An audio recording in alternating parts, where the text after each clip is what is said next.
Srimad-Bhagavatam by His Divine Grace A.C. Bhaktivedanta Swami Prabhupada. First Canto, Chapter 13, Dhritarashtra quits home. Sutta uvacha vidurastirtha jatrayam maitrayanatmanogatim gyatbhagadhastin naporam Tvaya vapta vivitsitaha.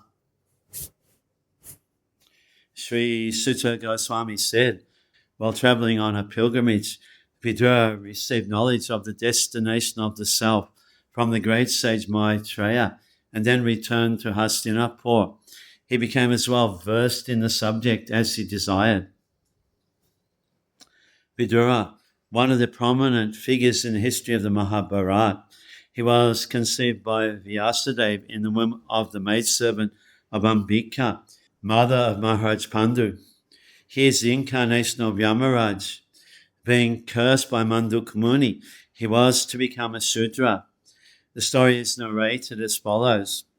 Once upon a time, the state police caught some thieves who concealed themselves in the hermitage of Manduk Muni. The police constables, as usual, arrested all the thieves and Manduk Muni along with them. The magistrates specifically punished the Muni to death by being pierced with a lance. When he was just to be pierced, the news reached the king, and he at once stopped the act on consideration of his being a great Muni. The king personally begged the Muni's pardon for the mistake of his men, and the saint at once went to Yamaraj, who prescribes the destiny of living beings. Yamaraj, being questioned by the Muni, replied that the Muni in his childhood pierced an ant with a sharpened straw, and for that reason he was put into difficulty. The Muni thought it unwise on the part of Yamaraj that he was punished for his childish innocence, and thus the Muni cursed Yamaraj to become a Shudra, and this Shudra incarnation of Yamaraj was known as Vidura, the Shudra brother of Dhritarashtra and Maharaj Pandu. But this Shudra, son of the Kuru dynasty, was equally treated by Bhishmadev along with his other nephews, and in due course Vidura was married with a girl who was also born in the womb of a Sudrani by a Brahmana. Although Vidura did not inherit the property of his father, the brother of Bhishmadev, still he was given sufficient state property by Dhritarashtra, the elder brother of Vidura. Vidura was very much attached to his elder brother, and all along he tried to guide him in the right path. During the fratricidal war of Kurukshetra, Vidura repeatedly implored his elder brother to do justice to the sons of Pandu, but Duryodhana did not like such interference by his uncle, and thus he practically insulted Vidura. This resulted in Vidura's leaving home for pilgrimage and taking instructions from Maitreya. Yabata krita ban prasnan kshata kushara bhagataha jataika bhakti gobinde tvebhyascha paparamaha. After asking various questions and becoming established in the transcendental loving service of Lord Krishna, Vidura retired from putting questions to Maitreya Muni. Vidura retired from putting questions before Maitreya Muni when he was convinced by Maitreya Rishi that the summum bonum of life is to be finally situated in the transcendental loving service of Lord Sri Krishna, who is Govinda, or one who satisfies his devotees in all respects. The conditioned soul, or living being in material existence, seeks happiness by employing his senses in the modes of materialism, but they cannot give him satisfaction. He then searches after the supreme truth by the empiric, philosophical, speculative method and intellectual feats.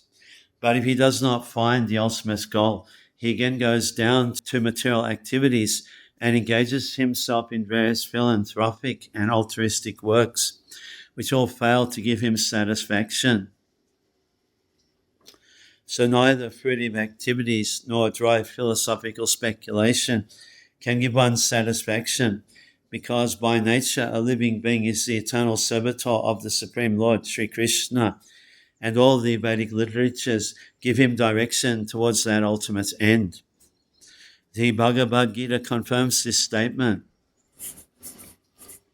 Like Vidura, an inquisitive, conditioned soul must approach a bona fide spiritual master like Maitreya, and by intelligent inquiries must try to know everything about karma, fruitive activities, jnana, philosophical research for the supreme truth, and yoga, the linking process of spiritual realization. One who is not seriously inclined to put questions before a spiritual master need not accommodate a show bottle spiritual master, nor should a person who may be a spiritual master for others pose to be so if he is unable to engage his disciple ultimately in the transcendental loving service of Lord Sri Krishna. Vidura was successful in approaching a spiritual master like Maitreya, and he got the ultimate goal of life, bhakti unto Govinda. Thus, there was nothing to be known further about spiritual progress. Tam bandhum agatam dristva dhammaputra sahanujaha Dhritarashtra jujutsuscha sutaha sharadvataha prita Gandhari Draupadi Brahman Subhadra Chatara Kripi Anyascha Jamaya Pandu Gyataya Sasutaha Striya. When they saw Vidura return to the palace, all the inhabitants, Maharaj Yudhisthira, his younger brothers, Dhritarashtra, Satyaki, Sanjaya, Kripacharya, Kunti, Gandhari, Draupadi, Subhadra, Uttara, Kripi, and many others, who were the wives of the Kauravas, and other ladies with children, all hurried to him in great delight. It so appeared that they had regained their consciousness after a long period. Gandhari, the ideal chaste lady in the history of the world, she was the daughter of Maharaj Subal, the king of Gandhar, now Kandhar in Kabul, and in her maiden state she worshipped Lord Shiva. Lord Shiva is worshipped generally by the Hindu maidens to get a good husband.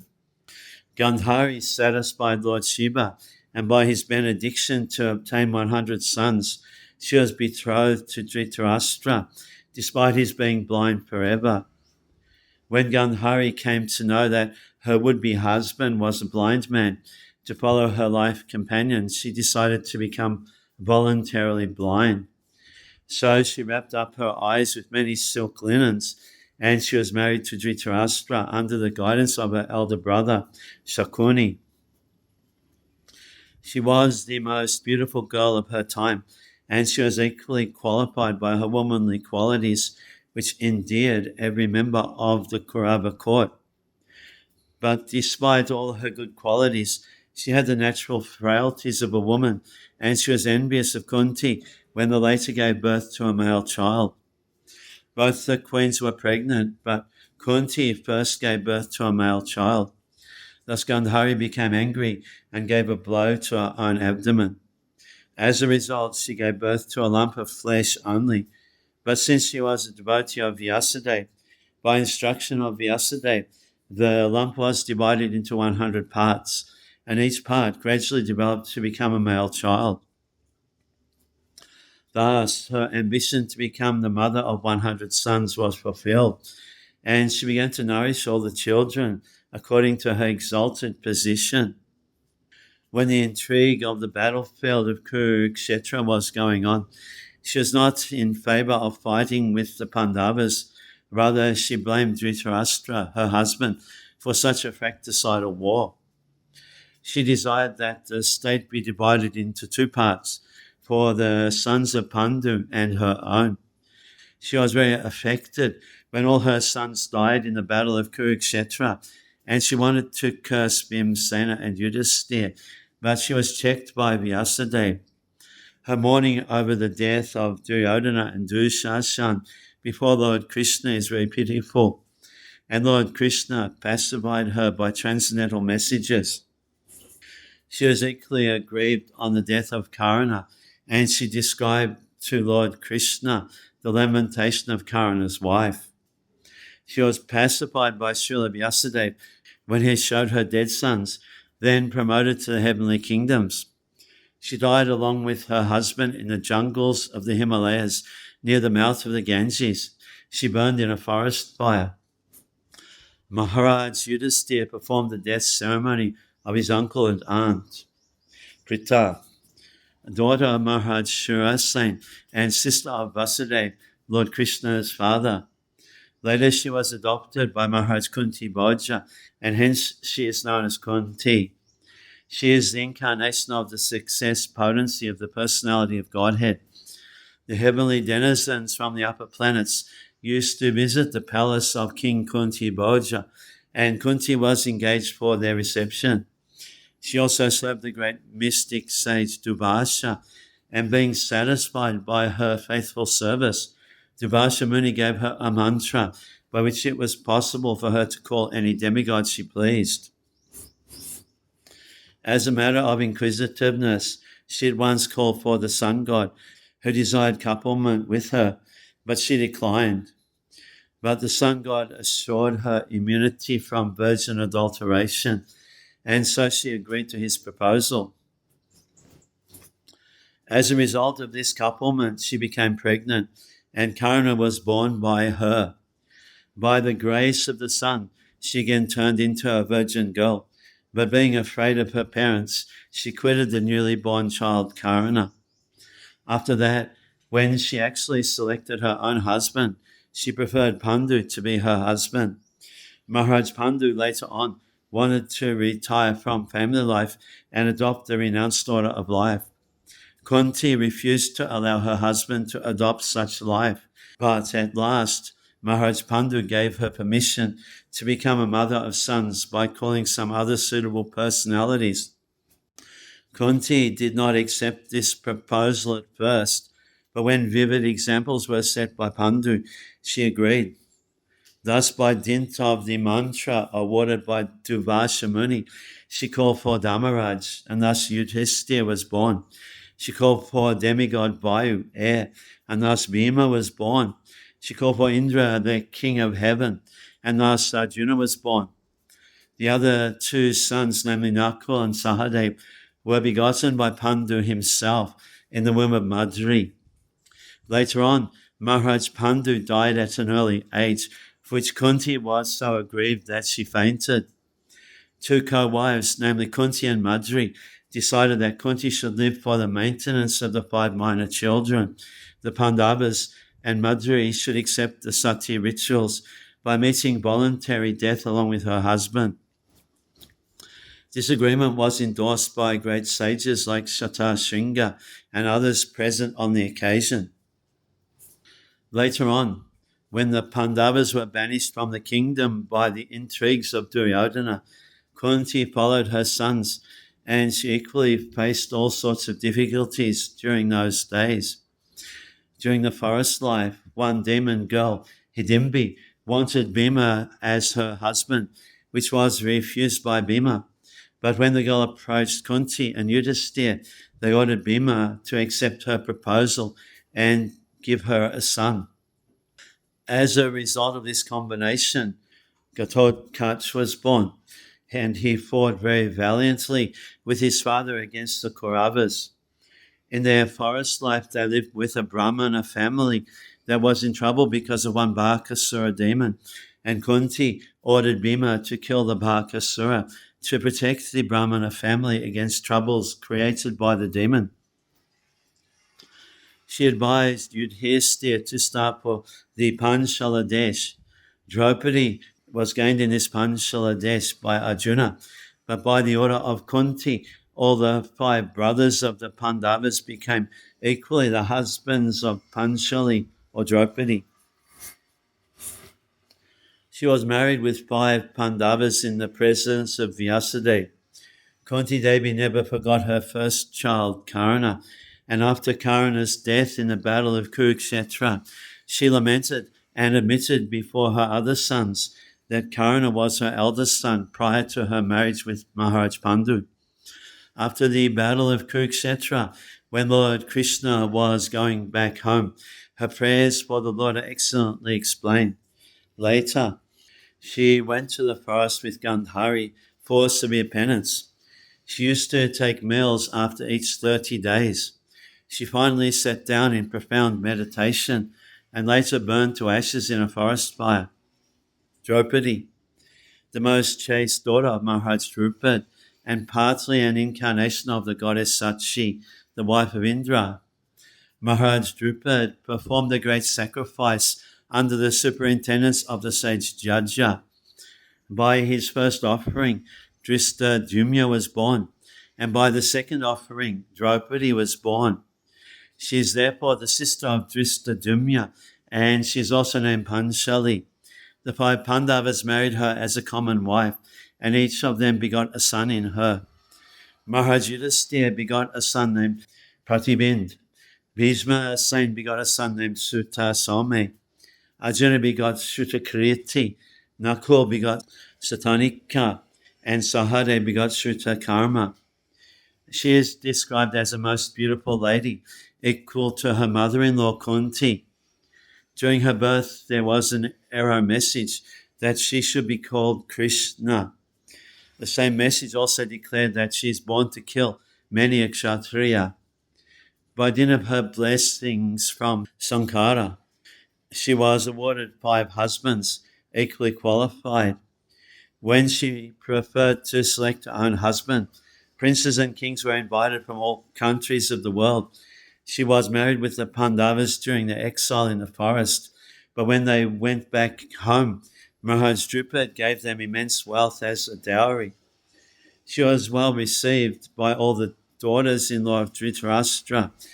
When she was lost in a gambling game, she was forcibly dragged into the assembly hall, and an attempt was made to see her naked beauty by Duryodhana, even though there were elderly persons like Bhishma and Drona present.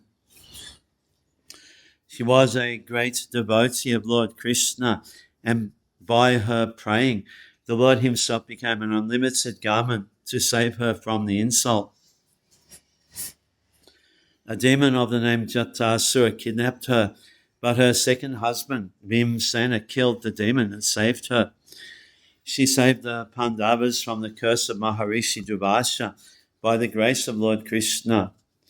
When the Pandavas lived incognito in the palace of Virat, Kichaka was attracted by her exquisite beauty, and by arrangement with Bhima, the devil was killed and she was saved. She was very much aggrieved when her 5 sons were killed by Ashwatthama.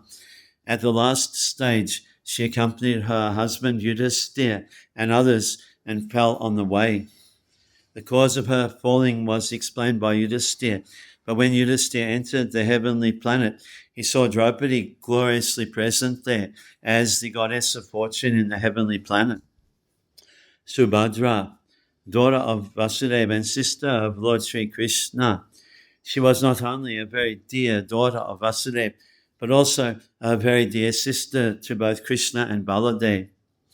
The 2 brothers and sister are represented in the famous Jagannath temple of Puri, and the temple is still visited by thousands of pilgrims daily. This temple is in remembrance of the Lord's visit at Kurukshetra during an occasion of solar eclipse and his subsequent meeting with the residents of Vrindavan. The meeting of Radha and Krishna during this occasion is a very pathetic story, and Lord Sri Chaitanya, in the ecstasy of Radharani, always pined for Lord Sri Krishna at Jagannath Puri. While Arjuna was at Dwarka, he wanted to have Subhadra as his queen, and he expressed his desire to Lord Krishna. Sri Krishna knew that his elder brother, Lord Baladev, was arranging her marriage elsewhere, and since he did not dare to go against the arrangement of Baladev, he advised Arjuna to kidnap Subhadra. So when all of them were on a pleasure trip on the Raivata hill, Arjuna managed to kidnap Subhadra according to the plan of Sri Krishna. Sri Baladev was very angry at Arjuna and he wanted to kill him, But Lord Krishna implored his brother to excuse Arjuna. Then Subhadra was truly married with Arjuna, and Abhimanyu was born of Subhadra. At the premature death of Abhimanyu, Subhadra was very mortified, but on the birth of Parikshit, she was happy and solaced. Pratyujagmu prahashena pranam tanvayabhagatam abhisangamya vidhibat parishvangabhibandanai. With great delight, they all approached him, as if life returned to their bodies. They exchanged obeisances and welcomed each other with embraces. In the absence of consciousness, the limbs of the body remain inactive. But when consciousness returns, the limbs and senses become active, and existence itself becomes delightful. Vidura was so dear to the members of the Kaurava family that his long absence from the palace was comparable to inactivity. All of them were feeling acute separation from Vidura, and therefore his return to the palace was joyful for all. Mumuchu prema bhashbogham virahot kantya kataraha rajatamahanya chakre kutasana parigraham.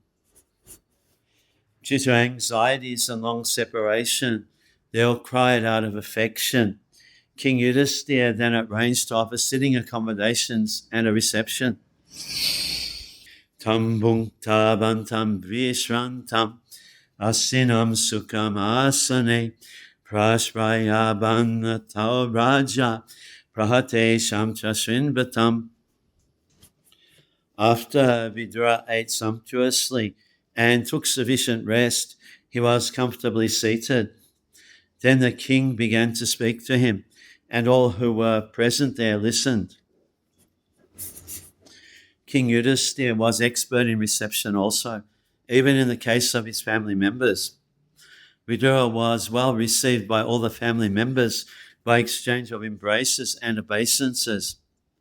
After that, bathing and arrangements for a sumptuous dinner were made, and then he was given sufficient rest.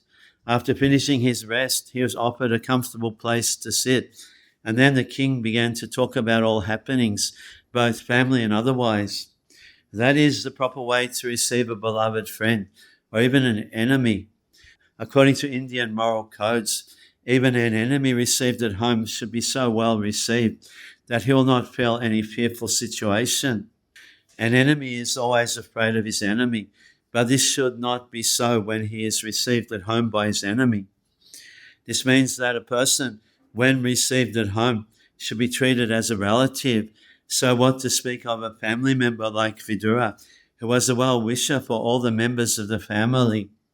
Thus Yudhisthira Maharaj began to speak in the presence of all other members. Yudhisthira uvacha apismarta no jushmat prasachaya samedhitam vipadganad visangyadya mochitayat samatrika.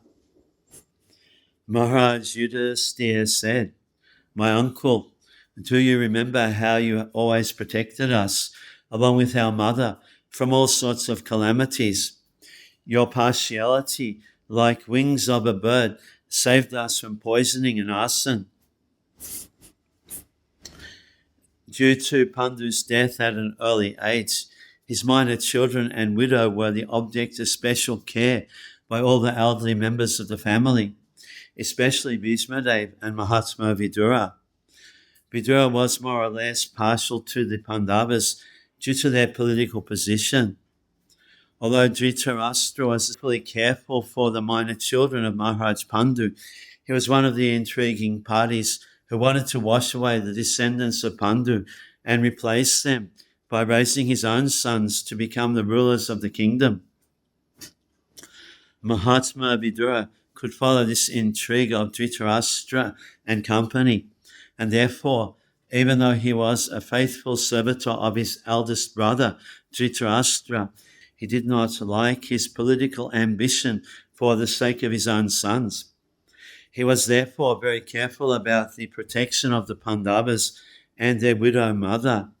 Thus he was, so to speak, partial to the Pandavas, preferring them to the sons of Dhritarashtra, although both of them were equally affectionate in his ordinary eyes.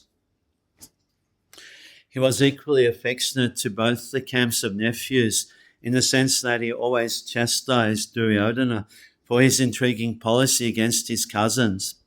He always criticized his elder brother for his policy of encouragement to his sons, and at the same time, he was always alert in giving special protection to the Pandavas.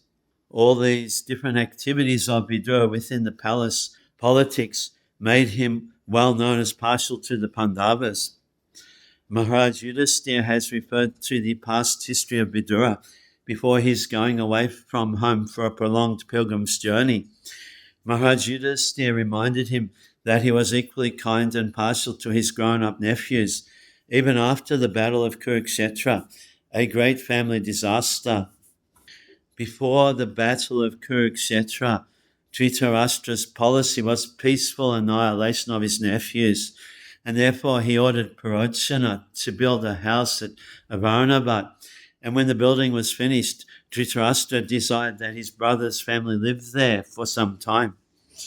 When the Pandavas were going there in the presence of all the members of the royal family, Vidura tactfully gave instructions to the Pandavas about the future plan of Dhritarashtra. This is specifically described in the Mahabharata. He indirectly hinted, a weapon not made of steel or any other material element can be more than sharp to kill an enemy, and he who knows this is never killed. That is to say, he hinted that the party of the Pandavas was being sent to Varanavat to be killed, and thus he warned Yudhisthira to be very careful in their new residential palace. He also gave indications of fire and said that fire cannot extinguish the soul, but it can annihilate the material body. But one who protects the soul can live. Kunti could not follow such indirect conversations between Maharaj Yudhisthira and Vidura, and thus when she inquired from her son about the purport of the conversation, Yudhisthira replied that from the talks of Vidura, it was understood that there was a hint of fire in the house where they were proceeding.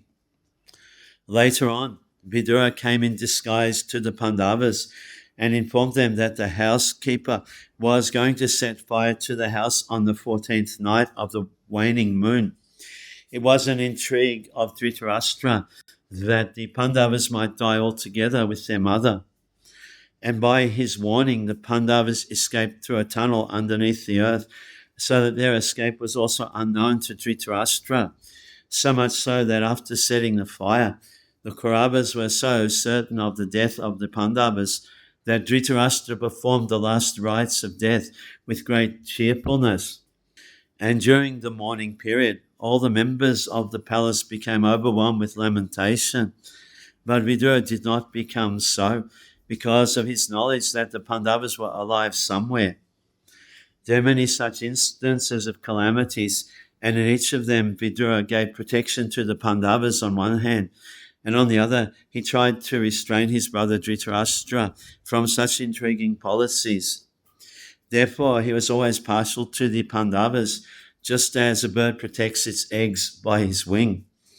Kaya vrichavatitam vash charadbhikshiti mandalam titani kshetra mukhyani sebitani habutale. While traveling on the surface of the earth, how did you maintain your livelihood? At which holy places and pilgrimages did you render service? Vidura went out from the palace to detach himself from household affairs, especially political intrigues. As referred to herein before, he was practically insulted by Duryodhana's calling him a son of a Sudrani, although it was not out of place to talk loosely in the case of one's grandmother. Vidura's mother, although a Sudrani, was the grandmother of Duryodhana, and funny talks are sometimes allowed between grandmother and grandchildren. But because the remark was an actual fact, it was unpalatable talk for Vidura, and it was accepted as a direct insult. He therefore decided to quit his paternal house and prepare for the renounced order of life. This preparatory stage is called Vanaprastha Ashram, or retired life for traveling and visiting the holy places on the surface of the earth. In the holy places of India, like Vrindavan, Hardwar, Jagannath Puri, Prayag, etc., there are many great devotees, and there are still free kitchen houses for persons who desire to advance spiritually. Maharaj Yudhisthira was inquisitive to learn whether Vidura maintained himself by the mercy of the free kitchen houses, chatras. Bhavad vidha bhagavatas tirtha bhutaha swayam vibho tirti kubanti tirtani swantaha stena gadabrita.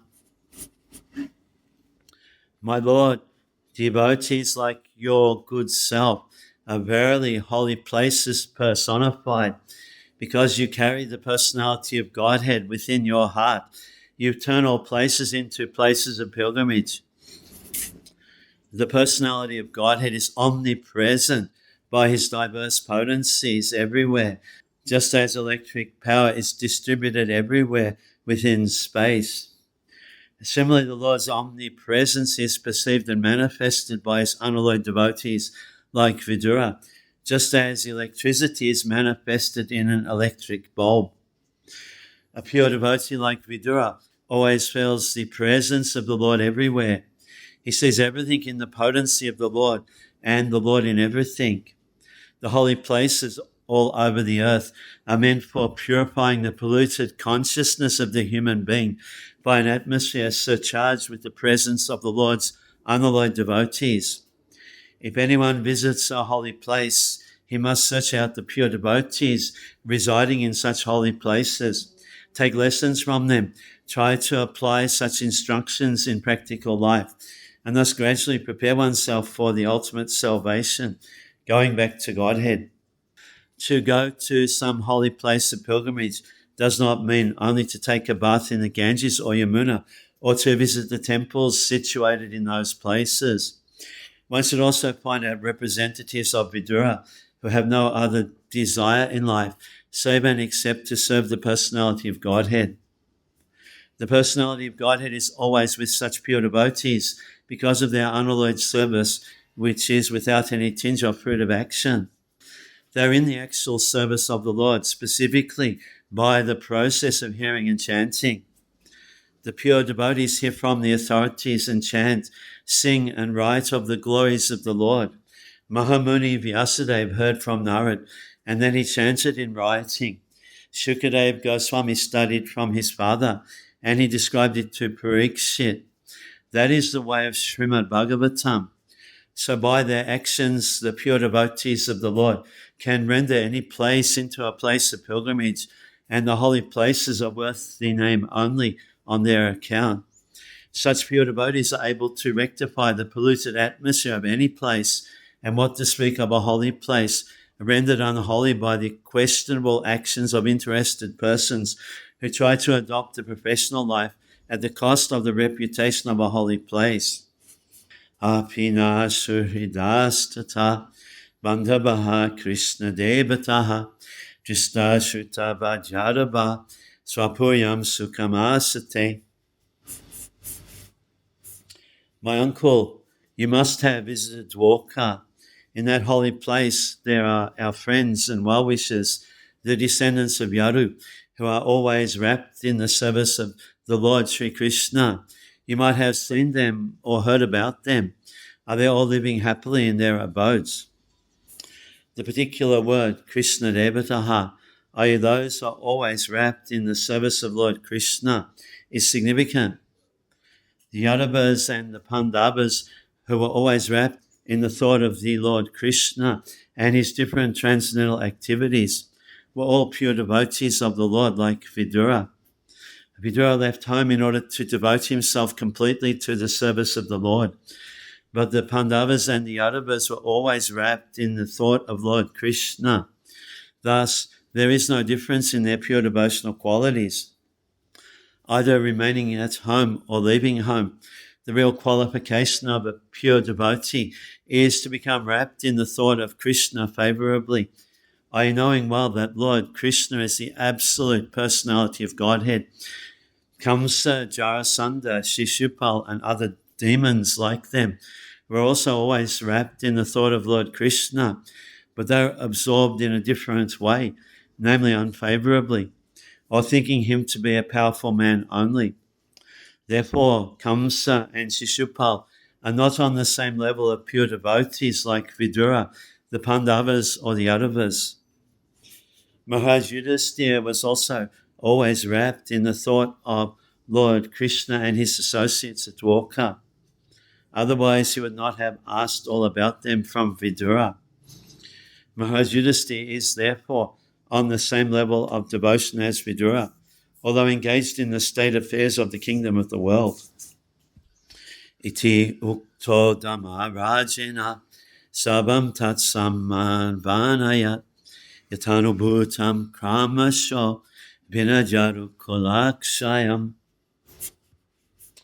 Thus, being questioned by Maharaj Yudhisthira, Mahatma Vidura gradually described everything that he personally experienced, except news of the annihilation of the Yadu dynasty.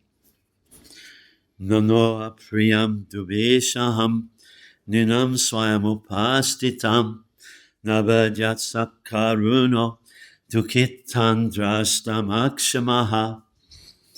Compassionate Mahatma Vidura could not stand to see the Pandavas distressed at any time. Therefore, he did not disclose this unpalatable and unbearable incident, because calamities come of their own accord.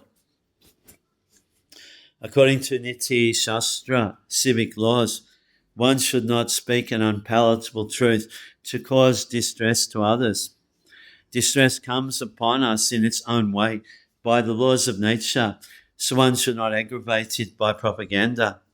For a compassionate soul like Vidura, especially in his dealings with the beloved Pandavas, it was almost impossible to disclose an unpalatable piece of news like the annihilation of the Yadu dynasty. Therefore, purposefully, he refrained from it.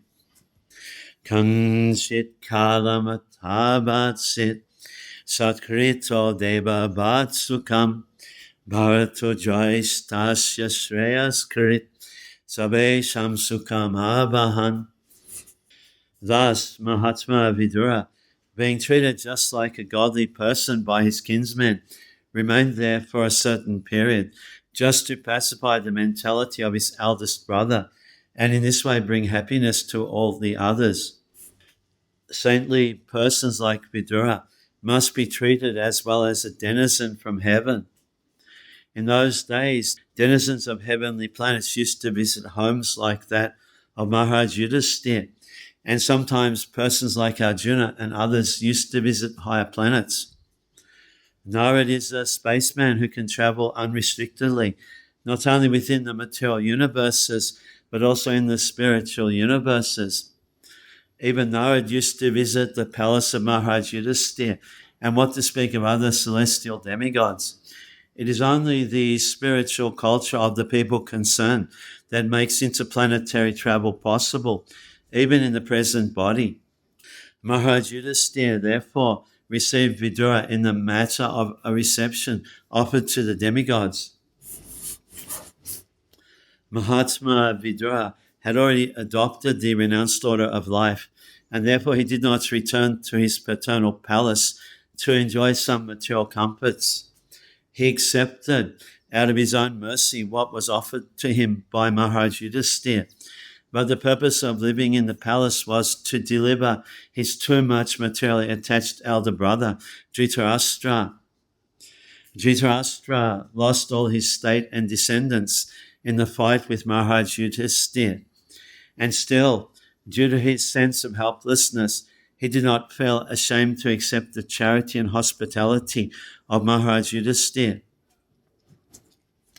On the part of Maharaj Yudhisthira, it was quite in order to maintain his uncle in a befitting manner, but acceptance of such magnanimous hospitality by Dhritarashtra was not at all desirable. He accepted it because he thought that there was no other alternative. Vidura practically came to enlighten Dhritarashtra and to give him a lift to the highest status of spiritual cognition.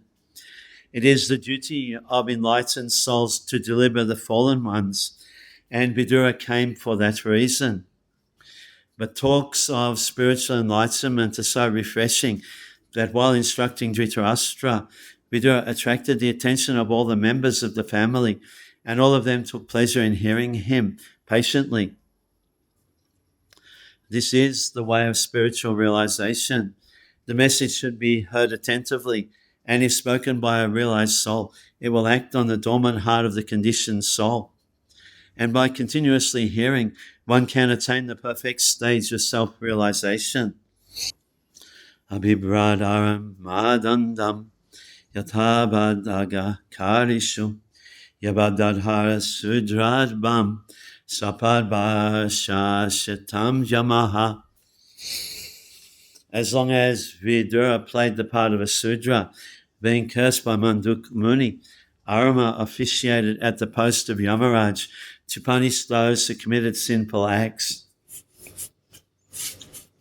Vidura, born in the womb of a Sudra woman, was forbidden even to a party of royal heritage along with his brothers Dhritarashtra and Pandu.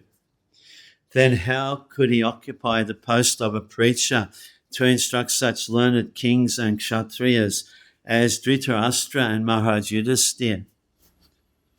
The first answer is that even though it is accepted that he was a Shudra by birth, because he renounced the world for spiritual enlightenment by the authority of Rishi Maitreya and was thoroughly educated by him in transcendental knowledge, he was quite competent to occupy the post of an acharya or spiritual preceptor. According to Sri Chaitanya Mahaprabhu, anyone who is conversant in the transcendental knowledge or the science of Godhead, be he a Brahmana or a Sudra, a householder or a sannyasi, is eligible to become a spiritual master. Even in the ordinary moral codes maintained by Chanakya Pandit, the great politician and moralist, there is no harm in taking lessons from a person who may be by birth less than a Sudra. This is one part of the answer. The other is that Vidura was not actually a Sudra. He was to play the part of a so-called Sudra for 100 years, being cursed by Manduk Muni. He was the incarnation of Yamaraj, one of the 12 Mahajans, on the level with such exalted personalities as Brahma, Narad, Shiva, Kapila, Bhishma, Prahlad, etc. Being a Mahajan, it is the duty of Yamaraj to preach the cult of devotion to the people of the world, as Narad, Brahma, and other Mahajans do. But Yamaraj is always busy in his plutonic kingdom, punishing the doers of sinful acts. Yamaraj is deputed by the Lord to a particular planet, some hundreds of thousands of miles away from the planet of Earth, to take away the corrupt souls after death and convict them in accordance with their respective sinful activities. Thus, Yamaraj has very little time to take leave from his responsible office of punishing the wrongdoers. There are more wrongdoers than righteous men.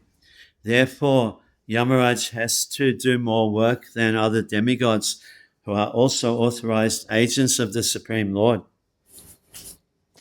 But he wanted to preach the glories of the Lord, and therefore, by the will of the Lord, he was cursed by Manduk Muni to come into the world in the incarnation of Vidura and work very hard as a great devotee. Such a devotee is neither a Sudra nor a Brahmana. He is transcendental to such divisions of mundane society, just as the personality of Godhead assumes his incarnation as a hog, but he is neither a hog nor a Brahma. He is above all mundane creatures. The Lord and his different authorized devotees sometimes have to play the role of many lower creatures to claim the conditioned souls, but both the Lord and his pure devotees are always in the transcendental position. When Yamaraj thus incarnated himself as Vidura, his post was officiated by Arama, one of the many sons of Kashyapa and Aditi. The Adityas are sons of Aditi, and there are 12 Adityas. Arma is one of the 12 Adityas, and therefore it was quite possible for him to take charge of the office of Yamaraj during his 100 years absence in the form of Vidura.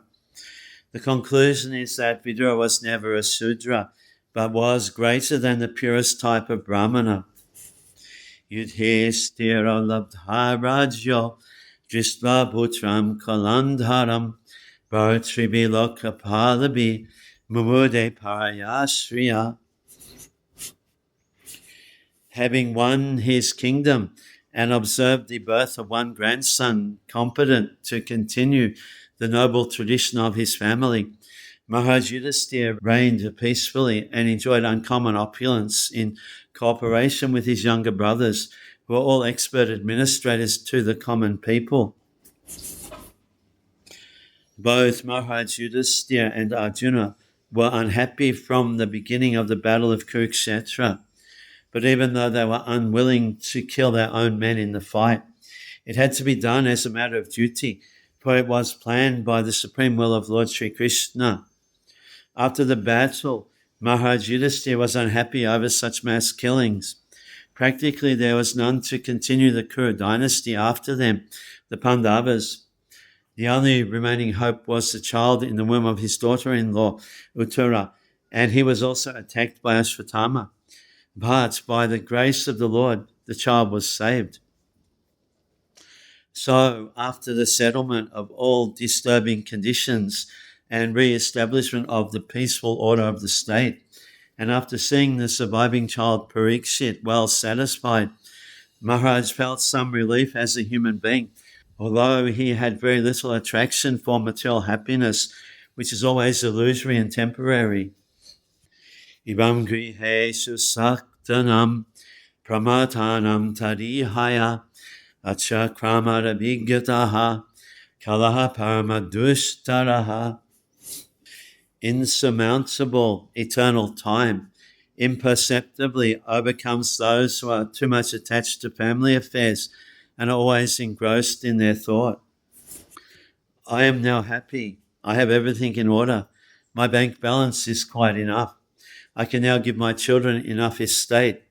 I'm now successful. The poor beggar sannyasis depend on God, but they come to beg from me. Therefore I am more than the supreme God, etc. are some of the thoughts which engross the insanely attached householder who is blind to the passing of eternal time. Our duration of life is measured, and no one is able to enhance it even by a second against the scheduled time ordained by the supreme will.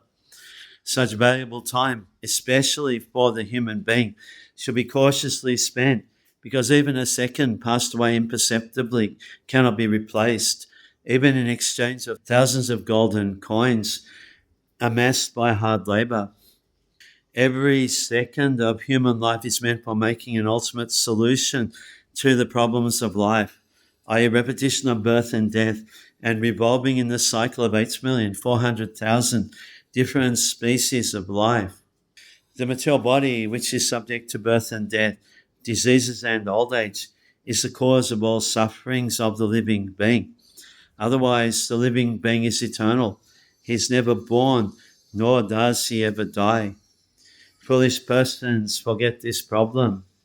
They do not know at all how to solve the problems of life, but become engrossed in temporary family affairs without knowing that the eternal time is passing away imperceptibly, and their measured duration of life is diminishing every second without any solution of the big problem, namely repetition of birth and death, disease and old age. This is called illusion. But such illusion cannot work on one who is awake in devotional service of the Lord. Yudhisthira Maharaj, or his brothers, the Pandavas, were all engaged in the service of the Lord Sri Krishna, and they had very little attraction for the illusory happiness of this material world. As we have discussed previously, Maharaj Yudhisthira was fixed up in the service of the Lord Mukunda, the Lord who can award salvation, and therefore he had no attraction even for such comforts of life as are available in the kingdom of heaven. because even the happiness obtained in the planet of Brahmaloka is also temporary and illusory. Because the living being is eternal, he can be happy only in the eternal abode of the kingdom of God, Paravyoma, from which no one returns to this region of repeated birth and death, disease and old age.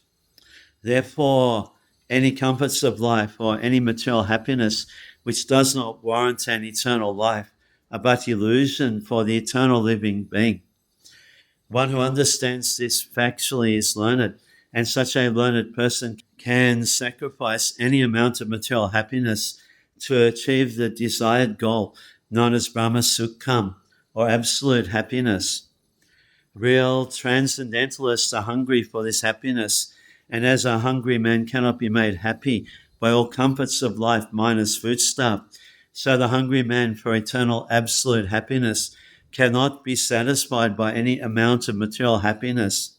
Therefore, the instruction described in this verse cannot be applied to Maharaj Yudhisthira or his brothers and mother. It was meant for persons like Dhritarashtra, for whom Vidura came especially to impart lessons. Vidurastada viprecha Dhritarashtra abhasata Rajanya gamyatam srigram pasyedam bhayamagatam. Mahatma Vidura knew all this, and therefore he addressed Dhritarashtra, saying, "My dear king, please get out of here immediately. Do not delay. Just see how fear has overtaken you. Cruel death cares for none, be he Dhritarashtra or even Maharaj Yudhisthira. Therefore, spiritual instruction, as was given to old Dhritarashtra, was equally applicable to younger Maharaj Yudhisthira. As a matter of fact, everyone in the royal palace, including the king and his brothers and mother, was rapidly attending the lectures. But it was known to Vidura that his instructions were especially meant for Dhritarashtra, who was too materialistic. The word Rajan is especially addressed to Dhritarashtra significantly. Dhritarashtra was the eldest son of his father, and therefore, according to law, he was to be installed on the throne of Hastinapur. But because he was blind from birth, he was disqualified from his rightful claim. But he could not forget the bereavement, and his disappointment was somewhat compensated after the death of Pandu, his younger brother. His younger brother left behind him some minor children, and Dhritarashtra became the natural guardian of them. But at heart he wanted to become the factual king and hand over the kingdom to his own sons, headed by Duryodhana. With all these imperial ambitions, Dhritarashtra wanted to become a king and contrive all sorts of intrigues in consultation with his brother-in-law Shakuni. But everything failed by the will of the Lord. And at the last stage, even by losing everything, men and money, he wanted to remain as king, being the eldest uncle of Maharaj Yudhisthira. Maharaj Yudhisthira, as a matter of duty, maintained Dhritarashtra in royal honour. And Dhritarashtra was happily passing away his numbered days in the illusion of becoming a king, or the royal uncle of King Yudhisthira. Vidura, as a saint and as the duty-bound affectionate youngest brother of Dhritarashtra, wanted to awaken Dhritarashtra from his slumber of disease and old age. Vidura therefore sarcastically addressed Dhritarashtra as the king, which he was actually not. Everyone is the servant of eternal time, and therefore no one can be king in this material order. King means the person who can order. The celebrated English king wanted to order time and tide, but the time and tide refused to obey his order. Therefore, one is a false king in the material world, and Dhritarashtra was particularly reminded of this false position and of the factual fearful happenings which had already approached him at that time. Vidura asked him to get out immediately if he wanted to be saved from the fearful situation which was approaching him fast. He did not ask Maharaj Yudhisthira in that way because he knew that a king like Maharaj Yudhisthira is aware of all the fearful situations of this flimsy world, and he would take care of himself in due course, even though Vidura might not be present at that time. Pratikriya najasyeha kutas chitkahi chit prabho saisha bhagavan kalaha sabe samna samagataha. This rightful situation cannot be remedied by any person in this material world. My Lord, it is the Supreme Personality of Godhead as eternal time, Kala, that has approached us all. There is no superior power which can check the cruel hands of death. No one wants to die, however acute the source of bodily sufferings may be.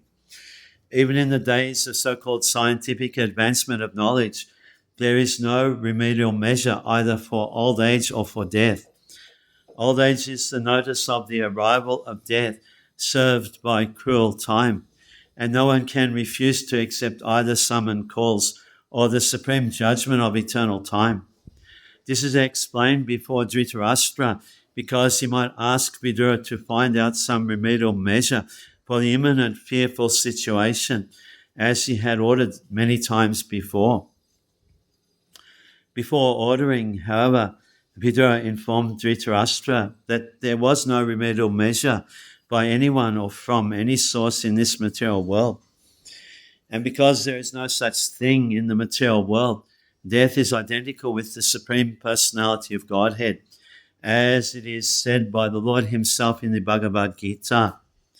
Death cannot be checked by anyone or from any source within this material world. Hiranyakashipu wanted to be immortal and underwent a severe type of penance by which the whole universe trembled, and Brahma himself approached him to dissuade Hiranyakashipu from such a severe type of penance. Hiranyakashipu asked Brahma to award him the blessings of immortality, but Brahma said that he himself was subject to death, even in the topmost planet. So how could he award him the benediction of immortality? So there is death, even in the topmost planet of this universe. And what to speak of other planets, which are far, far inferior in quality to Brahmaloka, the residing planet of Brahma. Wherever there is the influence of eternal time, there is this set of tribulations, namely birth, disease, old age, and death, and all of them are invincible. Yena chaiva vipano yam pranay priyatama api janaha sajobim yujeta kimutanya danadibi. Whoever is under the influence of supreme Kala, eternal time, must surrender his most dear life, and what to speak of other things such as wealth, honor, children, land, and home. A great Indian scientist, busy in the plan-making business, was suddenly called by invincible eternal time while going to attend a very important meeting of the Planning Commission. And he had to surrender his life, wife, children, house, land, wealth, etc. During the political upsurge in India and its division into Pakistan and Hindustan, so many rich and influential Indians had to surrender life, property, and honor due to the influence of time. And there are hundreds and thousands of examples like that all over the world, all over the universe, which are all effects of the influence of time. Therefore, the conclusion is that there is no powerful living being within the universe who can overcome the influence of time. Many poets have written verses on the influence of time. Many devastations have taken place over the universes due to the influence of time, and no one could check them by any means. Even in our daily life, so many things come and go in which we have no hand, but we have to suffer or tolerate them without remedial measure. That is the result of time. Pitri bhartri surhit putra hataste bigatambayam atmachajariyagrasta purageham. Your father, brother, well-wishers and sons are all dead and passed away. You yourself have expanded the major portion of your life. Your body is now overtaken by invalidity, and you are living in the home of another. The king is reminded of his precarious condition, influenced by cruel time, and by his past experience, he should have been more intelligent to see what was going to happen to his own life. His father, Vichitravirya, died long ago when he and his younger brothers were all little children, and it was due to the care and kindness of Bhishmadev that they were properly brought up. Then again, his brother Pandu died also. Then in the battlefield of Kurukshetra, his 100 sons and his grandsons all died, along with all other well-wishers like Bhishmadev, Dronacharya, Karna, and many other kings and friends. So he had lost all men and money, and now he was living at the mercy of his nephew, whom he had put into troubles of various types. And despite all these reverses, he thought that he would prolong his life more and more. Vidura wanted to point out to Dhritarashtra that everyone has to protect himself by his action and the grace of the Lord. One has to execute his duty faithfully, depending for the result on the supreme authority. No friend, no children, no father, no brother, no state, and no one else can protect a person who is not protected by the Supreme Lord. One should therefore seek the protection of the Supreme Lord, for the human form of life is meant for seeking that protection. He was warned of his precarious conditions more and more by the following words. Andha praraiba badhiro manda pragyascha sampratam vishinadanto madagni saraga kapamudvahan. You have been blind from your very birth, and recently you have become hard of hearing. Your memory is shortened and your intelligence is disturbed. Your teeth are loose, your liver is defective, and you are coughing up mucus. The symptoms of old age, which had already developed in Dhritarashtra, were all one after another pointed out to him as warning that death was nearing very quickly. And still he was foolishly carefree about his future. The signs pointed out by Vidura in the body of Dhritarashtra were signs of apakshaya, or dwindling of the material body before the last stroke of death.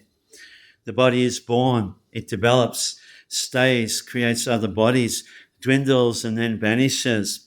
But foolish men want to make a permanent settlement of the perishable body and think that their estate, children, society, country, etc. will give them protection. With such foolish ideas, they become overtaken by such temporary engagements and forget altogether that they must give up this temporary body and take a new one again to arrange for another term of society, friendship, and love, again to be perished ultimately. They forget their permanent identity and become foolishly active for non-permanent occupations, forgetting altogether their prime duty. Saints and sages like Vidura approach such foolish men to awaken them to the real situation, but they take such sadhus and saints as parasites of society, and almost all of them refuse to hear the words of such sadhus and saints, although they welcome show bottle sadhus and so-called saints who can satisfy their senses. Vidura is not a sadhu who satisfies the ill-gotten sentiment of Dhritarashtra. He was correctly pointing out the real situation of life and how one can save oneself from such catastrophes.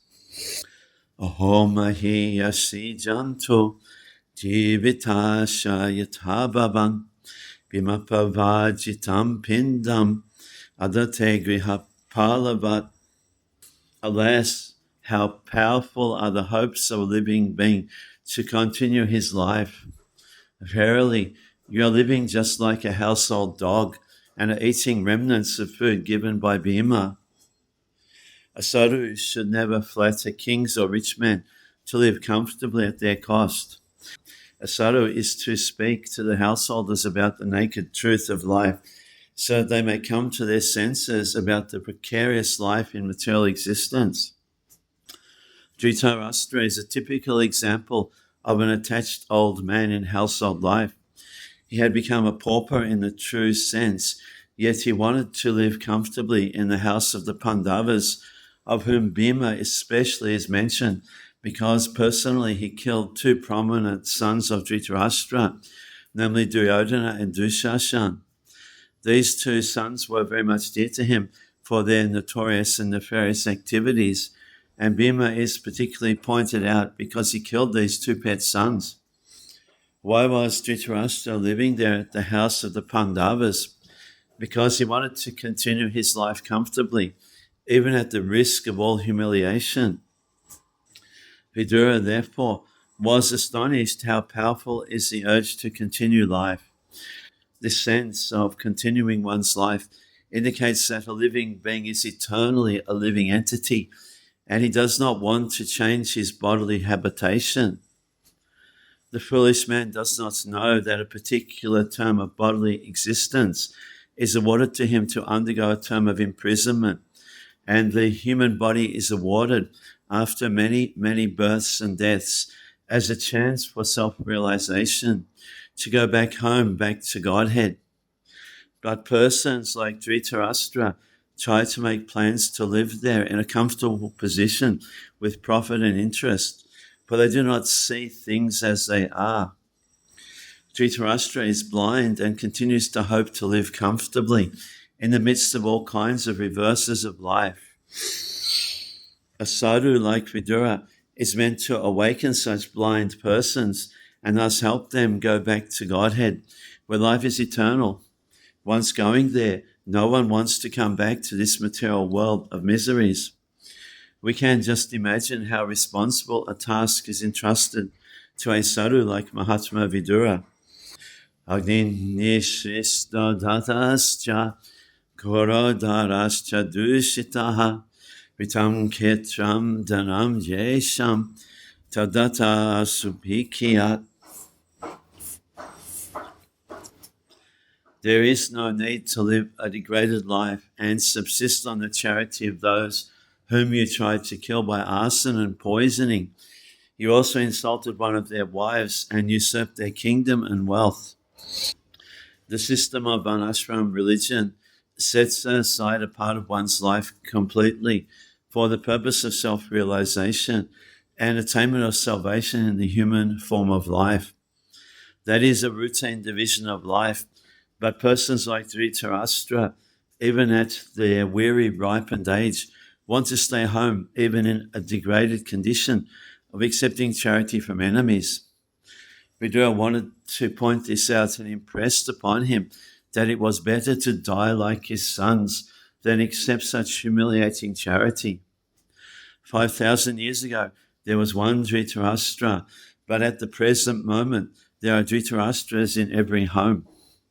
Politicians especially do not retire from political activities unless they are dragged by the cruel hand of death or killed by some opposing element.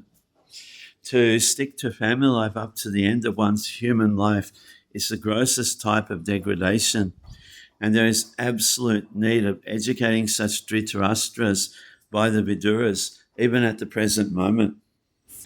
Tasya pitava dehoyam kripanasya jijivisho pariti anichato jeno jayavasha iva. Despite your unwillingness to die and your desire to live, even at the cost of honor and prestige, your miserly body will certainly dwindle and deteriorate like an old garment. The words kripanasya jijivisho are significant. There are two classes of men. One is called the kripana and the other is called the brahmana. The kripana, or the miserly man, has no estimation of his material body, but the brahmana has a true estimation of himself and the material body. The kripana, having a wrong estimation of his material body, wants to enjoy sense gratification with his utmost strength, And even in old age, he wants to become a young man by medical treatment or otherwise. Dhritarashtra is addressed herein as a Kripana because without any estimation of his material body, he wants to live at any cost.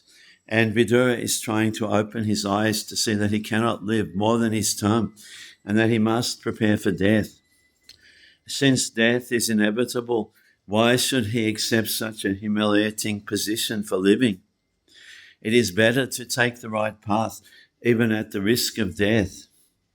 Human life is meant for finishing all kinds of miseries of material existence, and life should be so regulated that one can achieve the desired goal. Dhritarashtra, due to his wrong conception of life, had already spoiled 80% of his achieved energy, so it behooved him to utilize the remaining days of his miserly life for the ultimate good. Such a life is called miserly because one cannot properly utilize the assets of the human form of life. Such a miserly man, by good luck only, meets a self-realized soul like Vidura, and by his instruction gets rid of the nescience of material existence. Gata swatamimam deham virakto mukta bandhanaha avigyata gati jayat Sabaidira Uddharitaha.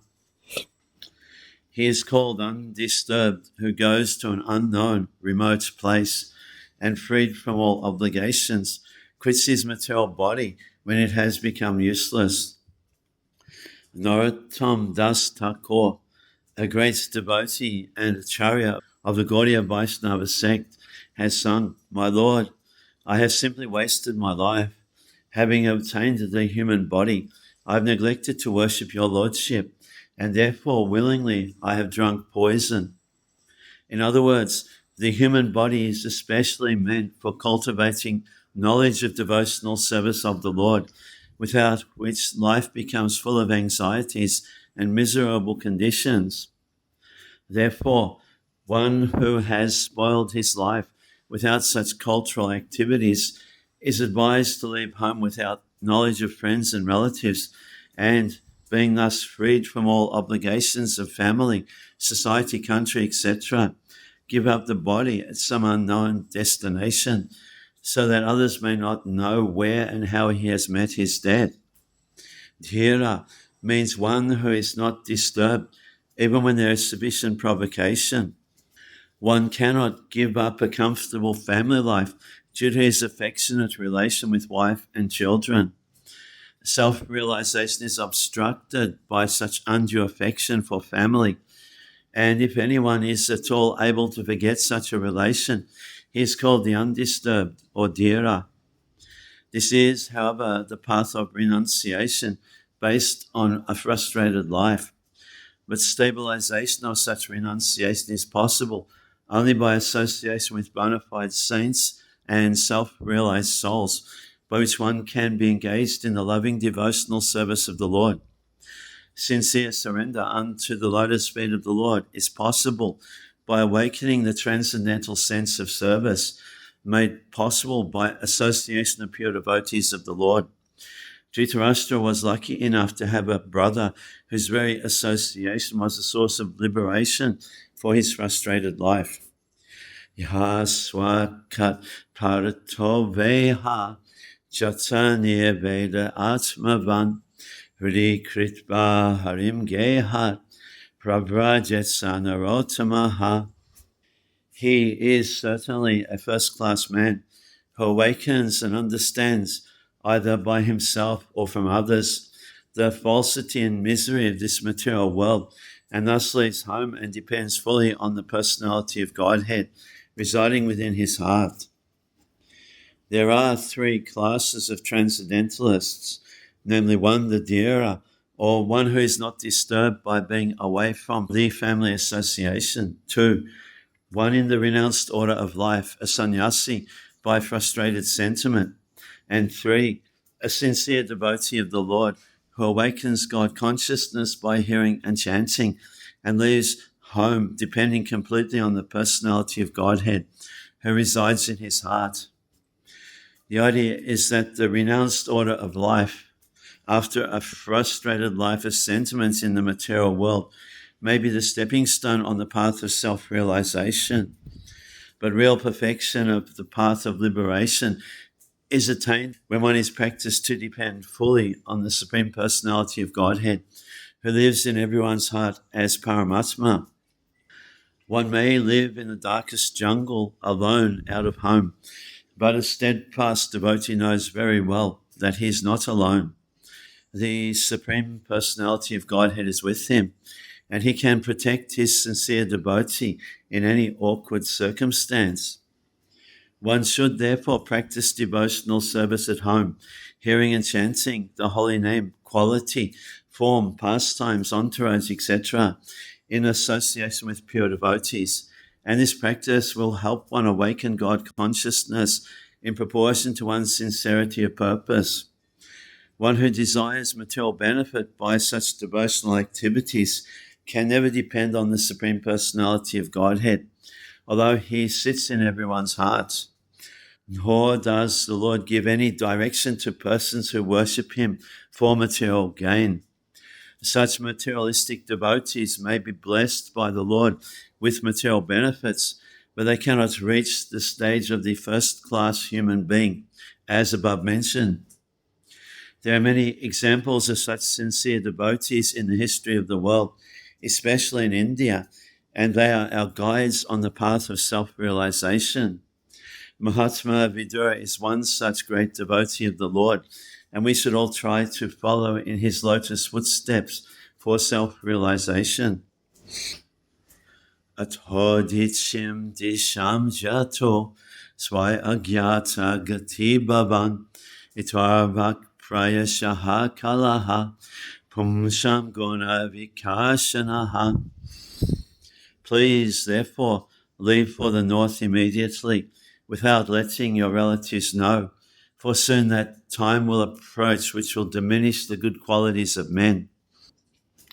A life of frustration can be compensated by becoming a dhira, or leaving home for good without communicating with relatives.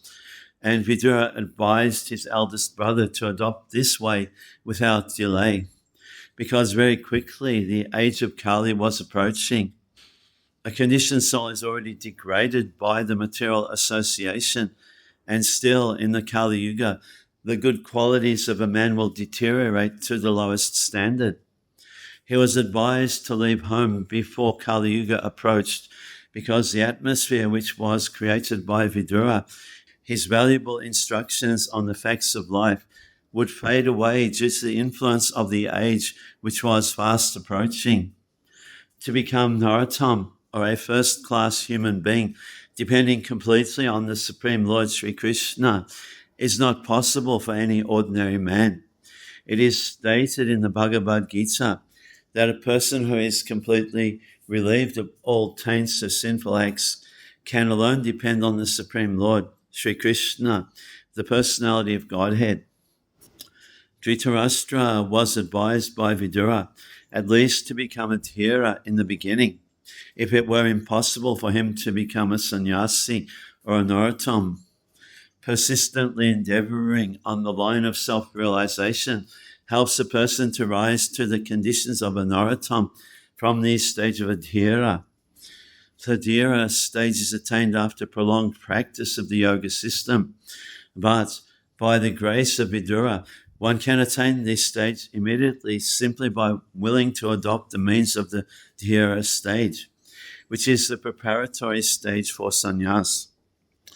The sannyas stage is the preparatory stage of Paramahamsa, or the first grade devotee of the Lord.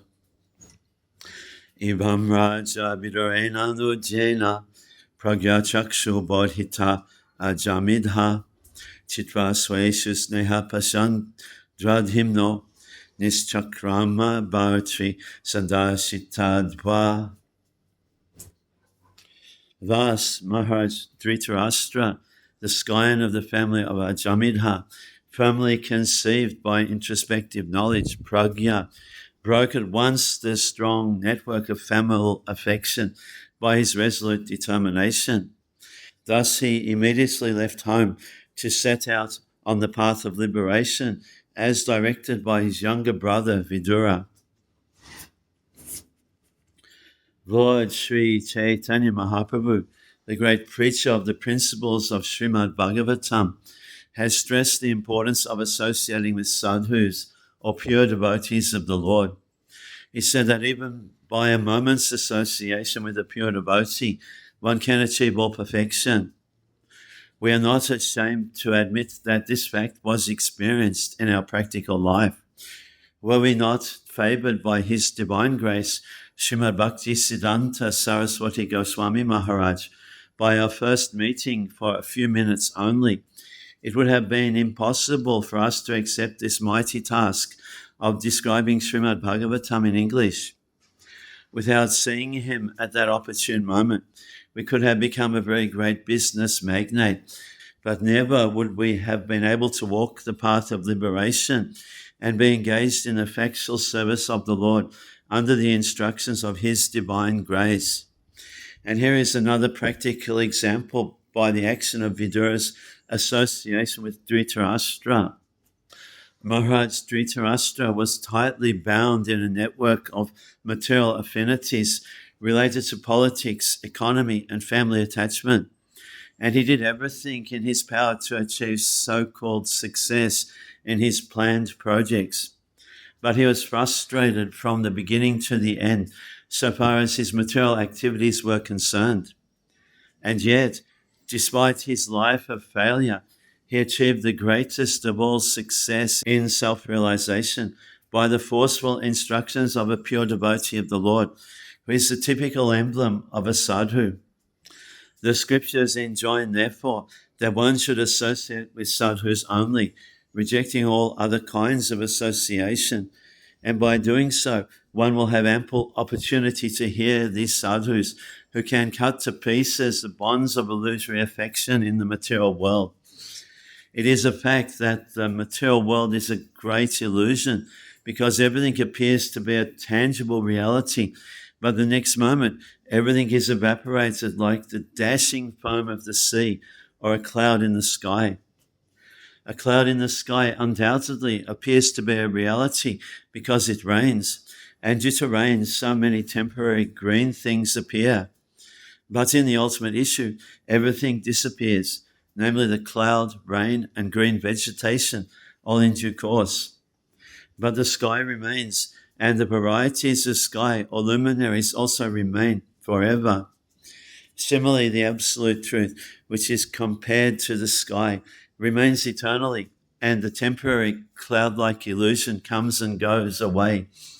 Foolish living beings are attracted by the temporary cloud, but intelligent men are more concerned with the eternal sky, with all its variegatedness. Patim prayantam subalasya putri, pativrata chano jagama sadvi, Himalayam yasta danda prahasam, manasvinam eva satsam prahara. Gandhari, who was the daughter of King Subal of Kandha, or Gandha, followed her husband, seeing that he was going to the Himalayan mountains, which are the delight of those who have accepted the staff of the renounced order, like fighters who have accepted a good lashing from the enemy. Subalini, or Gandhari, daughter of King Subal and wife of King Dhritarashtra, was ideal as a devoted wife to her husband. The Vedic civilization especially prepares chaste and devoted wives, of whom Gandhari is one amongst many mentioned in history. Lakshmiji Sita Devi was also a daughter of a great king, but she followed her husband, Lord Ramachandra, into the forest. Similarly, as a woman, she could remain at home or at her father's house, but as a chaste and gentle lady, she followed her husband without consideration. Instructions for the renounced order of life were imparted to Dhritarashtra by Vidura, and Gandhari was by the side of her husband. But he did not ask her to follow him because he was at that time fully determined, like a great warrior who faces all kinds of dangers in the battlefield. He was no longer attracted to so-called wife or relatives, and he decided to start alone. But as a chaste lady, Gandhari decided to follow her husband till the last moment. Maharaj Dhritarashtra accepted the order of Vanaprastha, and at this stage the wife is allowed to remain as a voluntary servitor. But in the sannyas stage, no wife can stay with her former husband. A sannyasi is considered to be a dead man civilly, and therefore the wife becomes a civil widow without connection with her former husband. Maharaj Dhritarashtra did not deny his faithful wife, and she followed her husband at her own risk. The sannyasis accept a rod as the sign of the renounced order of life. There are two types of sannyasis: those who follow the Mayavadi philosophy headed by Sripad Shankaracharya accept only one rod, Ikadanda, but those who follow the Vaishnavite philosophy accept three combined rods, Tridanda. The Mayavadi sannyasis are Ikadandi Swamis, whereas the Vaishnava sannyasis are known as Tridandi Swamis, or more distinctly, Tridandi Goswamis, in order to be distinguished from the Mayavadi philosophers. The Ikadandi Swamis are mostly fond of the Himalayas, but the Vaishnava sannyasis are fond of Vrindavan and Puri. The Vaishnava sannyasis are Narottams, whereas the Mayavadi sannyasis are Dhiras. Maharaj Dhritarashtra was advised to follow the Dhiras because at that stage it was difficult for him to become a Narottam. Ajata Shatru Krita Maitra Utagni Vipramnat Bhatila Gobhumi Rukmai Griham Pravishta Guru Vadanaya Nachapasya Pitaro Subalim Cha. Maharaj Yudhisthira, whose enemy was never born, performed his daily morning duties by praying, offering fire sacrifices to the sun god, and offering obeisances, grains, cows, land, and gold to the brahmanas. He then entered the palace to pay respects to the elderly. However, he could not find his uncle and aunt, the daughter of King Subal. Maharaj Yudhisthira was the most pious king because he personally practiced daily the pious duties for the householders. The householders are required to rise early in the morning, and after bathing, they should offer respects to the deities at home by prayers, by offering fuel in the sacred fire, by giving the brahmanas in charity land, cows, grains, gold, etc., and at last offering to the elderly members due respects and obeisances.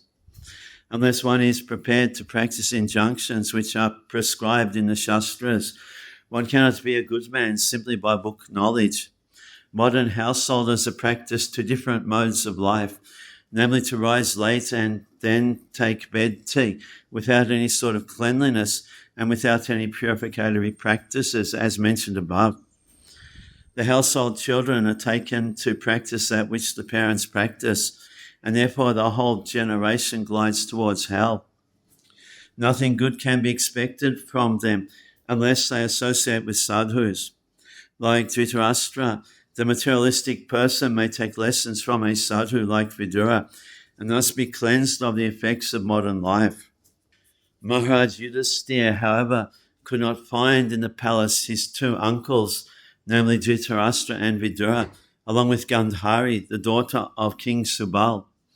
He was anxious to see them and therefore asked Sanjaya, the private secretary of Dhritarashtra, Tatra Sanjayam Asinam Prapricho Dvigna Manasaha Gavalgane Quanastato Vridho Hinascha Netrayo. Maharaj Yudhisthira, full of anxiety, turned to Sanjay, who was sitting there, and said, "O Sanjay, where is our uncle who is old and blind?" Amba chahata putrata pitribhya kwagataha suhit apimaya krita pragye hatabantu sabaryaya asam shamanaha shammalam gangayam dukito patat. Where is my well-wisher, Uncle Vidura, and Mother Gandhari, who is very afflicted due to all her sons' demise. My uncle Dhritarashtra was also very mortified due to the death of all his sons and grandsons. Undoubtedly, I am very ungrateful. Did he, therefore, take my offences very seriously and, along with his wife, drown himself in the Ganges? The Pandavas, especially Maharaj Yudhisthira and Arjuna, anticipated the after effects of the battle of Kurukshetra, and therefore Arjuna declined to execute the fighting. The fight was executed by the will of the Lord, but the effects of family aggrievement, as they thought of it before, had come to be true. Maharaj Yudhisthira was always conscious of the great plight of his uncle Dhritarashtra and Aunt Gandhari, and therefore he took all possible care of them in their old age and aggrieved conditions. When, therefore, he could not find his uncle and aunt in the palace, naturally his doubts arose, and he conjectured that they went down to the water of the Ganges. He thought himself ungrateful because when the Pandavas were fatherless, Maharaj Dhritarashtra gave them all royal facilities to live, and in return he had killed all his sons in the battle of Kurukshetra. As a pious man, Maharaj Yudhisthira took into account all his unavoidable misdeeds, and he never thought of the misdeeds of his uncle and company. Dhritarashtra had suffered the effects of his own misdeeds by the will of the Lord, but Maharaj Yudhisthira was only thinking of his own unavoidable misdeeds. That is the nature of a good man and devotee of the Lord. A devotee never finds fault with others, but tries to find out his own and thus rectify them as far as possible. Pitari uparate pando sabana suhridashishon arakshatam vyasanantaha pitrebhyo kwagatabita.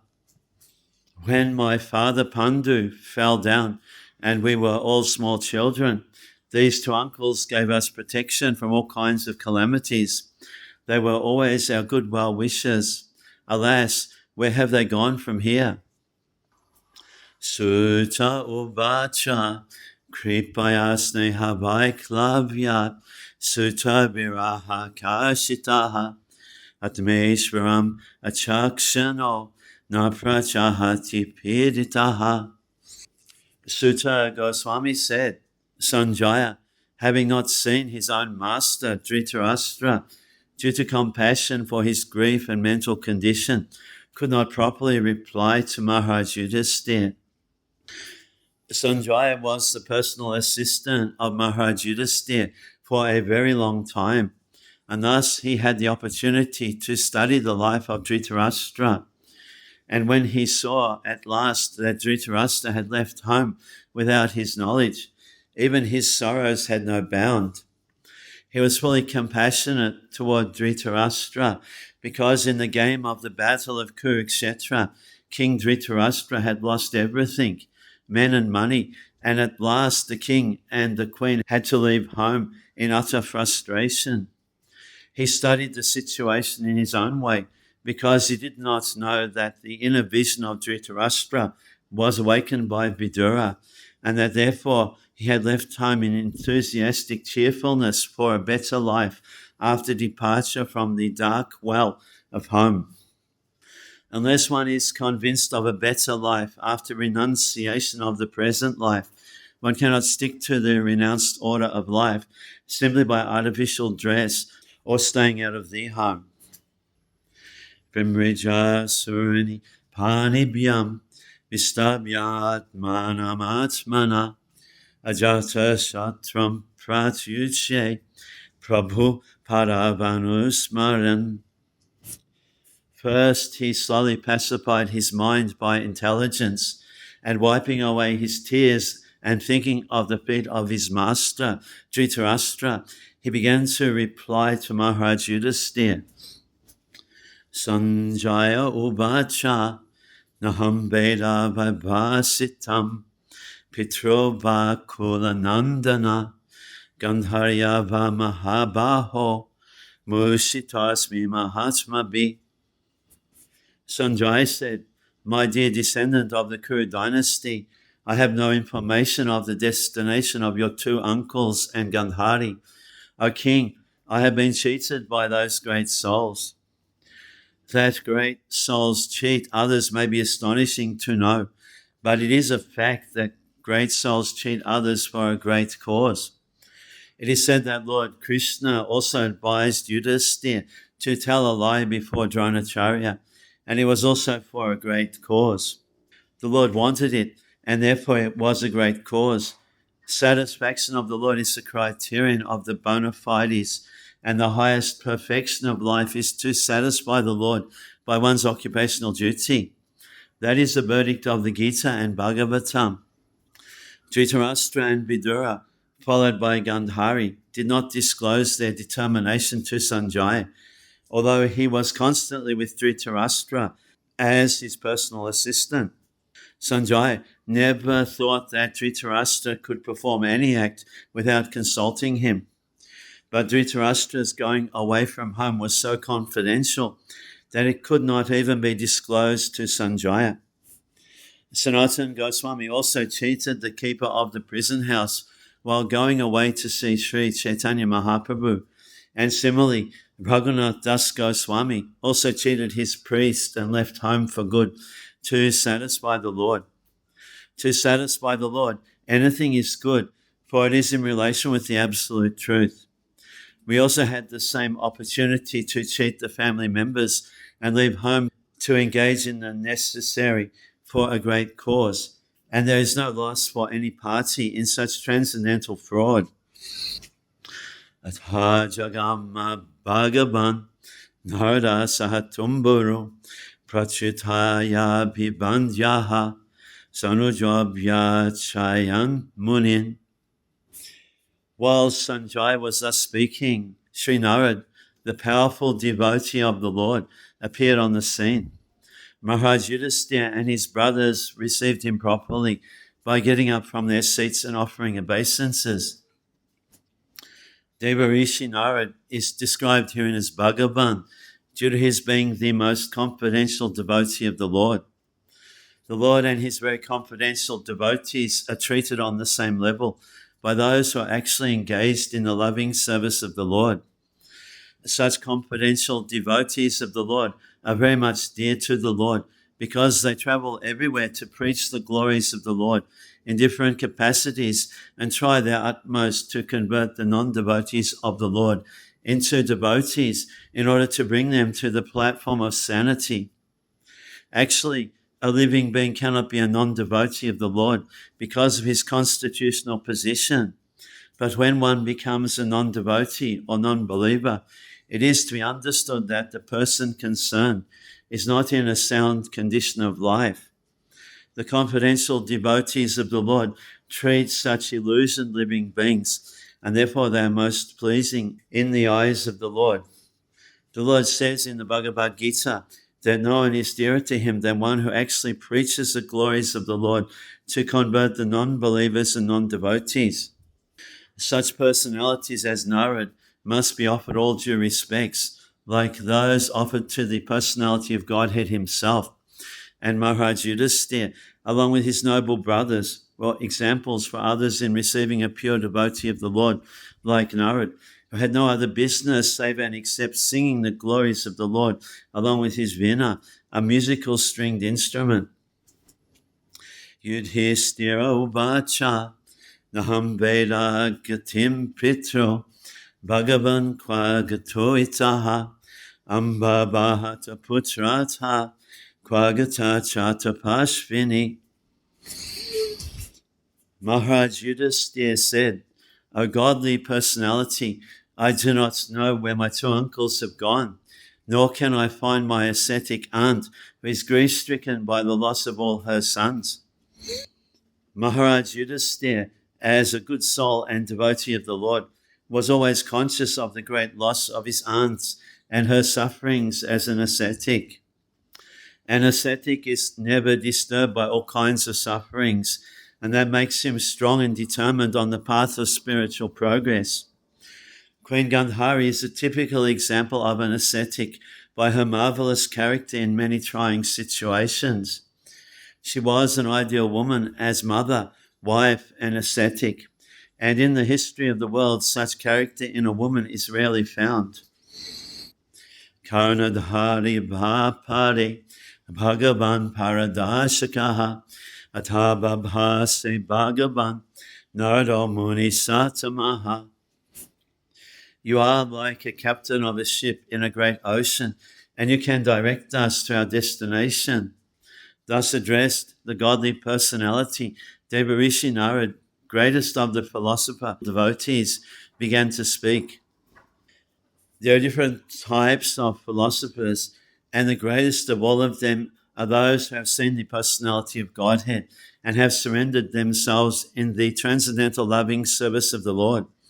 Among all such pure devotees of the Lord, Devarishi Narad is the chief, and therefore he has been described herein as the greatest of all philosopher devotees. Unless one is a sufficiently learned philosopher, by hearing the Vedanta philosophy from a bona fide spiritual master, one cannot be a learned philosopher devotee. One must be very faithful, learned, and renounced. Otherwise, one cannot be a pure devotee. A pure devotee of the Lord can give us direction towards the other end of nescience. Devarishi Narad used to visit the palace of Maharaj Yudhisthira because the Pandavas were all pure devotees of the Lord, and the Devarishi was always ready to give them good counsel whenever needed. Narada uvacha makanshana suchobrajan yadishvara vasham jagat lokaha sapala jasyame vahanti balim ishito sasamyunakti bhutani saibhaviyunankti cha. Sri Narad said, O pious king, do not lament for anyone, for everyone is under the control of the Supreme Lord. Therefore, all living beings and their leaders carry on worship to be well protected. It is He only who brings them together and disperses them. Every living being, either in this material world or in the spiritual world, is under the control of the Supreme Lord, the personality of Godhead. Beginning from Brahmaji, the leader of this universe, down to the insignificant ants, all are abiding by the order of the Supreme Lord. Thus, the constitutional position of the living being is subordination under the control of the Lord. The foolish living being, especially man, artificially rebels against the law of the Supreme and thus becomes chastised as an asura or lawbreaker. A living being is placed in a particular position by the order of the Supreme Lord, and he is again shifted from that place by the order of the Supreme Lord or his authorized agents. Brahma, Shiva, Indra, Chandra, Maharaj Yudhisthira, or in modern history, Napoleon, Akbar, Alexander, Gandhi, Subhash, or Nehru, all are servants of the Lord, and they are placed in and removed from their respective positions by the supreme will of the Lord. None of them is independent, even though such men or leaders rebel so as not to recognize the supremacy of the Lord. They are put under still more rigorous laws of the material world by different miseries. Only the foolish man, therefore, says that there is no God. Maharaj Yudhisthira was being convinced of this naked truth because he was greatly overwhelmed by the sudden departure of his old uncles and aunt. Maharaj Dhritarashtra was placed in that position according to his past deeds.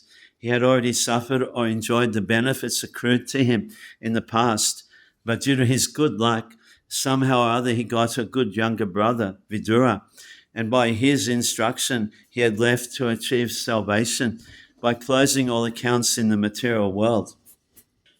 Ordinarily, no one can change the course of one's due happiness and distress by plan. Everyone has to accept them as they come under the subtle arrangement of Kala, or invincible time.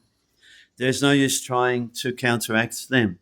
The best thing is, therefore, that one should endeavor to achieve salvation, and this prerogative is given only to man because of his developed condition of mental activities and intelligence.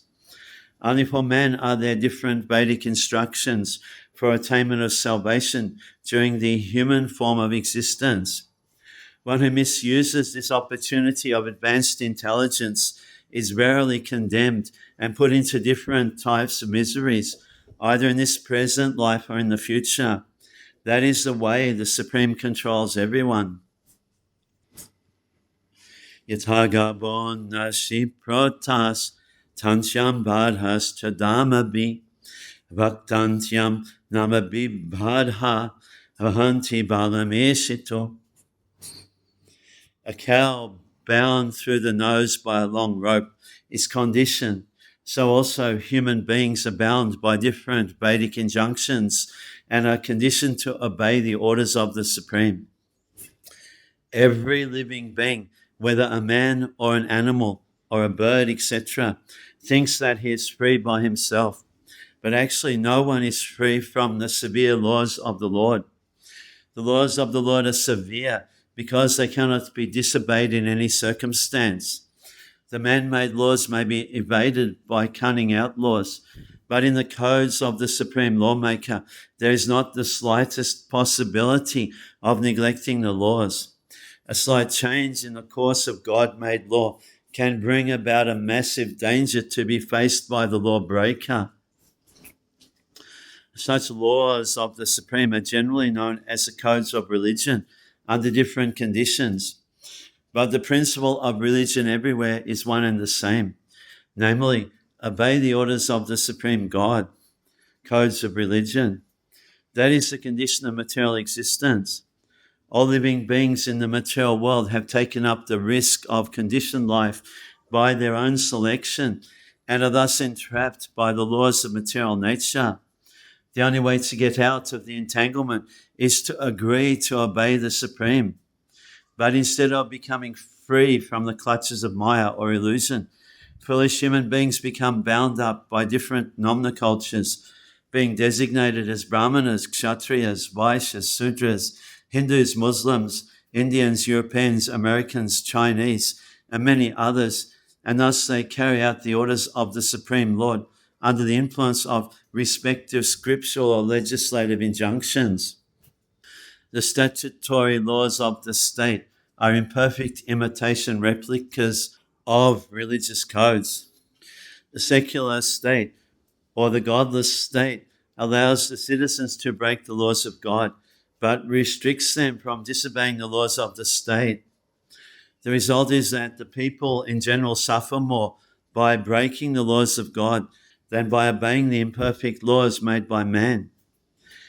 Every man is imperfect by constitution under conditions of material existence, and there is not the least possibility of enacting a perfect legislation by the most materially advanced man. On the other hand, there is no such imperfection in the laws of God. If they are educated in the laws of God, there is no necessity of a makeshift legislative council of aimless men. There is necessity of change in the makeshift laws of man, but there is no change in the God-made laws because they are made perfect by the all-perfect personality of Godhead. Codes of religion, scriptural injunctions are made by liberated representatives of God in consideration of different conditions of living. And by carrying out the orders of the Lord gradually, the conditioned living beings become free from the clutches of material existence. The factual position of the living being is, however, that he is the eternal servitor of the Supreme Lord. In his liberated state, he renders service to the Lord in transcendental love and thus enjoys a life of full freedom, even sometimes on the equal level with the Lord, or sometimes more than the Lord. But in the conditioned material world, every living being wants to be the Lord of other living beings, and thus by the illusory Maya, such mentality of lording it becomes a cause of further extension of conditional life. So in the material world, the living being is still more conditioned until he surrenders unto the Lord by reviving his original state of eternal servitorship. That is the last instruction of the Bhagavad Gita and all other recognized scriptures of the world. Yata kridopas karanam samyoga vigamo iha Ichaya kriditus yatam tataiba sechayan rinam. As a player sets up and disperses his playthings according to his own sweet will, so the supreme will of the Lord brings men together and separates them. We must know for certain that the particular position in which we are now set up is an arrangement of the supreme will in terms of our own acts in the past. The Supreme Lord is present as the localized Paramatma in the heart of every living being, as it is said in the Bhagavad Gita. And therefore he knows everything of our activities in every stage of our lives. The reactions of our actions are rewarded by him by placing us in some particular place. A rich man gets his son born with a silver spoon in his mouth, but the child who came as the rich man's son deserves such a place, and therefore he is placed there by the will of the Lord. And at a particular moment when the child has to be removed from that place, he is also carried by the will of the Supreme, even if the child or the father does not wish to be separated from the happy relation. The same thing happens in the case of a poor man also. Neither rich man nor poor man has any control over such meetings or separations of living beings. The example of a player and his playthings should not be misunderstood. One may argue that the Lord is bound to award the reactionary results of our own actions, and thus the example of a player cannot be applied. But it is not so. We must always remember that the Lord is the supreme will, and he is not bound by any law. Generally, the law of karma is that one is awarded the result of one's own actions, but in special cases, by the will of the Lord, such resultant actions are changed also. But this change can be effected by the will of the Lord only, and no other. Therefore, the example of the player cited in this verse is quite appropriate, for the supreme will is absolutely free to do whatever he likes, and because he is all perfect, there is no mistake in any of his actions or reactions. These changes of resultant actions are especially rendered by the Lord when a pure devotee is involved. It is assured in the Bhagavad Gita that the Lord saves a pure devotee who has surrendered unto him without reservation from all sorts of reactions of sins. And there is no doubt about this. There are hundreds of examples of this by the Lord in the history of the world. If the Lord is able to change the resultant reactions of one's past deeds, then certainly he is not himself bound up by any action or reaction of his own deeds.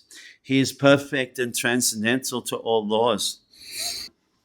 Yanmanyase dhruvam lokam adhruvam vana chobhayam sabatana hisochyaste sneharanyatra mohajat. O King, in all circumstances, whether you consider the soul to be an eternal principle, or the material body to be perishable, or everything to exist in the impersonal absolute truth, or everything to be an inexplicable combination of matter and spirit, feelings of separation are due only to illusory affection and nothing more. The actual fact is that every living being is an individual part and parcel of the Supreme Being, and his constitutional position is subordinate cooperative service. Either in his conditional material existence or in his liberated position of full knowledge and eternity, the living entity is eternally under the control of the Supreme Lord. But those who are not conversant with factual knowledge put forward many speculative propositions about the real position of the living entity. It is admitted, however, by all schools of philosophy that the living being is eternal and that the covering body of 5 material elements is perishable and temporary. The eternal living entity transmigrates from one material body to another by the law of karma, and material bodies are perishable by their fundamental structures. Therefore, there is nothing to be lamented in the case of the souls being transferred into another body or the material body perishing at a certain stage. There are others also who believe in the merging of the spirit soul in the Supreme Spirit when it is uncovered by the material engagement. And there are others also who do not believe in the existence of spirit or soul, but believe in tangible matter. In our daily experience, we find so many transformations of matter from one form to another, but we do not lament such changing features. In either of the above cases, the force of divine energy is uncheckable. No one has any hand in it, and thus there is no cause of grief.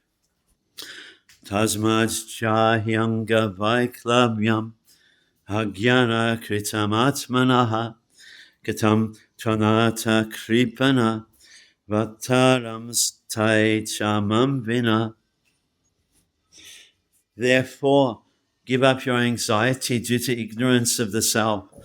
You are now thinking of how they, who are helpless, poor creatures, will exist without you. When we think of our kith and kin being helpless and dependent on us, it is all due to ignorance. Every living creature is allowed all protection by the order of the Supreme Lord in terms of each one's acquired position in the world. The Lord is known as Bhuta Brit, one who gives protection to all living beings. Once to discharge his duties only the Supreme Lord can give protection to anyone else. This is explained more clearly in the following verse. Kala kama gunadhino dehoyam panshabotikaha katamanyams to gopayat sapagrastoyat haparam. This gross material body made of 5 elements is already under the control of eternal time, kala, action, karma, and the modes of material nature, guna. How then can it, being already in the jaws of the serpent, protect others?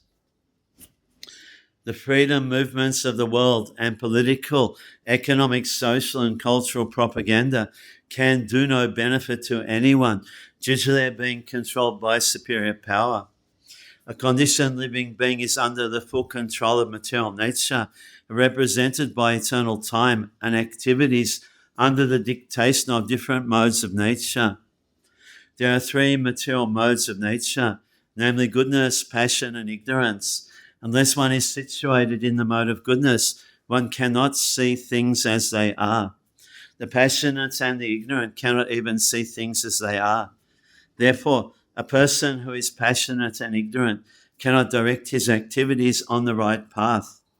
Only the man in the quality of goodness can help to a certain extent. Most persons are passionate and ignorant, and therefore their plans and projects can hardly do any good to others.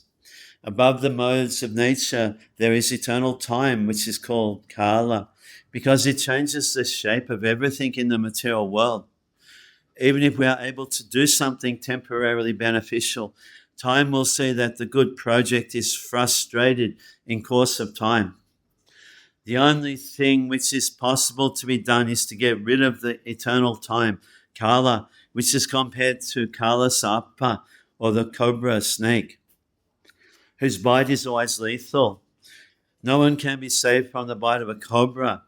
The best remedy for getting out of the clutches of the cobra like Kala or its integrity, the modes of nature, is bhakti yoga, as it is recommended in the Bhagavad Gita. The highest perfectional project of philanthropic activities is to engage everyone in the act of preaching bhakti yoga all over the world, because that alone can save the people from the control of Maya, or the material nature represented by Kala, Karma, and Guna, as described above. The Bhagavad Gita confirms this definitely. Ahashtani sahashtanam apadani chatuspadam plaguni tatra mahatam jiva jivasya jivanam.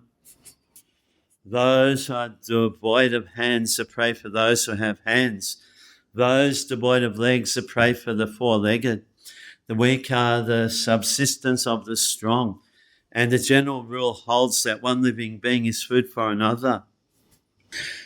A systematic law of subsistence in the struggle for existence is there by the supreme will, and there is no escape for anyone by any amount of planning.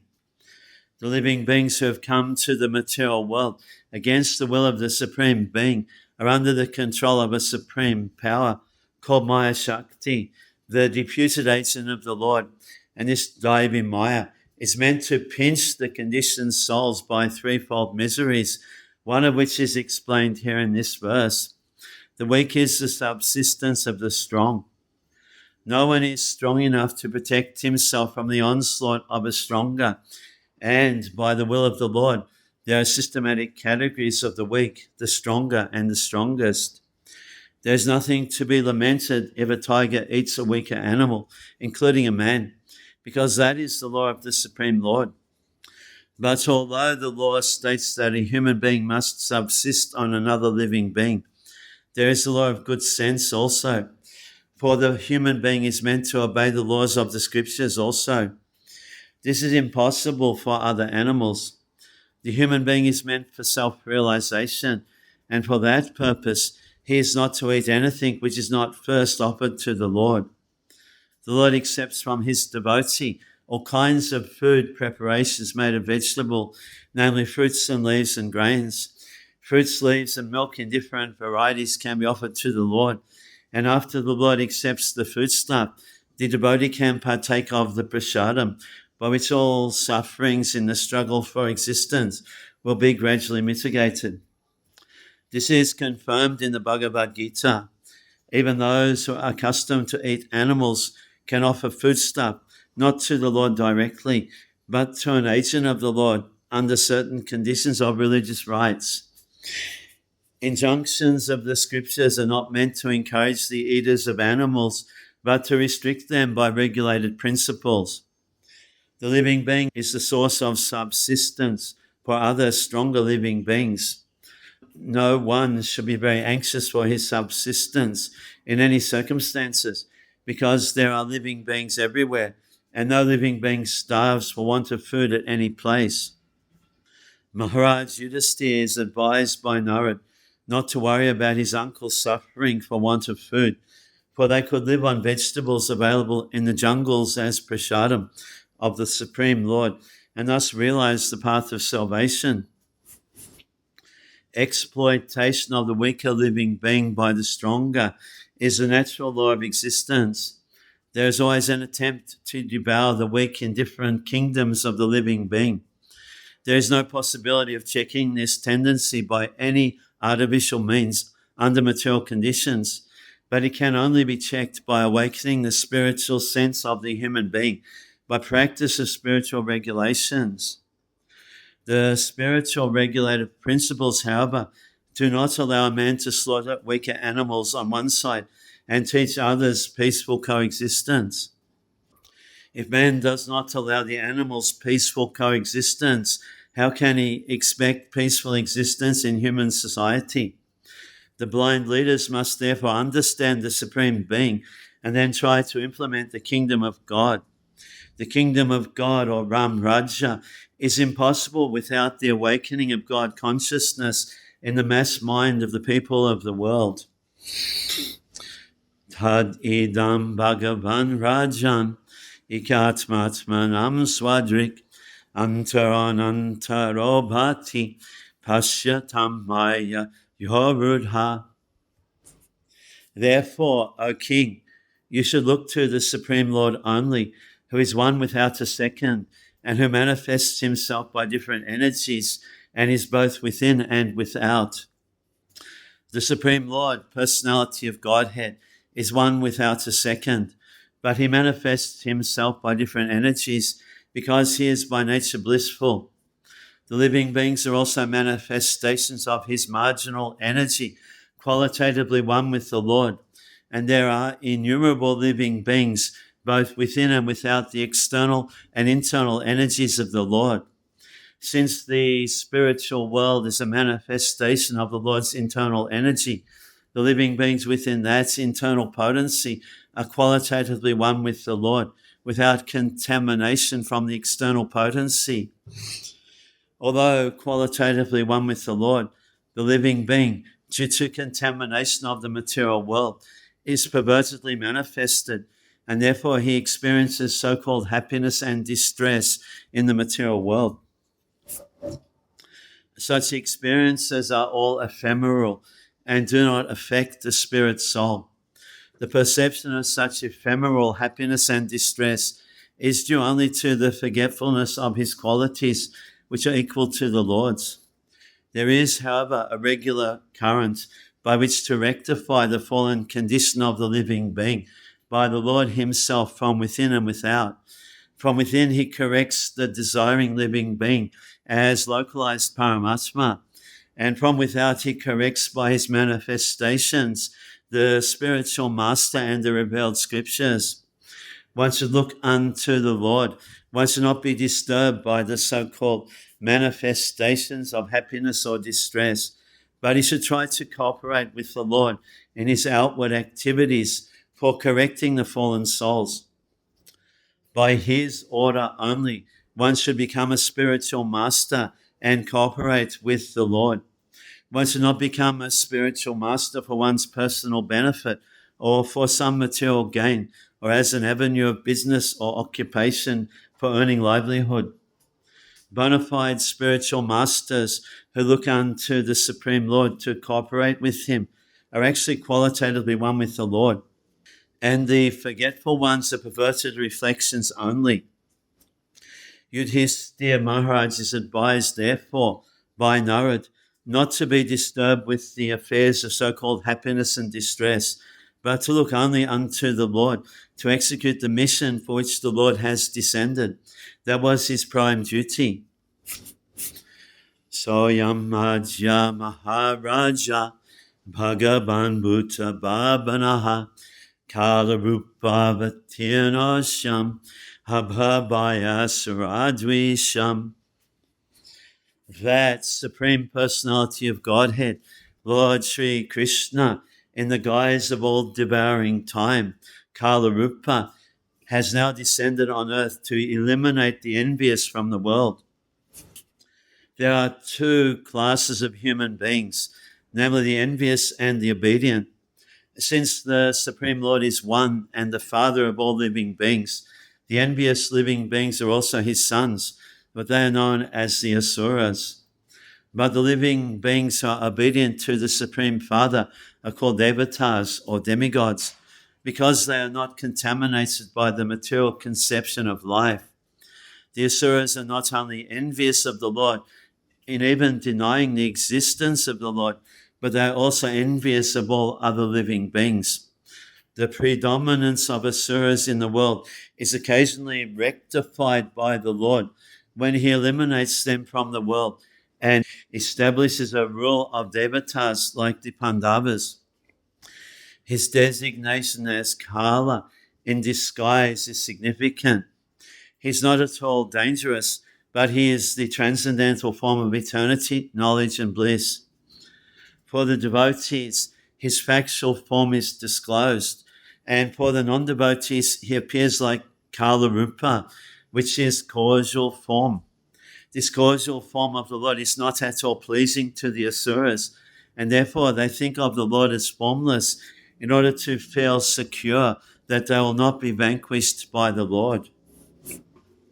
Nishparitam deva krityam abhashesham pratikshate tabadhyujam abhekshadvam bhavadyabadiheshvaraha.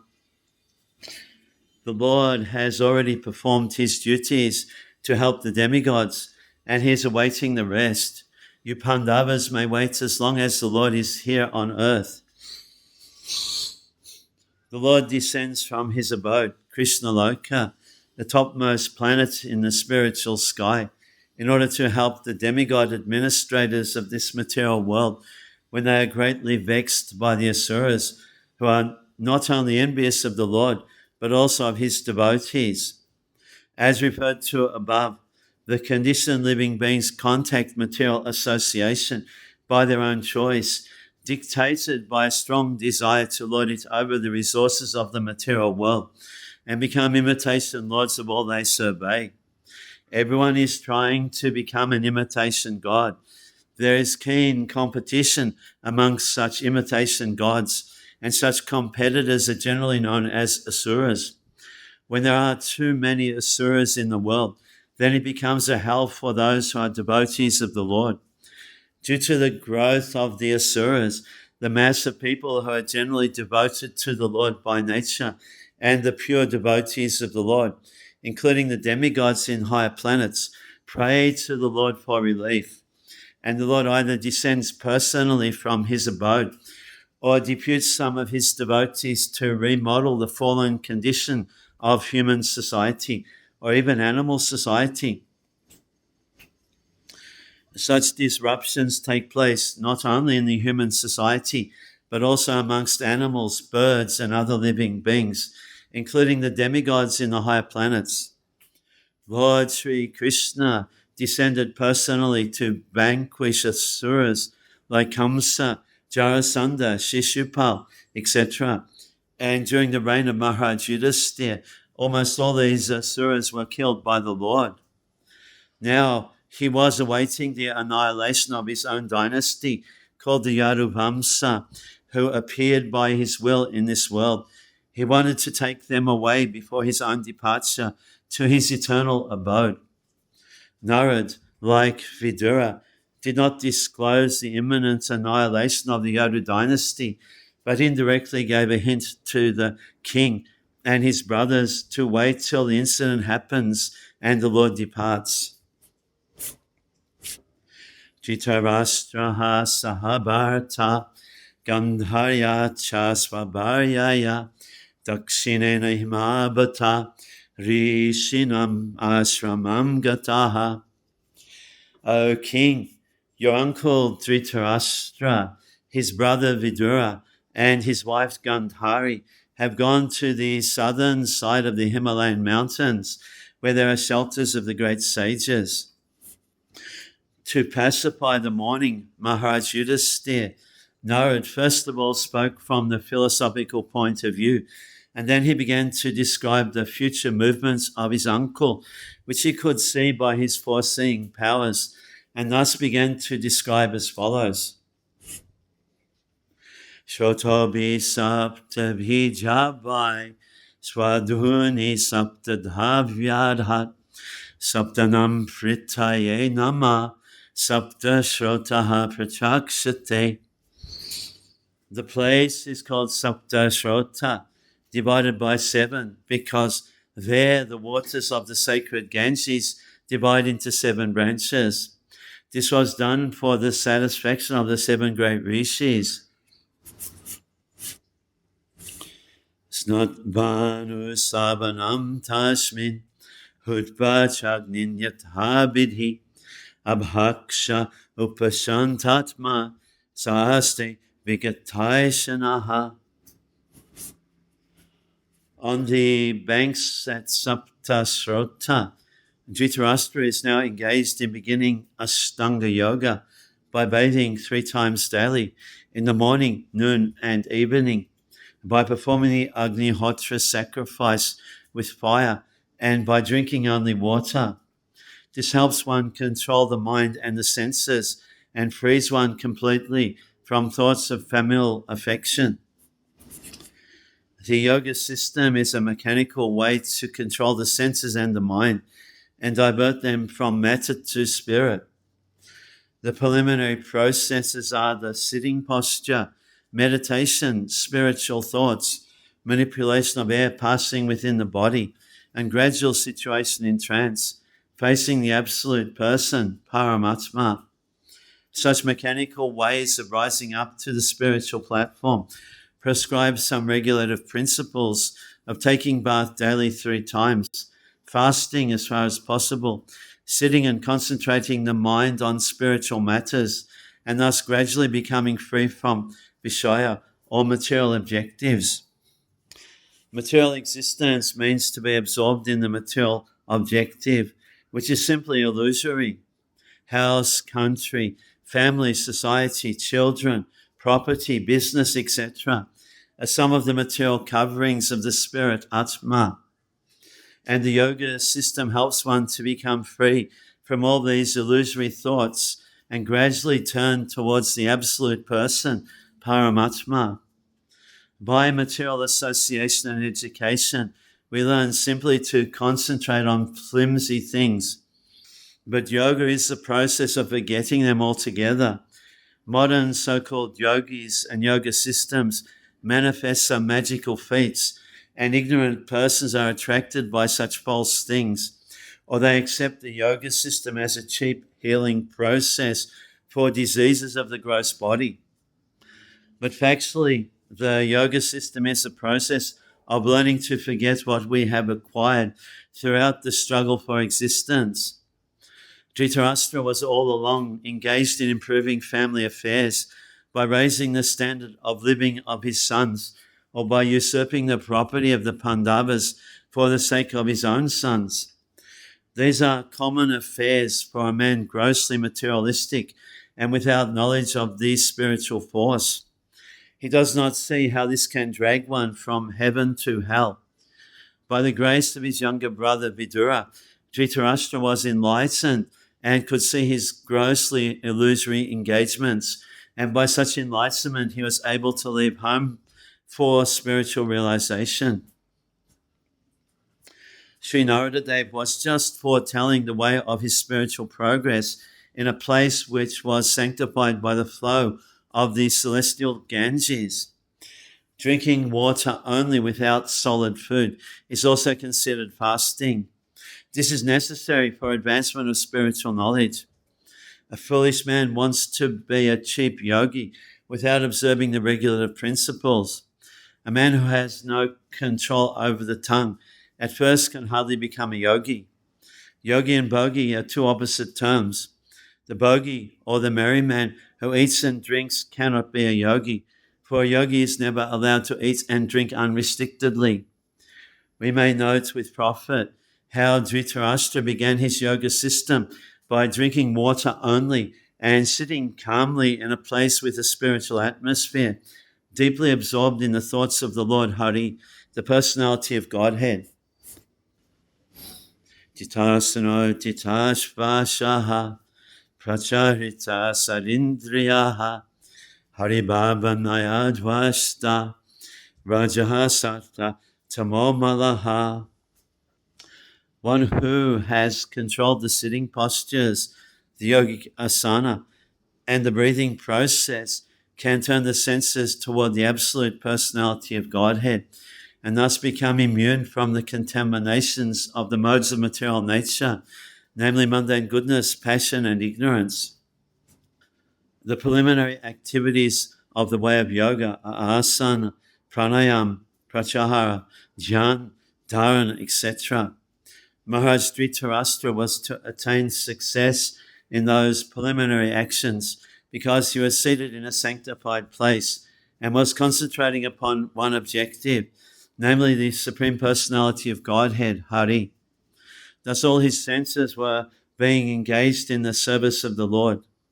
This process directly helps the devotee to get freedom from the contaminations of the three material modes of nature. Even the highest mode, the material mode of goodness, is also a cause of material bondage. And what to speak of the other qualities, namely passion and ignorance. Passion and ignorance increase the material propensities of hankering for material enjoyment, and a strong sense of lust provokes the accumulation of wealth and power. One who has conquered these two base mentalities and has raised himself on the platform of goodness, which is full of knowledge and morality, cannot also control the senses, namely the eyes, the tongue, the nose, the ear, and touch. But one who has surrendered himself unto the lotus feet of Lord Hari, as above mentioned, can transcend all influences of the modes of material nature and be fixed in the service of the Lord. The Bhakti Yoga process, therefore, directly applies senses to the loving service of the Lord. This prohibits the performer from engaging in material activities. This process of turning the senses from material attachment to the loving transcendental service of the Lord is called pratyahara, and the very process is called pranayam. ultimately ending in samadhi, or absorption in pleasing the Supreme Lord Hari by all means. Vijnanatmani samjyoja ketragye pravilapyatam brahmaniatmanam hare gatam bharami bambare. Dhritarashtra will have to amalgamate his pure identity with intelligence and then merge into the Supreme Being with knowledge of his qualitative oneness as a living entity with the Supreme Brahman. Being freed from the blocked sky, he will have to rise to the spiritual sky. The living being, by his desiring to lord it over the material world and declining to cooperate with the Supreme Lord, contacts the sum total of the material world, namely the Mahat Tattva, and from the Mahat Tattva, his false identity with the material world, intelligence, mind, and the senses is developed. This covers his pure spiritual identity. By the yogic process, when his pure identity is realized, which is known as self-realization, then one has to revert to the original position by amalgamating the 5 gross elements and the subtle elements, mind and intelligence, into the Mahat Tattva again. Thus, getting freed from the clutches of the Mahat Tattva, he has to merge in the existence of the Supersoul. In other words, he has to realize that qualitatively he is non-different from the Supersoul, and thus he transcends the material sky by his pure identical intelligence, and thus becomes engaged in the transcendental loving service of the Lord. This is the highest perfectional development of spiritual identity, which was attained by Dhritarashtra by the grace of Vidura and the Lord. The Lord's mercy was bestowed upon him by his personal contact with Vidura, and when he was actually practicing the instructions of Vidura, the Lord helped him to attain the highest perfectional stage. A pure devotee of the Lord does not live in any planets of the material sky, nor does he feel any contact with material elements. His so-called material body does not exist. Being surcharged with the spiritual current of the Lord's identical interest, and thus he is permanently freed from all contaminations of the sum total of the Mahatattva. He is always in the spiritual sky, which he attains by being transcendental to the 7-fold material coverings by the effect of his devotional service. The conditioned souls are within the coverings, whereas the liberated soul is far beyond the cover. Twastamaya gunodako nirudha karanashrayaha nivatita kilahara aste stanu ivachalaha tasyantaraya maibhabhu sanyastakila kamanaha. He will have to suspend all the actions of the senses, even from the outside, and will have to be impervious to the interactions of the senses, which are influenced by the modes of material nature. After renouncing all material duties, he must become immovably established beyond all sources of hindrances on the path. Dhritarashtra had attained by the yogic process this stage of negation of all sorts of material reaction. The effects of the material modes of nature draw the victim to the indefatigable desires of enjoying matter, but one can escape such false enjoyment by the yogic process. Every sense is always busy in searching for its food, and thus the conditioned soul is assaulted from all sides and has no chance to become steady in any pursuit. Maharaj Yudhisthira was advised by Narad not to disturb his uncle by attempting to bring him back home. He was now beyond the attraction of anything material. The material modes of nature, the gunas, have their different modes of activities, but above the material modes of nature, there is a spiritual mode also, which is absolute. Nirguna means without reaction. The spiritual mode and its effect are identical. Therefore, the spiritual quality is distinguished from its material counterpart by the word niguna.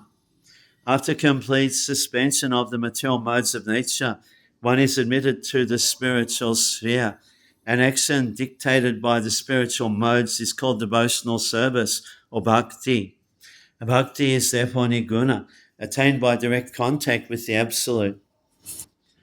Sabha adyatanad rajan parataha panchameyahani kalebaram hasyati swam tacha bhasmi bhavisyati. O king, he will quit his body, most probably on the 5th day from today, and his body will turn to ashes. Narad Muni's prophecy prohibited Yudhisthira Maharaj to go to the place where his uncle was staying, because even after quitting the body by his own mystic power, Dhritarashtra would not be in need of any funeral ceremony, because Narad Muni indicated that his body by itself would burn to ashes. The perfection of the yoga system is attained by such mystic power. The yogi is able to quit his body by his own choice of time and can attain any planet he desires by turning the present body into ashes by self-made fire. Hayamani agni videhi patyupatni sahotaje bahistita patim sadvi tamagni vekshati. While outside, observing her husband, who will burn in the fire of mystic power, along with his thatched cottage, his chaste wife will enter the fire with rapt attention. Gandhari was an ideal chaste lady, a life companion of her husband, and therefore, when she saw her husband burning in the fire of mystic yoga, along with his cottage of leaves, she despaired. She left home after losing her 100 sons, and in the forest she saw that her most beloved husband was also burning.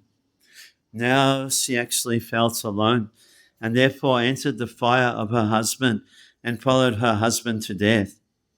This entering of a chaste lady into the fire of her dead husband is called the sati rite, and the action is considered to be most perfect for a woman. In a later age, this sati rite became an obnoxious criminal affair because the ceremony was forced upon even an unwilling woman. In this fallen age, it is not possible for any lady to follow the sati rite as chastely as it was done by Gandhari and others in past ages. A chaste wife like Gandhari would feel the separation of her husband to be more burning than actual fire. Such a lady can observe the sati rite voluntarily, and there is no criminal force by anyone. When the rite became a formality only, and force was applied upon a lady to follow the principle, actually became criminal, and therefore the ceremony was to be stopped by state law. This prophecy of Narad Muni to Maharaj Yudhisthira forbade him to go to his widow aunt. Viduras tu taras chariyam nisamya kurnandana hasha shoka yutas tasmat ganta tirtha nishebakaha. Vidura, being affected with delight and grief, will then leave that place of sacred pilgrimage. Vidura was astonished to see the marvelous departure of his brother Dhritarashtra as a liberated yogi, for in his past life he was much attached to materialism. Of course, it was only due to Vidura that his brother attained the desirable goal of life. He was therefore glad to learn about it, but he was sorry that he could not make his brother turn into a pure devotee.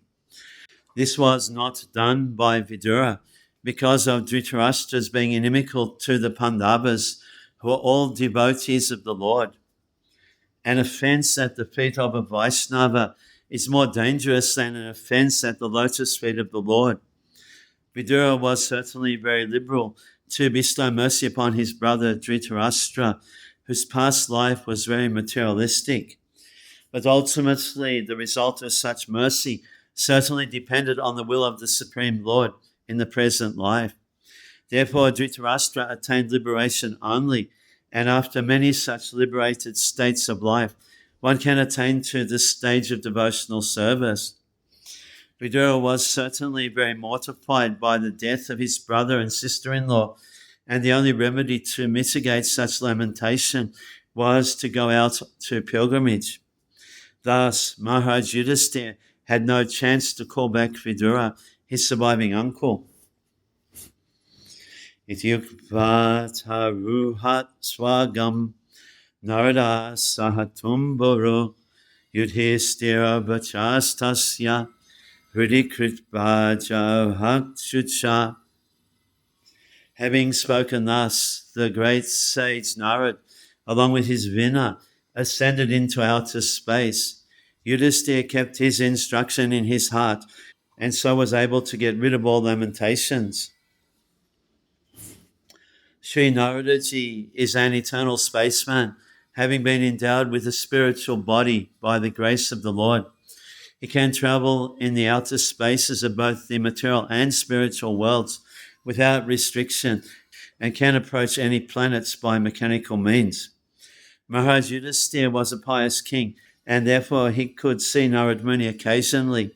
Anyone who desires to see Narad Muni must first be pious and follow in the footsteps of Narad Muni.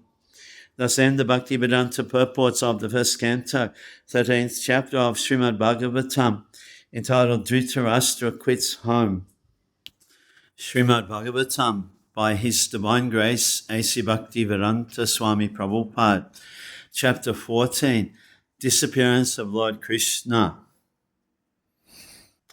Sutta uvacha samprastite dwarkayam Jishnu bandhu didrikshaya gyatam cha punyaslokasya krishnasya cha vichestitam. Sri Sutta Goswami said, Arjuna went to Dwarka to see Lord Sri Krishna and other friends, and also to learn from the Lord of his next activities. As stated in the Bhagavad Gita, the Lord descended on earth for the protection of the faithful and annihilation of the impious. So after the battle of Kurukshetra and establishment of Maharaj Yudhisthira, the mission of the Lord was complete. The Pandavas, especially Sri Arjuna, were eternal companions of the Lord, and therefore Arjuna went to Dwarka to hear from the Lord of his next program of work. Yatitaha katitin masas tadanaya tatajuna tadashagora rupani nimittani kurudvaha. A few months passed and Arjuna did not return. Maharaj Yudhisthira then began to observe some inauspicious omens which were fearful in themselves. Lord Sri Krishna, the Supreme Personality of Godhead, is ad infinitum, more powerful than the most powerful sun of our experience. Millions and billions of suns are created by him and annihilated by him within his one breathing period. In the material world, the sun is considered to be the source of all productivity and material energy, and due to the sun only, we can have the necessities of life. Therefore, during the personal presence of the Lord on the earth, all paraphernalia of our peace and prosperity, especially religion and knowledge, were in full display because of the Lord's presence, just as there is a full flood of light in the presence of the glowing sun.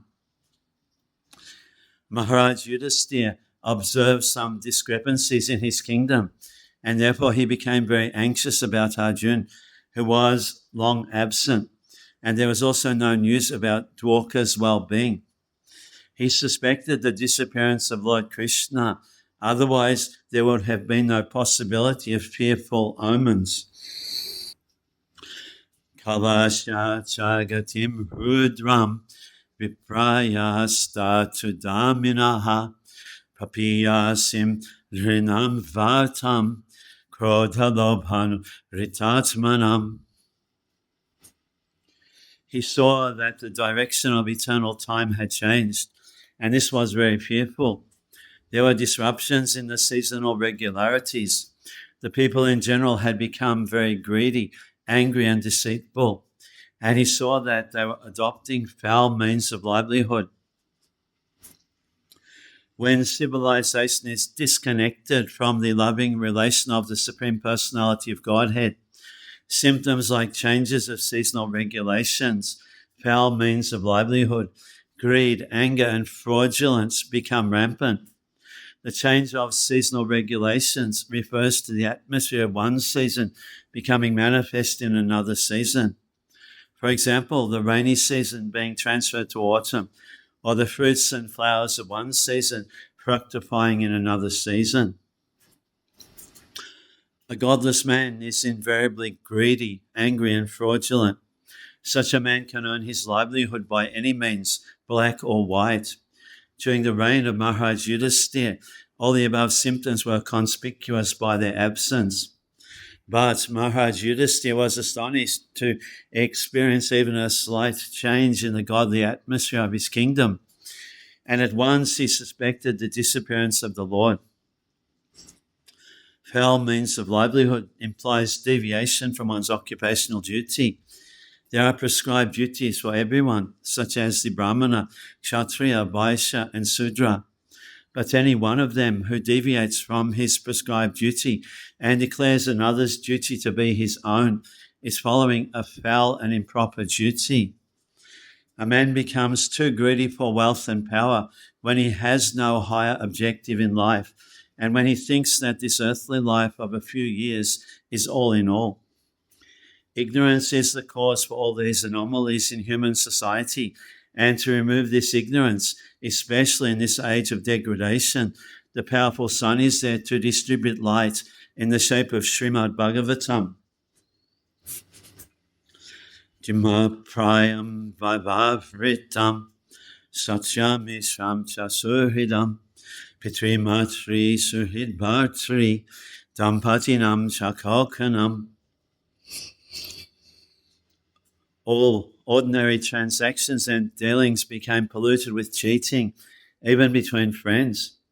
And in familial affairs, there was always misunderstanding between fathers and mothers and sons, and between well-wishers and between brothers. Even between husband and wife, there was always strain and quarrel. A conditioned living being is endowed with 4 principles of malpractice, namely errors, insanity, inability, and cheating. These are signs of imperfection, and out of the 4, the propensity to cheat others is most prominent. And this cheating practice is there in the conditioned souls, because the conditioned souls are primarily in the material world, imbued with an unnatural desire to lord it over the material world. A living being in his pure state is not conditioned by the laws, because in his pure state he is conscious that a living being is eternally subservient to the Supreme Being, and thus it is always good for him to remain subservient instead of falsely trying to lord it over the property of the Supreme Lord.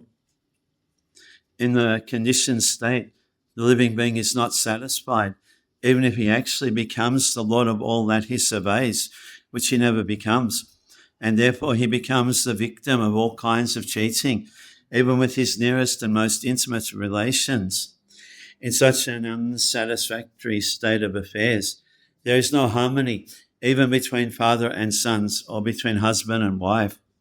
But all these contending difficulties can be mitigated by one process, and that is devotional service of the Lord. The world of hypocrisy can be checked only by counteraction of devotional service of the Lord and nothing else.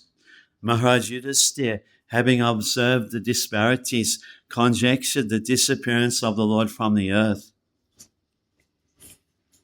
Nimittani acharishtani kaletu anugatenrinam labdharya dhamma parakritim jisvabhochanujam nipaha. In course of time, it came to pass that people in general became accustomed to greed, anger, pride, etc. Maharaj Yudhisthira, observing all these omens, spoke to his younger brother. A pious king like Maharaj Yudhisthira at once became perturbed when there were such inhuman symptoms as greed, anger, irreligiosity, and hypocrisy rampant in society. And it appears from this statement that all these symptoms of degraded society were unknown to the people of the time. And it was astonishing for them to have experienced them with the advent of the Kali Yuga, or the age of quarrel. Yudhisthira uvacha sampresito dvarakayam jishnu bandhu didrikshaya gyatam cha punyaslokasya krishnasya cha vichestitam. Maharaj Yudhisthira said to his younger brother Bhimsena, I sent Arjuna to Dwarka to meet his friends and to learn from the personality of Godhead Krishna of his program of work. Gataha saptadhunamasa vimasena tabajunaha nayati kasya vahetu naham vededamanjasa. Since he departed, 7 months have passed, yet he has not returned. I do not know factually how things are going there. Api deva rishinadista sakalo yamupastitaha yadatsmanangam akridam bhagavan ushrikshati.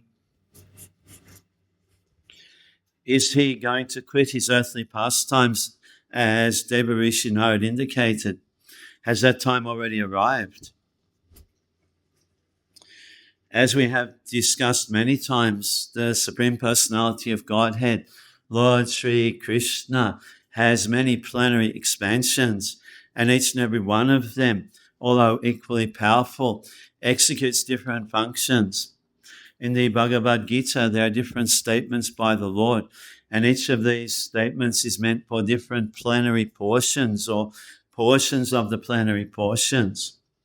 For example, Sri Krishna, the Lord says in the Bhagavad Gita, whenever and wherever there is the decline in religious practice, O descendant of Bharat, and the predominant rise of irreligion, at that time I descend myself. O son of Kunti, Arjuna, I am the taste of water, the light of the sun and the moon, the syllable Om in the Vedic mantras. I am the sound in ether and ability in man. If I should cease to work, then all these worlds would be put to ruination. I would also be the cause of creating unwanted population, and I would thereby destroy the peace of all sentient beings. Whatever action is performed by a great man, common men will follow in his footsteps, and whatever standards he sets by exemplary acts, all the world pursues. All the above statements of the Lord apply to different plenary portions of the Lord, namely his expansions of Sankarshan, Vasudeva, Pradyumna, Aniruddha, Narayan, etc. All these expansions are he himself by different transcendental expansions. And still the Lord, as Sri Krishna, functions in a different sphere of transcendental exchange with different grades of devotees. And yet, Lord Krishna, as he is, appears once in a day of Brahma, or after a lapse of 864 trillion solar years, in each and every universe, and all his transcendental pastimes are displayed in each and every universe in a routine spool. But in that routine spool, the functions of Lord Krishna, Lord Vasudeva, etc., are complex problems for the layman. There is no difference between the Lord's self and the Lord's transcendental body. The expansions execute differential activities. When the Lord, however, appears in his person as Lord Sri Krishna, his other plenary portions also join in him by his inconceivable potency called Yogamaya. And thus the Lord Krishna of Vrindavan is different from the Lord Krishna of Mathura or the Lord Krishna of Dwarka.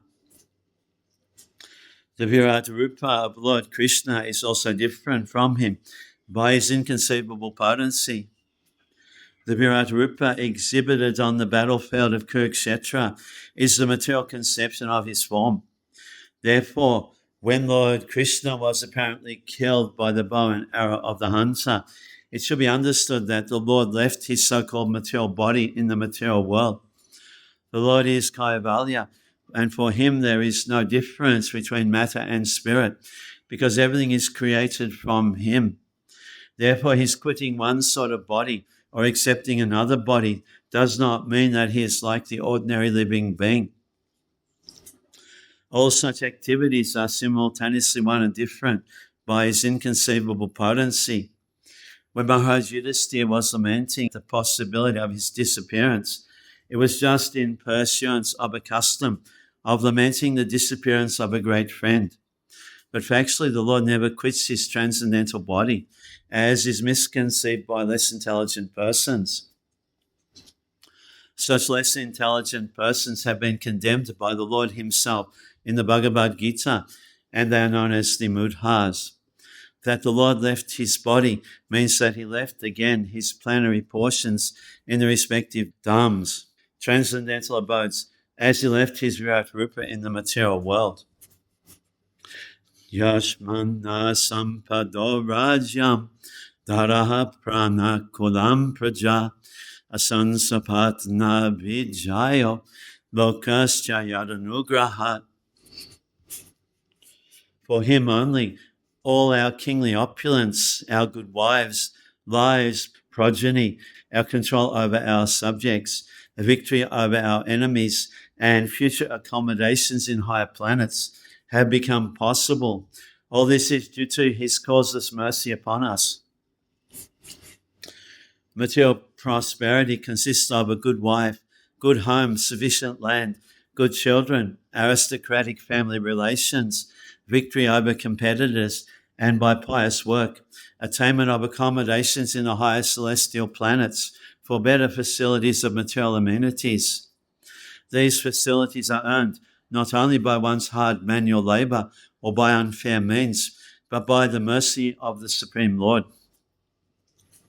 Prosperity earned by one's personal endeavor also depends on the mercy of the Lord. Personal labor must be there in addition to the Lord's benediction, but without the Lord's benediction, no one is successful simply by personal labor. The modernized man of Kali Yuga believes in personal endeavor and denies the benedictions of the Supreme Lord. Even a great sannyasi of India delivered speeches in Chicago protesting the benedictions of the Supreme Lord. But as far as Vedic Shastras are concerned, we find in the pages of Srimad-Bhagavatam the ultimate sanction for all success rests in the hands of the Supreme Lord. Maharaj Yudhisthira admits this truth in his personal success, and it behooves one to follow in the footsteps of a great king and devotee of the Lord to make life a full success. If one could achieve success without the sanction of the Lord, then no medical practitioner would fail to cure a patient. Despite the most advanced treatment of a suffering patient by the most up-to-date medical practitioner, there is death, and even in the most hopeless case, without medical treatment, a patient is cured astonishingly. Therefore, the conclusion is that God's sanction is the immediate cause for all happenings, good or bad. Any successful man should feel grateful to the Lord for all he has achieved. Pasyot patan narabhagra divyam bhomam sadaihikam darunam sham satadurat bhayam no buddhi mohanam. Just see, O man with a tiger's strength, how many miseries due to celestial influences, earthly reactions, and bodily pains, all very dangerous in themselves, are foreboding danger in the near future by diluting our intelligence. Material advancement of civilization means advancement of the reactions of the threefold miseries due to celestial influence, earthly reactions, and bodily or mental pains. By the celestial influence of the stars, There are many calamities like excessive heat, cold, rains or no rains, and the after effects of famine, disease and epidemic. And the aggregate result is agony of the body and the mind. Man-made material science cannot do anything to counteract all these threefold miseries. They're all punishments from the superior energy of Maya under the direction of the Supreme Lord. Therefore, our constant touch with the Lord by devotional service can give us relief without being disturbed in the discharge of our human duties. The Asuras, however, do not believe in the existence of God, and they make their own plans to counteract all these threefold miseries, and so they meet with failures every time. The Bhagavad Gita clearly states that the reaction of material energy is never to be conquered because of the binding effects of the three modes. They can simply be overcome by one who surrenders fully in devotion unto the lotus feet of the Lord. Ruvakshi Bahavom Mayam Srantyanga Punaha Punaha Viputas Chapi Hidaye Haradashyanti Vipriyam. The left side of my body, my thighs, arms and eyes are all quivering again and again. I am having heart palpitations due to fear. All this indicates undesirable happenings. Material existence is full of undesirables. Things we do not want are forced upon us by some superior energy, and we do not see that these undesirables are under the grip of the three modes of material nature. When a man's eyes, arms and thighs all quiver constantly, one must know that something is going to happen which is undesirable. These undesirables are compared with fire in the forest. No one goes in the forest to set fire, but fire automatically takes place in the forest, creating inconceivable calamities for the living beings of the forest. Such fire cannot be extinguished by any human efforts. The fire can only be extinguished by the mercy of the Lord, who sends clouds to pour water on the forest. Similarly, undesirable happenings in life cannot be checked by any number of plans. Such miseries can be removed only by the mercy of the Lord, who sends his bona fide representatives to enlighten human beings and thus save them from all calamities. Shivai sojantam adhityam abhivotyannalanana mamanga sameyoyam abhivati abhivruvat. Just see, O Bhima, how the she-jackal cries at the rising sun and vomits fire, and how the dogs bark at me fearlessly. These are some bad omens indicating something undesirable in the near future. Shashtaha kubanti mam swayam dakshinam pashabopare vahamscha purushabhagra lakshaye rudatomama. O Bhimsena, tiger amongst men. Now useful animals like cows are passing me on my left side, and lower animals like the asses are circumambulating me. My horses appear to weep upon seeing me. Mrityu duta kapatojam uluka kampayan manaha pratyulukascha kuvane vishvam vai sunyam ichataha. Just see, this pigeon is like a messenger of death. The shrieks of the owls and their rival crows make my heart tremble. It appears that they want to make a void of the whole universe. Drumra dishaha paridhaya kampate bhusahadribi nighatascha mahamstata sakam chastana hitsnubi. Just see how the smoke encircles the sky. It appears that the earth and mountains are throbbing. Just hear the cloudless thunder and see the bolts from the blue. Vayovati karaspasho Rajasavisrijam stamaha Ashrigba shanti jalada Bibhadsamiva sabataha. The wind blows violently, blasting dust everywhere and creating darkness.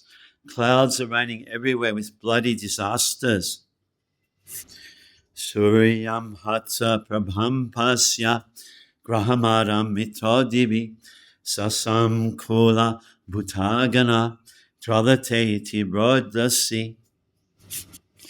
The rays of the sun are declining, and the stars appear to be fighting amongst themselves. Confused living entities appear to be ablaze and weeping. Nadyam naras chakshubhitaha saram sicha manam sicha najvalat yagni ajayana kaloyam kim vidhasyati. Rivers, tributaries, ponds, reservoirs, and the mind are all perturbed. Butter no longer ignites fire. What is this extraordinary time? What is going to happen? Na pibanti stanam vatsa na duyanti chamataraha rudanti ashumukhagavo narisyanti rishabhabraje. The calves do not suck the teats of the cows, nor do the cows give milk. They are standing, crying, tears in their eyes, and the bulls take no pleasure in the pasturing grounds. Daibata rudantiba sujanti hiuchalanticha imejana paragrama prajana karashramaha brashta sriyaniranandaha kimagham dasayantinaha. The deities seem to be crying in the temple, lamenting and perspiring. They seem about to leave. All the cities, villages, towns, gardens, mines, and hermitages are now devoid of beauty and bereft of all happiness. I do not know what sort of calamities are now awaiting us. Manya itama hodpati nuna bhagavata padai ananya purusha ashvibi hinabu hata subhagha. I think that all these earthly disturbances preclude some greater loss to the good fortune of the world. The world was fortunate to have been marked with the footprints of the lotus feet of the Lord. These signs indicate that this will no longer be. Iti chintaya tastasya dristaristena chetasa bragya prachyagamad brahman Yadupurya kapidwajaha. O Brahmana Shunika, while Maharaj Yudhisthira, observing the inauspicious signs on the earth at that time, was thinking to himself, Arjuna came back from the city of the Yarus, Dwarka. Tam parayo nipatitam ayatra purvam aturam adho vadanam abindam shijantam nayanab jayo. When he bowed at his feet, the king saw that his dejection was unprecedented. His head was down, and tears glided from his lotus eyes. Vilokyo dvigna hridayo vichayam anujam nripaha prichati sma suhin madye samsmaran naradheritam. Seeing Arjuna pale due to heartfelt anxieties, the king, remembering the indications of the sage Narad, questioned him in the midst of friends. Yudhisthira uvacha kachidanatha puryam naha swajana sukhamasate madhuboja dashaha satvatandaka. Maharaj Yudhisthira said, My dear brother, please tell me whether our friends and relatives, such as Madhu, Bhoj, Dashaha, Aha, Satvata, Andhaka, and the members of the Yadu family are all passing their days in happiness. Shuromata mahakachit swasti aste bhata marishaha matulaha sanujakachit Kushali Anakadundubi. Is my respectable grandfather Suresh in a happy mood? And are my maternal uncle and his younger brothers all doing well? Sapta swasaras tatpatnyo matulanya sahatmajaha. Sapta swasaras tatpatnyo matulanya sahatmajaha. Aste sasnu sahakshemam devaki pramukha swayam. His 7 wives, headed by Devaki, are all sisters. Are they and their sons and daughters-in-law all happy? Kachid Raja Hukojibati Asatputrasya Chanujaha Hridikasa Sutakruro Jayantagada Sarnaha Aste Kushalam Kachit Yecha Satrujit Adayaha Kachidaste Sukham Ramo Bhagavan Sapatam Prabhu.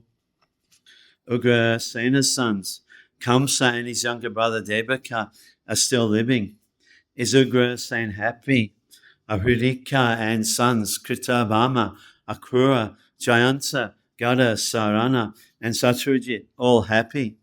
How is Balaram, the personality of Godhead and the protector of devotees? Hastinapur, the capital of the Pandavas, was situated somewhere near present New Delhi, and the kingdom of Ugrasena was situated in Mathura. While returning to Delhi from Dwarka, Arjuna must have visited the city of Mathura, and therefore the inquiry about the king of Mathura is valid. Amongst the various names of the relatives, the name of Rama or Balaram, eldest brother of Lord Krishna, is added with the word personality of Godhead, because Lord Balaram is the immediate expansion of Vishnu Tattva as Prakash Vigraha of Lord Krishna. The Supreme Lord, although one without a second, expands himself as many other living beings. The Vishnu Tattva living beings are expansions of the Supreme Lord, and all of them are qualitatively and quantitatively equal with the Lord. But expansions of the Jiva Shakti, the category of the ordinary living beings, are not at all equal with the Lord. One who considers the Jiva Shakti and the Vishnu Tattva to be on an equal level is considered a condemned soul of the world. Sri Rama or Balaram is the protector of the devotees of the Lord. Baladev acts as the spiritual master of all devotees, and by his causeless mercy, the fallen souls are delivered. Sri Baladev appeared as Sri Nityananda Prabhu during the advent of Lord Chaitanya, and the great Lord Nityananda Prabhu exhibited his causeless mercy by delivering a pair of extremely fallen souls, namely Jagai and Madhai. Therefore, it is particularly mentioned herein that Balaram is the protector of the devotees of the Lord. By his divine grace only, one can approach the Supreme Lord Sri Krishna, and thus Sri Balaram is the mercy incarnation of the Lord, manifested as the spiritual master, the savior of the pure devotees. Pradyumanaha sarvavrishnenam sukhamaste mahavrataha gambira rayo anuvrudho vadhate bhagavanuta. How is Pradyumna, the great general of the Vrishni family? Is he happy? And is Aniruddha, the plenary expansion of the personality of Godhead, faring well? Pradyumna and Aniruddha are also expansions of the personality of Godhead, and thus they are also Vishnu Tattva.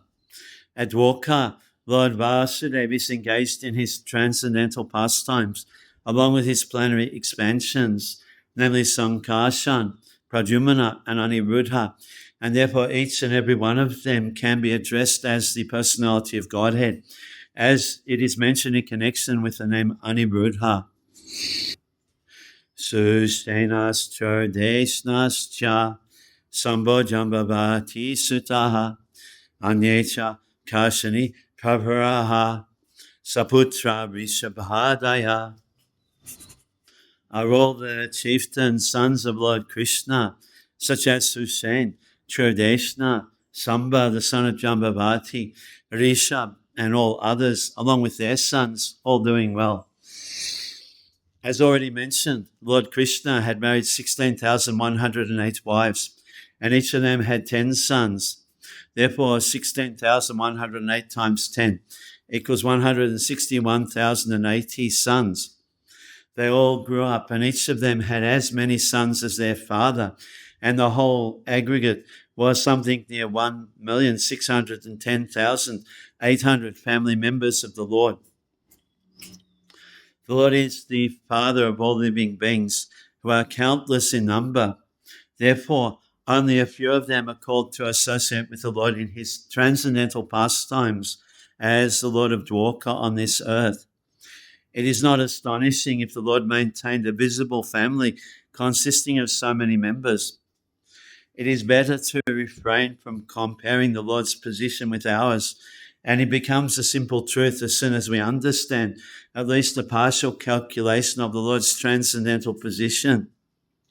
King Yudhisthira, while inquiring about the Lord's sons and grandsons at Dwarka, mentioned only the chieftains amongst them. Otherwise, it was impossible for him to remember all the names of the Lord's family members. Tataibanu charahashuri shutade bodha vadaya sunandananda shirsanya yechanye sattva tashabaha api swastya sate save Brahma Krishna ujashrayaha api smaranti kushalam ashmakam badha surhidaha. Also, Uddhava and others, Nanda, Sunanda, and other leaders of liberated souls who are constant companions of the Lord, who are protected by Lord Balaram and Krishna, all doing well in their respective functions. Do they, who are all eternally bound in friendship with us, remember our welfare? The constant companions of Lord Krishna, such as Uddhava, etc., are all liberated souls, and they had descended along with Lord Krishna on this material world to fulfill the mission of the Lord. The Pandavas are also liberated souls who descended along with Lord Krishna to serve him in his transcendental pastimes on this earth. As stated in the Bhagavad Gita, the Lord and his eternal associates, who are also liberated souls like the Lord, come down on this earth at certain intervals.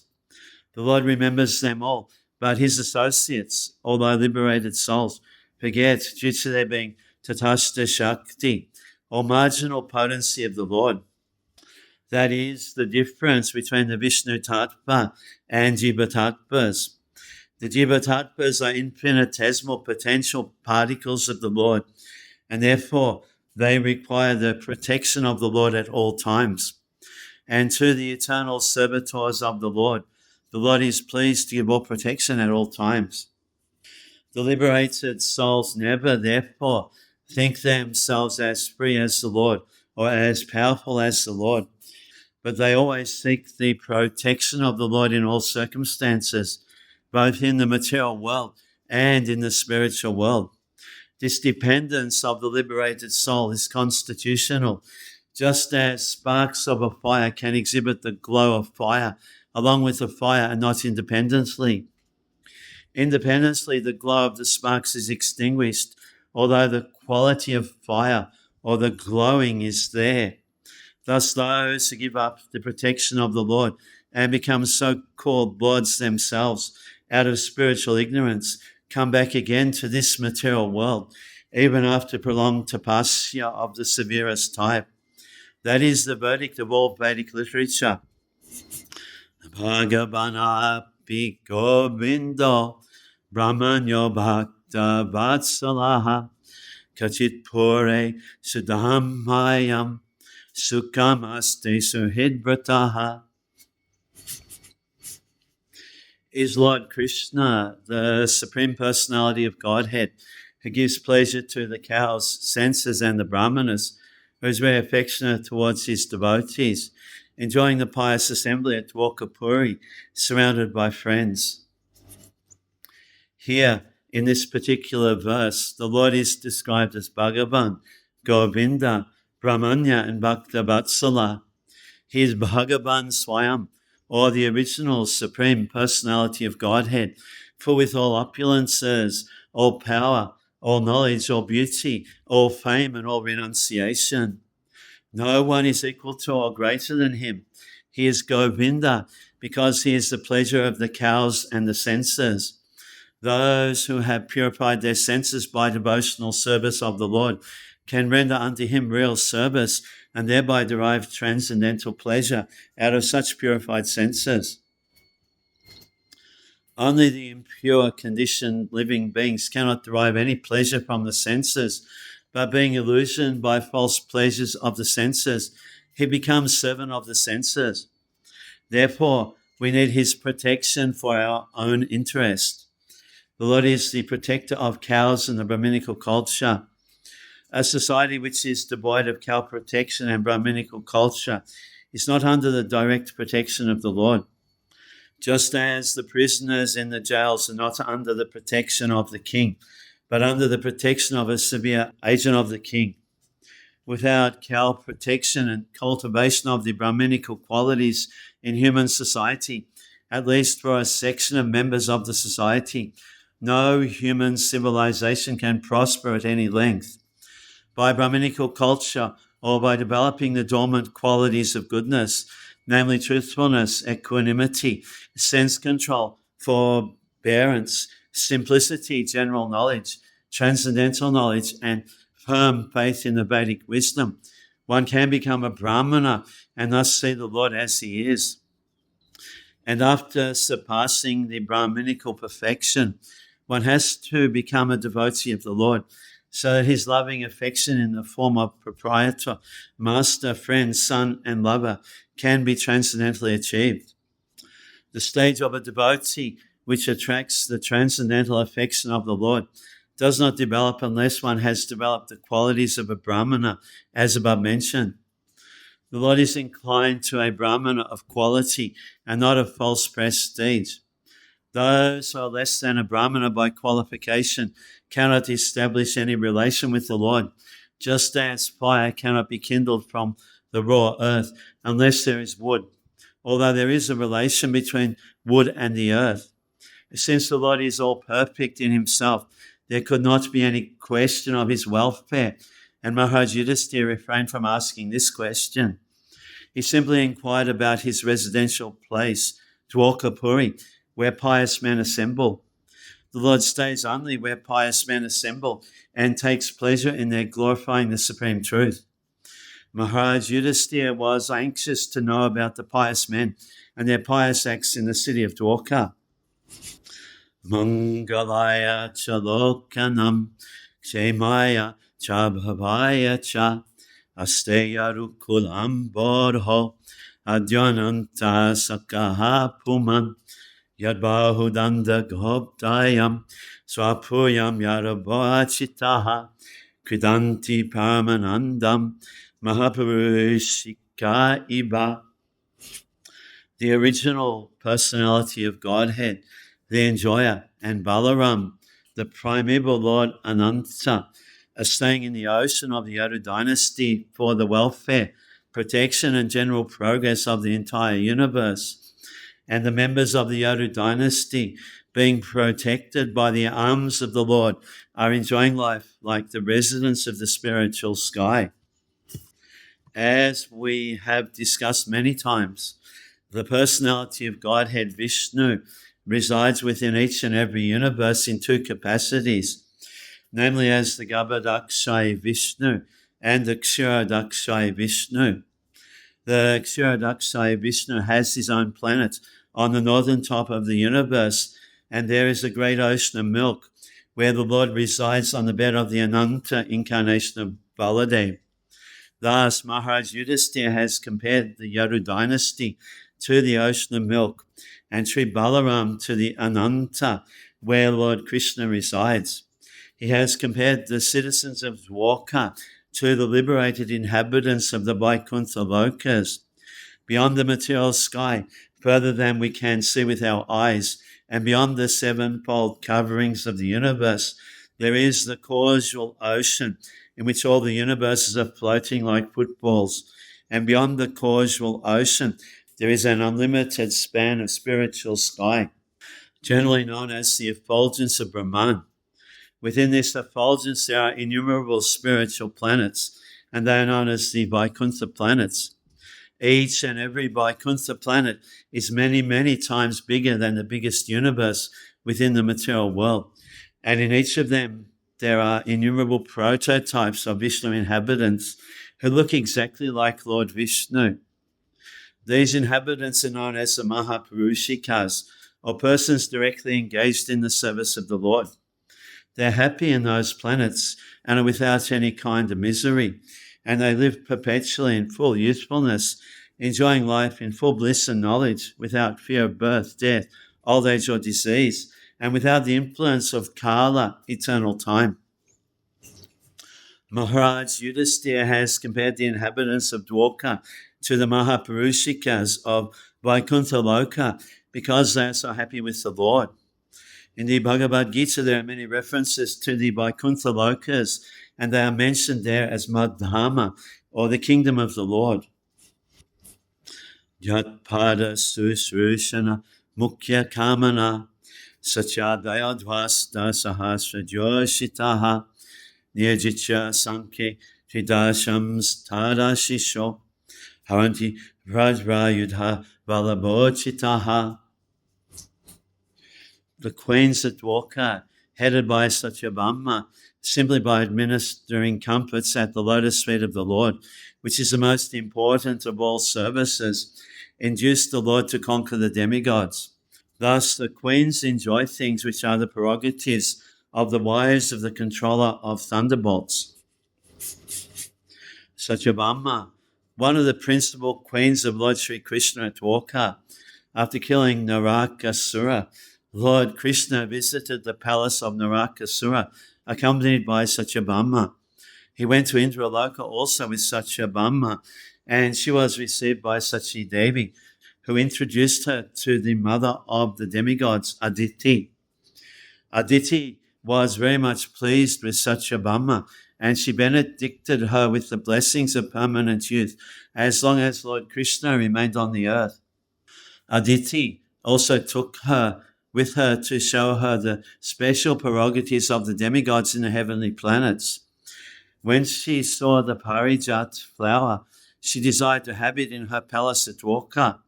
After that, she came back to Dwarka along with her husband and expressed her willingness to have the parijat flower at her palace. Satyabhama's palace was especially bedecked with valuable jewels, and even in the hottest season of summer, the inside of the palace remained cool, as if air-conditioned.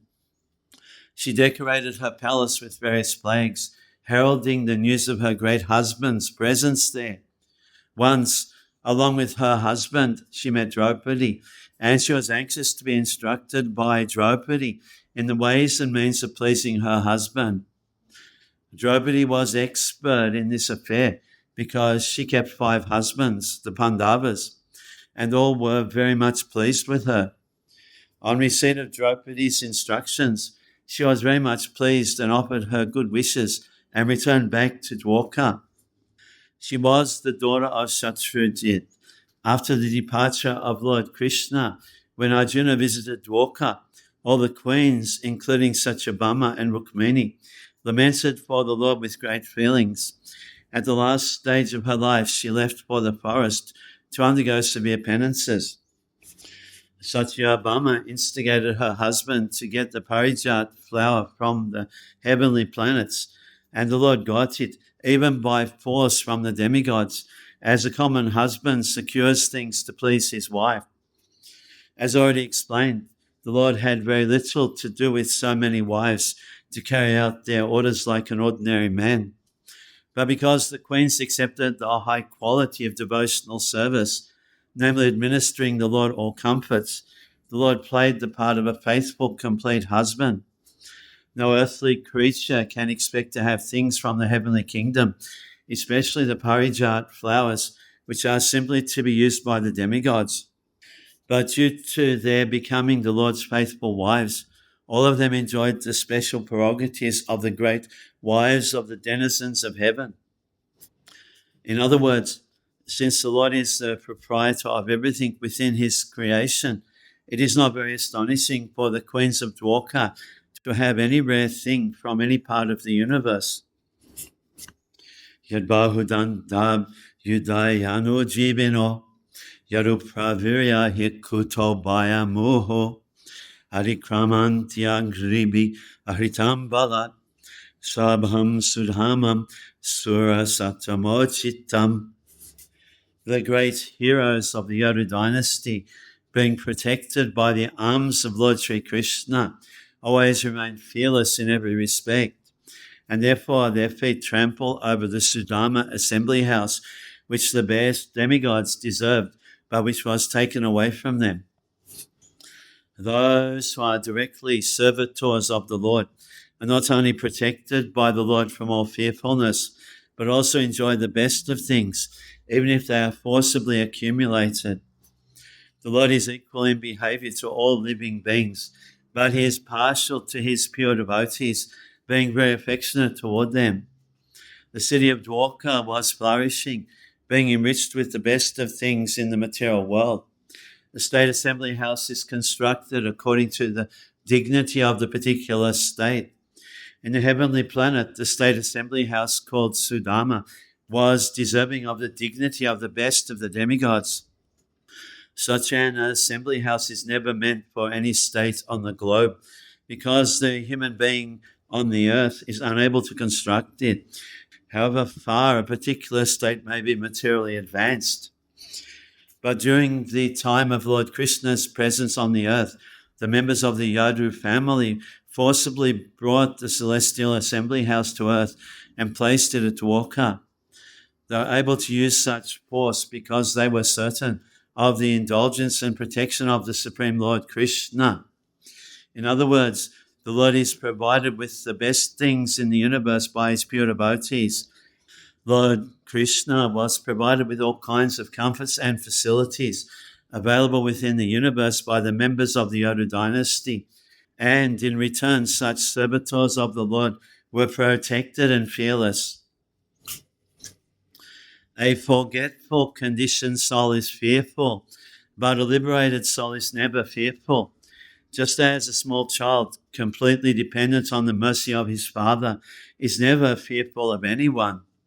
Fearfulness is a sort of illusion for the living being when he is in slumber and forgetting his eternal relation with the Lord. Since the living being is never to die by his constitution, as stated in the Bhagavad Gita, then what is the cause of fearfulness? A person may be fearful of a tiger in dream, but another man who is awake by his side sees no tiger there. The tiger is a myth for both of them, namely the person dreaming and the person awake, because actually there is no tiger. But the man forgetful of his awakened life is fearful, whereas the man who has not forgotten his position is not at all fearful. Thus, the members of the Yadu dynasty were fully awake in their service of the Lord, and therefore there was no tiger for them to be afraid of at any time. Even if there were a real tiger, the Lord was there to protect them.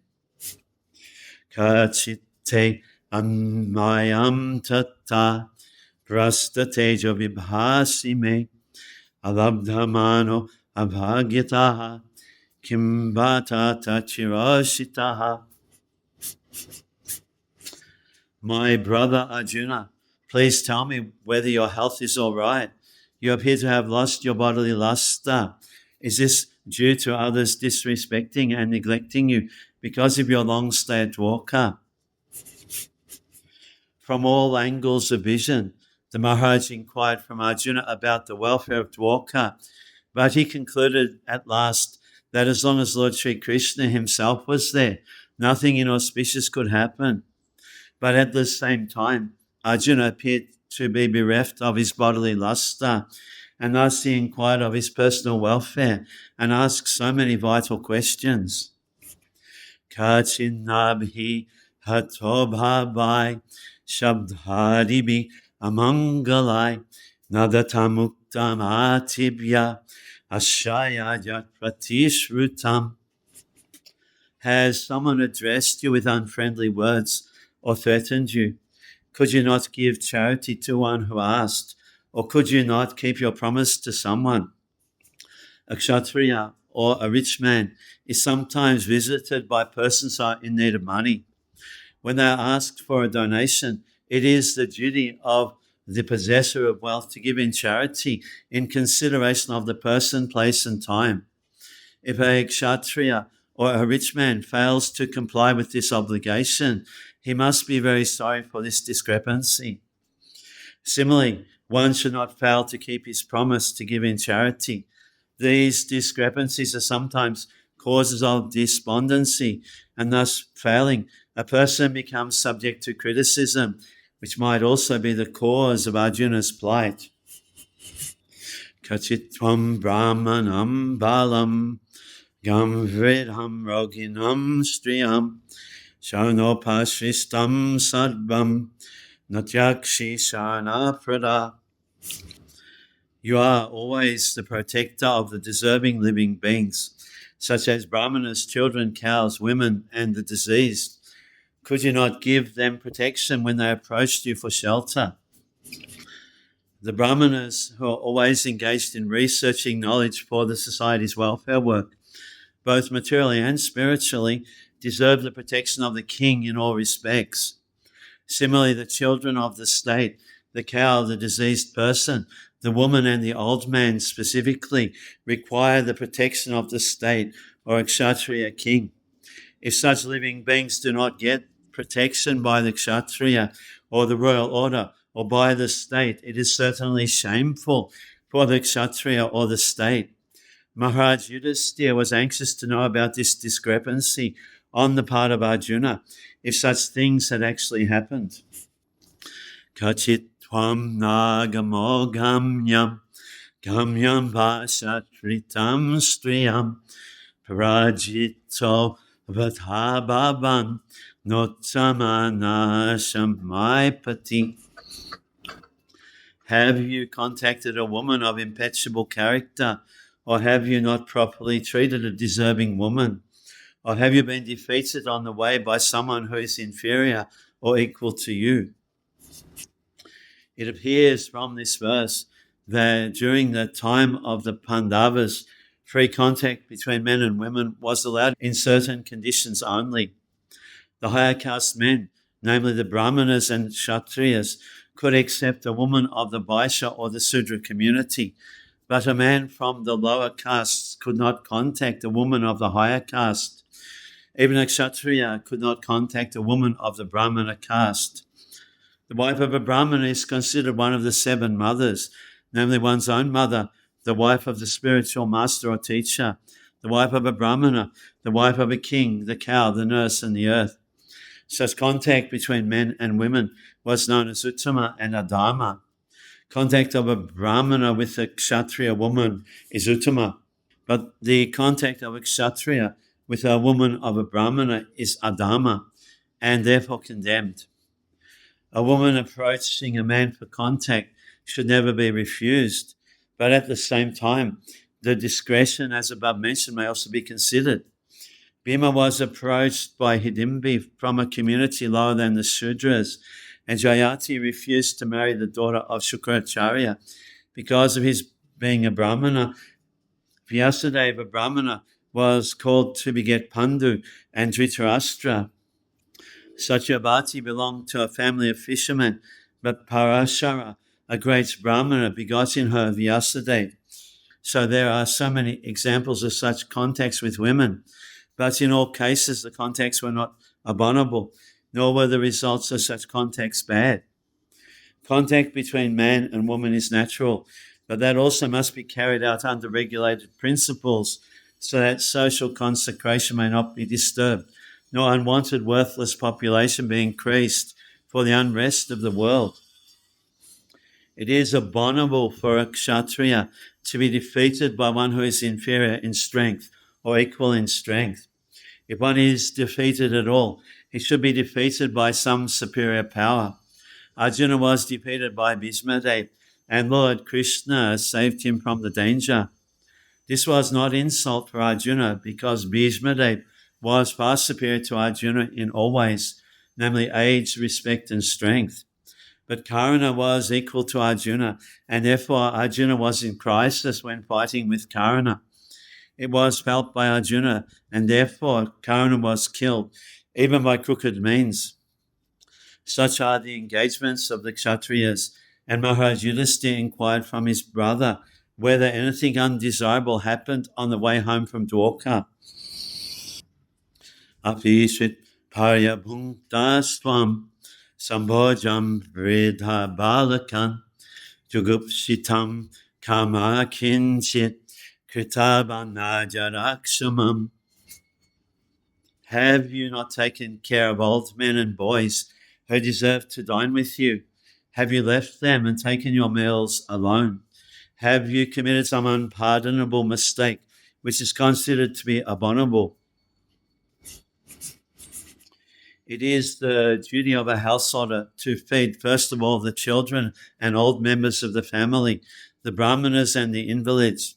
Besides that, an ideal householder is required to call for any unknown hungry man to come and dine before he himself goes to take his meals. He is required to call for such a hungry man thrice on the road.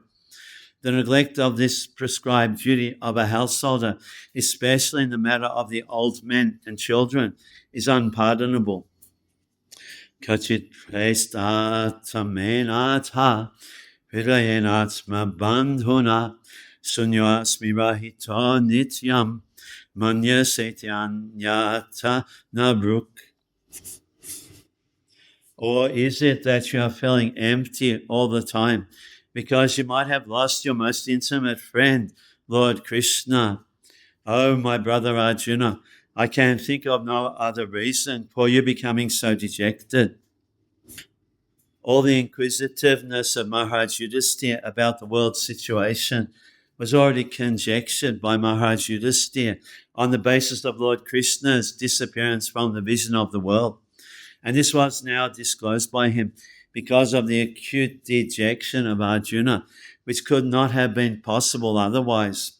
So even though he was doubtful about it, he was obliged to inquire frankly from Arjuna on the basis of Sri Narad's indication. Thus end the Bhaktivedanta purports to the first canto, 14th chapter of the Srimad-Bhagavatam, entitled Disappearance of Lord Krishna. Srimad-Bhagavatam, by His Divine Grace, A.C. Bhaktivedanta Swami Prabhupada. First Canto, Chapter 15. The Pandavas retire timely. Sutta uvacha ivam Krishna sakha Krishna bharata ragya avikalpitaha nana sankaspadam rupam Krishna Vislesha Kashitaha. Sutta Goswami said, Arjuna, the celebrated friend of Lord Krishna, was grief-stricken because of his strong feeling of separation from Krishna, over and above all Maharaj Yudhisthira's speculative inquiries. Being too much aggrieved, Arjuna practically became choked up, and therefore it was not possible for him to reply properly to the various speculative inquiries of Maharaj Yudhisthira.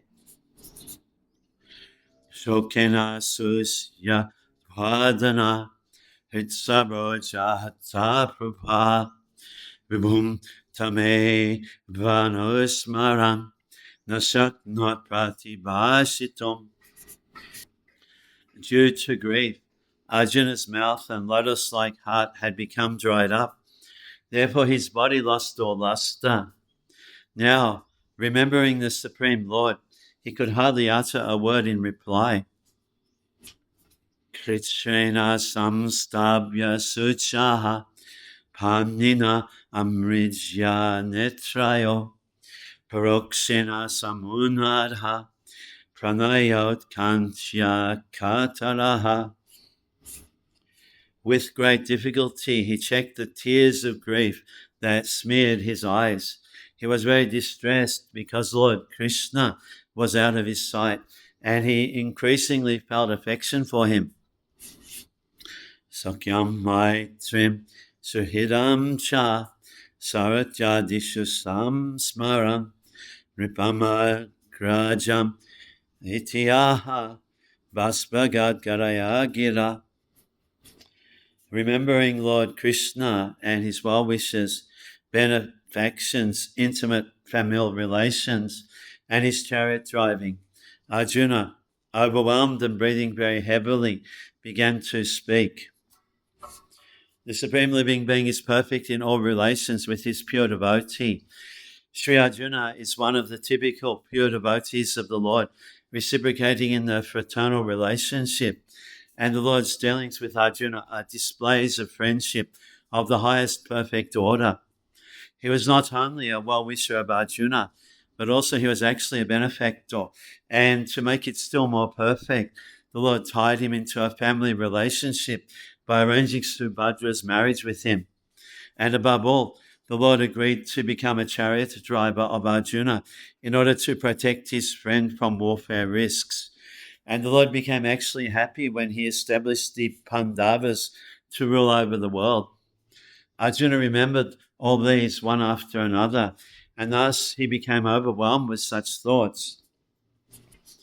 Arjuna uvacha vanshitoham mahabraja harina bandhu rupina yenamaya paritam tejo deva vrishma panamahat.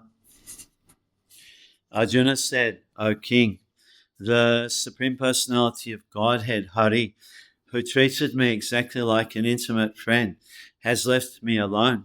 Thus my astounding power, which astonished even the demigods, is no longer with me. In the Bhagavad Gita, the Lord says, anyone specifically powerful and opulent in wealth, strength, beauty, knowledge, and all that is materially desirable is to be considered but a product of an insignificant portion of the complete whole of my energy. No one, therefore, can be independently powerful in any measure without being endowed by the Lord. When the Lord descends on the earth along with his eternal, ever-liberated associates, he not only displays the divine energy possessed by himself, but he also empowers his associate devotees with the required energy to execute his mission of incarnation. It is also stated in the Bhagavad Gita, 4th chapter, that the Lord and his eternal associates descend on the earth many times, but the Lord remembers all the different roles of incarnations, whereas the associates, by his supreme will, forget them. Similarly, the Lord takes away with him all his associates when he disappears from the earth. The power and energy which were bestowed upon Arjuna were required for fulfillment of the mission of the Lord. But when his mission was fulfilled, the emergency powers were withdrawn from Arjuna because the astounding powers of Arjuna, which were astonishing even to the denizens of heaven, were no longer required, and they were now meant for going back home, back to Godhead. If endowment of powers and withdrawal of powers by the Lord are possible, even for a great devotee like Arjuna, or even the demigods in heaven, then what to speak of the ordinary living beings who are but figs compared to such great souls? The lesson is, therefore, that no one should be puffed up for his borrowed powers from the Lord. The sane man should rather feel obliged to the Lord for such benefaction and must utilize such power for the service of the Lord. Such power can be withdrawn at any time by the Lord. So the best use of such power and opulence is to engage them in the service of the Lord. Yash yakshana vidyogena lokohi apriyadashanaha uktena rahito hi isha mritakaha prochite jata. I have just lost him, whose separation for a moment would render all the universes unfavorable and void, as bodies without life. Factually, for a living being, there is no one dearer than the Lord. The Lord expands himself by innumerable parts and parcels as Swamsha and Vibhinamsha. Paramatma is the Swamsha part of the Lord, whereas the Vibhinamsha parts are the living beings. As the living being is the important factor in the material body, or without the living being, the material body has no value. Similarly, without Paramatma, the living being has no status quo. Similarly, Brahman or Paramatma has no locus standi without the Supreme Lord Sri Krishna. This is thoroughly explained in the Bhagavad Gita. They're all interlinked with one another, or interdependent factors. Thus, in the ultimate issue, the Lord is the summum bonum, and therefore the vital principle of everything. Yat samshrayat dropada geham upagatanam ragyam swayambara mukhe smaradumarandam tejohitam kalu mayabhihitas chamatsya sajikritena dhanusadhigataha chakrishna. Only by his merciful strength was I able to vanquish all the lusty princes assembled at the palace of King Drupad for the selection of the bridegroom. With my bow and arrow, I could pierce the fish target and thereby gain the hand of Draupadi. Draupadi was the most beautiful daughter of King Drupad, and when she was a young girl, almost all the princes desired her hand. But Drupad Maharaj decided to hand over his daughter to Arjuna only, and therefore contrived a peculiar way. There was a fish hanging on the inner roof of the house under the protection of a wheel. The condition was that out of the princely order, one must be able to pierce the fish's eyes through the wheel of protection, and no one would be allowed to look up at the target. On the ground, there was a water pot in which the target and wheel were reflected, and one had to fix his aim towards the target by looking at the trembling water in the pot.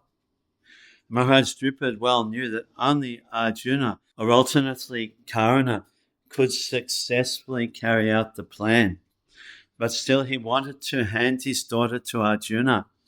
And in the assembly of the princely order, when Drishtadyumna, the brother of Draupadi, introduced all the princes to his grown-up sister, Karna was also present in the game. But Draupadi tactfully avoided Karna as the rival of Arjuna, and she expressed her desire through her brother Drishtadyumna that she was unable to accept anyone who was less than a Kshatriya. The Vaishyas and the Sudras are less important than the Kshatriyas. Karna was known as the son of a carpenter who is a Sudra. So Draupadi avoided Karna by this plea. When Arjuna, in the dress of a poor Brahmana, pierced the difficult target, everyone was astonished, and all of them, especially Karna, offered a stiff fight to Arjuna. But as usual, by the grace of Lord Krishna, he was able to emerge very successful in the princely fight and thus gain the valuable hand of Krishna or Draupadi. Arjuna was lamentingly remembering this incident in the absence of the Lord, by whose strength only he was so powerful. Yat sannidho ahamukandavam agnaye adam indram cha samara ganam tarasa vijitya labha sabha maya kritadbhuta supamaya digbyo aharam nipatayo balim advarite. Because he was near me, it was possible for me to conquer with great dexterity the powerful king of heaven, Indradev, along with his demigod associates, and thus enable the fire god to devastate the Kandava forest. And by his grace only, the demon named Maya was saved from the blazing Kandava forest, and thus we could build our assembly house of wonderful architectural workmanship, where all the princes assembled during the performance of Rajasuya Yagya and paid you tributes. The demon Mayadanava was an inhabitant of the forest Kandava, and when the Kandava forest was set on fire, he asked protection from Arjuna. Arjuna saved his life, and as a result of this, the demon felt obliged. He reciprocated by building a wonderful assembly house for the Pandavas, which attracted the extraordinary attention of all state princes. They felt the supernatural power of the Pandavas, and thus, without grudge, all of them submitted and paid tributes to the emperor. The demons possess wonderful and supernatural powers to create material wonders, but they are always disturbing elements of the society. The modern demons are the harmful material scientists who create some material wonders for disturbance in the society.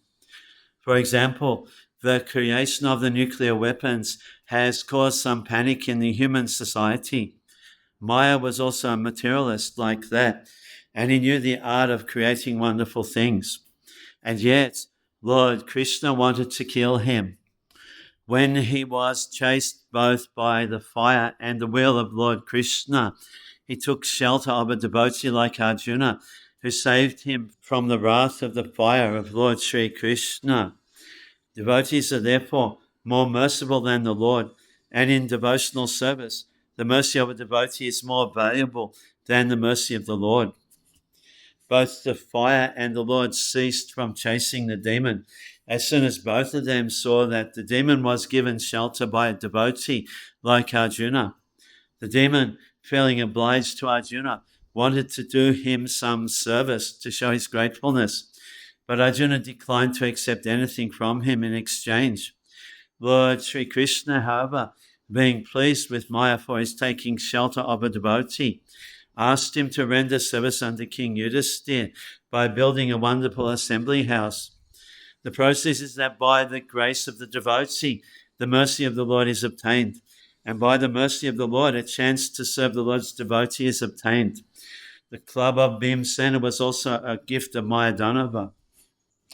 Yat tejasan ripasyo angrim ahanmakatham aryonujas taba gajayuta satrabhuriya tenahita pramatanata makaya bhukpa yanmochitastat annayan balimadharete. Your respectable younger brother, who possesses the strength of 10,000 elephants, killed by his grace Jarasandha, whose feet were worshipped by many kings. These kings had been brought for sacrifice in Jarasandha's Mahabhairava Yagya, but they were thus released. Later, they paid tribute to your majesty. Jarasandha was a very powerful king of Magadha, and the history of his birth and activities is also very interesting. His father, King Brithanath, was also a very prosperous and powerful king of Magadha, but he had no son, although he married 2 daughters of the king of Kashi. Being disappointed in not getting a son from either of the 2 queens, the king, along with his wives, left home to live in the forest for austerities. But in the forest he was benedicted by one great rishi to have a son, and he gave him 1 mango to be eaten by the queens. The queens did so and were very soon pregnant. The king was very happy to see the queens bearing children, but when the ripe time approached, the queens delivered 1 child in 2 parts, one from each of the queens' wombs. The 2 parts were thrown in the forest, where a great she-demon used to live, and she was glad to have some delicate flesh and blood from the newly born child. Out of curiosity, she joined the 2 parts, and the child became complete and regained life. The she-demon was known as Jara, and being compassionate upon the childless king, she went to the king and presented him with the nice child. The king was very pleased with the she-demon and wanted to reward her according to her desire. The she-demon expressed her desire that the child be named after her, and thus the child was surnamed Jarasandha, or one who was joined by Jara, the she-demon. In fact, this Jarasandha was born as one of the parts and parcels of the demon Viprachiti. The saint by whose benediction the queens bore the child was called Chandrakushik, who foretold of the child before his father Bridhanath. Since he possessed demonical qualities from birth, naturally he became a great devotee of Lord Shiva, who is the Lord of all ghostly and demoniac men. Ravana was a great devotee of Lord Shiva, and so also King Jarasandha. He used to sacrifice all arrested kings before Lord Mahabhairava, Shiva, and by his military power, he defeated many small kings and arrested them to butcher before Mahabhairava. There are many devotees of Lord Mahabhairava or Kala Bhairava in the province of Bihar, formerly called Magadha. Jarasandha was a relative of Kamsa, the maternal uncle of Krishna, and therefore after Kamsa's death, King Jarasandha became a great enemy of Krishna, and there were many fights between Jarasandha and Krishna. Lord Krishna wanted to kill him, but he also wanted that those who served as military men for Jarasandha might not be killed. Therefore, a plan was adopted to kill him. Krishna, Bhima, and Arjuna together went to Jarasandha in the dress of poor brahmanas and begged charity from King Jarasandha. Jarasandha never refused charity to any brahmana, and he performed many sacrifices also, yet he was not on a par with devotional service. Lord Krishna, Bhima, and Arjuna asked Jarasandha the facility of combating him, and it was settled that Jarasandha would fight with Bhima only. So all of them were both guests and combatants of Jarasandha, and Bhima and Jarasandha fought every day for several days. Bhima became disappointed, but Krishna gave him hints about Jarasandha's being joined together as an infant, and thus Bhima dissected him again and so killed him. All the kings who were detained in the concentration camp to be killed before Mahabhairava were thus released by Bhima. Feeling thus obliged to the Pandavas, they paid tribute to King Yudhisthira. Padnyastabharimaka klipta mahabhisheka sagdhishta charo kabaram koitaba sabhayam spristam vikirya padaya patita ashramukya yas tatstriyo akritahate shabimuktakeshaha. It was he only who loosened the hair of all the wives of the miscreants, who dared open the cluster of your queen's hair when she was nicely dressed and sanctified for the great Rajasuya sacrificial ceremony. At that time she fell down at the feet of Lord Krishna with tears in her eyes. Queen Draupadi had a beautiful bunch of hair which was sanctified in the ceremonial function of Rajasuya Yagya. But when she was lost in the bed, Dushashan touched her glorified hair to insult her. Draupadi then fell down at the lotus feet of Lord Krishna, and Lord Krishna decided that all the wives of Dushashan and company should have their hair loosened as a result of the battle of Kurukshetra. Thus, after the battle of Kurukshetra, after all the sons and grandsons of Dhritarashtra died in the battle, all the wives of the family were obliged to loosen their hair as widows. In other words, all the wives of the Kuru family became widows because of Dushashan's insulting a great devotee of the Lord. The Lord can tolerate insults upon himself by any miscreant because the Father tolerates even insults from the Son. But he never tolerates insults upon his devotees. By insulting a great soul, one has to forego all the results of pious acts and benediction also. Jo no jugopa vanaita duranta kritshat dubhashashari vachitat ayuta grabhagyaha sakana shishtam upayujitas trilokim triptamamam stasalile vinimagna sangha. During our exile, Duvasa Muni, who eats with his 10,000 disciples, intrigued with our enemies to put us in dangerous trouble. At that time, he, Lord Krishna, simply by accepting the remnants of food, saved us. By accepting food thus, the assembly of munis, while bathing in the river, felt sumptuously fed, and all the three worlds were also satisfied. Durvasha Muni, a powerful mystic Brahmana determined to observe the principles of religion with great vows and under strict austerities. His name is associated with many historical events, and it appears that the great mystic could be both easily satisfied and easily annoyed, like Lord Shiva. When he was satisfied, he could do tremendous good to the servitor, but if he was dissatisfied, he could bring about the greatest calamity.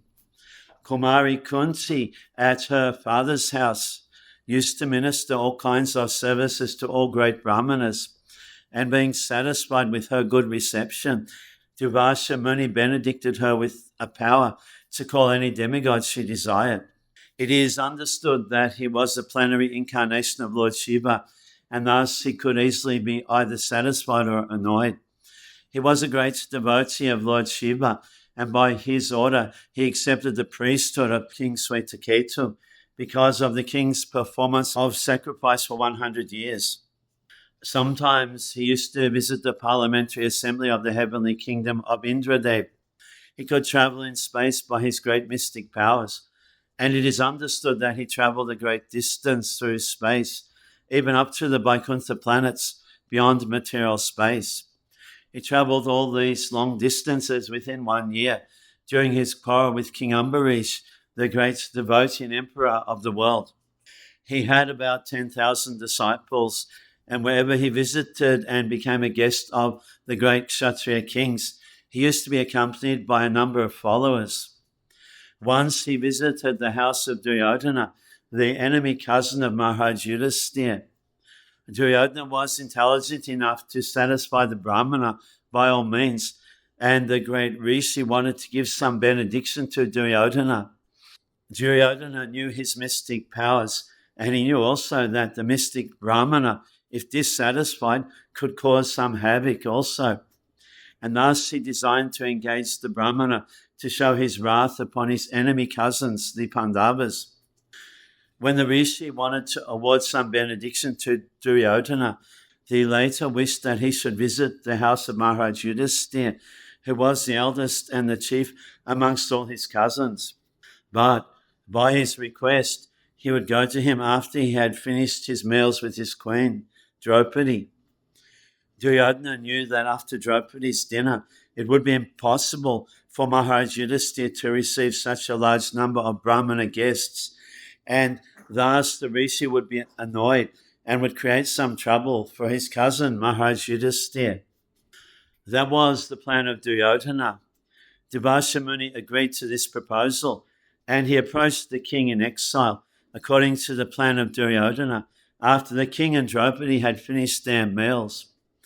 On his arrival at the door of Maharaj Yudhisthira, he was at once well received, and the king requested him to finish his noontime religious rites in the river, and by that time the foodstuff would be prepared. Durvasha Muni, along with his large number of disciples, went to take bath in the river, and Maharaj Yudhisthira was in great anxiety for the guests. As long as Draupadi had not taken her meals, food could be served to any number of guests, but the Rishi, by the plan of Duryodhana, reached there after Draupadi had finished her meals. When the devotees are put into difficulty, they have an opportunity to recollect the Lord with rapt attention. So Draupadi was thinking of Lord Krishna in that dangerous position, and the all-pervading Lord could at once know the dangerous position of his devotees. He therefore came there on the scene and asked Draupadi to give whatever food she might have in her stock. On her being so requested by the Lord, Draupadi was sorrowful because the Supreme Lord asked her for some food and she was unable to supply it at that time. She said to the Lord that the mysterious dish which she had received from the sun god could supply any amount of food if she herself had not eaten. But on that day, she had already taken her meals, and thus they were in danger. By expressing her difficulties, she began to cry before the Lord, as only a woman would do in such a position. The Lord, however, asked Draupadi to bring up the cooking pots to see if there was any particle of foodstuff left. And on Draupadi's doing so, the Lord found some particle of vegetable sticking to the pot. The Lord at once picked it up and ate it. After doing so, the Lord asked Draupadi to call for her guests, the company of Durvasha. Bhima was sent to call them from the river. Bhima said, "Why are you delaying, sirs? Come on, the food is ready for you." But the Brahmanas, because of Lord Krishna's accepting a little particle of food, felt sumptuously fed, even while they were in the water. They thought that since Maharaj Yudhisthira must have prepared many valuable dishes for them, and since they were not hungry and could not eat, the king would feel sorry, so it was better not to go there. Thus, they decided to go away. This incident proves that the Lord is the greatest mystic, and therefore he is known as Yogeshwara. Another instruction is that every householder must offer food to the Lord, and the result will be that everyone, even a company of guests numbering 10,000, will be satisfied because of the Lord's being satisfied. That is the way of devotional service. Yateja satam bhagavan yudhi shulapani visampita sagirijo astramadan nijam me anya pichaham amuneba kalebrena prapto mahendra bhavane mahad asanadhan. It was by his influence only that in a fight I was able to astonish the personality of Godhead, Lord Shiva, and his wife, the daughter of Mount Himalaya. Thus he, Lord Shiva, became pleased with me and awarded me his own weapon. Other demigods also delivered their respective weapons to me, and in addition, I was able to reach the heavenly planets in this present body and was allowed a half-elevated seat. By the grace of the Supreme Personality of Godhead, Sri Krishna, all other demigods, including Lord Shiva, were pleased with Arjuna. The idea is that one who is favored by Lord Shiva or any other demigod may not necessarily be favored by the Supreme Lord Sri Krishna, Godhead. Ravana was certainly a great devotee of Lord Shiva, but he could not be saved from the wrath of the Supreme Personality of Godhead, Lord Ramachandra. And there are many instances like that in the histories of the Puranas, but here is an instance where we can see that Lord Shiva became pleased, even in the fight with Arjuna. The devotees of the Supreme Lord know how to respect the demigods, but the devotees of the demigods sometimes foolishly think that the Supreme Personality of Godhead is no greater than the demigods. By such a conception, one becomes an offender and ultimately meets with the same end as Ravana and others. The instances described by Arjuna during his friendly dealings with Lord Sri Krishna are instructive for all who may be convinced by the lessons that one can achieve all favors simply by pleasing the Supreme Lord Sri Krishna, while the devotees or the worshippers of other demigods may achieve only partial benefits of life, which are also perishable, just as the demigods themselves are. Another significance of the present verse is that Arjuna, by the grace of Lord Sri Krishna, was able to reach the heavenly planet, even with the self-same body, and was honored by the heavenly demigod Indradev, being seated with him half elevated. One can reach the heavenly planets by the pious acts recommended in the Shastras in the category of fruitive activities, and as stated in the Bhagavad Gita, when the reactions of such pious acts are spent, the enjoyer is again degraded to this earthly planet. The moon is also on the level with the heavenly planets, and only persons who have performed virtues only, namely performing sacrifices, giving in charity, and undergoing severe austerities, etc., can be allowed to enter into the heavenly planets after the duration of life of the body. Arjuna was allowed to enter into the heavenly planets in the self-same body simply by the grace of the Lord. Otherwise, it is not possible to do so. The present attempts to enter into the heavenly planets by the modern scientists will certainly prove futile because such scientists are not on the level of Arjuna. They are ordinary human beings without any assets of sacrifice, charity, or austerities. The material body is influenced by the three modes of material nature, namely goodness, passion, and ignorance.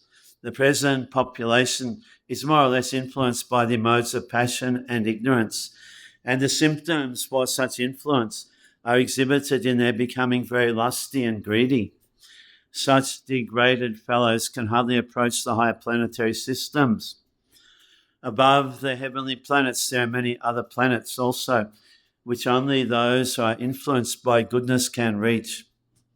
In heavenly and other planets within the universe, the inhabitants are all highly intelligent, many more times than the human beings, and they are all pious in the higher and highest mode of goodness.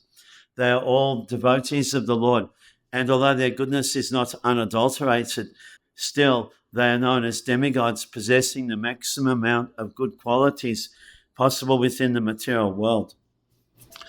Tatraiva me biharto bujadanda jugmam gandiba lakshanam arati badhaya debaha sendrashita yaranubhabitam ajamidha tenahamaja mushitaha purushena bhumna. When I stayed for some days as a guest in the heavenly planets, all the heavenly demigods, including King Indradev, took shelter of my arms, which were marked with the Gandiva bow, to kill the demon named Nibata Kabacha. O king, descendant of Jamidha, at the present moment I am bereft of the Supreme Personality of Godhead, by whose influence I was so powerful. The heavenly demigods are certainly more intelligent, powerful, and beautiful, and yet they had to take help from Arjuna because of his Gandiva bow, which was empowered by the grace of Lord Sri Krishna. The Lord is all-powerful, and by his grace, his pure devotee also can be as powerful as he may desire, and there is no limit to it. And when the Lord withdraws his power from anyone, he is powerless by the will of the Lord. Yadbandha Bahakur Balabhim Ananta Param Ikoratena Tatare Ahamatirya Satvam Pracharitam Bahu Danam Shamaya Paresham Tejas Param Manimayam Charitam Shirobhaya. The military strength of the Kauravas was like an ocean in which there dwelled many invincible existences, and thus it was insurmountable. But because of his friendship, I, seated on the chariot, was able to cross over it, and only by his grace was I able to regain the cows and also collect by force many helmets of the kings who were bedecked with jewels that were sources of all brilliance. On the Kaurava side, there were many stalwart commanders like Bhishma, Drona, Kripa, and Karna, and their military strength was as insurmountable as the great ocean.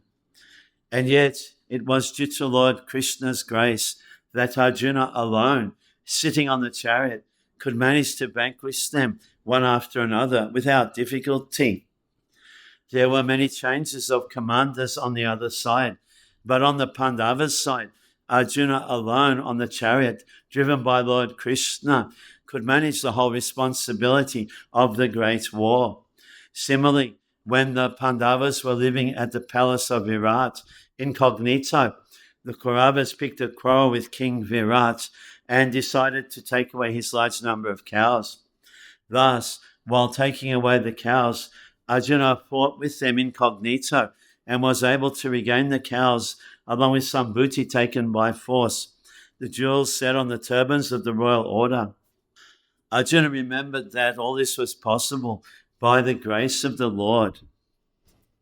Yo Bhishma Karna Guru Shalya Chamusha Adabra Rajanya Vaya Ratamandala Manditasu Agrecharo Mama Vibharatayutapanam Ayumanam Stichadrisha Saha Oja Achat. It was he only who withdrew the duration of life from everyone, and who, in the battlefield, withdrew the speculative power and strength of enthusiasm from the great military flanks made by the Kauravas, headed by Bhishma, Karna, Drona, Shalya, etc. Their arrangement was expert and more than adequate. But he, Lord Sri Krishna, while going forward, did all this. The absolute personality of Godhead, Lord Sri Krishna, by his plenary Paramatma portion, expands himself in everyone's heart, and thus he directs everyone in the matter of recollection, forgetfulness, knowledge, the absence of intelligence, and all psychological activities. As the Supreme Lord, he can increase or decrease the duration of life of a living being. Thus, the Lord conducted the battle of Kurukshetra according to his own plan. He wanted that battle to establish Yudhisthira as the emperor of this planet, and to facilitate this transcendental business, he killed all who are on the opposite party by his omnipotent will. The other party was equipped with all military strength, supported by big generals like Bhishma, Drona, Shalya, etc., and it would have been physically impossible for Arjuna to win the battle had the Lord not helped him by every kind of tactic. Such tactics are generally followed by every statesman, even in modern warfare, but they are all done materially by powerful espionages, military tactics, and diplomatic maneuvers. But because Arjuna was the Lord's affectionate devotee, the Lord did all this himself without personal anxiety by Arjuna. That is the way of devotional service of the Lord. Yadho Heshuma Pranihitam Guru Bhishma Karna Noktrichigata Shaya Sanidhaba Balika Jai Astranya Mokha Mahimani Nirupitani Nopasprisho Nirhari Dashami Basurani. Great generals like Bhishma, Drona, Karna, Bhurishrava, Sushama, Shalya, Jayadratha, Bahalika, etc., all directed their invincible weapons against me. But by his, Lord Krishna's grace, they could not even touch a hair of my head. Similarly, Prahlad Maharaj, the supreme devotee of Lord Nrsimhadev, was unaffected by the weapons the demons used against him. The history of Prahlad Maharaj, the great devotee of Nrsimhadev, is narrated in the 7th canto of Srimad-Bhagavatam. Prahlad Maharaj, a small child of 5 years only, became the object of envy of his great father, Hiranyakashipu, only for his son's becoming a pure devotee of the Lord. The demon father applied all his weapons to kill the devotee's son, Prahlad, but by the grace of the Lord, he was saved from all sorts of dangerous actions by his father. He was thrown in a fire, in boiling oil, from the top of a hill, underneath the legs of an elephant, and was administered poison. At last, the father himself took up a chopper to kill his son, and thus Nrsimhadev appeared and killed the heinous father before the son. Thus, no one can kill the devotee of the Lord. Similarly, Arjuna was also saved by the Lord, although all dangerous weapons were applied by his great opponents like Bhishma. Karna, born of Kunti by the sun god prior to her marriage with Maharaj Pandu. Karna took his birth with bangles and earrings, extraordinary signs for an undaunted hero. In the beginning, his name was Vasusen, but when he grew up, he presented his natural bangles and earrings to Indradev, and thenceforward he became known as Vaikatan. After his birth from the maiden Kunti, he was thrown in the Ganges. Later, he was picked up by Adhirat, and he and his wife Radha brought him up as their own offspring. Karna was very charitable, especially toward the Brahmanas. There was nothing which he could not spare for a Brahmana. In the same charitable spirit, he gave in charity his natural bangles and earrings to Indradev, who, being very much satisfied with him, gave him in return a great weapon called Shakti. He was admitted as one of the students of Dronacharya, And from the very beginning, there was some rivalry between him and Arjuna. Seeing his constant rivalry with Arjuna, Duryodhana picked him up as his companion, and this gradually grew into greater intimacy. He was also present in the great assembly of Draupadi's Swayamvara function, and when he attempted to exhibit his talents in that meeting, Draupadi's brother declared that Karna could not take part in the competition because of his being the son of a Sudra carpenter. Although he was refused in the competition, still, when Arjuna was successful in piercing the fish target on the ceiling and Draupadi bestowed her garland to Arjuna, Karna and the other disappointed princes offered an unusual stumbling block to Arjuna while he was leaving with Draupadi. Specifically, Karna fought with him very valiantly, but all of them were defeated by Arjuna. Duryodhana was very much pleased with Karna because of his constant rivalry with Arjuna. And when he was in power, he enthroned Karna in the state of Anga. Being baffled in his attempt to win Draupadi, he advised Duryodhana to attack King Drupad. For after defeating him, both Arjuna and Draupadi could be arrested. But Dronacharya rebuked them for this conspiracy, and they refrained from the action. Karna was defeated many times, not only by Arjuna, but also by Bhimsena. He was the king of the kingdom of Bengal, Orissa, and Madras combined.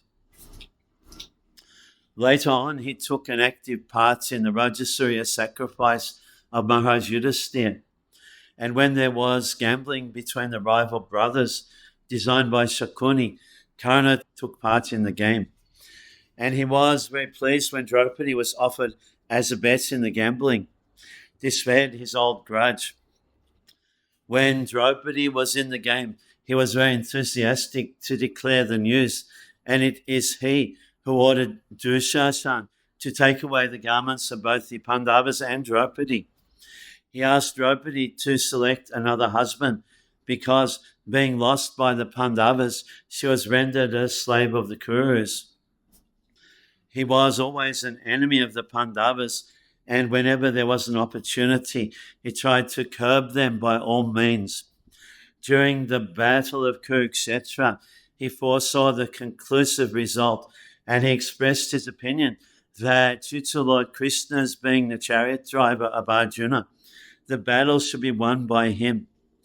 He always differed with Bhishma, and sometimes he was proud enough to say that within 5 days he could finish up the Pandavas if Bhishma would not interfere with his plan of action. But he was very much mortified when Bhishma died.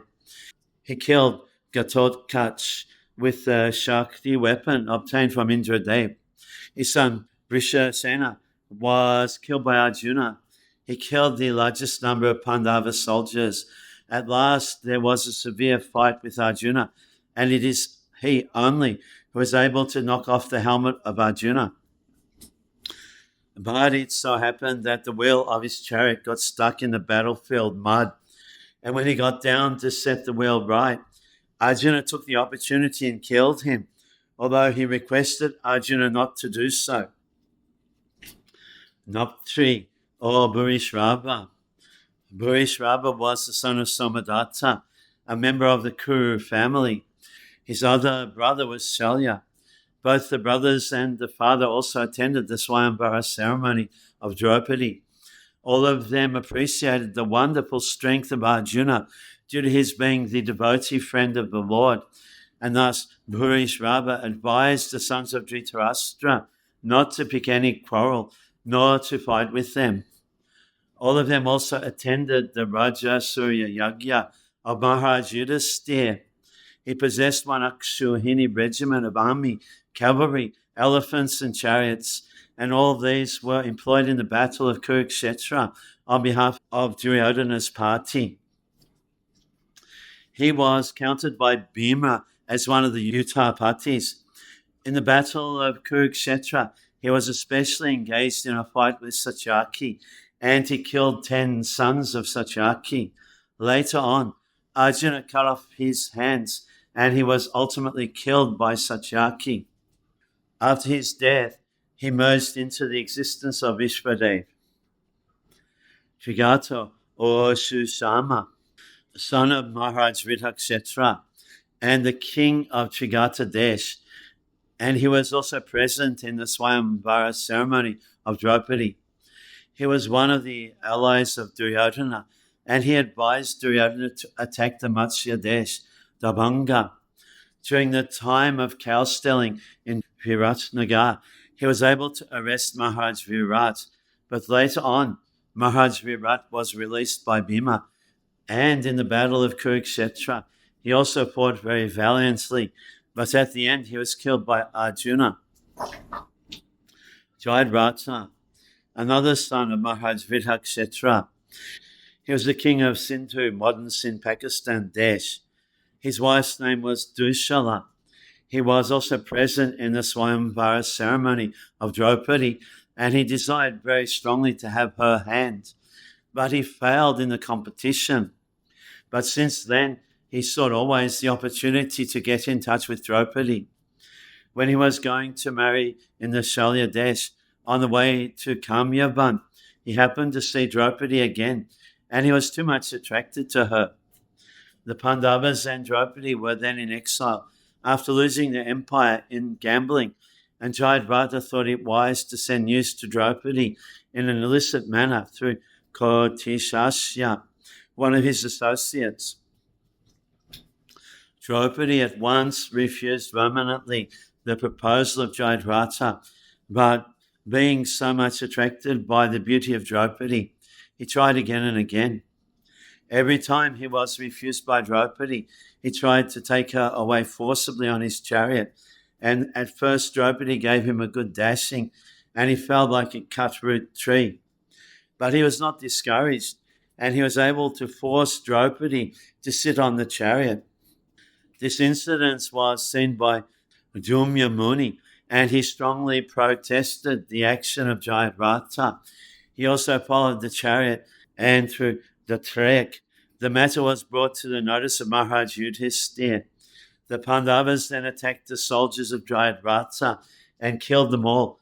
And at last, Bhima caught hold of Jayadratha and beat him very severely, almost dead. Then all but 5 hairs were cut off his head, and he was taken to all the kings and introduced as the slave of Maharaj Yudhisthira.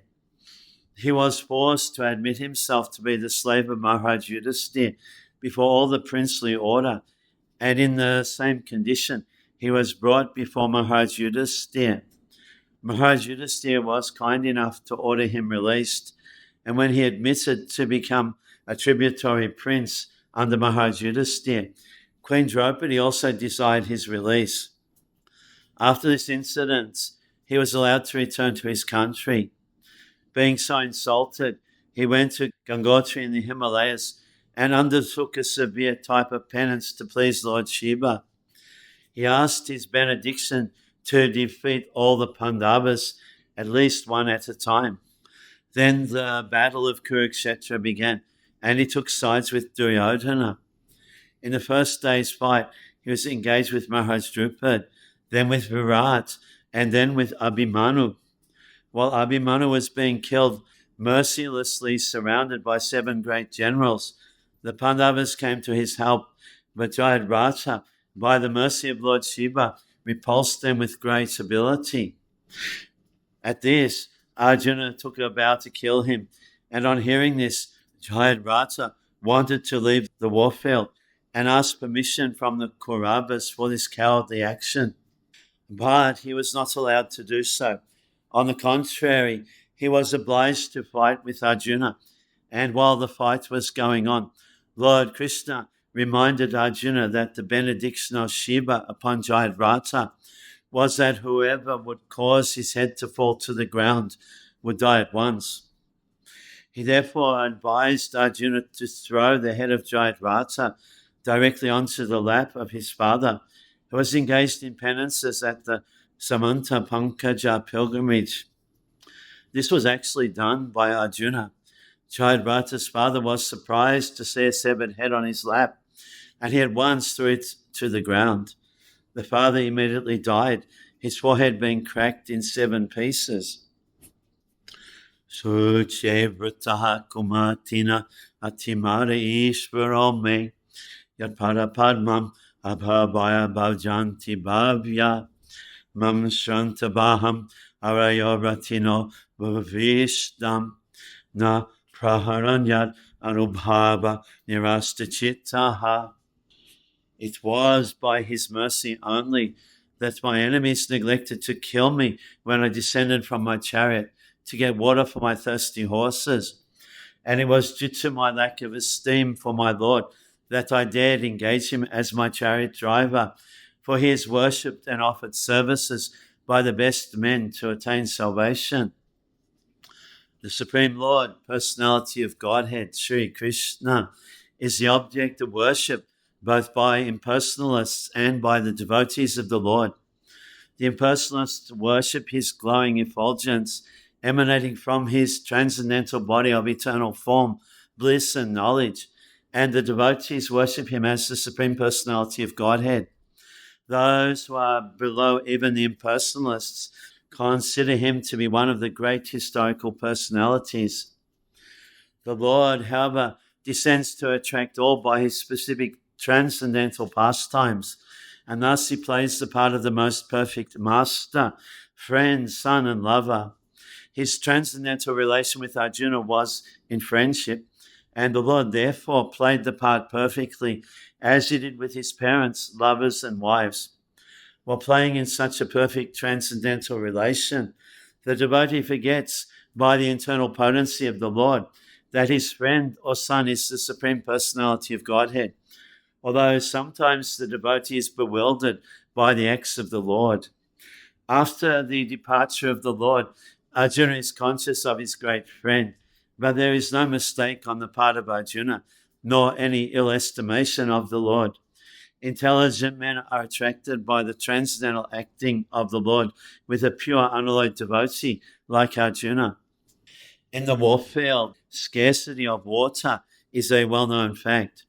Water is very rare there, and both the animals and men working strenuously in the warfield constantly require water to quench their thirst.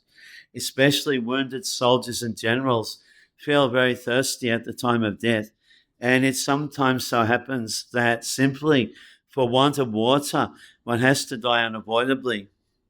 But such scarcity of water was solved in the Battle of Kurukshetra by means of boring the ground. By God's grace, water can be easily obtained from any place if there is facility for boring the ground. The modern system works on the same principle of boring the ground, but modern engineers are still unable to dig immediately wherever necessary. It appears, however, from the history as far back as the days of the Pandavas, that big generals like Arjuna could at once supply water even to the horses, and what to speak of men, by drawing water from underneath the hard ground, simply by penetrating the stratum with a sharp arrow, a method still unknown to the modern scientists. Namani udhara ruchira smita shobitani he pata he Arjuna sake kurunandaneti sanjopitani nardeva hridi sprishani smartu lutanti hirayam mama madhavasya. O King, his jokings and frank talks were pleasing and beautifully decorated with smiles, and his addresses unto me as O son of Pritha, O friend, O son of the Kuru dynasty, and all such heartiness are now remembered by me, and thus I am overwhelmed. Sayasanatana vikatana bhojanadishu aikyadvayasya ritabaniti vipralabdha sakyu sakheba pitribat tanayasya sabam sahemahan mahitaya kumati agham me. Generally, both of us used to live together, sleep, sit, and loiter together. And at the time of advertising for acts of chivalry, sometimes if there were any irregularity, I used to reproach him by saying, my friend, You are very truthful. Even in those hours when his value was minimized, he, being the Supreme Soul, used to tolerate all those utterings of mine, excusing me exactly as a true friend excuses his true friend, or a father excuses his son. Since the Supreme Lord Sri Krishna is all perfect, his transcendental pastimes with his pure devotees never lack anything in any respect, either as a friend, son, or lover. The Lord relishes the reproaches of friends, parents, or fiancés more than the Vedic hymns, which are offered to him by great learned scholars and religionists in an official fashion. Soham Nripendram Rahitaha Purushottamena Sakya Priyena Suhida Hridayena Sunya Advani Rukrama Parigraham Ankaraksham Gopa Sadvi Abaleba Vinijito Asmi. O Emperor, now I am separated from my friend and dearmost well-wisher, the Supreme Personality of Godhead, and therefore my heart appears to be void of everything. In his absence, I have been defeated by a number of infidel cowherdmen while I was guarding the bodies of all the wives of Krishna. The important point in this verse is how it was possible that Arjuna could be defeated by a gang of ignoble cowherdmen, and how such mundane cowherdmen could touch the bodies of the wives of Lord Krishna, who were under the protection of Arjuna. Srila Vishwanath Chakrabarti Thakur has justified the contradiction by researching the Vishnu Purana and Brahma Purana. In these Puranas, it is said that once the fair denizens of heaven pleased Ashtavaka Muni by their service and were blessed by the Muni to have the Supreme Lord as their husband. Ashtavaka Muni was curved in 8 joints of his body, and thus used to move in a peculiarly curved manner. The daughters of the demigods could not check their laughter upon seeing the movements of the Muni, and the Muni, being angry at them, cursed them that they would be kidnapped by rogues, even if they would get the Lord as their husband.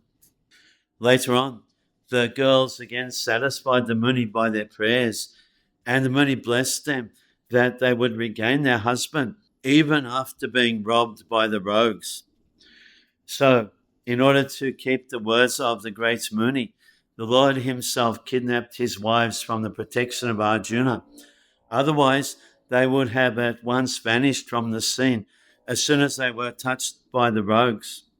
Besides that, some of the gopis who prayed to become wives of the Lord returned to their respective positions after their desire was fulfilled. After the departure of Lord Krishna, he wanted all his entourage back to Godhead, and they were called back under different conditions only.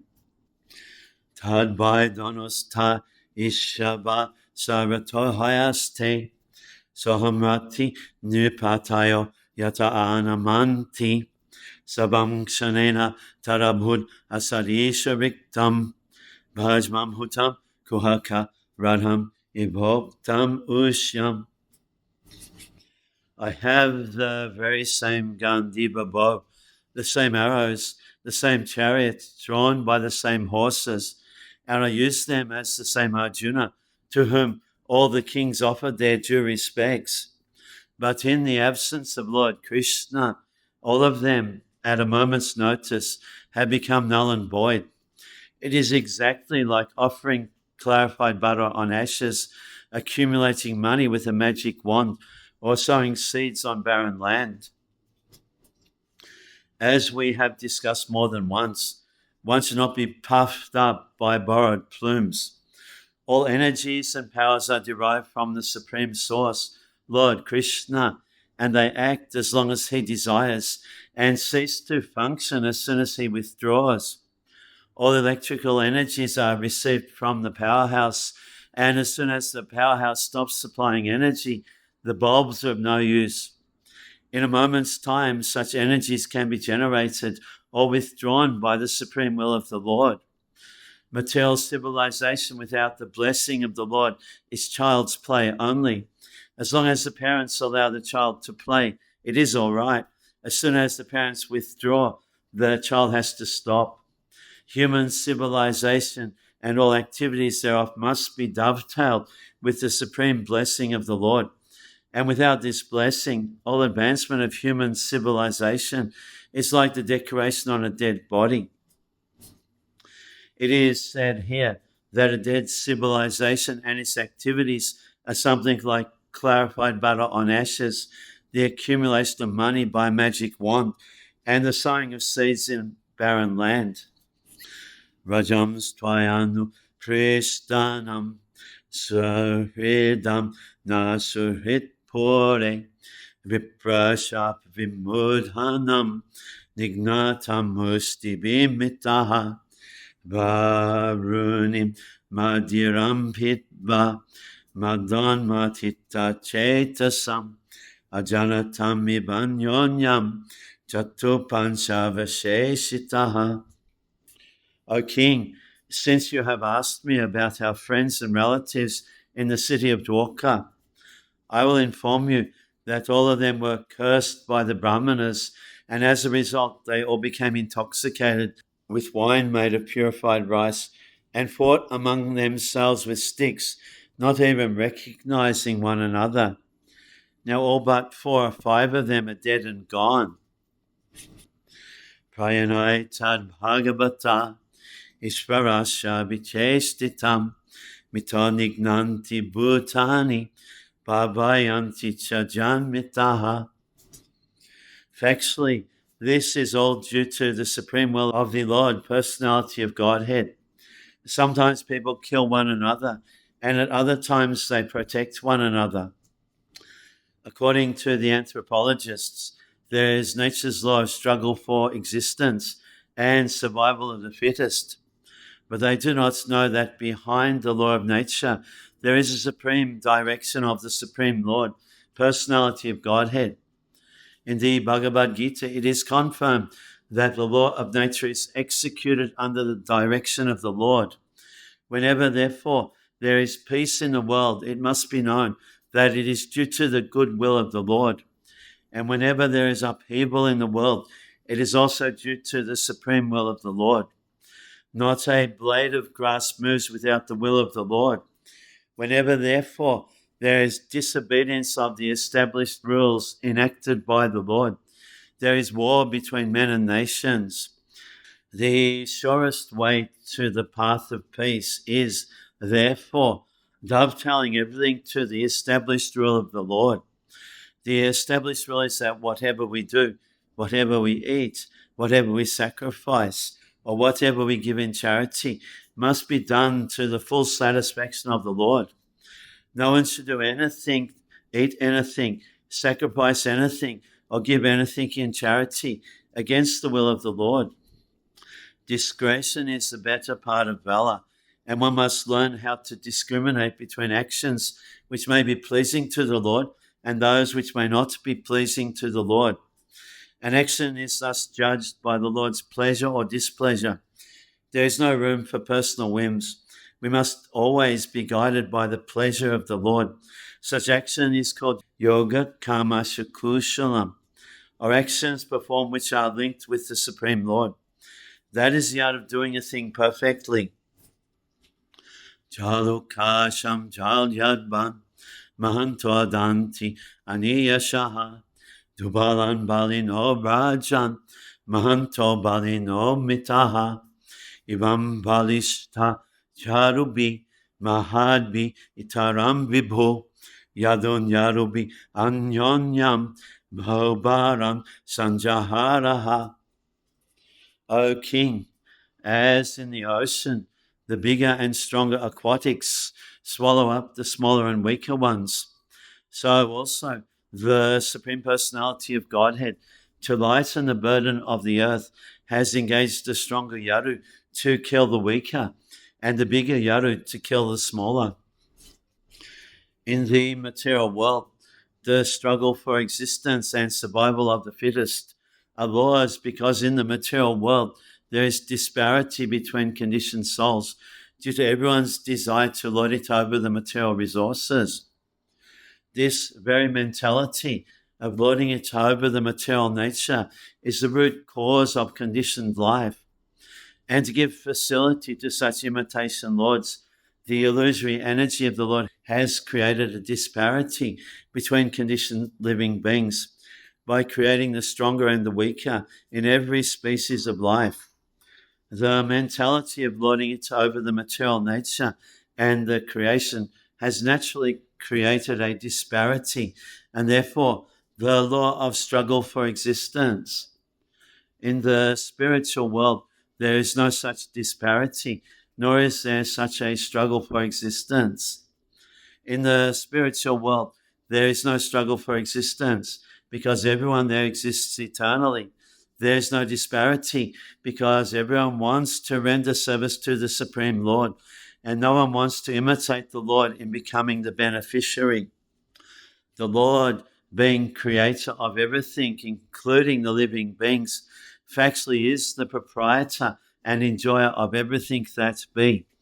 But in the material world, by the spell of Maya or illusion, this eternal relation with the Supreme Personality of Godhead is forgotten. And so the living being is conditioned under the law of struggle for existence and survival of the fittest. Desha kalarta yuktani hritapo pashamani cha haranti smartas chittam govinda vihitani me.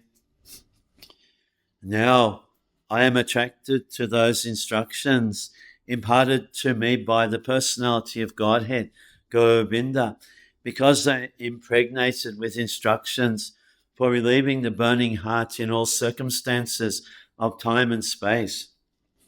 Herein, Arjuna refers to the instruction of the Bhagavad Gita, which was imparted to him by the Lord in the battlefield of Kurukshetra. The Lord left behind him the instructions of the Bhagavad Gita, not only for the benefit of Arjuna alone, but also for all time and in all lands. The Bhagavad Gita, being spoken by the Supreme Personality of Godhead, is the essence of all Vedic wisdom. It is nicely presented by the Lord himself for all who have very little time to go through the vast Vedic literatures like the Upanishads, Puranas, and Vedanta Sutras. It is put within the study of the great historical epic Mahabharata, which was especially prepared for the less intelligent class, namely the women, the laborers, and those who are worthless descendants of the Brahmanas, Kshatriyas, and higher sections of the Vaishyas.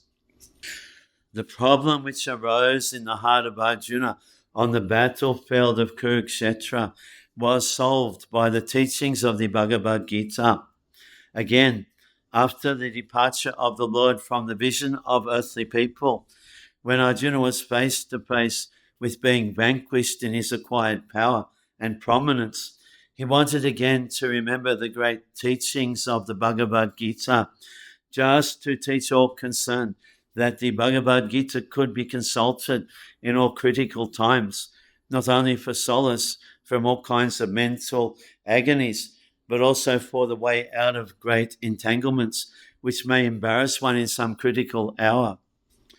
The merciful Lord left behind him the great teachings of the Bhagavad Gita, so that one can take the instructions of the Lord even when he is not visible to material eyesight. Material senses cannot have any estimation of the Supreme Lord, but by his inconceivable power, the Lord can incarnate himself to the sense perception of the conditioned souls in a suitable manner through the agency of matter, which is also another form of the Lord's manifested energy. Thus, the Bhagavad Gita, or any authentic scriptural sound representation of the Lord, is also the incarnation of the Lord. There is no difference between the sound representation of the Lord and the Lord himself. One can derive the same benefit from the Bhagavad Gita as Arjuna did in the personal presence of the Lord. The faithful human being who is desirous of being liberated from the clutches of material existence can very easily take advantage of the Bhagavad Gita. And with this in view, the Lord instructed Arjuna as if Arjuna were in need of it. In the Bhagavad Gita, 5 important factors of knowledge have been delineated pertaining to 1, the Supreme Lord, 2, the living being, 3, nature, 4, time and space, and 5, the process of activity.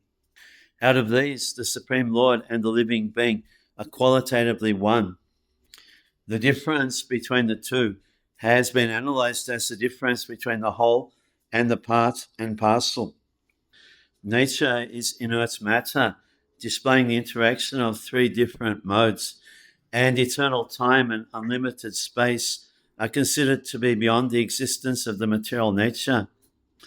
Activities of the living being are different varieties of aptitudes which can entrap or liberate the living being within and without material nature.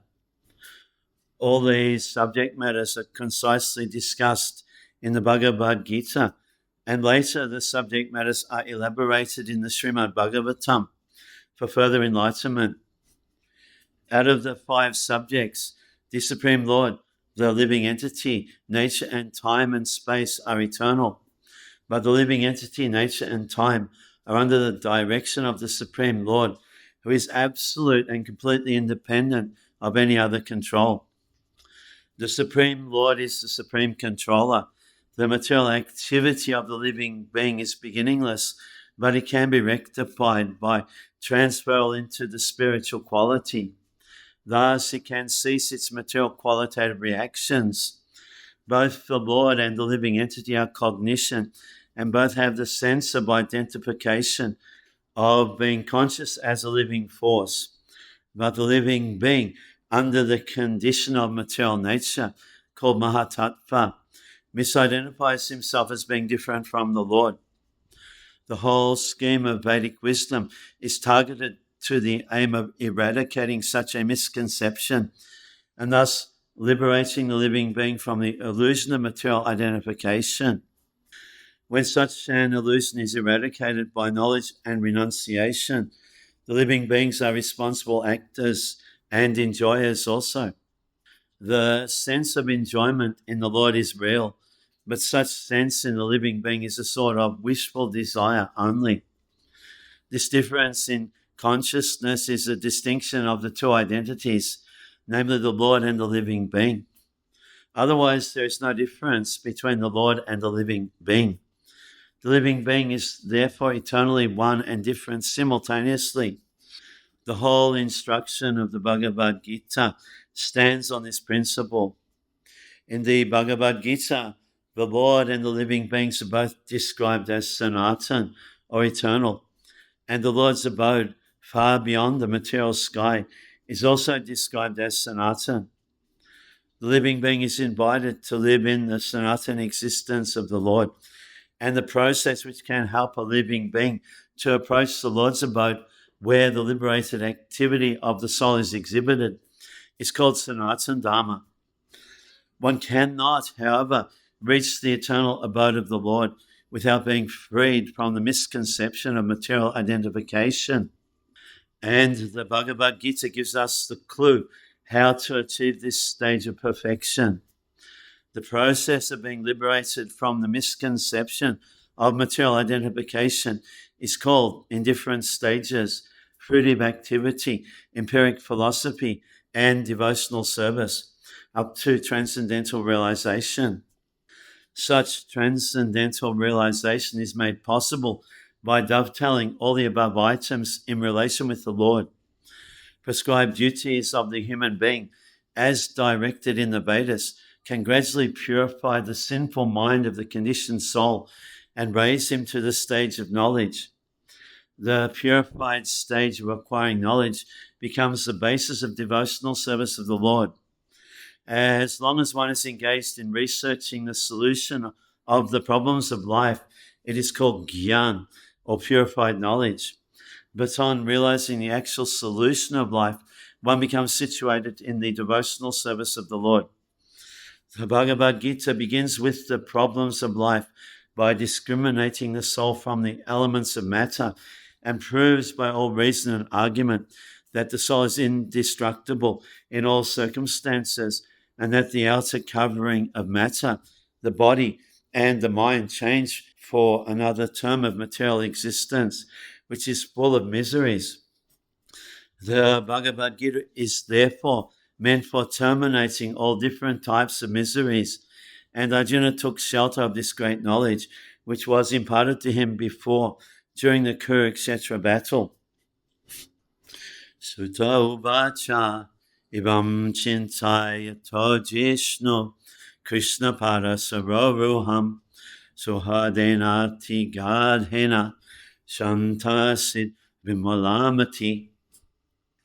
Sutta Goswami said, thus, being deeply absorbed in thinking of the instructions of the Lord, which were imparted in the great intimacy of friendship, and in thinking of his lotus feet, Arjuna's mind became pacified and free from all material contamination. Since the Lord is absolute, deep meditation upon him is as good as yogic trance. The Lord is non-different from his name, form, quality, pastimes, entourage, and specific actions. Arjuna began to think of the Lord's instructions to him on the battlefield of Kurukshetra. Those instructions only began to eliminate the tinges of material contamination in the mind of Arjuna. The Lord is like the sun. The sun's appearance means immediate dissipation of darkness or ignorance, and the Lord's appearance within the mind of the devotee can at once drive away the miserable material effects. Lord Chaitanya has therefore recommended constant chanting of the name of the Lord for protection from all contamination of the material world. The feeling of separation from the Lord is undoubtedly painful to the devotee, but because it is in connection with the Lord, it has a specific transcendental effect which pacifies the heart. Feelings of separation are also sources of transcendental bliss, and they are never comparable to contaminated material feelings of separation. Vasudevangri anujana paribrimita ramhasa bhakshanimati hashesha kshaya dishano arjunaha. Arjuna's constant remembrance of the lotus feet of Lord Sri Krishna rapidly increased his devotion, and as a result, all the trash in his thoughts subsided. Material desires in the mind are the trash of material contamination. By such contamination, the living being is faced with so many compatible and incompatible things that discourage the very existence of spiritual identity. Birth after birth, the conditioned soul is entrapped with so many pleasing and displeasing elements, which are all false and temporary. They accumulate due to our reaction to material desires. But when we get into touch with the transcendental Lord and his variegated energies by devotional service, the naked forms of all material desires become manifest, and the intelligence of the living being is pacified in its true color. As soon as Arjuna turned his attention towards the instructions of the Lord, as they are inculcated in the Bhagavad Gita, his true color of eternal association with the Lord became manifest, and thus he felt freed from all material contaminations. Gitam Bhagavata Jnanam Yattat Sangrama Mudhani Kala Kama Tamovrudham Puna Jagamat Prabhu.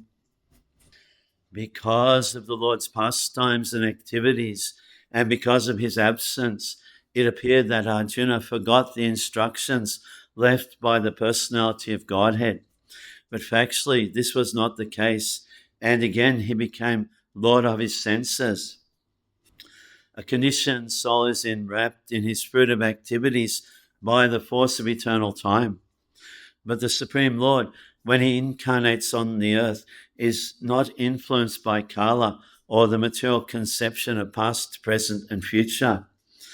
The activities of the Lord are eternal, and they are manifestations of his Atma Maya, or internal potency.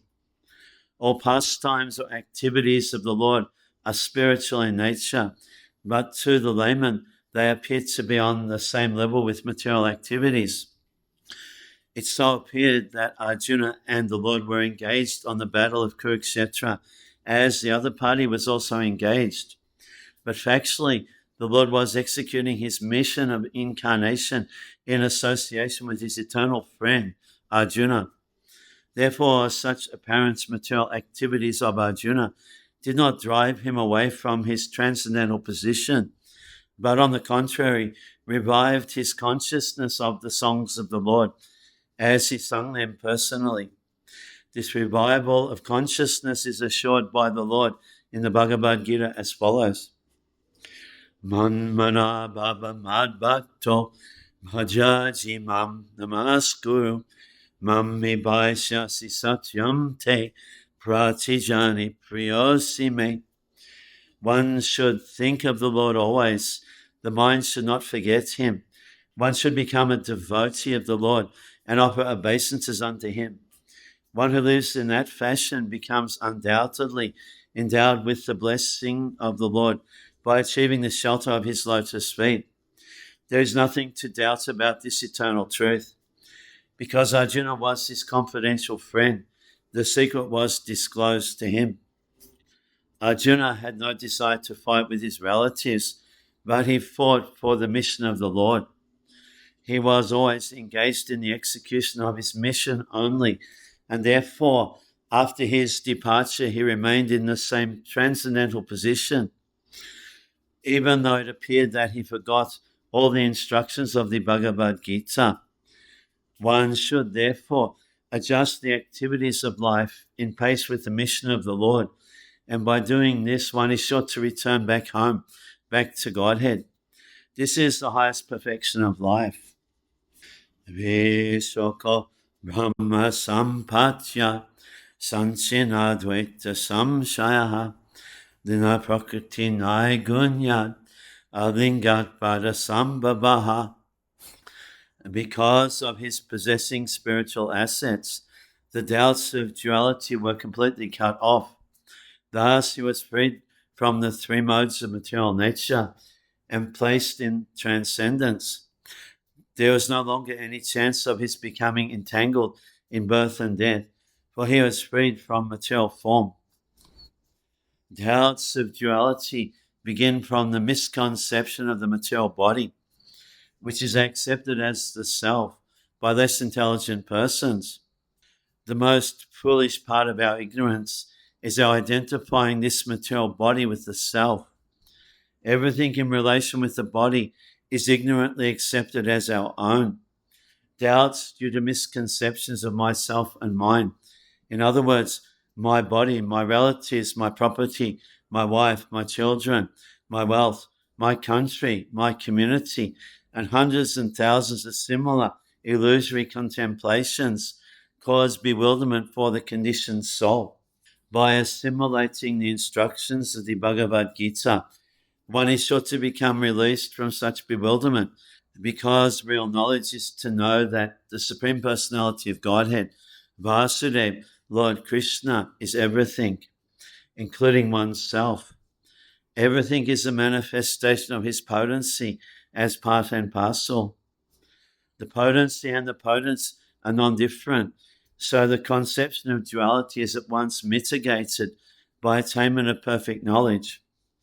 As soon as Arjuna took up the instructions of the Bhagavad Gita, expert as he was, he could at once eradicate the material conception of Lord Krishna, his eternal friend. He could realize that the Lord was still present before him by his instruction, by his form, by his pastimes, by his qualities, and everything else related to him. He could realize that Lord Krishna, his friend, was still present before him by his transcendental presence in different non-dual energies. And there was no question of attainment of the association of the Lord by another change of body under the influence of time and space. By attainment of absolute knowledge, one can be in association with the Lord constantly, even in this present life, simply by hearing, chanting, thinking of, and worshipping the Supreme Lord. One can see him, one can feel his presence, even in this present life, simply by understanding the Advaya Gyan Lord, or the Absolute Lord, through the process of devotional service, which begins with hearing about him. Lord Chaitanya says that simply by chanting the holy name of the Lord, one can at once wash off the dust on the mirror of pure consciousness. And as soon as the dust is removed, one is at once freed from all material conditions. To become free from material conditions means to liberate the soul. As soon as one is, therefore, situated in absolute knowledge, his material conception of life is removed or emerges from a false conception of life. Thus, the function of the pure soul is revived in spiritual realization. This practical realization of the living being is made possible due to his becoming free from the reaction of the three modes of material nature, namely goodness, passion, and ignorance. By the grace of the Lord, a pure devotee is at once raised to the place of the Absolute, and there is no chance of the devotee becoming materially entangled again in conditioned life. One is not able to feel the presence of the Lord in all circumstances until one is endowed with the required transcendental vision made possible by devotional service prescribed in the revealed scriptures. Arjuna attained this stage long before on the battlefield of Kurukshetra, and when he apparently felt the absence of the Lord, he at once took shelter of the instructions of the Bhagavad Gita, and thus again he was placed in his original position. This is the position of Vishoka, or the stage of being freed from all grief and anxieties. Nishamya Bhagavan Bhagam Samstam Yarukulasya Cha Swapataya Matim Chakre Nivritatma Yudhishthira.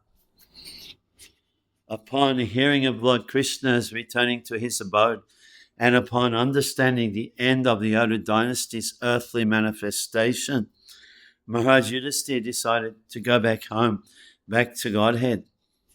Maharaj Yudhisthira also turned his attention to the instructions of the Bhagavad Gita after hearing about the Lord's departure from the vision of earthly people. He began to deliberate on the Lord's way of appearance and departure. The mission of the Lord's appearance and disappearance in the mortal universe is completely dependent on his supreme will. He is not forced to appear or disappear by any superior energy, as the living beings appear and disappear, being forced by the laws of nature. Whenever the Lord likes, he can appear himself from anywhere and everywhere without disturbing his appearance and disappearance in any other place. He is like the sun. The sun appears and disappears on its own accord at any place without disturbing its presence in other places. The sun appears in the morning in India without disappearing from the Western Hemisphere. The sun is present everywhere and anywhere all over the solar system. But it so appears that in a particular place, the sun appears in the morning and also disappears at some fixed time in the evening. The time limitation, even of the sun, is of no concern. And so what to speak of the Supreme Lord, who is the creator and controller of the sun? Therefore, in the Bhagavad Gita, it is stated that anyone who factually understands the transcendental appearance and disappearance of the Lord by his inconceivable energy becomes liberated from the laws of birth and death and is placed in the eternal spiritual sky where the Vaikuntha planets are. There, such liberated persons can eternally live without the pangs of birth, death, old age, and disease. In the spiritual sky, the Lord and those who are eternally engaged in the transcendental loving service of the Lord are all eternally young, because there is no old age and disease, and there is no death. Because there is no death, there is no birth. It is concluded, therefore, that simply by understanding the Lord's appearance and disappearance in truth, one can attain the perfectional stage of eternal life. Therefore, Maharaj Yudhisthira also began to consider going back to Godhead. the Lord appears on the earth or any other mortal planet, along with his associates who live with him eternally, and the members of the Yaru family who are engaged in supplementing the pastimes of the Lord are no other than his eternal associates. And so also Maharaj Yudhisthira and his brothers and mother, etc.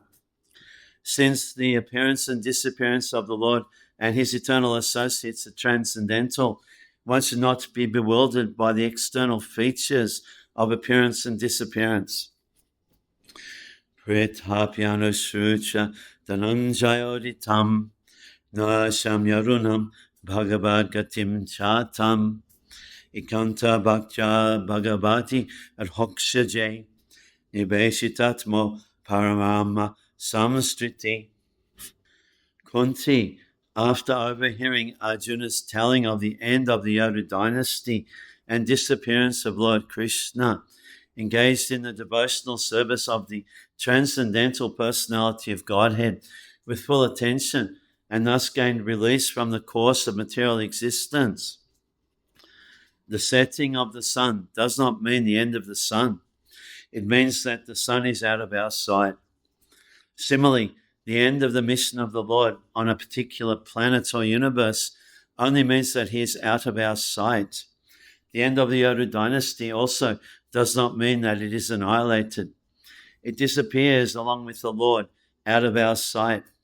As Maharaj Yudhisthira decided to prepare to go back to Godhead, so also Kunti decided, and thus she fully engaged herself in the transcendental devotional service of the Lord, which guarantees one passport for going back to Godhead after quitting this present material body. The beginning of devotional service of the Lord is the beginning of spiritualizing the present body, and thus an unalloyed devotee of the Lord loses all material contact in the present body. The abode of the Lord is not a myth, as is thought by the unbelievers or ignorant people, but one cannot reach there by any material means like a Sputnik or space capsule. But one can certainly reach there after leaving this present body, and one must prepare himself to go back to Godhead by practicing devotional service that guarantees a passport for going back to Godhead, and Kunti adopted it. Jaya Harad Bhuvabaram Tam Tanum Vijahavaja Kantakam Kantakene Ba Dvayam Chapishitu Samam. The Supreme Unborn, Lord Sri Krishna, caused the members of the Yaru dynasty to relinquish their bodies, and thus he relieved the burden of the world. This action was like picking out a thorn with a thorn, though both are the same to the controller. Srila Vishwanath Chakravarti Thakur suggests that rishis like Shunika and others who are hearing Srimad-Bhagavatam from Sutta Goswami and Namashranya were not happy to hear about the Yarus dying in the madness of intoxication. To give them relief from this mental agony, Sutta Goswami assured them that the Lord caused the members of the Yaru dynasty to relinquish their bodies, by which they had to take away the burden of the world. The Lord and his eternal associates appeared on earth to help the administrative demigods in eradicating the burden of the world. He therefore called for some of the confidential demigods to appear in the Yaru family and serve him in his great mission. After the mission was fulfilled, the demigods, by the will of the Lord, relinquished their corporal bodies by fighting amongst themselves in the madness of intoxication. The demigods are accustomed to drinking somaras beverage, and therefore the drinking of wine and intoxication are not unknown to them. Sometimes they were put into trouble for indulging in intoxication. Once the sons of Kuvera fell in the wrath of Narad for being intoxicated, but afterwards they regained their original forms by the grace of Lord Sri Krishna. We shall find this story in the 10th canto. For the Supreme Lord, both the Asuras and the demigods are equal, but the demigods are obedient to the Lord, whereas the Asuras are not. Therefore, The example of picking out a thorn by another thorn is quite befitting. One thorn which causes pinpricks on the leg of the Lord is certainly disturbing to the Lord, and the other thorn which takes out the disturbing elements certainly gives service to the Lord. So, although every living being is a part and parcel of the Lord, still one who is a pinprick of the Lord is called an asura, and one who is a voluntary servitor of the Lord is called a devata or demigod. In the material world, the devatas and the asuras are always contending, and the devatas are always saved from the hands of the asuras by the Lord. Both of them are under the control of the Lord. The world is full of two kinds of living beings, and the Lord's mission is always to protect the devatas and destroy the asuras whenever there is such need in the world, and to do good to both of them. Yathamatsyari rupani tate jaya jatanata bhubarakshapito jena jahutacha kalebaram. The Supreme Lord relinquished the body which he manifested to diminish the burden of the earth. Just like a magician, he relinquishes one body to accept different ones, like the fish incarnation, etc. The Supreme Lord, personality of Godhead, is neither impersonal nor formless, but his body is non-different from him, and therefore he is known as the embodiment of eternity, knowledge, and bliss. In the Brihad Vaishnava Tantra, it is clearly mentioned that anyone who considers the form of the Lord Krishna to be made of material energy must be ostracized by all means. And if by chance the face of such an infidel is seen, one must clean himself by jumping in the river with his clothing. The Lord is described as Amrita or deathless because he has no material body. Under the circumstances, the Lord's dying or quitting his body is like the jugglery of a magician. The magician shows by his tricks that he is cut into pieces, burnt into ashes, or made unconscious by hypnotic influences, etc. But all are false shows only. Factually, the magician himself is neither burnt into ashes, nor is he cut into pieces, nor is he dead or unconscious at any stage of his magical demonstration. Similarly, the Lord has eternal forms of unlimited variety, of which the fish incarnation, as was exhibited within this universe, is also one. Because there are innumerable universes, somewhere or other the fish incarnation must be manifesting his pastimes without cessation. In this verse, the particular word dhate, eternally accepted, and not the word dhatva, accepted for the occasion, is used. The idea is that the Lord does not create the incarnation of fish. He has eternally such a form, and the appearance and disappearance of such an incarnation serves particular purposes. In the Bhagavad Gita, the Lord says, "The impersonalists think that I have no form and that I am formless, but that at present I have accepted a form to serve a purpose, and now I am manifested." But such speculators are factually without sharp intelligence. Though they may be good scholars in the Vedic literatures, they are practically ignorant of my inconceivable energies and my eternal forms of personality. The reason is that I reserve the power of not being exposed to the non-devotees by my mystic curtain. The less intelligent fools are therefore unaware of my eternal form, which is never to be vanquished and is unborn. In the Padma Purana, it is said that those who are envious and always angry at the Lord are unfit to know the actual and eternal form of the Lord. In the Bhagavatam also, it is said that the Lord appeared like a thunderbolt to those who are wrestlers. Shishupal, at the time of being killed by the Lord, could not see him as Krishna, being dazzled by the glare of the Brahmajyoti. Therefore, the temporary manifestation of the Lord as a thunderbolt to the wrestlers appointed by Kamsa, or the glaring appearance of the Lord before Shishupal, etc., were relinquished by the Lord. But the Lord, as a magician, is eternally existent and is never vanquished in any circumstance. Such forms are temporarily shown to the asuras only, and when such exhibitions are withdrawn, the asuras think that the Lord is no more existent, just as the foolish audience thinks the magician to be burnt to ashes or cut into pieces. The conclusion is that the Lord has no material body, and therefore he is never to be killed or changed by his transcendental body.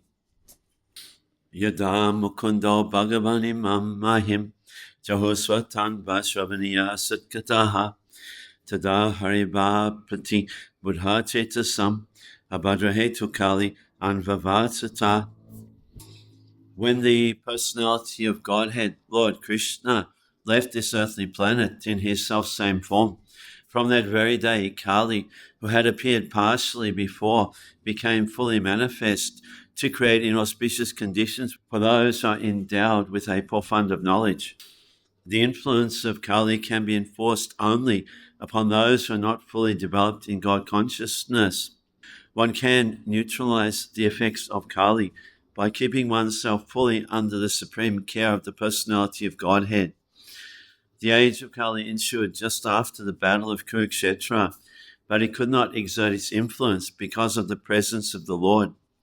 The Lord, however, left this earthly planet in his own transcendental body, and as soon as he left, the symptoms of the Kali Yuga, as were envisioned by Maharaj Yudhisthira prior to Arjuna's arrival from Dwarka, began to manifest, and Maharaj Yudhisthira rightly conjectured on the departure of the Lord from earth.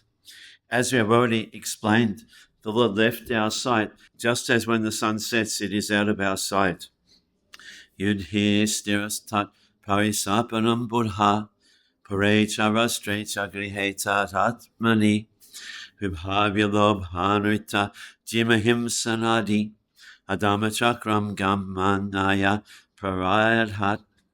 Maharaj Yudhisthira was intelligent enough to understand the influence of the age of Kali, characterized by increasing avarice, falsehood, cheating, and violence throughout the capital, state, and home, and among individuals. So he wisely prepared himself to leave home, and he dressed accordingly. The present age is influenced by the specific qualities of Kali, and since the days of the Battle of Kurukshetra, about 5,000 years ago, the influence of the age of Kali began manifesting, and from authentic scriptures, it is learned that the age of Kali is still to run on for 427,000 years. The symptoms of the Kali Yuga, as mentioned above, namely avarice, falsehood, diplomacy, cheating, nepotism, violence, and all such things, are already in vogue. And no one can imagine what is going to happen gradually with further increase of the influence of Kali till the day of annihilation. We have already come to know that the influence of the age of Kali is meant for godless, so-called civilized men. Otherwise, those who are under the protection of the Lord have nothing to fear from this horrible age. Maharaj Yudhisthira was a great devotee of the Lord, and there was no necessity of his being afraid of the age of Kali. But he preferred to retire from active household life and prepare himself to go back home, back to Godhead. The Pandavas are eternal companions of the Lord, and therefore they are more interested in the company of the Lord than anything else. Besides that, being an ideal king, Maharaj Yudhisthira wanted to retire just to set an example for others. As soon as there is some young fellow to look after the household affairs, one should at once retire from family life to uplift oneself to spiritual realization. No one should rot in the dark well of household life till one is dragged by the will of Yamaraj. Modern politicians should take lessons from Maharaj Yudhisthira about voluntary retirement from active life and should make room for the younger generation. Also, retired old gentlemen should take a lesson from him and leave home for spiritual realization before being forcefully dragged away to meet death. Swarat putram vinayinam atmanaha susamam gunai toya nivya patim bhumi abhyasinchad gajhavye. Thereafter, In the capital of Hastinapur, he enthroned his grandson, who was trained and equally qualified, as the emperor and master of all land bordered by the seas. The total land on the earth bordered by the seas was under the subjugation of the king of Hastinapur. Maharaj Yudhisthira trained his grandson, Maharaj Parikshit, who was equally qualified in state administration in terms of the king's obligation to the citizens. Thus, Parikshit was enthroned on the seat of Maharaj Yudhisthira prior to his departure back to Godhead. Concerning Maharaj Parikshit, the specific word used, Vinayanam, is significant.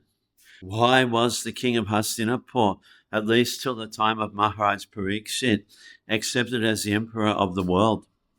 The only reason is that the people of the world were happy because of the good administration of the emperor. The happiness of the citizens was due to the ample production of natural produce, such as grains, fruits, milk, herbs, valuable stones, minerals, and everything that the people needed. They were even free from all bodily miseries, anxieties of mind, and disturbances caused by natural phenomena and other living beings. Because everyone was happy in all respects, there was no resentment, although there were sometimes battles between the state kings for political reasons and supremacy. Everyone was trained to attain the highest goal of life, and therefore the people were also enlightened enough not to quarrel over trivialities. The influence of the age of Kali gradually infiltrated the good qualities of both the kings and the citizens, and therefore a tense situation developed between the ruler and the ruled.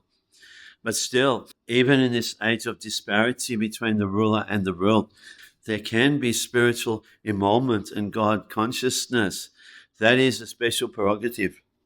Mathurayam tatabrajram shura senapatim tataha prajapatyam nirupyestim agninapi barishvaraha. Then he posted Braj, the son of Aniruddha, grandson of Lord Krishna, at Mathura as the king of Shurasen. Afterwards, Maharaj Yudhisthira performed a Prajapati sacrifice and placed in himself the fire for quitting household life. Maharaj Yudhisthira, after placing Maharaj Parikshit on the imperial throne of Hastinapur, and after posting Braja, the great-grandson of Lord Krishna, as the king of Mathura, accepted the renounced order of life. The system of 4 orders of life and 4 castes in terms of quality and work, known as Varnashram Dharma, is the beginning of real human life, and Maharaj Yudhisthira, as the protector of this system of human activities, timely retired from active life as a sannyasi, handing over the charge of the administration to a trained prince, Maharaj Parikshit. The scientific system of Varnashram Dharma divides the human life in 4 divisions of occupation and 4 orders of life. The 4 orders of life as Brahmachari, Grihastha, Vanaprastha, and Sannyas are to be followed by all, irrespective of the occupational division. Modern politicians do not wish to retire from active life, even if they are old enough. But Yudhisthira Maharaj, as an ideal king, voluntarily retired from active administrative life to prepare himself for the next life. Everyone's life must be so arranged that the last stage of life, say at least the last 15 to 20 years prior to death, can be absolutely devoted to devotional service of the Lord. It is really foolishness to engage oneself all the days of one's life in material enjoyment and fruitive activities, because as long as the mind remains absorbed in fruitive work for material enjoyment, there is no chance of getting out from conditioned life or material bondage. No one should follow the suicidal policy of neglecting one's supreme task of attaining the highest perfection of life, namely going back home, back to Godhead.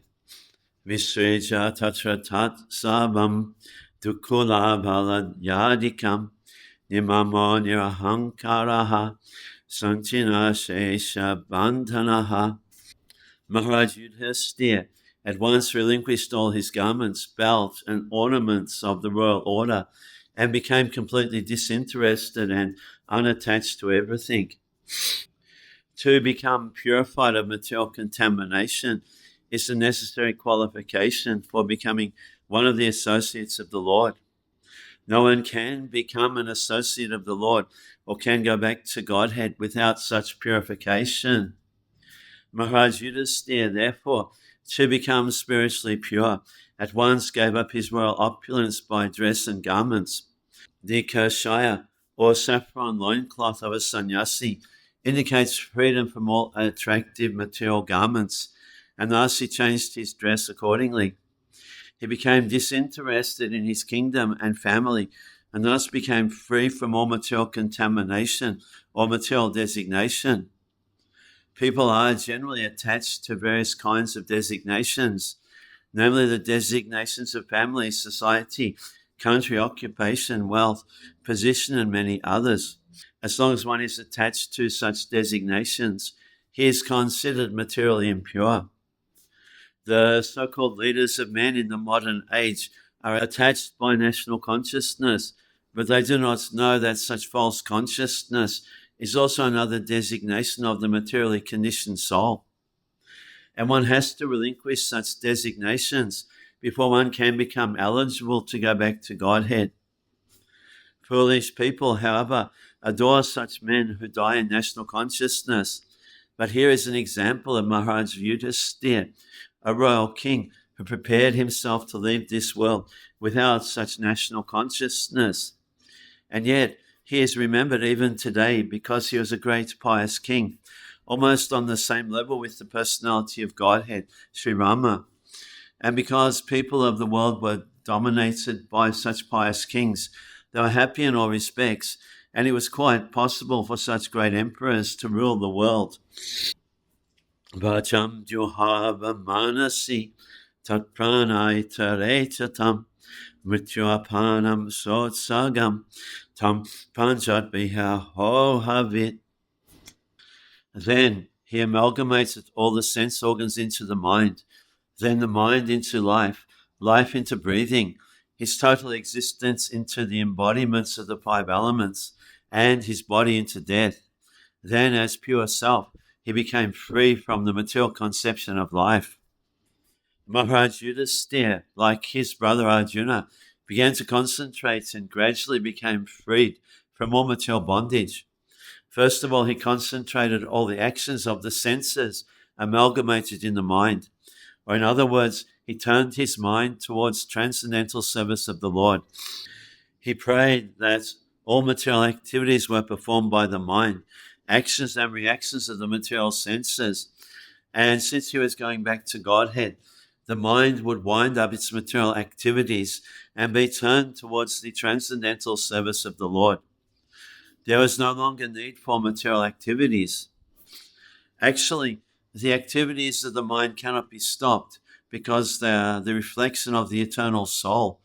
But the quality of the activities can be changed from matter to the transcendental service of the Lord. The material color of the mind is changed by washing it from contaminations of life breathing, and thereby getting it freed from the contamination of repeated births and deaths, and getting it situated in pure spiritual life. All is manifested by the temporary embodiment of the material body, which is a production of mind at the time of death. And if the mind is purified by practice of transcendental loving service of the Lord, and the same is constantly engaged in the service of the lotus feet of the Lord, there is no more chance of the mind's producing another material body after death. It will be freed from the absorption of material contamination. The pure soul will be able to return back home, back to Godhead.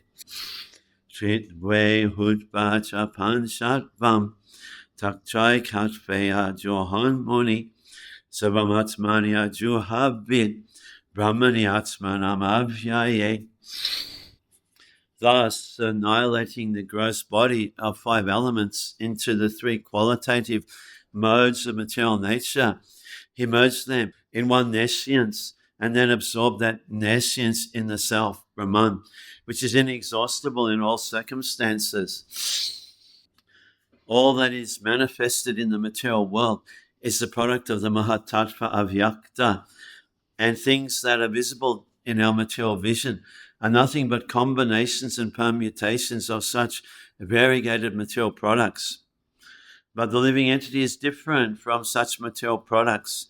It is due to the living entity's forgetfulness of his eternal nature as eternal servitor of the Lord, and his false conception of becoming a so-called Lord of the material nature, that he is obliged to enter into the existence of false sense enjoyment. Thus, the concomitant generation of material energies is the principal cause of the mind's being materially affected. Thus, the gross body of 5 elements is produced. Maharaj Yudhisthira reversed the action and merged the 5 elements of the body in the 3 modes of material nature. The qualitative distinction of the body as being good, bad, or mediocre is extinguished, and again the qualitative manifestations become merged in material energy, which is produced from a false sense of the pure living being. When one is thus inclined to become an associate of the Supreme Lord, the personality of Godhead, in one of the innumerable planets of the spiritual sky, especially in Goloka Vrindavan, one has to think always that he is different from the material energy. He has nothing to do with it, and he has to realize himself as pure spirit or Brahman, qualitatively equal with the Supreme Brahman, Parameshwara. Maharaj Yudhisthira, after distributing his kingdom to Parikshit and Brajra, did not think himself emperor of the world, nor head of the Kuru dynasty. This sense of freedom from material relations, as well as freedom from material engagement of the gross and subtle encirclement, makes one free to act as the servitor of the Lord, even though one is in the material world. This stage is called Jivan Mukta stage, or the liberated stage, even in the material world. That is the process of ending material existence. One must not only think that he is Brahman, but he must act like Brahman. One who only thinks himself Brahman is an impersonalist, and one who acts like Brahman is the pure devotee. Chirabhasanyaharo Bharhaban Mukta Mordhaja Darshayanatsmano Rupam Jarunmata Pishachabat Anna Vekshamano Niragat Ashrin Banbad Hirojata. After that, Maharaj Yudhisthira dressed himself in torn clothing, gave up eating all solid foods, voluntarily became dumb, and let his hair hang loose. All this combined to make him look like an urchin or madman with no occupation. He did not depend on his brothers for anything, and just like a deaf man, he heard nothing. Thus, being freed from all external affairs, he had nothing to do with imperial life or family prestige, and for all practical purposes, he posed himself exactly like an inert mad urchin and did not speak of material affairs. He had no dependence on his brothers, who had all along been helping him. This stage of complete independence from everything is also called the purified stage of fearlessness. Uditshim pravipeshasham Gata Puva Mahatmabi Hridi Brahma Param Dhyayam Navateta Yatogataha. He then started towards the north, treading the path which was accepted by his forefathers and great men, to devote himself completely to the thought of the Supreme Personality of Godhead, and he lived in that way wherever he went. It is understood from this verse that Maharaj Yudhisthira followed in the footsteps of his forefathers and the great devotees of the Lord.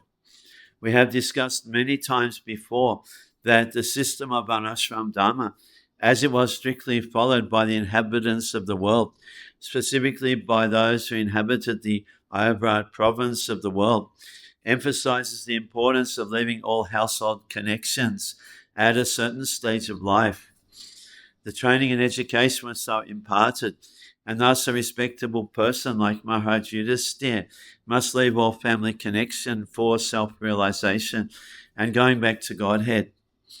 No king or respectable gentleman would continue family life till the end, because that was considered suicidal and against the interest of the perfection of human life.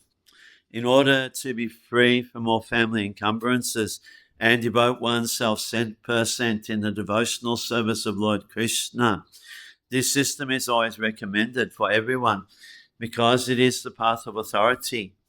The Lord instructs in the Bhagavad Gita that one must become a devotee of the Lord at least at the last stage of one's life. A sincere soul of the Lord, like Maharaj Yudhisthira, must abide by this instruction of the Lord for his own interest. The specific words Brahman Param indicate Lord Sri Krishna. This is corroborated in the Bhagavad Gita by Arjuna with reference to great authorities like Asita, Devala, Narad, Vyas, etc. Thus, Maharaj Yudhisthira, while leaving home for the north, constantly remembered Lord Sri Krishna within himself, following in the footsteps of his forefathers, as well as the great devotees of all times. Sarve tamanunye jagmo bhartara krita nischayaha kalindhama maitrena disprasprista prajabhuvi. The younger brothers of Maharaj Yudhisthira observed that the age of Kali had already arrived throughout the world and that the citizens of the kingdom were already affected by religious practice. Therefore, they decided to follow in the footsteps of their elder brother. The younger brothers of Maharaj Yudhisthira were already obedient followers of the great emperor, and they had sufficiently been trained to know the ultimate goal of life. They therefore decided to follow their eldest brother in rendering devotional service to Lord Sri Krishna. According to the principles of Sanatana Dharma, one must retire from family life after half the duration of life is finished and must engage himself in self-realization. But the question of engaging oneself is not always decided. Sometimes retired men are bewildered about how to engage themselves for the last days of life.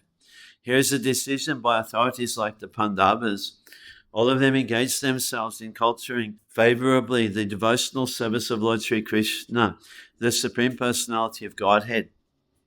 According to Swami Sridhar, Dharma, Artha, Karma, and Moksha, or fruitive activities, philosophical speculations, or salvation, as conceived by several persons, are not the ultimate goal of life. They are more or less practiced by persons who have no information of the ultimate goal of life.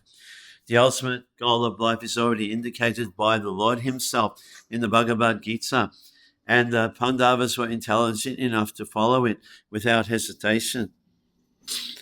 Te sarukrita sabata gyat vatyanti kamatmanaha manasa darihamasu vaikuntha charanambujam. They had all performed all the principles of religion and as a result rightly decided that the lotus feet of the Lord Sri Krishna are the supreme goal of life. Therefore, they meditated upon his feet without interruption. In the Bhagavad Gita, the Lord says that only those who have done pious deeds in previous lives and have become freed from the results of all impious acts can concentrate upon the lotus feet of the Supreme Lord Sri Krishna. The Pandavas, not only in this life but also in their previous lives, had always performed the supreme pious work, and thus they are ever free from all the reactions of impious work.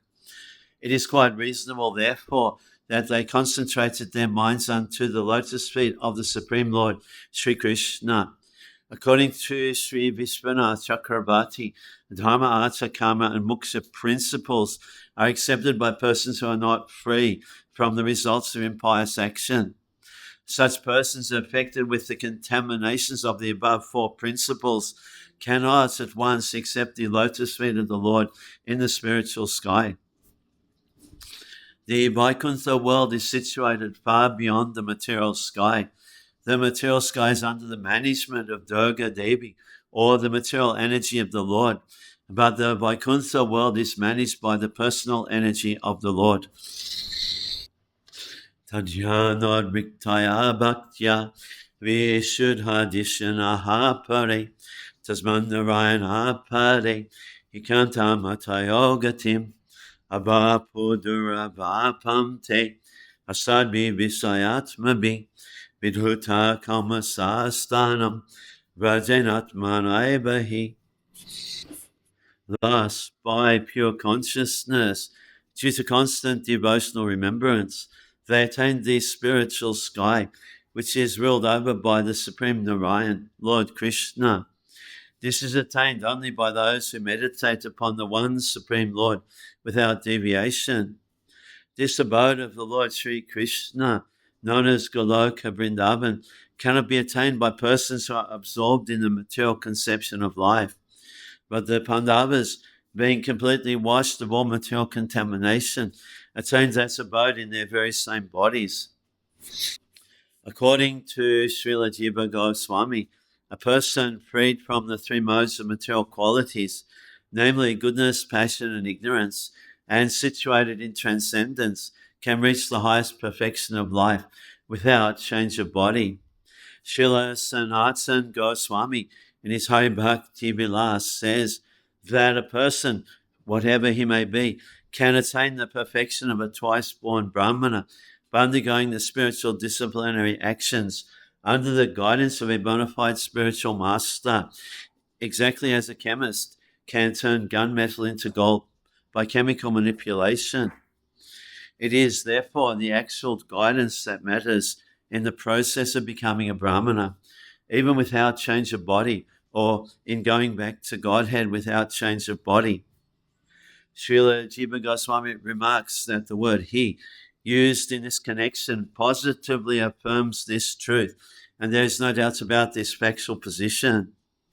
The Bhagavad Gita also affirms this statement of Srila Jiva Goswami, when the Lord says that anyone who executes devotional service systematically without deviation can attain the perfection of Brahman by surpassing the contamination of the three modes of material nature. And when the Brahman perfection is still more advanced by the self-same execution of devotional service, there is no doubt at all that one can attain the supreme spiritual planet, Goloka Vrindavan, without change of body, as we have already discussed in connection with the Lord's returning to his abode without a change of body.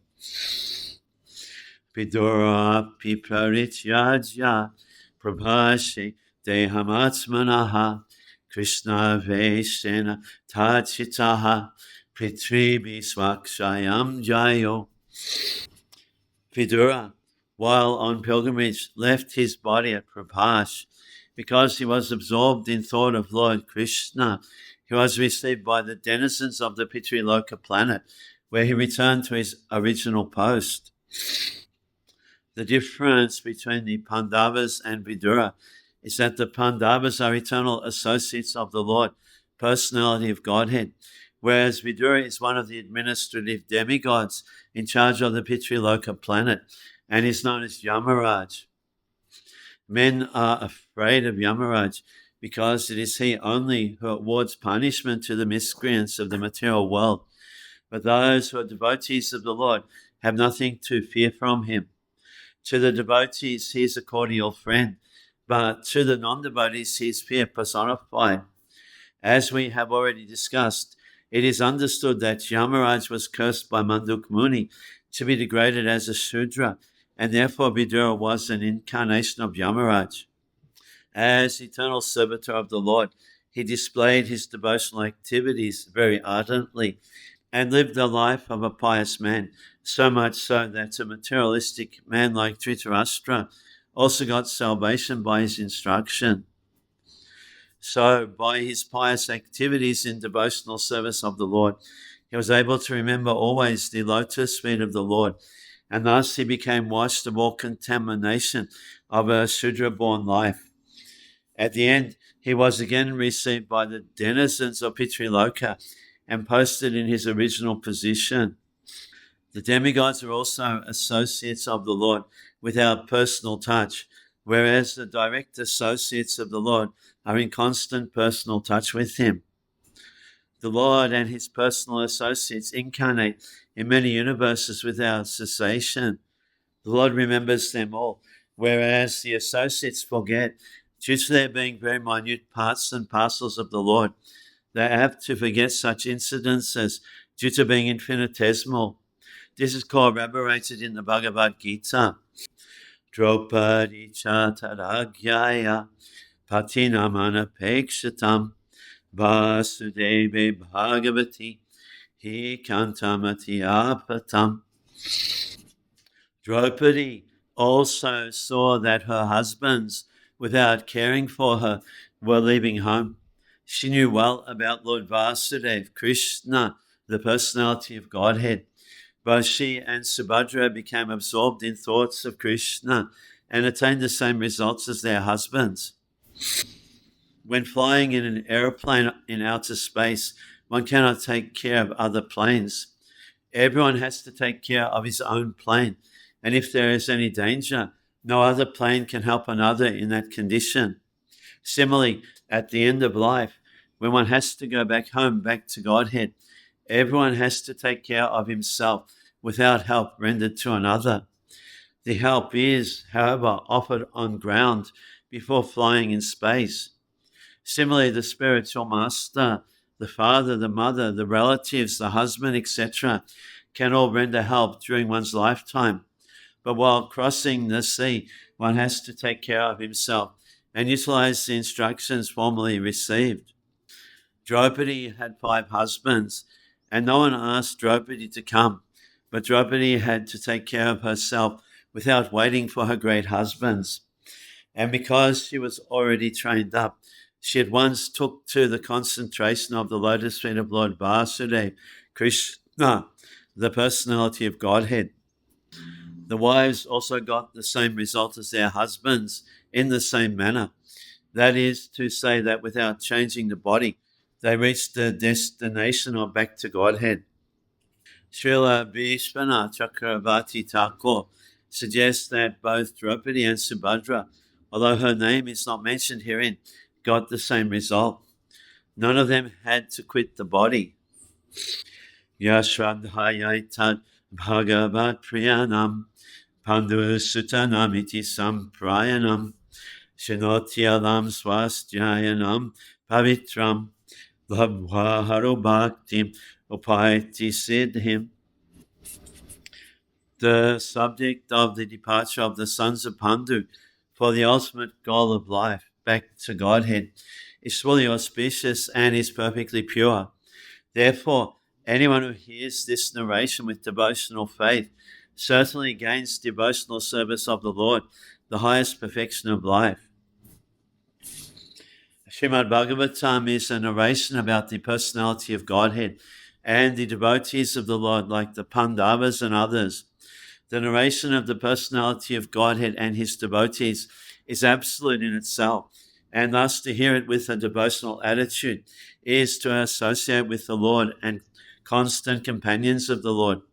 By the hearing process of Srimad-Bhagavatam, one can attain the highest perfection of life, namely going back home, back to Godhead, without failure. Thus end the Bhaktivedanta purports of the 15th chapter, first canto of the Srimad-Bhagavatam, entitled The Pandavas Retire Timely. Srimad-Bhagavatam, by His Divine Grace, A.C. Bhaktivedanta Swami Prabhupada. First Canto, Chapter 16, How Parikshit Received the Age of Kali. Sutta Uvacha Tataha Parikshit Jijavarya Shikshaya Mahimaha Bhagavataha Shashashaha Yatahi Sutyam Abhijhata Kobiraha Samadhishan Vipramaha Gunastata. Sutta Goswami said, O learned Brahmanas, Maharaj Parikshit then began to rule over the world as a great devotee of the Lord, under the instructions of the best of the twice-born Brahmanas. He ruled by those great qualities which were foretold by expert astrologers at the time of his birth. At the time of Maharaj Parikshit's birth, the expert astrologer Brahmanas foretold some of his qualities. Maharaj Parikshit developed all those qualities, being a great devotee of the Lord. The real qualification is to become a devotee of the Lord, and gradually all the good qualities worthy of possession develop. Maharaj Parikshit was a Mahabhagavat, or a first-class devotee, who was not only well-versed in the science of devotion, but also able to convert others to become devotees by his transcendental instructions.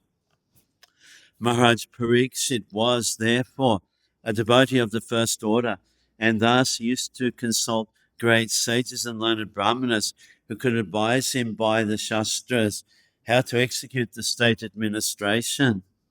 Such great kings were more responsible than modern elected executive heads because they obliged the great authorities by following their instructions left in Vedic literatures.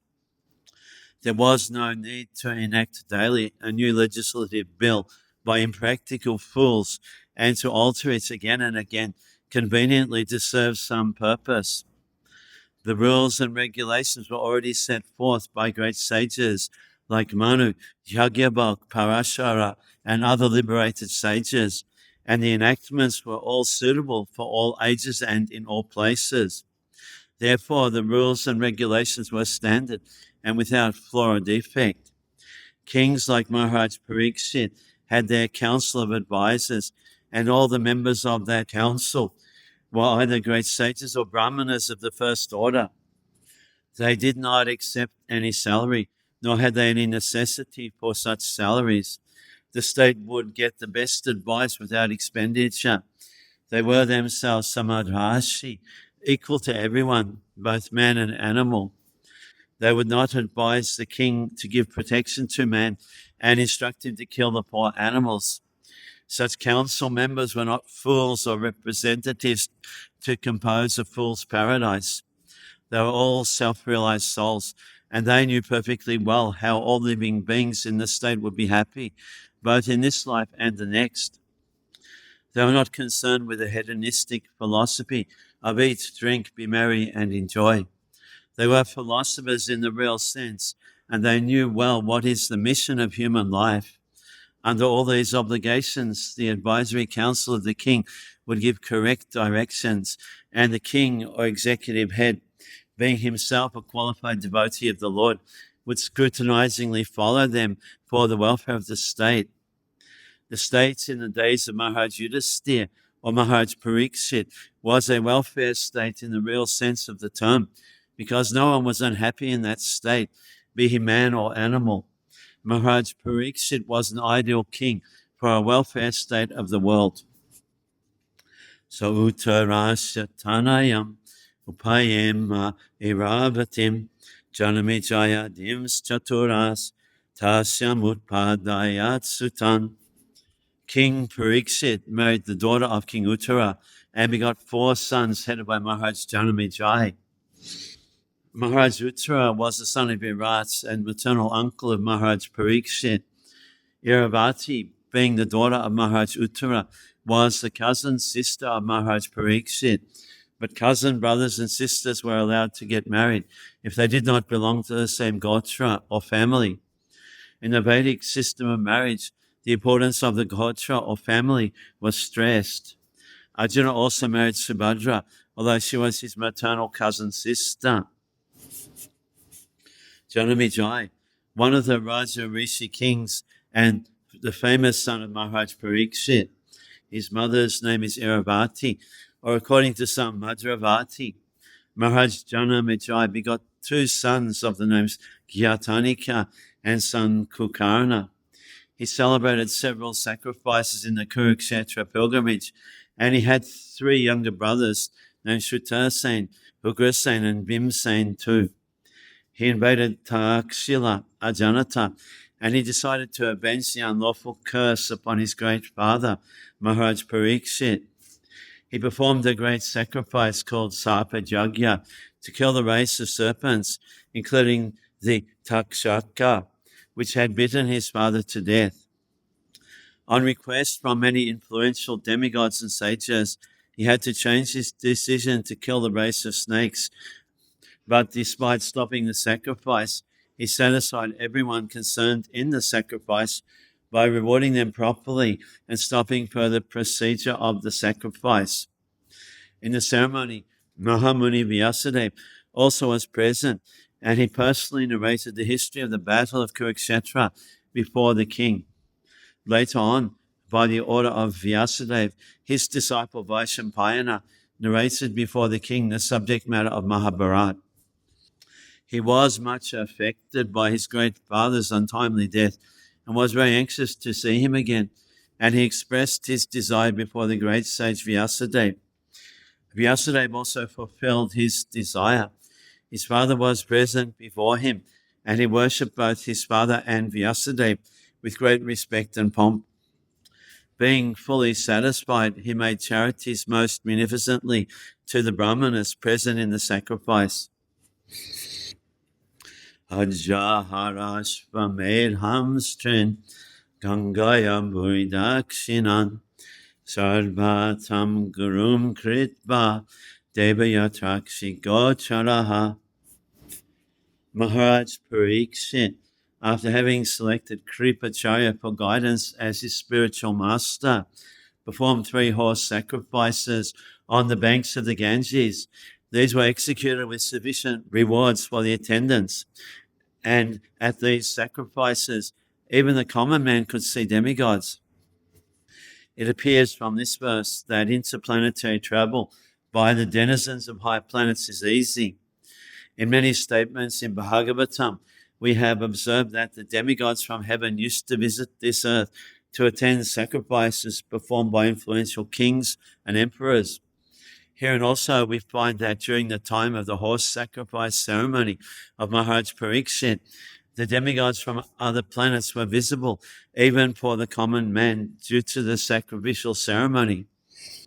The demigods are not generally visible to common men, as the Lord is not visible, but as the Lord also, by his causeless mercy, descends to be visible to the common man.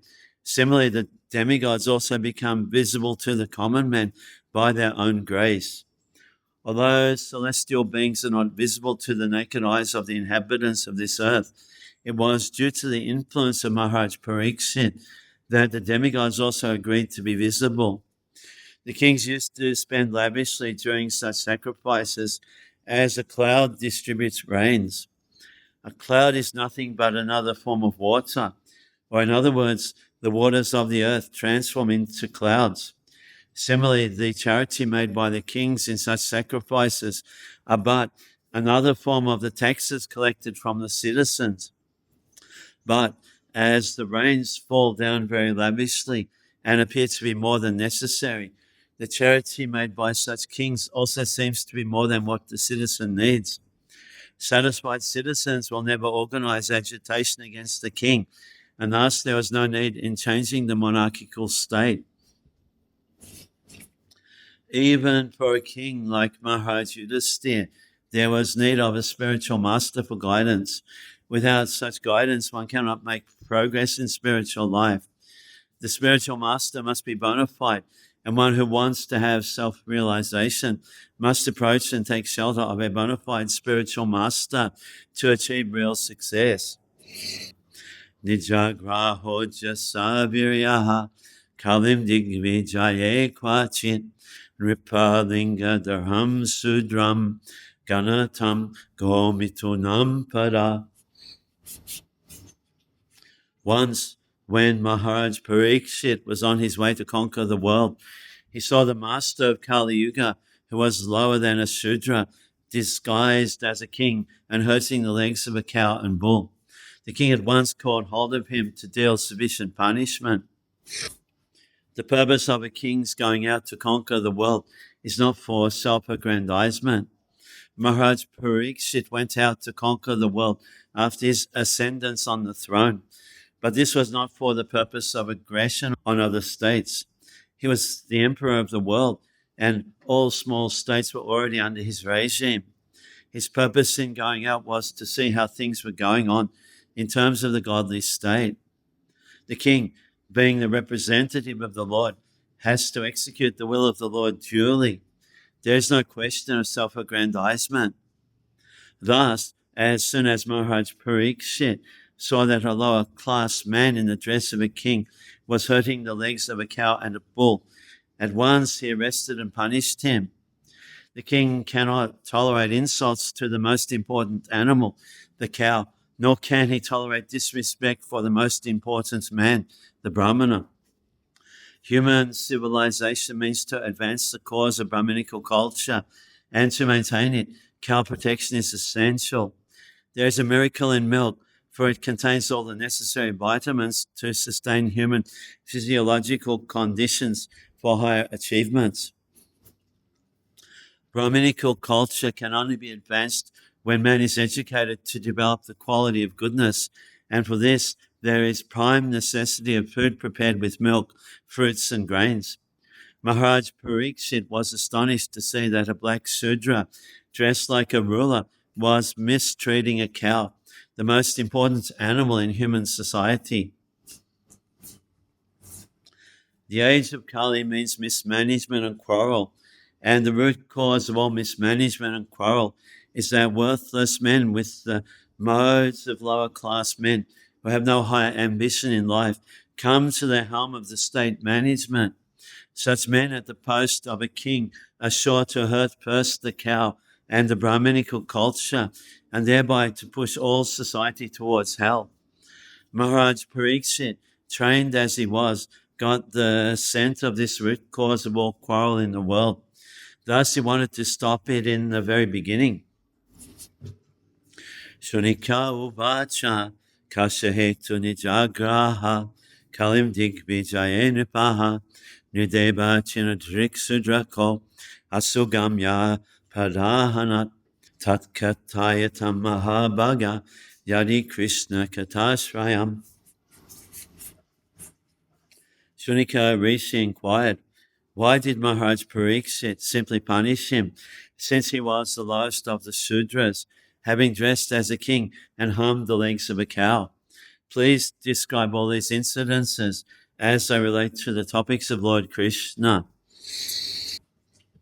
Shunika and the rishis were astonished to hear that the pious Maharaj Parikshit simply punished the culprit and did not kill him. This suggests that a pious king like Maharaj Parikshit should have at once killed an offender who wanted to cheat the public, being dressed like a king and at the same time daring to insult the purest of animals, a cow. The rishis in those days, however, could not even imagine that in the advanced days of the age of Kali, the lowest of the Sudras will be elected as administrators and will open organized slaughterhouses for killing cows. Anyway, although hearing about a Sudraka who was a cheat and insulter of a cow was not very interesting to the great rishis, they nevertheless wanted to hear about it, to see if the event had any connection with Lord Krishna. They were simply interested in topics of Lord Krishna, for anything that is dovetail with the narration of Krishna is worth hearing. There are many topics in the Bhagavatam about sociology, politics, economy, cultural affairs, etc. But all of them are in relation with Krishna, and therefore all of them are worth hearing. Krishna is the purifying ingredient in all matters, regardless of what they are. In the mundane world, everything is impure due to its being a product of the three mundane qualities. The purifying agent is, however, Krishna. Athabhasya paramboja makaranda liham satam kimanya asad alapa ayusho yat asad vyaya. The devotees of the Lord are accustomed to licking up the honey available from the lotus feet of the Lord. What is the use of topics which simply waste one's valuable life? Lord Krishna and his devotees are both on the transcendental plane. Therefore, the topics of Lord Krishna or of his pure devotees are equally good. The battle of Kurukshetra is full of politics and diplomacy, but because the topics are related with Lord Krishna, the Bhagavad Gita is therefore adored all over the world. There is no need to eradicate politics, economics, sociology, etc., which are mundane to the mundaners. to a pure devotee who is actually related with the Lord. Such mundane things are transcendental if dovetailed with the Lord or with his pure devotee. We have so far heard and talked about the activities of the Pandavas, and we are dealing with the topics of Maharaj Pariksit. But because all these topics are related with the Lord Sri Krishna, they are all transcendental, and pure devotees have great interest in hearing them. We have already discussed this matter in connection with the prayers of Bhishma Dev. Our duration of life is not very long, and there is no certainty when we shall be ordered to leave everything for the next stage. Thus, it is our duty to see that not a moment of our life is wasted in topics which are not related with Lord Krishna. Any topic, however pleasant, is not worth hearing if it is devoid of its relation of Krishna. The spiritual planet, Goloka Vrindavan, eternal abode of Lord Krishna, is shaped like the whirl of a lotus flower. Even when the Lord descends on any of the mundane planets, he does so by manifesting his own abode as it is. Thus, his feet remain always on the same big whirl of lotus flower. His feet are also as beautiful as the lotus flower. Therefore, it is said that Lord Krishna has lotus feet. A living being is eternal by constitution. He is, so to speak, in the whirlpool of birth and death due to his contact with material energy. Freed from such material energy, a living entity is liberated and is eligible to return back home, back to Godhead. Those who want to live forever without changing their material body should not waste valuable time with topics other than those relating to Lord Krishna and his devotees.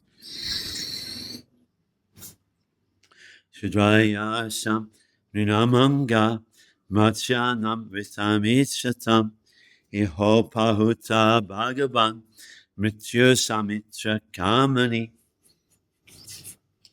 Oh, Sutta Goswami, there are those amongst men who desire freedom from death and gets eternal life. They escape the slaughtering process by calling the controller of death Jamaraj. The living entity, as he develops from lower animal life to a higher human being and gradually to a higher intelligence, becomes anxious to get freed from the clutches of death. Modern scientists try to avoid death by physiochemical advancement of knowledge, but alas, the controller of death, Yamaraj, is so cruel that he does not spare even the very life of the scientist himself. The scientist who puts forward the theory of stopping death by advancement of scientific knowledge becomes himself a victim of death when he is called by Yamaraj.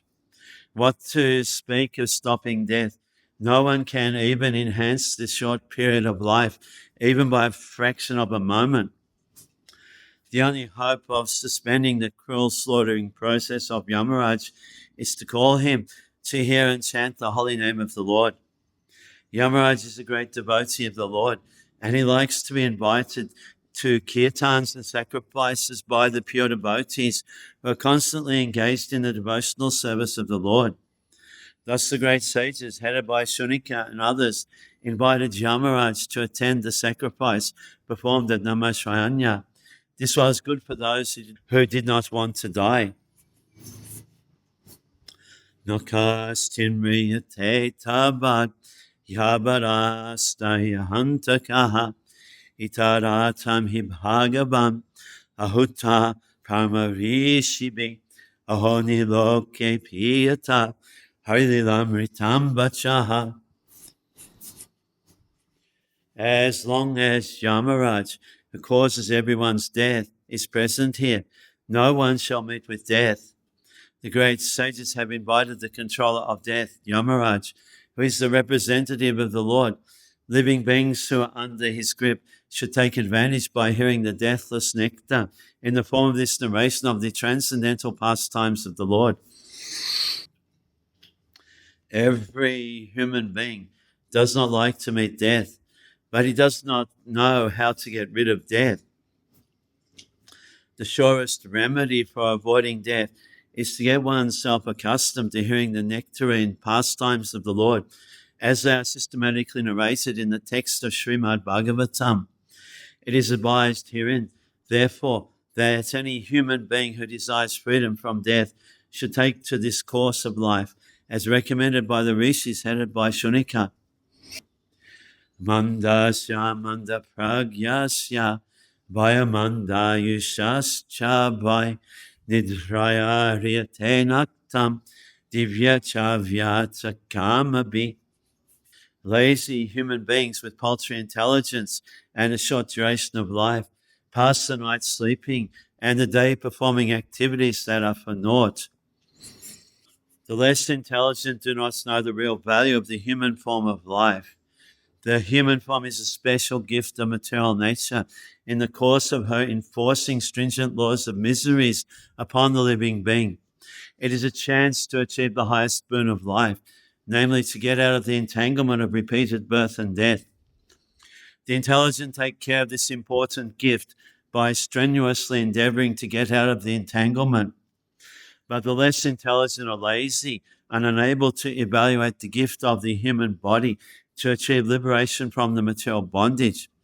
They become more interested in so-called economic development and work very hard throughout life simply for the sense enjoyment of the temporary body. Sense enjoyment is also allowed to the lower animals by the law of nature, and thus the human being is also destined to a certain amount of sense enjoyment according to his past or present life. But one should definitely try to understand that sense enjoyment is not the ultimate goal of human life.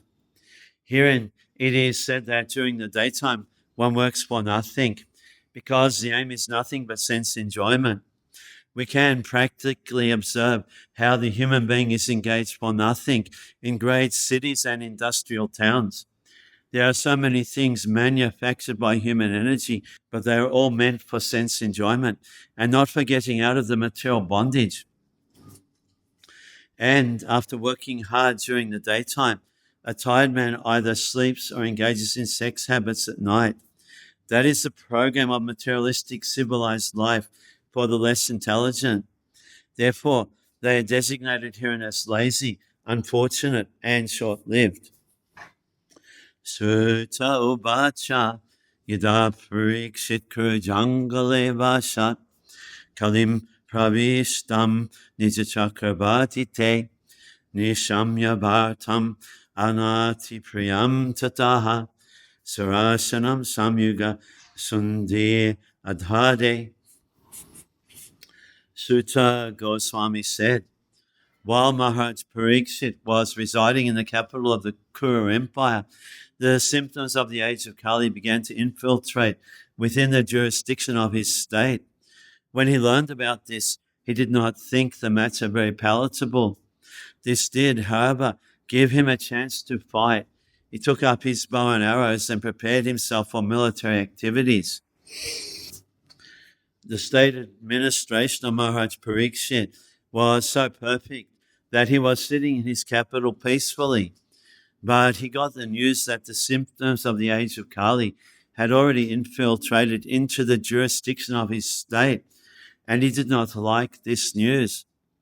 What are the symptoms of the age of Kali? They are 1, illicit connection with women, 2, indulgence in meat eating, 3, intoxication, and 4, taking pleasure in gambling. The age of Kali literally means the age of quarrel, and the above-mentioned 4 symptoms in human society are the root causes for all kinds of quarrel. Maharaj Parikshit heard that some of the people of the state already had taken to those symptoms, and he wanted to take immediate steps against such causes of unrest. This means that at least up to the regime of Maharaj Parikshit, such symptoms of public life were practically unknown, and as soon as they were slightly detected, he wanted to root them out. The news was not palatable for him, but in a way it was, because Maharaj Parikshit got a chance to fight. There was no need to fight with small states because everyone was peacefully under his subordination, but the Kali Yuga miscreants gave his fighting spirit a chance for exhibition. A perfect Kshatriya king is always jubilant as soon as he gets a chance to fight, just as a sportsman is eager when there's a chance for a sporting match. It is no argument that in the age of Kali, such symptoms were predestined. If so, then why was there preparation for fighting out such symptoms? Such arguments offered by lazy and unfortunate men. In the rainy season, rain is predestined, and yet people take precautions to protect themselves. Similarly, in the age of Kali, the symptoms, as above mentioned, are sure to infiltrate into social life.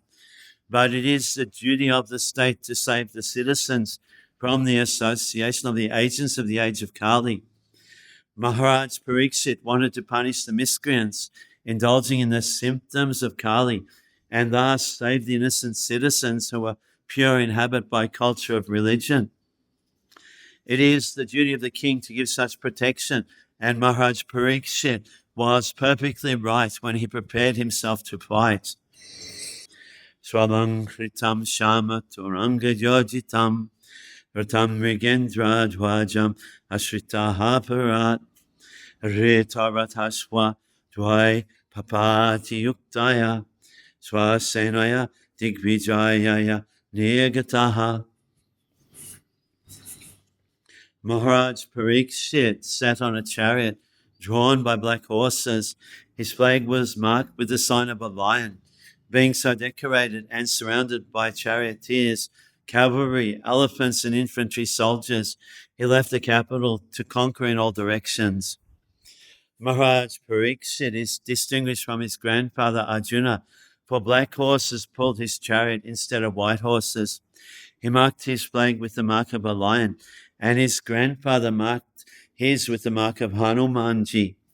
A royal procession like that of Maharaj Pariksit, surrounded by well-decorated chariots, cavalry, elephants, infantry, and band, is not only pleasing to the eyes, but also is a sign of a civilization that is aesthetic, even on the fighting front. Bhadrashvam ketumalam cha bharataram chotaram kurun kim purushadini bhashani vijitya jagre balim. Maharaj Pariksit then conquered all parts of the earthly planet, Bhadrashva, Ketumal, Bharat, the northern portion of Kurujangala, Kimpurush, etc., and exacted tributes from their respective rulers. Bhadrashva, it is an island near Merapavata. There is a description of this island in the Mahabharata. The description was narrated by Sanjaya to Dhritarashtra.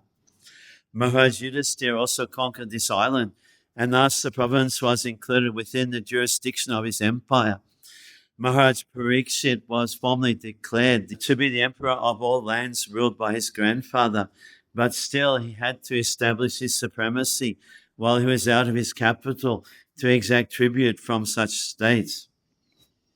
Ketumal, this earth planet, is divided into 7 parts, and according to others, it is divided into 9 parts. This earth is called Jambudvip and is divided into 9 bhashas. Bharat is one of the above-mentioned 9 bhashas. Such bhashas are known as continents in the modern geographical context. Ketumal is described as one of the above bhashas. It is said that in this bhasha, women are the most beautiful. This bhasha was conquered by Arjuna also. A description of this part of the world is available in the Mahabharata.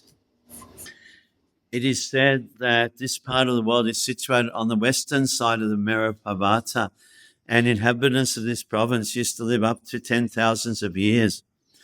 Human beings living in this part of the globe are of golden color, and the women resemble the angels of heaven. The inhabitants are free from all kinds of diseases and griefs. Bharadvarsha. This part of the world is also one of the 9 bhashas of the Jambudvip, or earthly planet. Each planet is also sometimes called a dvip because of its being an island in the fathomless outer space. Each planet is factually an island in the airy ocean of outer space. Jambudvip is only one of such countless islands in this airy ocean of space. A description of Bharadvarsha is given in the Mahabharata. Uttaran. According to Sridhar Swami, these parts of the world are called Ilabrat or the Mediterranean countries of Europe. The description of Ilabrat is given in the Mahabharata as follows. Nagarascha banamcha banarischa vimana lodaka purushandeva kalpamscha priyadashanaha adrista pubam subagham sadadasha dhananjaya sadanam cha subrani narischa apsarasam nibha. It is twice mentioned here that the women are beautiful, and some of them are equal to the apsaras or heavenly women. Therefore, the countries mentioned are round about the Mediterranean coast. Kimpurush Vash. It is stated to be situated beyond the northern side of Darjeeling, Dhavalagiri, and probably may be a country like Nepal, Bhutan, Tibet, and China. These parts of the world were also conquered by Arjuna. The Kimpurushas are descendants of the daughter of Daksha. When Maharaj Yudhisthira performed the horse sacrifice yajna, the inhabitants of these countries were also present to take part in the festival, and they paid tributes to the emperor. This part of the world is called Kimpurush Vash, or sometimes the Himalayan provinces, Himabati. It is said that Shukadeva Goswami was born in these Himalayan provinces, and he came to Bharatvash after crossing the Himalayan countries. In other words, Maharaj Parikshit conquered all the world, namely all the continents adjoining all the seas and oceans in all directions, namely the eastern, western, northern, and southern parts of the world. Tatra tatra pashin banaha swapuvesha mahatmanam pragyamanam chajashaha krishna mahatmya suchakam atmanam cha paritratam ashvatam nastratejasaha sneham cha vrishni patanam tesham bhaktim cha keshabe tebhya parma santushtaha prityujim vitaha lochanaha mahadanani vashamshi daroharan mahamanaha. Wherever the king visited, he continuously heard the glories of his great forefathers, who were all devotees of the Lord, and also of the glorious acts of Lord Krishna. He also heard how he himself had been protected by the Lord from the powerful heat of the weapon of Ashvatthama. People also mentioned the great affection between the descendants of Vrishni and Pritha due to the latest great devotion to Lord Keshava. The king, being very pleased with the singers of such glories, opened his eyes in great satisfaction. Out of magnanimity, he was pleased to award them very valuable necklaces and clothing. Kings and great personalities of the state are presented with welcome addresses. This is a system from time immemorial, and Maharaj Pariksit, since he was one of the well-known emperors of the world, was also presented with addresses of welcome in all parts of the world as he visited those places. The subject matter of those welcome addresses was Krishna. Krishna means Krishna and his eternal devotees, as the king means the king and his confidential associates. Krishna and his unalloyed devotees cannot be separated, and therefore glorifying the devotee means glorifying the Lord, and vice versa. Maharaj Parikshit would not have been glad to hear about the glories of his forefathers, like Maharaj Yudhisthira and Arjuna, etc., had they not been connected with the acts of Lord Krishna. The Lord descends specifically to deliver his devotees, Paritranaya Sadhunam. The devotees are glorified by the presence of the Lord because they cannot live for a moment without the presence of the Lord and his different energies. The Lord is present for the devotee by his acts and glories, and therefore Maharaj Parikshit felt the presence of the Lord when he was glorified by his acts, especially when he was saved by the Lord in the womb of his mother. The devotees of the Lord are never in danger, but in the material world, which is full of dangers in every step, The devotees are apparently placed into dangerous positions, and when they are saved by the Lord is glorified. Lord Krishna would not have been glorified as the speaker of the Bhagavad Gita had his devotees like the Pandavas not been engaged in the battlefield of Kurukshetra. All such acts of the Lord were mentioned in the addresses of welcome, and Maharaj Parikshit, in full satisfaction, rewarded those who presented such addresses. The difference between the presentations of welcome addresses today and in those days is that formerly the welcome addresses were presented to a person like Maharaj Parikshit. The welcome addresses were full of facts and figures, and those who presented such addresses were sufficiently rewarded. Whereas in the present days, the welcome address is presented not always with factual statements, but to please the post holder, and often they are full of flattering lies. And rarely are those who present such welcome addresses rewarded by the poor receiver. Saracha prasada sevana sakya dutya vibrasana nugamana stabana pranamam snigdeshu pandeshu jagat pranatim cha vishnu bhaktim karoti nipatis charna vinde. Maharaj Parikshit heard that out of his causeless mercy, Lord Krishna, Vishnu, who is universally obeyed, rendered all kinds of service to the malleable sons of Pandu by accepting posts ranging from chariot driver to president to messenger, friend, night watchman, etc., according to the will of the Pandavas, obeying them like a servant and offering obeisances like one younger in years.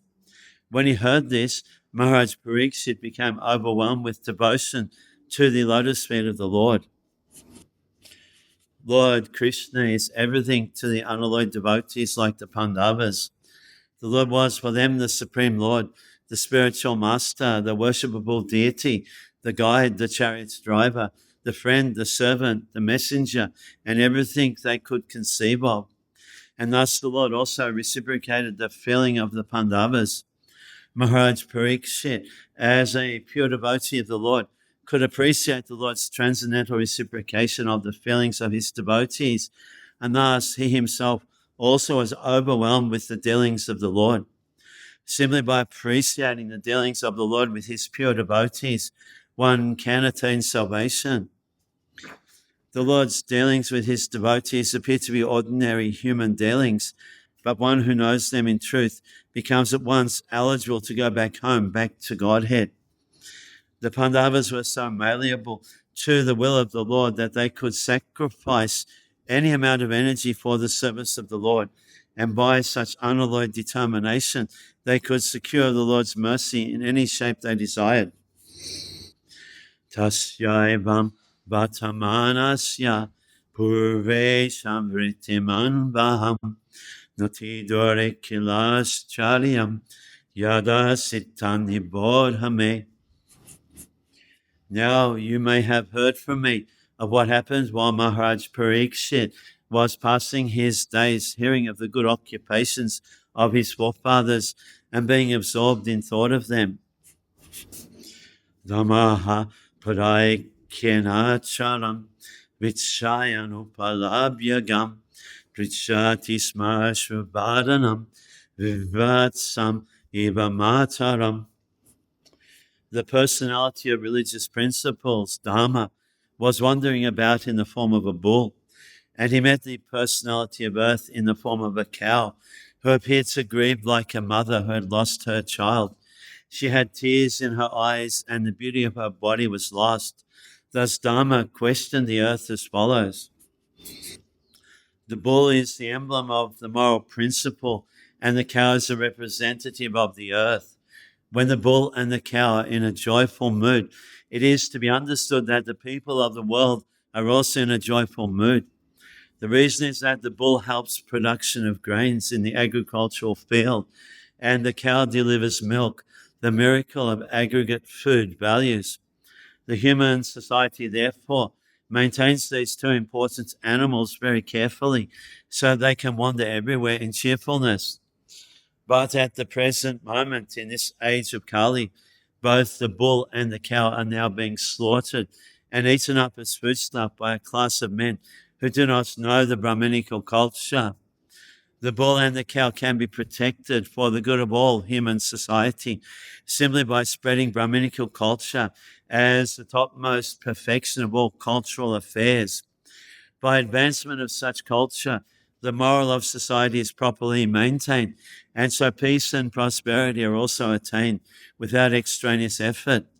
When Brahminical culture deteriorates, the cow and bull are mistreated, and the resultant actions are prominent by the following symptoms. Dhammo vacha kachid badre anamayam atmanaste ichayasim alaitasan mukena alakshaye bhavatim antarhim dure bandhum sochasi kanchanamba. Dharma, in the form of a bull, asked, "Madam, are you not hale and hearty? Why are you covered with this shadow of grief? It appears by your face that you have become black. Are you suffering from some internal disease? Or are you thinking of some relative who is away in a distant place?" The people of the world in this age of Kali are always full of anxieties. Everyone is diseased with some kind of ailment. From the very faces of the people of this age, one can find out the index of the mind. Everyone feels the absence of his relative who is away from home. The particular symptom of the age of Kali is that no family is now blessed to live together. To earn a livelihood, the father lives at a place far away from the son, or the wife lives far away from the husband, and so on. There are sufferings from internal diseases, separation from those near and dear, and anxieties for maintaining the status quo. These are but some important factors which make the people of this age always unhappy. Padanyunam sochasi maika padam atmanam babarishala bhakshamanam ahosradin hutajagya bhagan praja uttaswin maghabhatya bhashati. I have lost my 3 legs and am now standing on one only. Are you lamenting for my state of existence? Or are you in great anxiety because henceforward the unlawful meat eaters will exploit you? Or are you in a sorry plight because the demigods are now bereft of their share of sacrificial offerings because no sacrifices are being performed at present? Or are you grieving for living beings because of their sufferings due to famine and drought? With the progress of the age of Kali, 4 things particularly, namely the duration of life, mercy, the power of recollection, and moral or religious principles will gradually diminish. Since Dharma, or the principles of religion, will be lost in the proportion of 3 out of 4, the symbolic bull is standing on one leg only. When 3/4 of the population of the whole world become irreligious, the situation is converted into hell for the animals. In the age of Kali, godless civilizations will create so many so-called religious societies in which the personality of Godhead will be directly or indirectly defied. And thus faithless societies of men will make the world uninhabitable for the saner section of people. There are gradations of human beings in terms of proportionate faith in the Supreme Personality of Godhead. The first class faithful men are the Vaishnavas and the Brahmanas, then the Kshatriyas, then the Vaishyas, then the Sudras, then the Mlecchas, the Yavanas, and at last the Chandalas. The degradation of the human instinct begins from the Mlecchas, and the Chandala state of life is the last word in human degradation. All the above terms mentioned in the Vedic literatures are never meant for any particular community or birth. They are different qualifications of human beings in general. There is no question of birthright or community. One can acquire the respective qualifications by one's own efforts, and thus the son of a Vaishnava can become a Mleccha, or the son of a Chandala can become more than a Brahmana, all in terms of their association and intimate relation with the Supreme Lord. The meat eaters are generally called malechas, but all meat eaters are not malechas. Those who accept meat in terms of scriptural injunctions are not malechas, but those who accept meat without restriction are called malechas. Beef is forbidden in the scriptures, and the bulls and cows are offered special protection by the followers of the Vedas. But in this age of Kali, people will exploit the body of the bull and the cow as they like, and thus they will invite sufferings of various types. The people of this age will not perform any sacrifice. The militia population will care very little for performance of sacrifices, although performance of sacrifice is essential for persons who are materially engaged in sense enjoyment. In the Bhagavad Gita, performance of sacrifices is strongly recommended. The living beings are created by the Creator Brahma, and just to maintain the created living being progressively towards the path of back to Godhead, the system of performing sacrifice is also created by Him. The system is that the living beings live on the produce of grains and vegetables, and by eating such foodstuff, they get vital power of the body in the shape of blood and semen. And from blood and semen, one living being is able to create other living beings. But the production of grains, grass, etc. becomes possible by rain. And this rain is made to shower properly by performance of recommended sacrifices. Such sacrifices are directed by the rites of the Vedas, namely Sama, Yajna, Rig, and Atharva. In the Manusmriti, it is recommended that by offering sacrifice on the altar of the fire, the sun god is pleased. When the sun god is pleased, he properly collects water from the sea, and thus sufficient clouds collect on the horizon and rains fall. After sufficient rains fall, there is sufficient production of grains for men and all animals, and thus there is energy in the living being for progressive activity. The militias, however, make plans to install slaughterhouses for killing bulls and cows, along with other animals, thinking that they will prosper by increasing the number of factories and live on animal food without caring for performance of sacrifices and production of grains. But they must know that even for the animals, they must produce grass and vegetables, otherwise the animals cannot live. And to produce grass for the animals, they must require sufficient rains. Therefore, they have to depend ultimately on the mercy of the demigods, like the sun god, Indra, Chandra, etc. And such demigods must be satisfied by performances of sacrifice. This material world is a sort of prison house, as we have several times mentioned. The demigods are servants of the Lord to see to the proper upkeep of the prison house. These demigods want to see that the rebel living beings who want to survive faithlessly are gradually turned towards the supreme power of the Lord. Therefore, the system of offering sacrifice is recommended in the scriptures.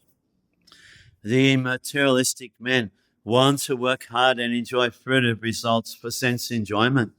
Thus, they are committing many types of sins at every step of life. Those who are, however, consciously engaged in the devotional service of the Lord are transcendental to all varieties of sin and virtue. Their activities are free from the contamination of the three modes of material nature. For the devotees, there is no need for performance of prescribed sacrifices, because the very life of the devotee is a symbol of sacrifice.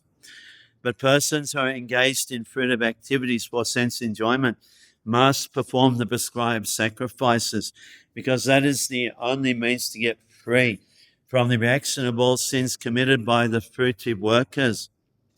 Sacrifice is the means for counteracting such accumulated sins. The demigods are pleased when such sacrifices are performed, just as prison officers are satisfied when the prisoners are turned into obedient subjects. Lord Chaitanya, however, has recommended only one yajna or sacrifice called the Sankirtan yajna, the chanting of Hare Krishna. in which everyone can take part. Thus, both devotees and fruitive workers can derive equal benefit from the performances of Sankirtan Yagya. Arakshamanaha Shriyabhuvibalan Sochasti Atopurushada Vibhatan Bhacham Devim Brahma Kule Kukamani Abrahmanya Raja Kule Kulagrayan. Are you feeling compunction for the unhappy women and children who are left forlorn by unscrupulous persons? Or are you unhappy because the goddess of learning is being handled by brahmanas addicted to acts against the principles of religion? Or are you sorry to see that the brahmanas have taken shelter of administrative families that do not respect Brahminical culture? In the age of Kali, the women and the children, along with brahmanas and cows, will be grossly neglected and left unprotected. In this age, illicit connection with women will render many women and children uncared for. Circumstantially, the women will try to become independent of the protection of men, and marriage will be performed as a matter of formal agreement between man and woman. In most cases, the children will not be taken care of properly. The brahmanas are traditionally intelligent men, and thus they will be able to pick up modern education to the topmost rank. But as far as moral and religious principles are concerned, they shall be the most fallen. Education and bad character go ill together, but such things will run parallel. The administrative heads as a class will condemn the tenets of Vedic wisdom and will prefer to conduct a so-called secular state. And the so-called educated brahmanas will be purchased by such unscrupulous administrators.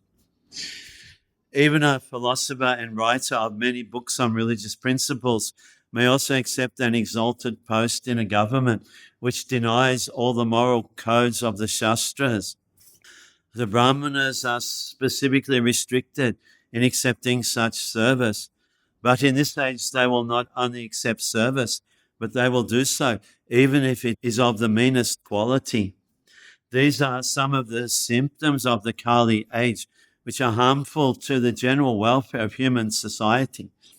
Kim Kshatra Bandhun Kainopashishtan Rastrani Bhatai Avaropitani Itastato Bhashan Panabashaha Snanabhaibanyon Mukhajiva Lokam. The so-called administrators are now bewildered by the influence of this age of Kali, and thus they have put all state affairs into disorder. Are you now lamenting this disorder? Now the general populace does not follow the rules and regulations for eating, sleeping, drinking, mating, etc., and they are inclined to perform such anywhere and everywhere. Are you unhappy because of this? There are some necessities of life on a par with the lower animals, and they are eating, sleeping, fearing, and mating. These bodily demands are both for the human being and the animals, but the human being has to fulfill such desires, not like animals, but like a human being. A dog can mate with a bitch before the public eyes without hesitation, but if a human being does so, the act will be considered a public nuisance, and the person will be criminally prosecuted. Therefore, for the human being, there are some rules and regulations, even for fulfilling common demands. The human society avoids such rules and regulations when it is bewildered by the influence of the age of Kali. In this age, people are indulging in such necessities of life without following the rules and regulations, and this deterioration of social and moral rules is certainly lamentable because of the harmful effects of such beastly behavior. In this age, the fathers and the guardians are not happy with the behavior of their wards. They should know that so many innocent children are victims of bad association, awarded by the influence of this age of Kali. We know from Srimad-Bhagavatam that Dajamil, an innocent son of a Brahmana, was walking down a road and saw a Sudra pair sexually embraced.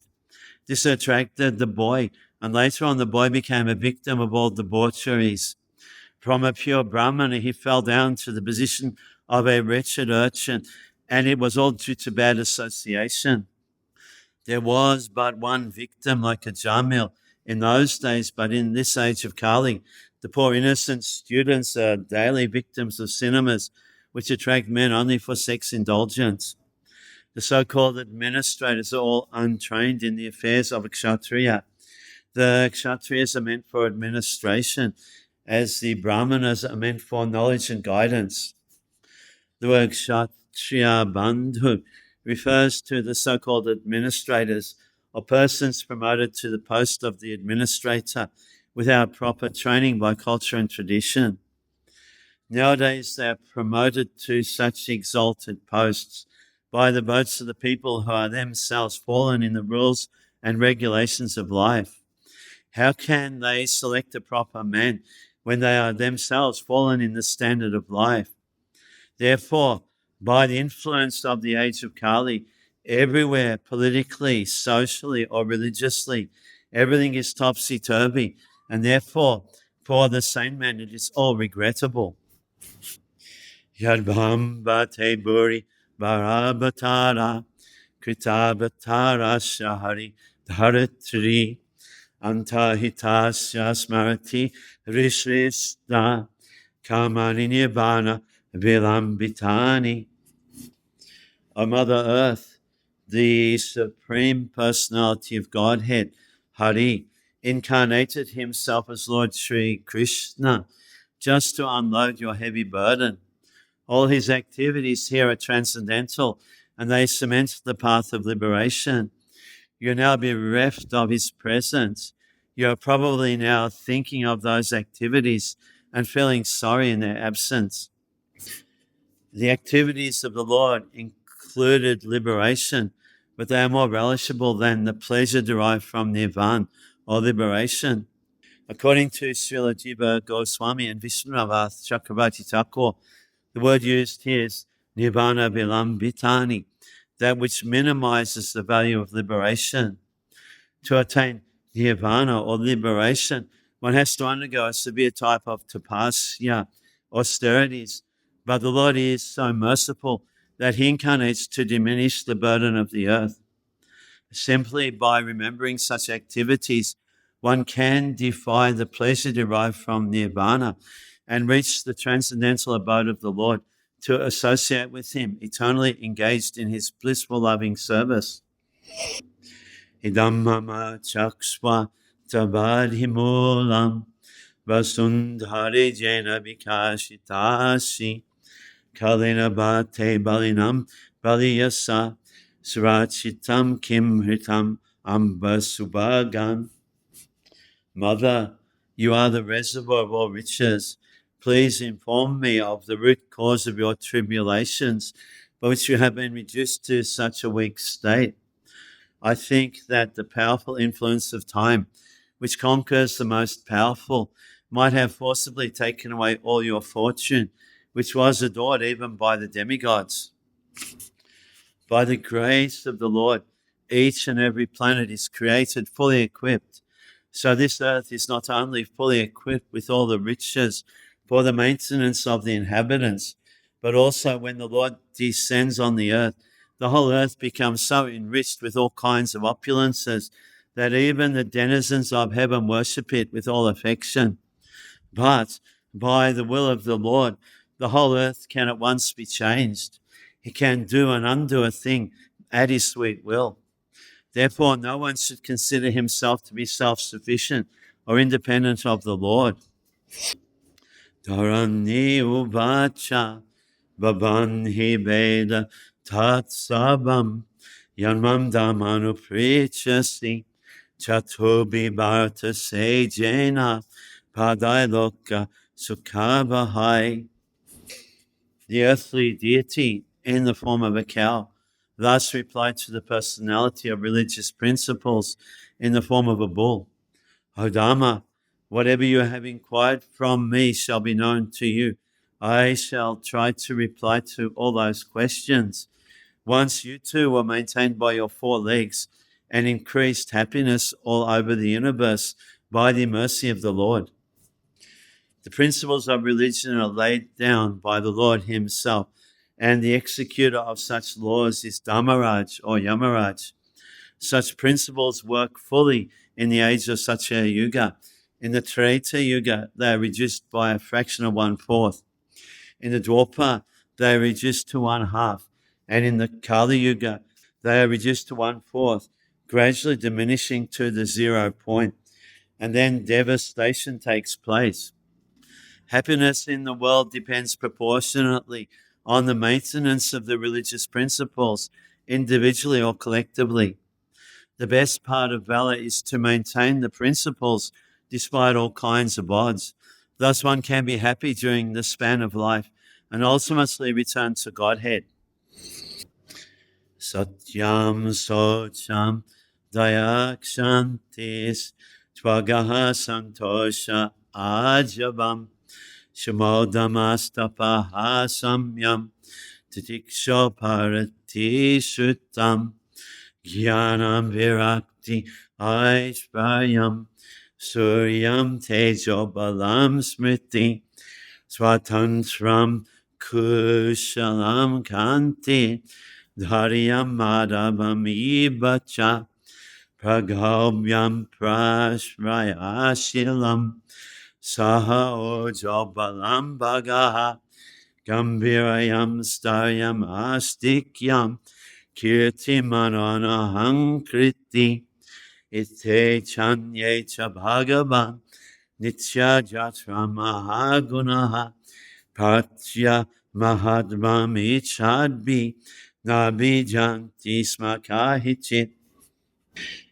tenaham guna patrena srinivasena sampratam sochami rahitam lokam Papmana Kalinekshitam.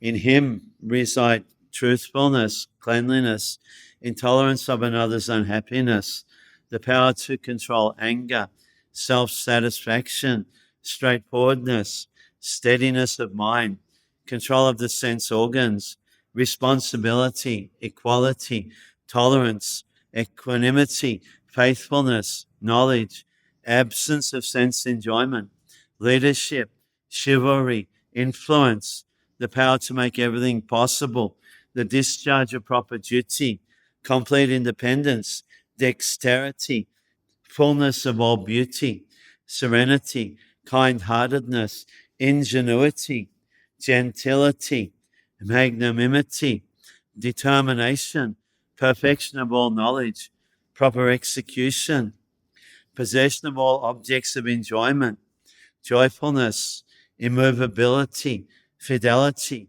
fame, worship, pridelessness, being as the personality of Godhead, eternity, and many other transcendental qualities which are eternally present and never to be separated from Him.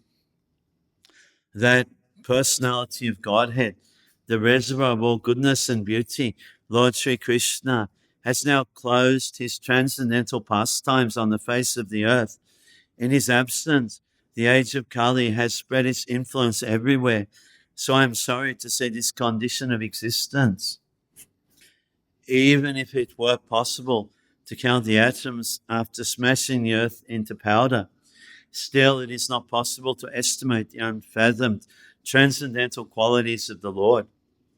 It is said that the Lord Anantadev has tried to expostulate the transcendental qualities of the Supreme Lord with his numberless tongues, and that for numberless years together it has been impossible to estimate the qualities of the Lord. The above statement of the qualities of the Lord is just to estimate his qualities as far as a human being is able to see him. But even if it is so, the above qualities can also be divided into many subheadings. According to Srila Jiva Goswami, item number 3 can be subdivided into protection of the surrendered souls and well wishes for the devotees. In the Bhagavad Gita, the Lord states that he wants every soul to surrender unto him only, and by doing so he assures everyone that he will give protection from the reactions of all sins. Therefore, Unsurrendered souls are not devotees of the Lord, and thus there is no particular protection for everyone in general. For the devotees, he has all good wishes, and for those who are actually engaged in the loving transcendental service of the Lord, he gives particular attention. He gives direction to such pure devotees to help them discharge their responsibilities on the path back to Godhead. By equality, the Lord is equally kind to everyone, as the sun is equal in distributing its rays over everyone. Yet there are many who are unable to take advantage of the sun rays. Similarly, the Lord says that surrendering unto him is the guarantee for all protection from him. But unfortunate persons are unable to accept this proposition, and therefore they suffer from all material miseries. So even though the Lord is equally well-wishing to everyone, the unfortunate living being, due to bad association only, is unable to accept his instructions in toto, and for this the Lord is never to be blamed. He is called the well-wisher for the devotees only. He appears to be partial to his devotees, but factually the matter rests on the living being to accept or reject equal treatment by the Lord. The Lord never deviates from his word of honor. When he gives assurance for protection, the promise is executed in all circumstances. It is the duty of the pure devotee to be fixed up in the discharge of duty entrusted to him by the Lord, or the Lord's bona fide representative, the spiritual master. The rest is carried on by the Lord without a break. Responsibility of the Lord is also unique.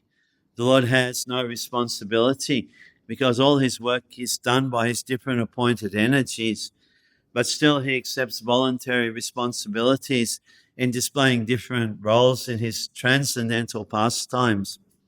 As a boy, he was playing the part of a cowboy. As the son of Nanda Maharaj, he discharged responsibility perfectly. Similarly, when he was playing the part of a kshatriya, as the son of Maharaj Vasudeva, he displayed all the skill of a martially spirited kshatriya. In almost all cases, a kshatriya king has to secure a wife by fighting or kidnapping. This sort of behavior for a kshatriya is praiseworthy in the sense that a kshatriya must show his power of chivalry before his would-be wife, so that the daughter of a kshatriya can see the valor of her would-be husband. Even the personality of Godhead, Sri Rama, displayed such spirit of chivalry during his marriage. He broke the strongest bow, called Haradenu, and achieved the hand of Sita Devi, the mother of all opulence. The Kshatriya spirit is displayed during marriage festivals, and there is nothing wrong in such fighting. Lord Sri Krishna discharged such responsibility fully because although he had more than 16,000 wives, in each and every case he fought like a chivalrous Kshatriya and thus secured a wife. To fight 16,000 times to secure 16,000 wives is certainly only possible by the Supreme Personality of Godhead. Similarly, he displayed full responsibility in every action of his different transcendental pastimes. Item number 14, knowledge, can be further extended into 5 subheadings, namely intelligence, gratefulness, power of understanding the circumstantial environments of place, object, and time, perfect knowledge of everything, and knowledge of the self. Only fools are ungrateful to their benefactors. The Lord, however, does not require benefit from anyone besides himself, because he is full in himself. Still, he feels benefited by the unalloyed services of his devotees. The Lord feels grateful to his devotees for such unsophisticated, unconditional service and tries to reciprocate it by rendering service, although the devotee also has no such desire in his heart. The transcendental service of the Lord is itself a transcendental benefit for the devotee, and therefore the devotee has nothing to expect from the Lord. On the assertion of the Vedic aphorism, Sarvam Kalabidam Brahma, we can understand that the Lord, by the omnipresent rays of his effulgence, called Brahma Jyoti, is all-pervading inside or outside of everything, like the omnipresent material sky. And thus he is also omniscient. As far as the beauty of the Lord is concerned, he has some special features distinguished from all other living beings. And over and above that, he has some special attractive, beautiful features by which he attracts the mind of even Radharani, the supermost beautiful creation of the Lord. He is known, therefore, as Madan Mohan, or one who attracts the mind even of Cupid. Srila Jiva Goswami Prabhu has scrutinizingly analyzed other transcendental qualities of the Lord and affirms that Lord Sri Krishna is the absolute supreme personality of Godhead, Param Brahman. He is omnipotent by his inconceivable energies, and therefore he is the Yogeshwara, or the supreme master of all mystic powers. Being the Yogeshwara, his eternal form is spiritual, a combination of eternity, bliss, and knowledge. The non-devotee class cannot understand the dynamic nature of his knowledge because they are satisfied to reach up to his eternal form of knowledge. All great souls aspire to be equal in knowledge with him. This means that all other knowledge is ever insufficient, flexible, and measurable, whereas the knowledge of the Lord is ever fixed and unfathomable. Srila Sutta Goswami affirms in the Bhagavatam that although he was observed by the citizens of Dwarka every day, they were ever increasingly anxious to see him again and again. The living being can appreciate the qualities of the Lord as the ultimate goal, but they cannot attain the status quo of such equality. This material world is a product of the Mahatattva, which is a state of the Lord's dreaming condition in his yoga nidra, mystic slumber in the causal ocean. And yet the whole creation appears to be a factual presentation of his creation. This means that the Lord's dreaming conditions are also factual manifestations. He can therefore bring everything under his transcendental control, and thus, whenever and wherever he does appear, he does so in his fullness. The Lord, being all that is described above, maintains the affairs of the creation, and by his so doing, he gives salvation even to his enemies who are killed by him. He is attractive even to the topmost liberated soul, and thus he is worshipable even by Brahma and Shiva, the greatest of all demigods. Even in his incarnation of Purushabhata, he is the Lord of the creative energy. The creative material energy is working under his direction, as it is confirmed in the Bhagavad Gita. He is the control switch of the material energy, and to control the material energy in the innumerable universes, he is the root cause of innumerable incarnations in all the universes. There are more than 500,000 incarnations of Manu in only one universe, besides other incarnations in different universes. In the spiritual world, however, beyond the Mahatattva, there is no question of incarnations, but there are plenary expansions of the Lord in the different Vaikunthas. The planets in the spiritual sky are at least 3 times the number of those within the innumerable universes in the Mahatattva. And all the Narayan forms of the Lord are but expansions of his Vasudev feature, and thus he is Vasudev, Narayan, and Krishna simultaneously. He is Sri Krishna Govinda Hari Murari He Natha Narayana Vasudev, all in one. His qualities, therefore, cannot be counted by anyone, however great one may be. Atmanam chanusachami bhavantam chamarotamam devan vitrin rishin sadhun sabanvanams tatashraman. I am thinking about myself and also, O best amongst the demigods, about yourself, as well as about all the demigods, sages, denizens of the Pitriloka, devotees of the Lord, and all men obedient to the system of Varna and Ashram in human society. To effect the perfection of human life, there is cooperation between men and demigods, sages, denizens of the Pitriloka, devotees of the Lord, and the scientific system of Varna and Ashram orders of life. Distinction of human life and animal life, therefore, begins with the scientific system of Varna and Ashram, guided by the experience of the sages in relation with the demigods, gradually rising to the summit of re-establishing our eternal relation with the Supreme Absolute Truth, Personality of Godhead, Lord Sri Krishna. When God made Varnashram Dharma, which is strictly meant for developing animal consciousness into human consciousness and human consciousness into godly consciousness, is broken by advancement of foolishness, the whole system of peaceful and progressive life is at once disturbed. In the age of Kali, the first attack of the venomous snake is struck against the God-made Varnashram Dharma, and thus the person properly qualified as a Brahmana is called a Sudra, and a Sudra by qualification is passing as a Brahmana, all on a false birthright claim. To become a Brahmana by a birthright claim is not at all bona fide, although it may be a fulfillment of one of the conditions. But the real qualification of a Brahmana is to control the mind and the senses and to cultivate tolerance, simplicity, cleanliness, knowledge, truthfulness, devotion, and faith in the Vedic wisdom.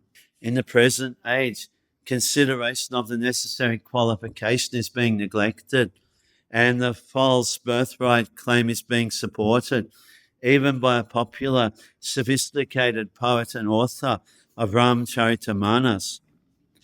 This is all due to the influence of the age of Kali. Thus, Mother Earth, represented as a cow, was lamenting the regrettable condition. Brahmadayo bhutitam yarapanga mukshya kamastapaha samacharan bhagavat prapana sa sri svabhasham arvindavanam vihaya yatpada subhagham alam bhajate anubhakta tasyaham abja kuli sankusha ketu ketai Srimad Pada Bhagavataha Samalankritangi Trinati Arocha Palabhya Tato Vibhutim Lokan Samam Vasrijat Utsmayatim Tadante. Lakshmi Ji, the goddess of fortune, whose glance of grace was sought by demigods like Brahma and others, and for whom they surrendered many a day unto the personality of Godhead, gave up her own abode in the forest of lotus flowers and engaged herself in the service of the lotus feet of the Lord. I was endowed with specific powers to supersede the fortune of all the three planetary systems by being decorated with the impressions of the flag, thunderbolt, elephant, driving rod, and lotus flower, which are signs of the lotus feet of the Lord. But at the end, when I felt I was so fortunate, the Lord left me. The beauty and opulence of the world can be enhanced by the grace of the Lord and not by any man-made planning. When the Lord Sri Krishna was present on this earth, the impressions of the special signs of his lotus feet were stamped on the dust, and as a result of this specific grace, the whole earth was made as perfect as possible. In other words, the rivers, the seas, the forests, the hills, and the mines, which are the supplying agents for the necessities of men and animals, were fully discharging their respective duties. Therefore, the riches of the world surpassed all the riches of all other planets in the three planetary systems of the universe. One should therefore ask that the grace of the Lord always be present on earth, so that we may be favored with his causeless mercy and be happy, having all necessities of life. One may ask how we can detain the Supreme Lord on this earth after his mission is fulfilled and he has left this earth for his own abode. The answer is that there is no need to detain the Lord. The Lord, being omnipresent, can be present with us if we want him at all. By his omnipresence, he can always be with us if we are attached to his devotional service by hearing, chanting, remembering, etc. There is nothing in the world with which the Lord is disconnected. The only thing we must learn is to excavate the source of connection and thus be linked with him by offenseless service. We can be connected with him by the transcendental sound representation of the Lord. The holy name of the Lord and the Lord himself are identical, and one who chants the holy name of the Lord in an offenseless manner can at once realize that the Lord is present before him. Even by the vibration of radio sound, we can partially realize sound relativity, and by resounding the sound of transcendence, we can verily feel the presence of the Lord.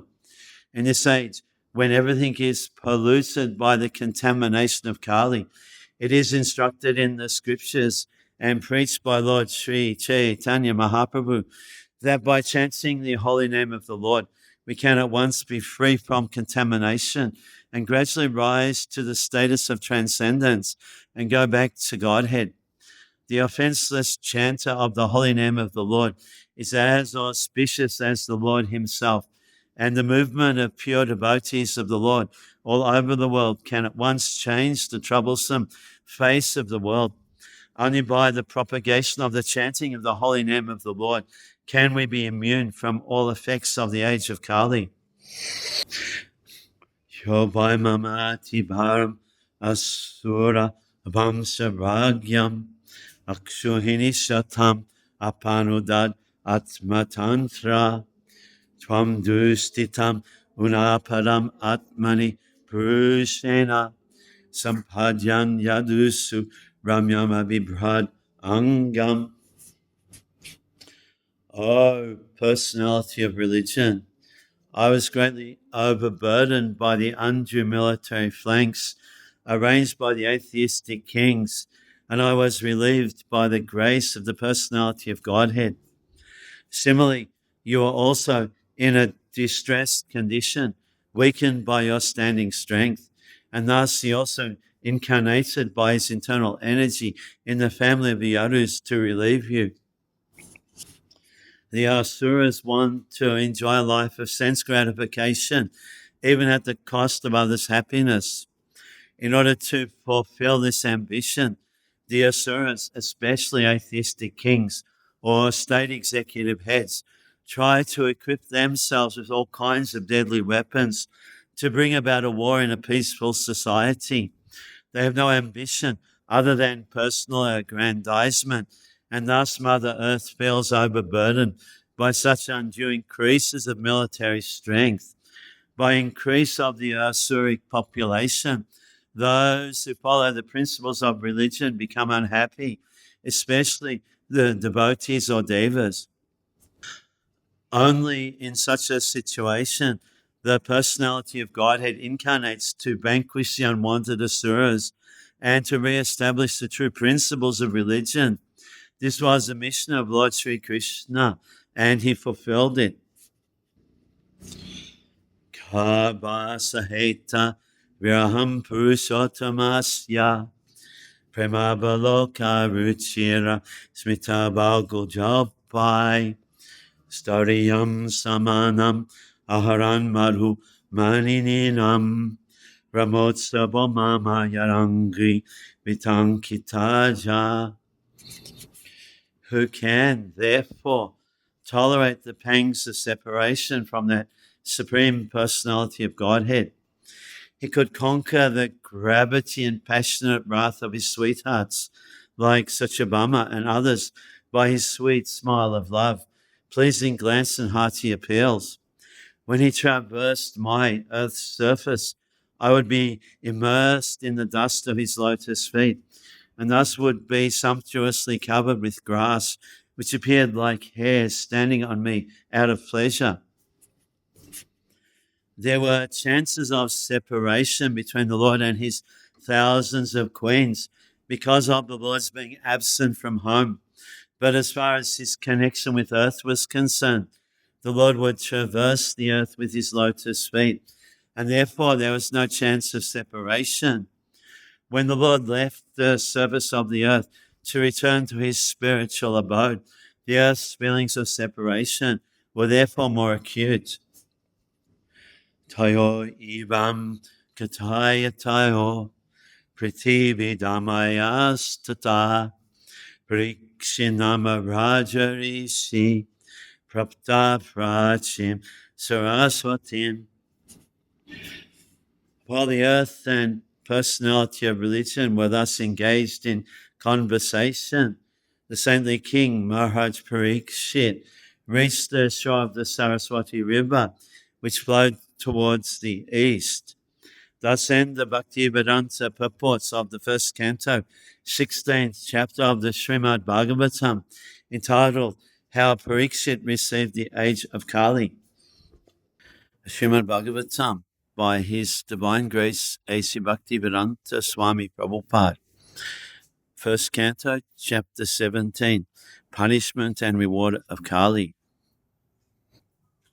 Sutta Uvacha Tatra Gomitunam Raja Hanyamana Manatavat Dandahastam Chavishalam Dadrishe Nipalanshanam.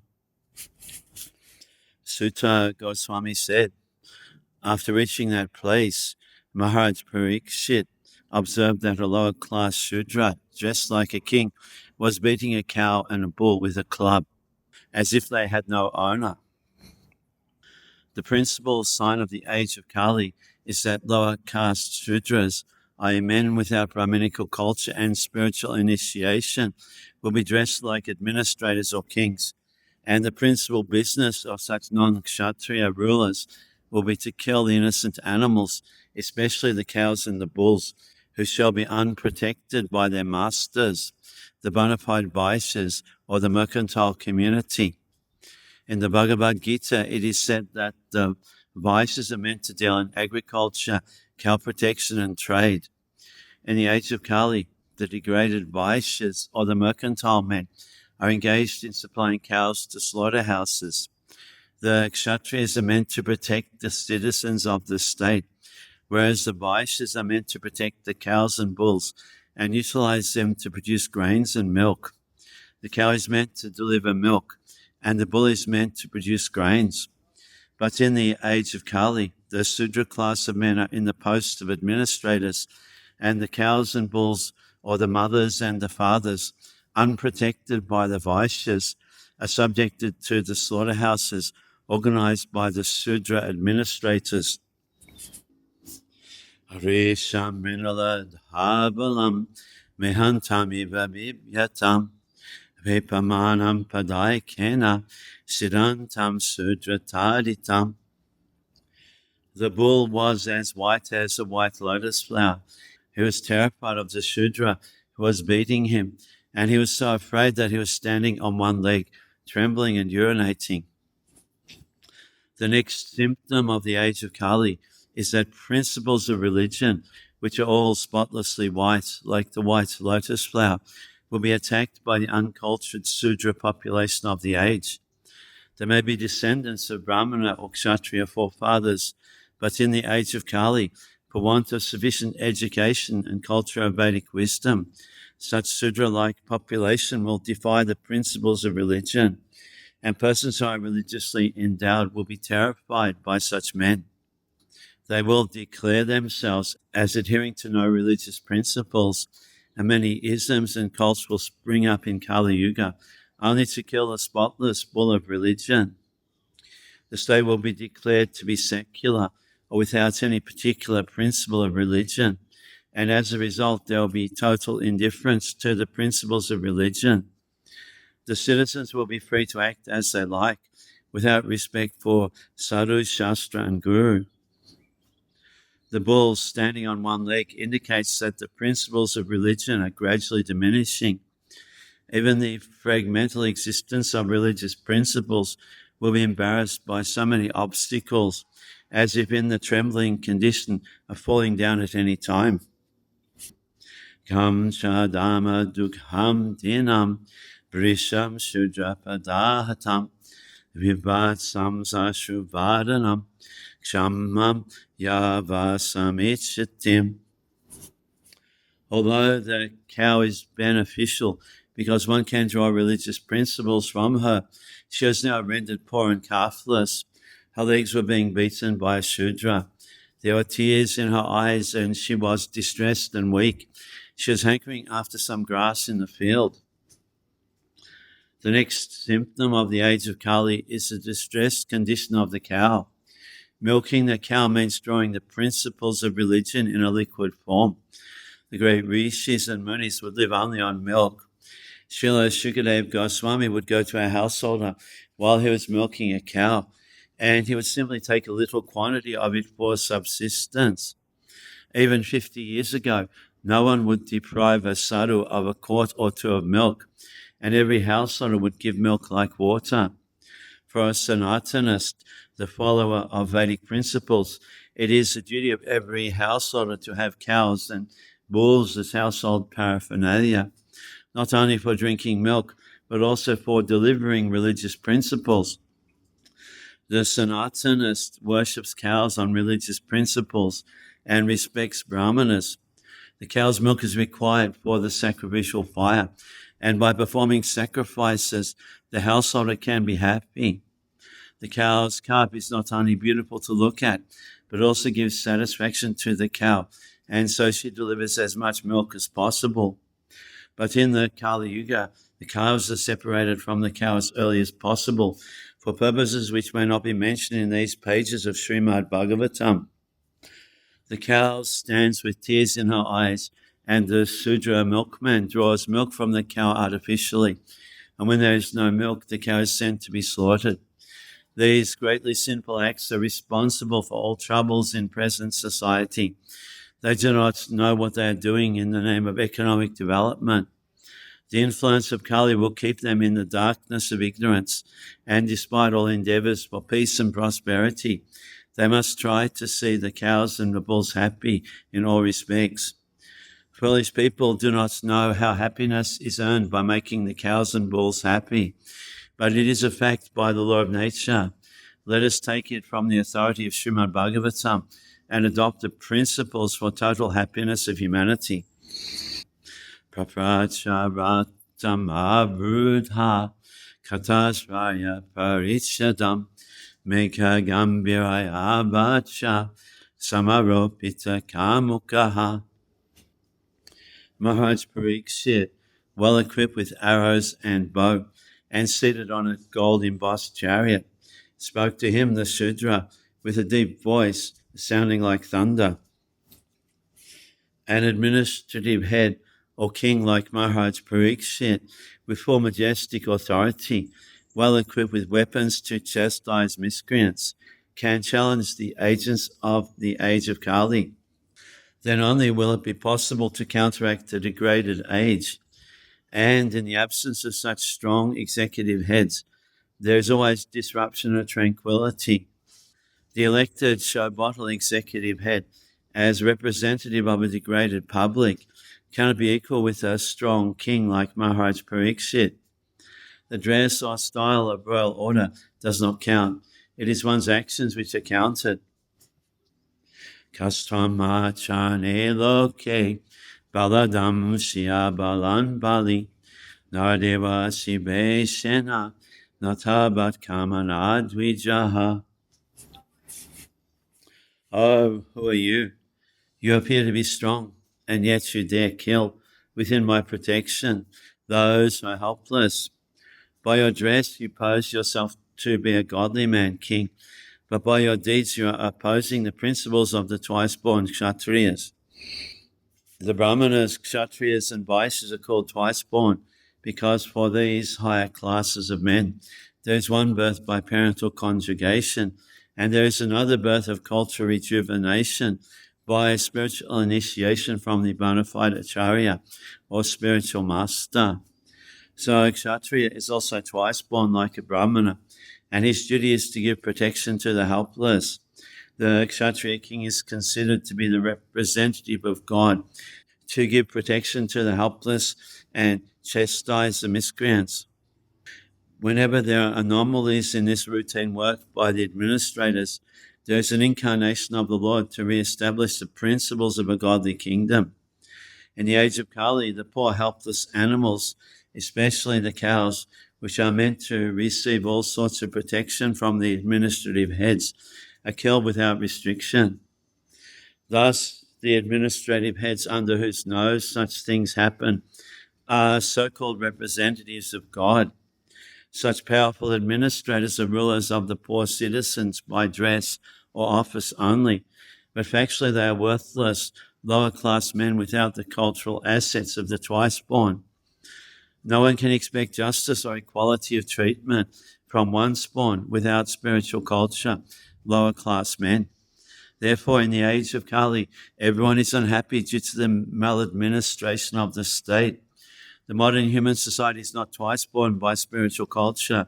Therefore, the people's government, by the people who are not twice born, must be a government of Kali in which everyone is unhappy.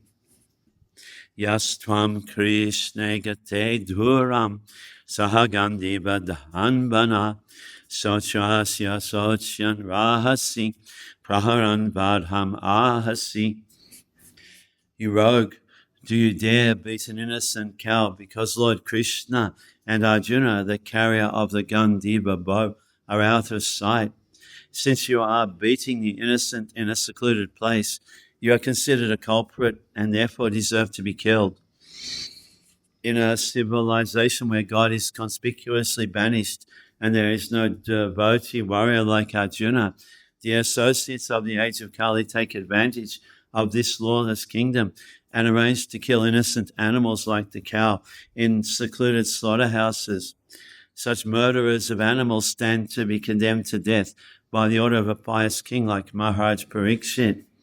For a pious king, the culprit who kills an animal in a secluded place is punishable by the death penalty, exactly like a murderer who kills an innocent child in a secluded place.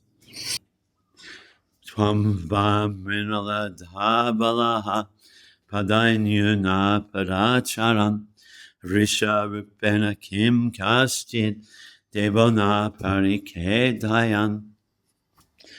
Then he, Maharaj Parikshit, asked the bull, "Oh, who are you? Are you a bull as white as a white lotus or demigod? You have lost your 3 legs and are only moving on one. Are you some demigod causing us grief in the form of a bull?" At least up to the time of Maharaj Parikshit, no one could imagine the wretched conditions of the cow and the bull. Maharaj Parikshit was therefore astonished to see such a horrible scene. He inquired, therefore, whether the bull was not a demigod, assuming such a wretched condition to indicate the future of the cow and the bull. Najatu karavendranam dodanda parirambite bhutalenu patanti asmin vinnate praninam suchaha. Now, for the first time in a kingdom well protected by the arms of the kings of the Kuru dynasty, I see you are grieving with tears in your eyes. Up till now, no one on earth has ever shed tears because of royal negligence. The protection of the lives of both the human beings and the animals is the first and foremost duty of a government. A government must not discriminate in such principles. It is simply horrible for a pure-hearted soul to see organized animal killing by the state in this age of Kali. Maharaj Parikshit was lamenting for the tears in the eyes of the bull, and he was astonished to see such an unprecedented thing in his good kingdom. Both men and animals were equally protected as far as life was concerned. That is the way in God's kingdom. Masrabhayatra socho vyetute vrishaladbayam Marodi amba bhadram te kalanam maishastari. O son of Sarabi, you need lament no longer now. There is no need to fear this low-class Sudra. And, O mother cow, as long as I am living as the ruler and subduer of all envious men, there is no cause for you to cry. Everything will be good for you. Protection of bulls and cows and all other animals can only be possible when there is a state ruled by an executive head like Maharaj Pariksit. Maharaj Pariksit addresses the cow as mother, for he is a cultured, twice-born Kshatriya king. Surabi is the name of the cows which exist in the spiritual planets and are especially reared by Lord Sri Krishna himself.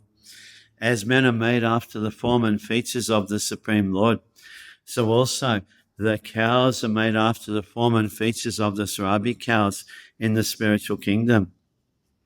In the material world, the human society gives all protection to the human being, but there is no law to protect the descendants of Surabi, who can give all protection to men by supplying the miracle food milk.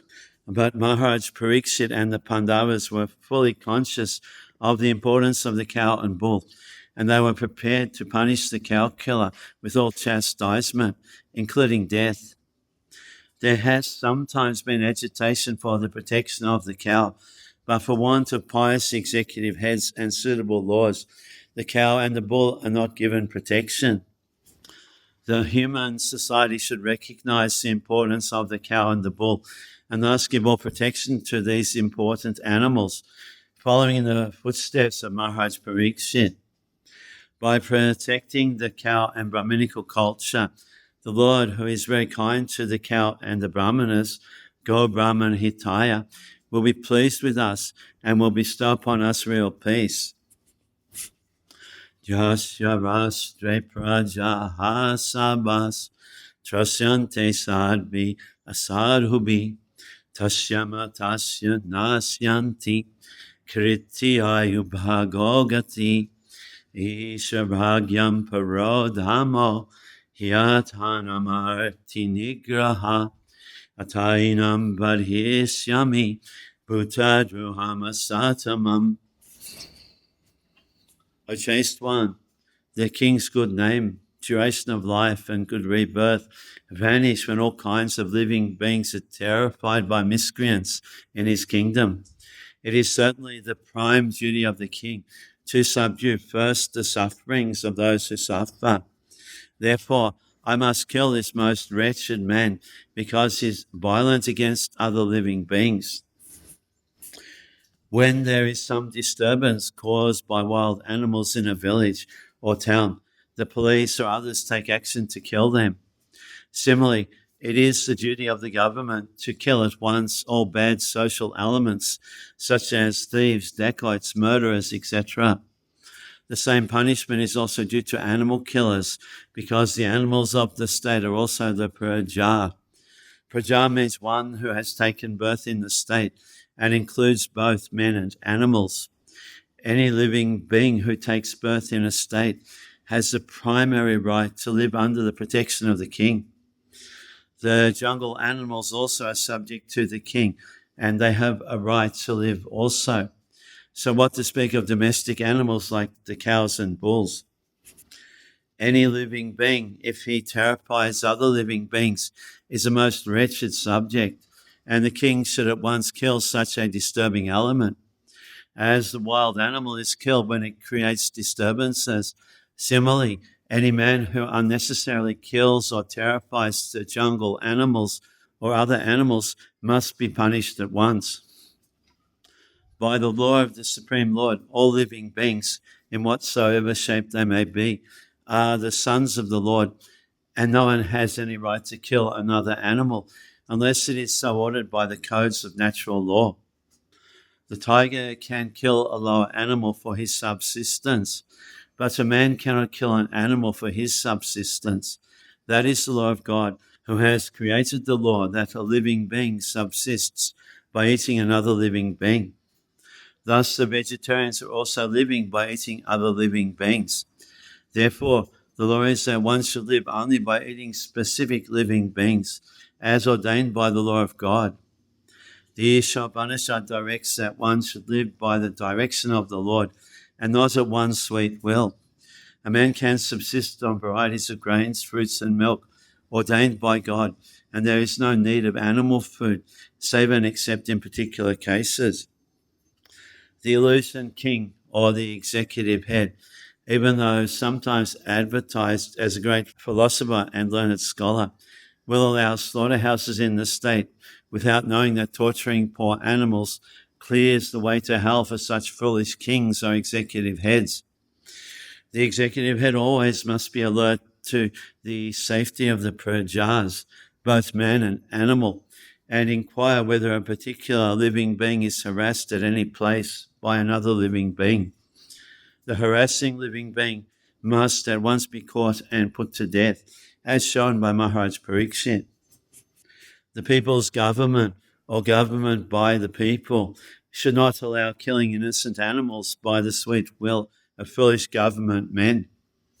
They must know the codes of God as mentioned in the revealed scriptures.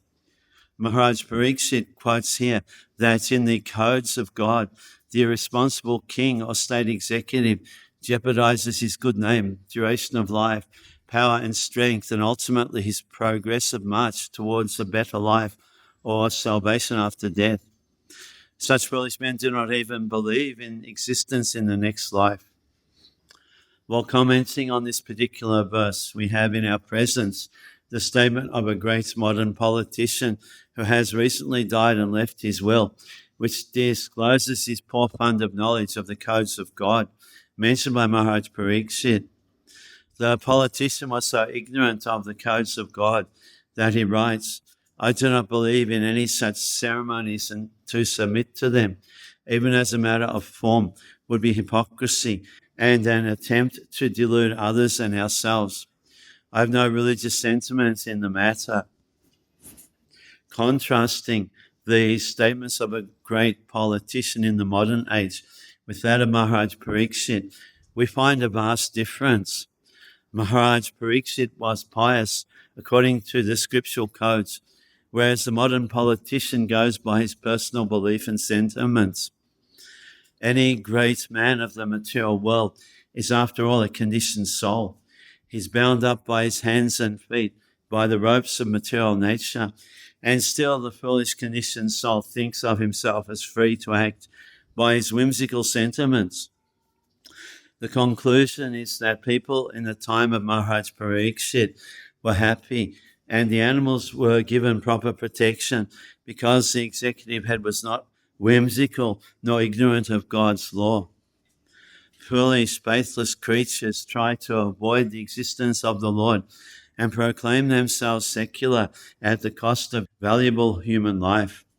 The human life is especially meant for knowing the science of God, but foolish creatures, especially in this age of Kali, instead of knowing God scientifically, make propaganda against religious belief as well as the existence of God, even though they are always bound by the laws of God, by the symptoms of birth, death, old age, and disease. Karishchatava param strin, srebya chatuspada, mabhubam stadrisharastre, ragyam krishnanubhatinam. He, Maharaj Parikshit, repeatedly addressed and questioned the bull thus, "O son of Surabhi, who has cut off your 3 legs? In the state of the kings who are obedient to the laws of the Supreme Personality of Godhead, Krishna, there is no one as unhappy as you. The kings or the executive heads of all states must know the codes of Lord Krishna, generally Bhagavad Gita and Srimad-Bhagavatam, and must act accordingly in order to fulfill the mission of human life, which is to make an end to all miseries of material conditions. One who knows the codes of Lord Krishna can achieve this end without any difficulty. In the Bhagavad Gita, in a synopsis, we can understand the codes of Godhead, and in the Srimad-Bhagavatam, the same codes are explained further. In a state where the codes of Krishna are followed, no one is unhappy. Where such codes are not followed, The first sign is that the three legs of the representative of religion are cut off, and thereby all miseries follow. When Krishna was personally present, the codes of Krishna were being followed without question. But in his absence, such codes are presented in the pages of Srimad-Bhagavatam for the guidance of the blind persons who happen to be at the helm of all affairs. Akyahi vresha bhadram va sadhunam akritagasam atma vairupya kataram patanam kriti dusanam. O bull, you are offenceless and thoroughly honest. Therefore, I wish all good to you. Please tell me of the perpetrator of these mutilations, which blackmail the reputation of the sons of Pritha. The reputation of the reign of Maharaj Ramachandra and that of the kings who followed in the footsteps of Maharaj Ramachandra, like the Pandavas and their descendants, are never to be forgotten, because in their kingdom, offenceless and honest living beings were never in trouble. The bull and the cow are the symbols of the most offenceless living beings, because even the stool and urine of these animals are utilized to benefit human society. The descendants of the sons of Pritha, like Maharaj Parikshit and others, were afraid of losing their reputations, but in the modern days, they're not even afraid of killing such offenceless animals. Herein lies the difference between the reign of those pious kings and the modern states ruled by irresponsible executive heads without knowledge in the codes of God. Jane anagasi agham junjan sabatasya chamhadbayam sadhunam bhadram ibashyad asadhudam ne krite.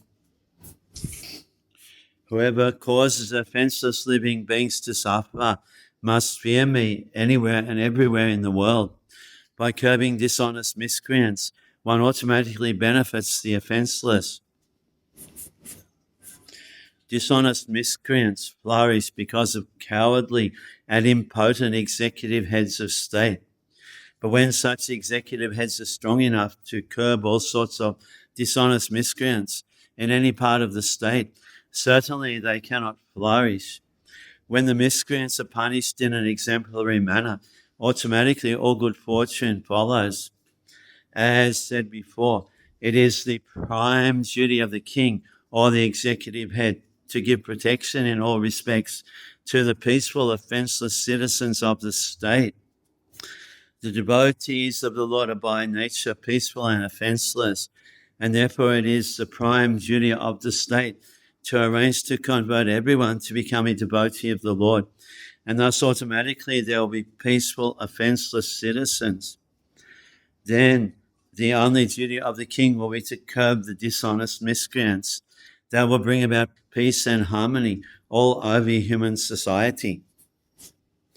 Anhaghashu ihabhuteshu yagaskren nirankushaha ahatasmi bhujam sakshat amrityasya pisangadam.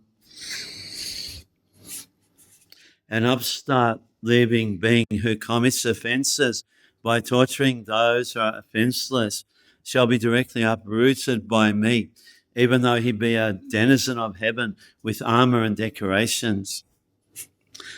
The denizens of the heavenly kingdom are called amaras, or deathless, due to their possessing a long span of life, far greater than that of the human beings.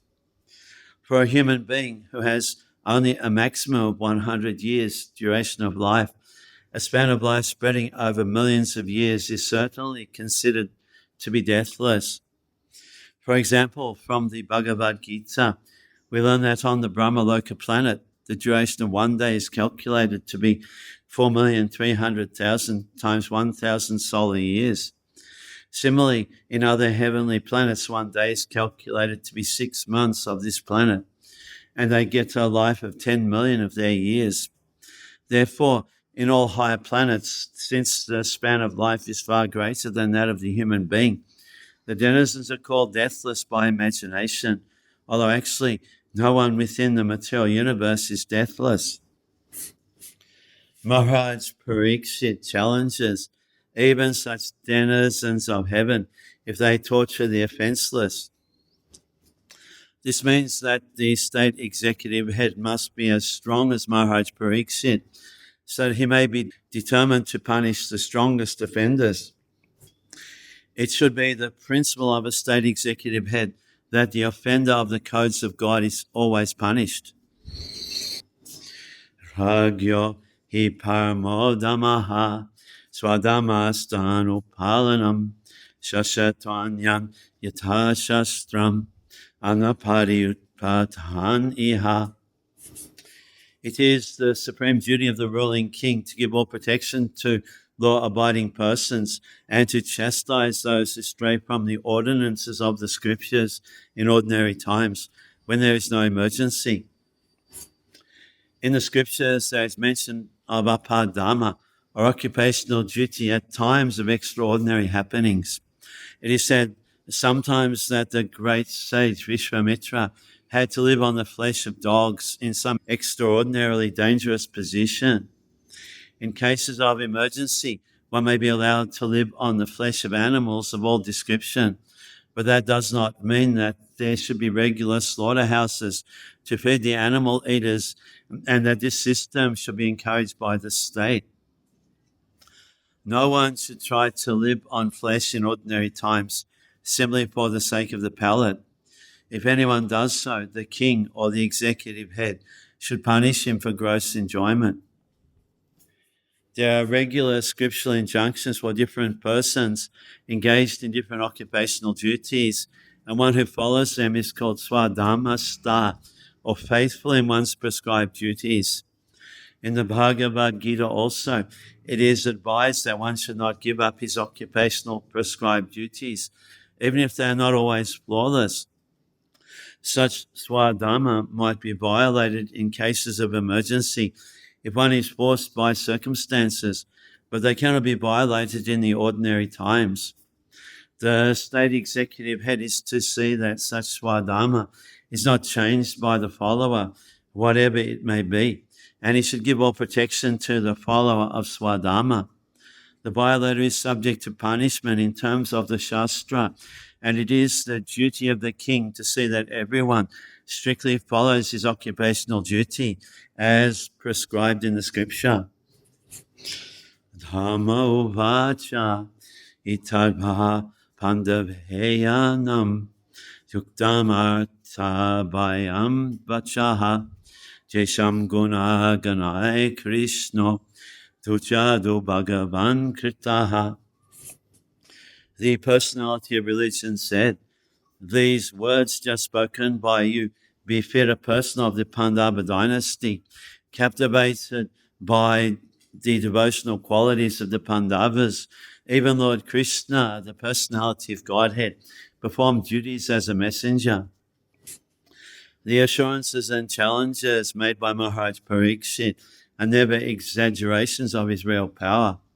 The Maharaj said that even the denizens of heaven could not escape his stringent government if they were violators of religious principles. He was not proud falsely because a devotee of the Lord is equally or sometimes more powerful than the Lord by his grace.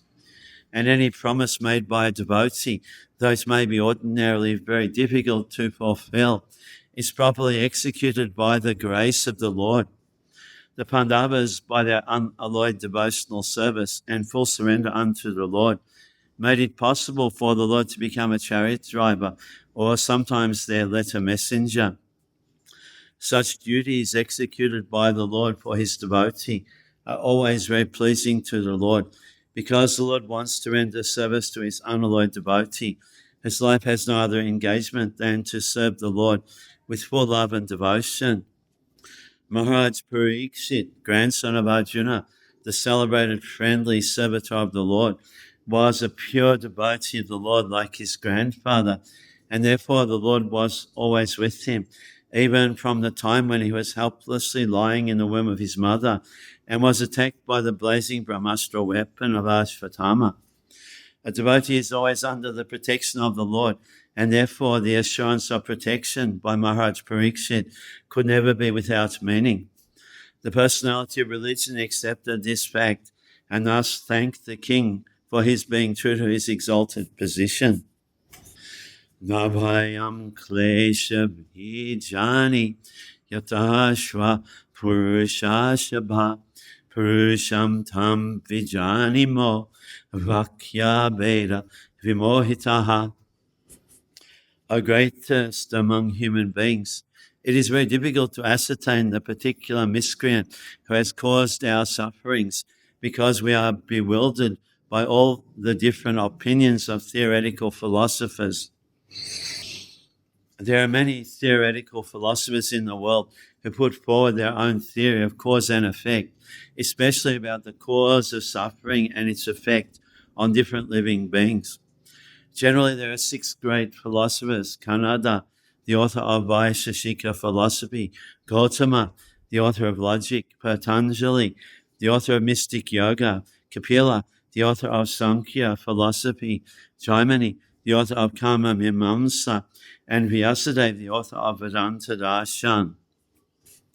Although the bull, or the personality of religion, and the cow, the personality of the earth, knew perfectly well that the personality of Kali was the direct cause of their sufferings, still, as devotees of the Lord, they knew well also that without the sanction of the Lord, no one could inflict trouble upon them. According to the Padma Purana, our present trouble is due to the fructifying of seedling sins. But even those seedling sins also gradually fade away by execution of pure devotional service. Thus, even if the devotees see the mischief mongers, they do not accuse them for the sufferings inflicted. They take it for granted that the mischief monger is made to act by some indirect cause, and therefore they tolerate the sufferings, thinking them to be God-given in small doses only. Otherwise, the suffering should have been greater. Maharaj Pariksit wanted to get a statement of accusation against the direct mischief monger, but they declined to give it on the above-mentioned grounds. Speculative philosophers, however, do not recognize the sanction of the Lord, but they try to find out the cause of sufferings in their own way, as will be described in the following verses. According to Srila Jiva Goswami, such speculators are themselves bewildered, and thus they cannot know that the ultimate cause of all causes is the Supreme Lord, the personality of Godhead. Kechid vikalpa vasana ahoatmanam atmanaha dhaibamanya pare kama swabhabama pare prabham.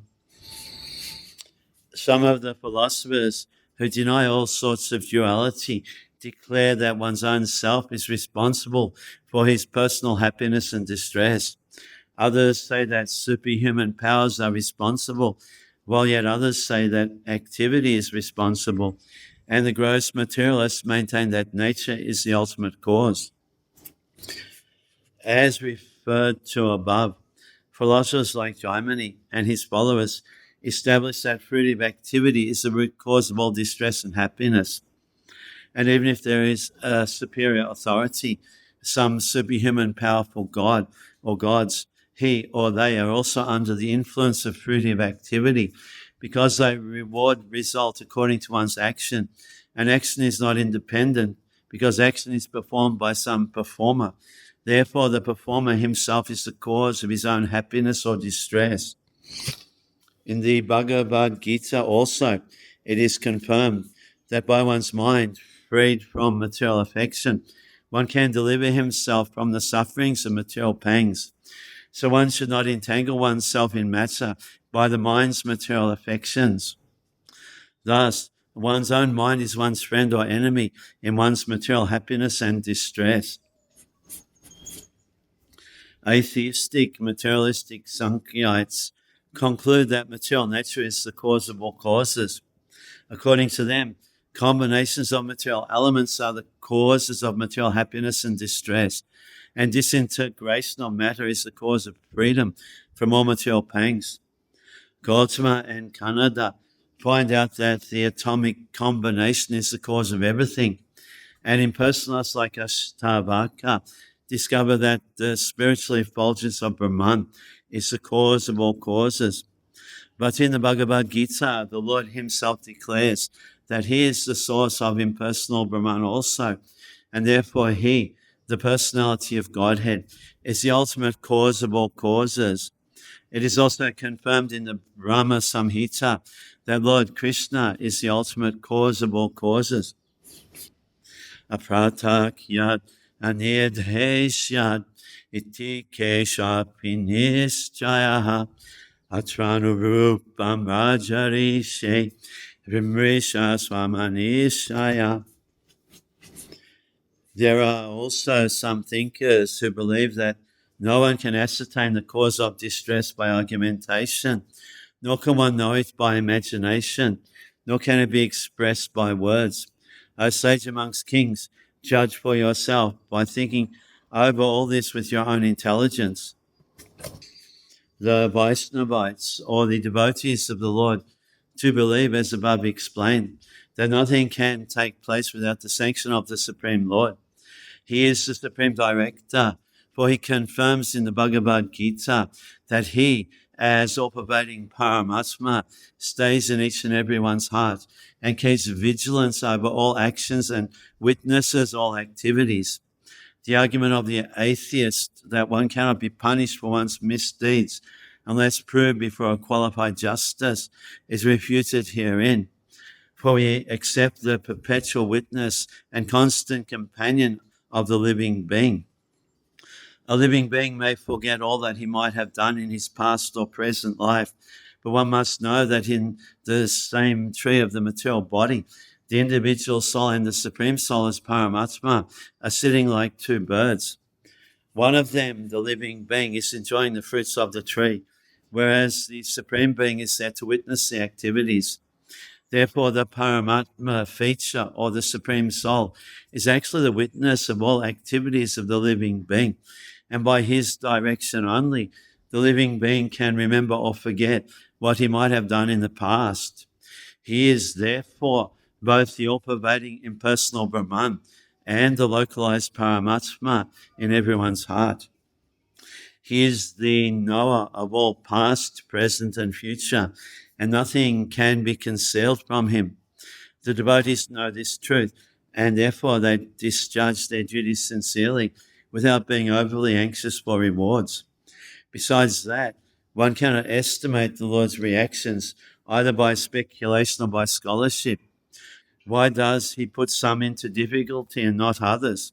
He is the supreme knower of the Vedic knowledge, and thus he is the factual Vedantists. At the same time, he is the compiler of the Vedanta. No one is independent of him, and everyone is engaged in his service in different ways.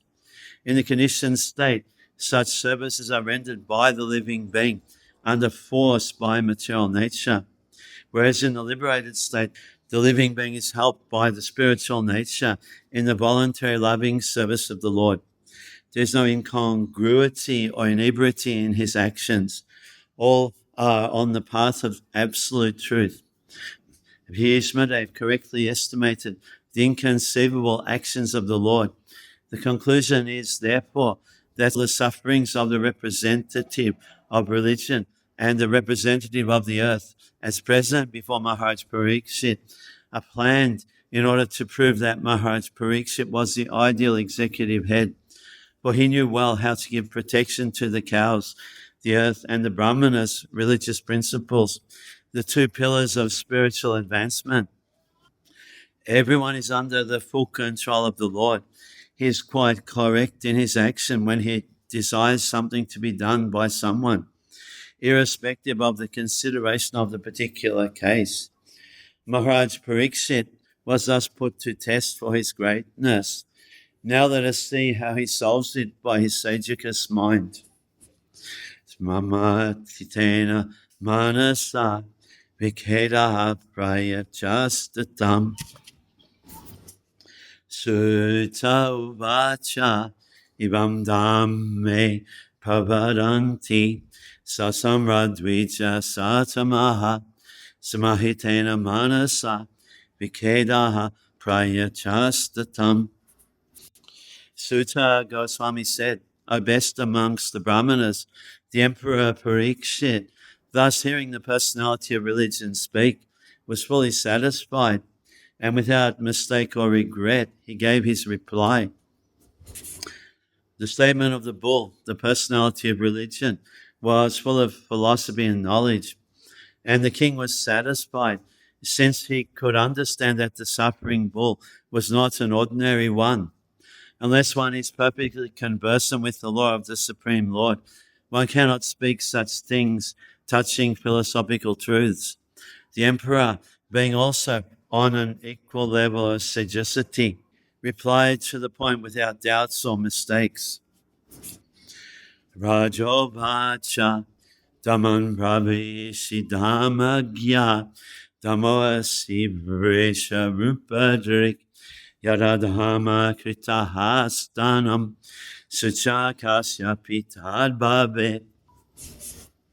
The king said, O you who are in the form of a bull, you know the truth of religion, and you are speaking on the principles that if one knows the location of irreligious acts, one will know the perpetrator. You are no other than the personality of religion. A devotee's conclusion is that no one is directly responsible to become a benefactor or mischief monger without the sanction of the Lord. Therefore, he does not consider anyone to be directly responsible for such action. But in both cases, he takes it for granted that either benefit or loss is God sent, and thus it is his grace. In case of benefit, no one will deny it is God sent. But in case of loss or reverses, it becomes doubtful how the Lord could be so unkind to his devotee as to put him in great difficulty. Jesus Christ was seemingly put into such great difficulty, being crucified by the ignorant, but he was never angry at the mischief mongers. That is the way of accepting a thing, either favorable or unfavorable. Thus, for a devotee, the identifier is equally a sinner, like the mischief monger. By God's grace, the devotee tolerates all reverses, and Maharaj Parikshit observed this, and therefore he could understand that the bull was no other than the personality of religion himself. In other words, the devotee has no suffering at all, because so-called suffering is also God's grace for a devotee who sees God in everything. They never placed any complaint before the king for being tortured by the personality of Kali, although everyone lodges such complaints before the state authorities. The extraordinary behavior of the bull made the king conclude that the bull was certainly the personality of religion. Otherwise, no one could understand the finer intricacies of the codes of religion. Ataba deva mayaya nunam gatya gochara Cheta sobacha shaschapi bhutanamiti nischaya. Thus, it is concluded that the Lord's energies are inconceivable. No one can estimate them by mental speculation or by word jugglery. A question may be raised as to why a devotee should refrain from identifying an actor, although he knows definitely that the Lord is the ultimate doer of everything. Knowing the ultimate doer, one should not pose himself as ignorant of the actual performer. To answer this doubt, the reply is that the Lord is also not directly responsible, because everything is done by his deputed Maya Shakti, or material energy. The material energy is always provoking doubts about the supreme authority of the Lord. The personality of religion knew perfectly well that nothing can take place without the sanction of the Supreme Lord. And still he was put into doubts by the deluding energy, and thus he refrained from mentioning the Supreme Cause. This doubtfulness was due to the contamination of both Kali and the material energy. The whole atmosphere of the age of Kali is magnified by the deluding energy, and the proportion of measurement is inexplicable. tapaha socham daya satyam iti paraha krite kritaha adamam shaistrayobhagna smaya sangamadaistaba. In the age of Satya, truthfulness, your 4 legs were established by the 4 principles of austerity, cleanliness, mercy, and truthfulness. But it appears that 3 of your legs are broken due to rampant irreligion in the form of pride, lust for women, and intoxication. The deluding energy or material nature can act upon the living beings proportionately in terms of the living beings falling prey to the deluding attraction of Maya. Moths are captivated by the glaring brightness of light, and thus they become a prey to the fire. Similarly, the deluding energy is always captivating the conditioned souls to become a prey to the fire of delusion. And the Vedic scriptures warn the conditioned souls not to become a prey to delusion, but to get rid of it. The Vedas warn us not to go to the darkness of ignorance, but to the progressive path of light. The Lord himself also warns that the deluding power of material energy is too powerful to overcome, but one who completely surrenders unto the Lord can easily do so. But to surrender unto the lotus feet of the Lord is also not very easy. Such surrender is possible by persons of austerity, cleanliness, mercy, and truthfulness. These 4 principles of advanced civilization were remarkable features in the age of Satya. In that age, every human being was practically a qualified Brahmana of the highest order. And in the social orders of life, they were all Paramahamsas, or the topmost in the renounced order. By cultural standing, the human beings were not at all subjected to the deluding energy. Such strong men of character were competent enough to get away from the clutches of Maya. But gradually, as the basic principles of Brahminical culture, namely austerity, cleanliness, mercy, and truthfulness, became curtailed by proportionate development of pride, attachment for women, and intoxication, the path of salvation or the path of transcendental bliss retreated far, far away from the human society. With the progression of the age of Kali, people are becoming very proud and attached to women and intoxication. By the influence of the age of Kali, even a pauper is proud of his penny. The women are always dressed in an overly attractive fashion to victimize the minds of men. And the man is addicted to drinking wine, smoking, drinking tea, and chewing tobacco, etc. All these habits, or so-called advancement of civilization, are the root causes of all irreligiosities, and therefore it is not possible to check corruption, bribery, and nepotism. Man cannot check all these evils simply by statutory acts and police vigilance, but he can cure the disease of the mind by the proper medicine, namely advocating the principles of Brahminical culture or the principles of austerity, cleanliness, mercy, and truthfulness. Modern civilization and economic development are creating a new situation of poverty and scarcity, with the result of blackmailing the consumer's commodities. If the leaders and the rich men of the society spend 50% of their accumulated wealth mercifully for the misled mass of people and educate them in God consciousness or in the knowledge of Bhagavatam, certainly the age of Kali will be defeated in its attempt to entrap the conditioned souls. We must always remember that false pride or too high an estimation of one's own values of life, undue attachment to women or association with them, and intoxication will divert the human civilization from the path of peace, however much the people clamor for peace in the world. The preaching of the Bhagavatam principles will automatically render all men practice to austerity, clean both inside and outside, merciful to the suffering, and truthful in daily behavior. That is the way of correcting the flaws of human society, which are very prominently exhibited at the present moment.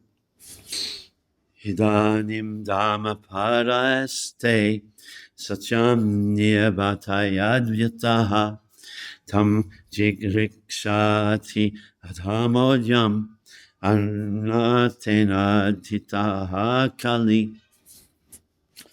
You are now standing on one leg only, which is your truthfulness, and you are somehow or other hobbling along. But quarrel personified Kali, flourishing by deceit, is also trying to destroy that leg.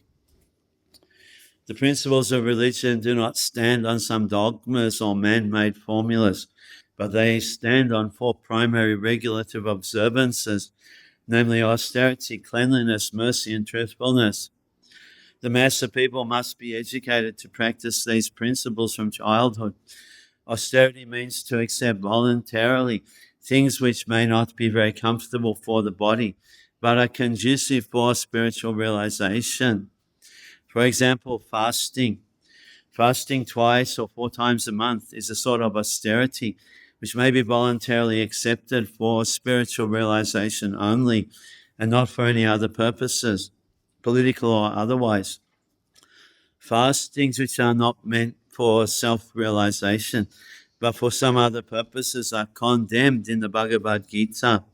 Similarly, cleanliness is necessary both for the mind and the body. Simply bodily cleanliness may help to some extent, but cleanliness of the mind is necessary, and it is affected by glorifying the Supreme Lord. No one can cleanse the accumulated mental dust without glorifying the Supreme Lord. A godless civilization cannot cleanse the mind because it has no idea of God. And for this simple reason, people under such a civilization cannot have good qualifications, however they may be materially equipped. We have to see things by their resultant action.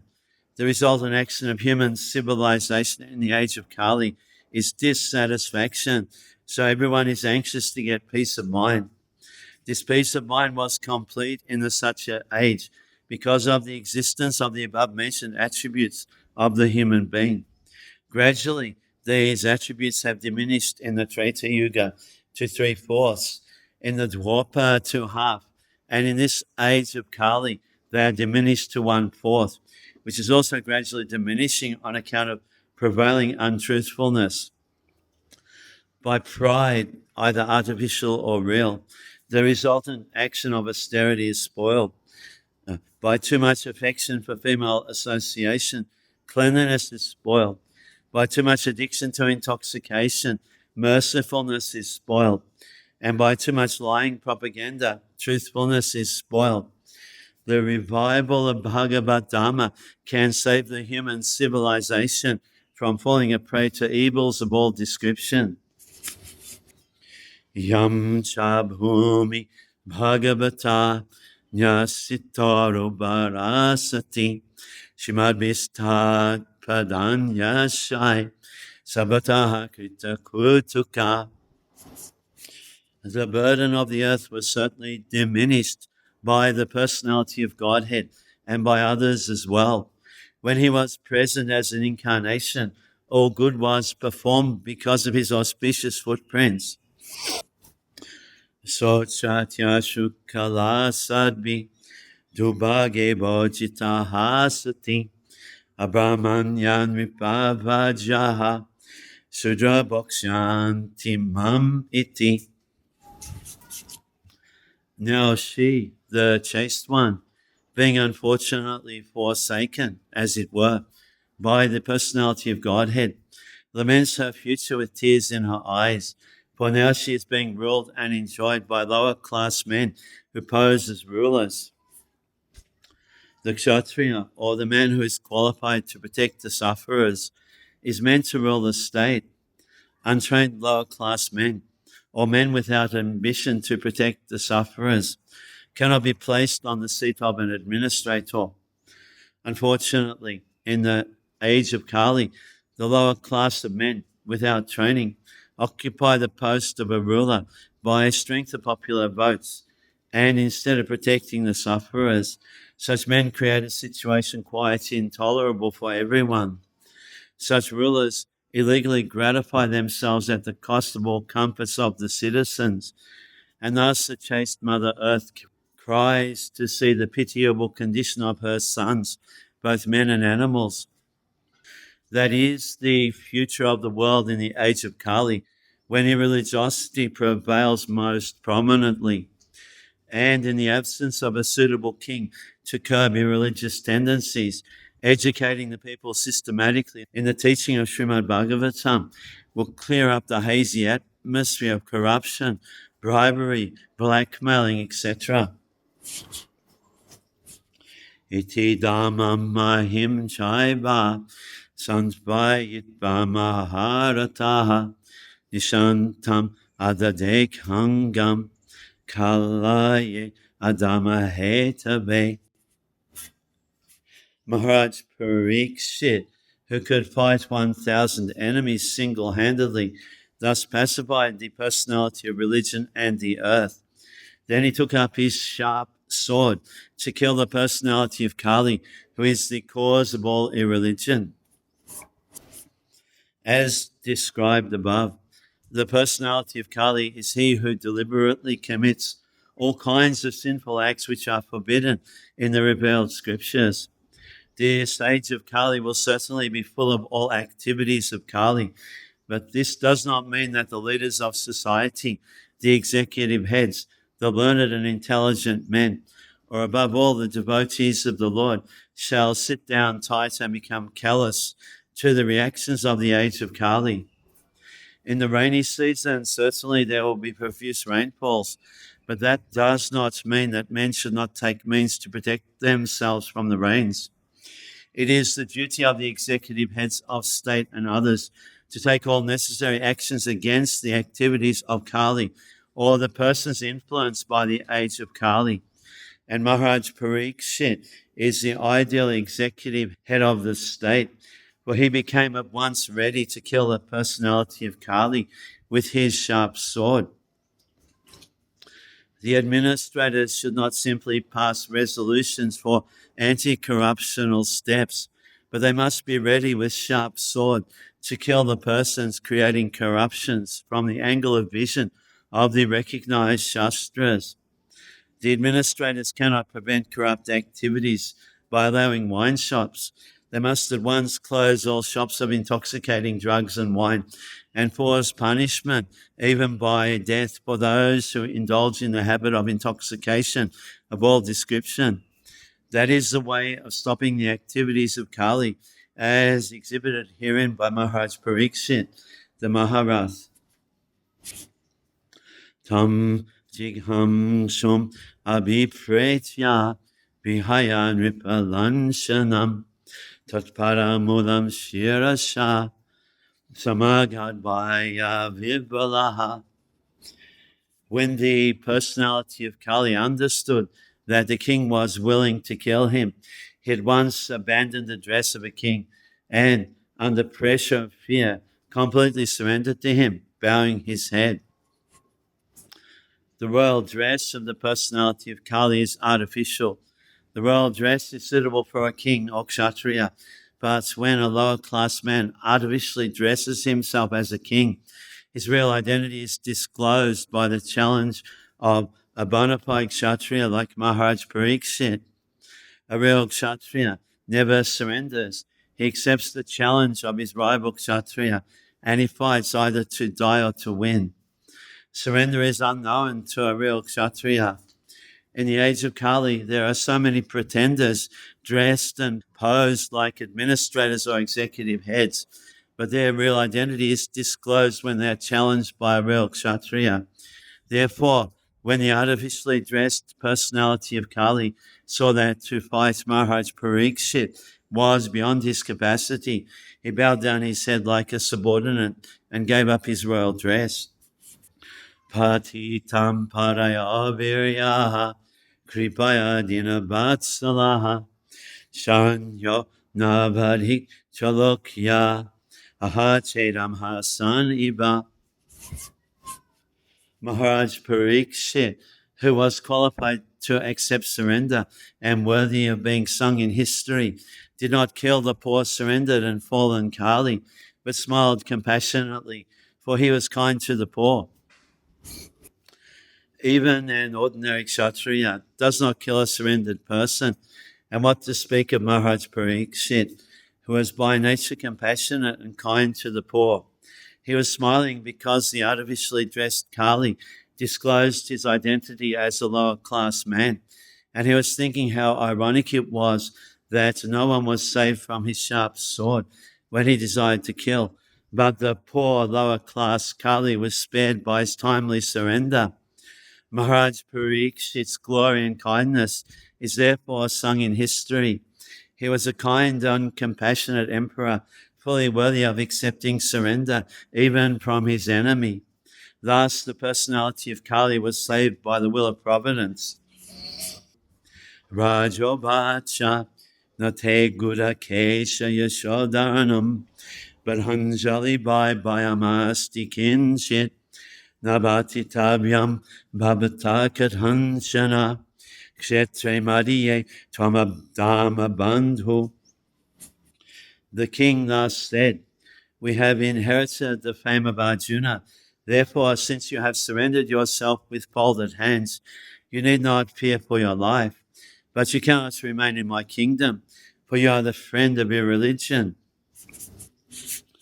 The personality of Kali, who is the friend of all kinds of irreligiosities, may be excused if he surrenders, but in all circumstances he cannot be allowed to live as a citizen in any part of a welfare state. The Pandavas were entrusted representatives of the personality of Godhead, Lord Krishna, who practically brought into being the battle of Kurukshetra, but not for any personal interest. He wanted that an ideal king like Maharaj Yudhisthira and his descendants like Maharaj Parikshit should rule the world. And therefore a responsible king like Maharaj Parikshit cannot allow the friend of irreligiosity to flourish in his kingdom at the cost of the good fame of the Pandavas. That is the way of wiping out corruption in the state and not otherwise. The friends of irreligiosity should be banished from the state, and that will save the state from corruption. Tvam avatsamanam nadhebadeheshu anupravritayam adhama pugaha lobhanatam choyamanayam amho joistachamaya kalahaschadamba. If the personality of Kali or irreligion is allowed to act as a man-god or an executive head, certainly irreligious principles like greed, falsehood, robbery, incivility, treachery, misfortune, cheating, quarrel, and vanity will abound. The principles of religion, namely austerity, cleanliness, mercy, and truthfulness, as we have already discussed, may be followed by the follower of any faith. There is no need of turning the coat of a Hindu to Mohammedan, to Christian, or some other faith, and thus become a renegade without following the principles of religion. The Bhagavatam religion urges following the principles of religion. The principles of religion are not the dogmas or regulative principles of a certain faith. Such regulative principles may be different in terms of the time and place concerned. One has to see whether the aims of religion have been achieved. Sticking to the dogmas and formulas without attaining the real principles is no good. A secular state may be impartial to any particular type of faith, but the state cannot be indifferent to the principles of religion, as above mentioned. But in the age of Kali, the executive heads of state will be indifferent to such religious principles, and therefore, under their patronage, the opponents of religious principles, namely greed, falsehood, cheating, pilfery, etc., will naturally follow. And so there is no meaning in a propaganda crying to stop corruption in the state. Navhati tabyam tat adama bandho damena satina chavati tabye brahmavrate yatra yajanti jagya yageshwaram jagya vitana vigya.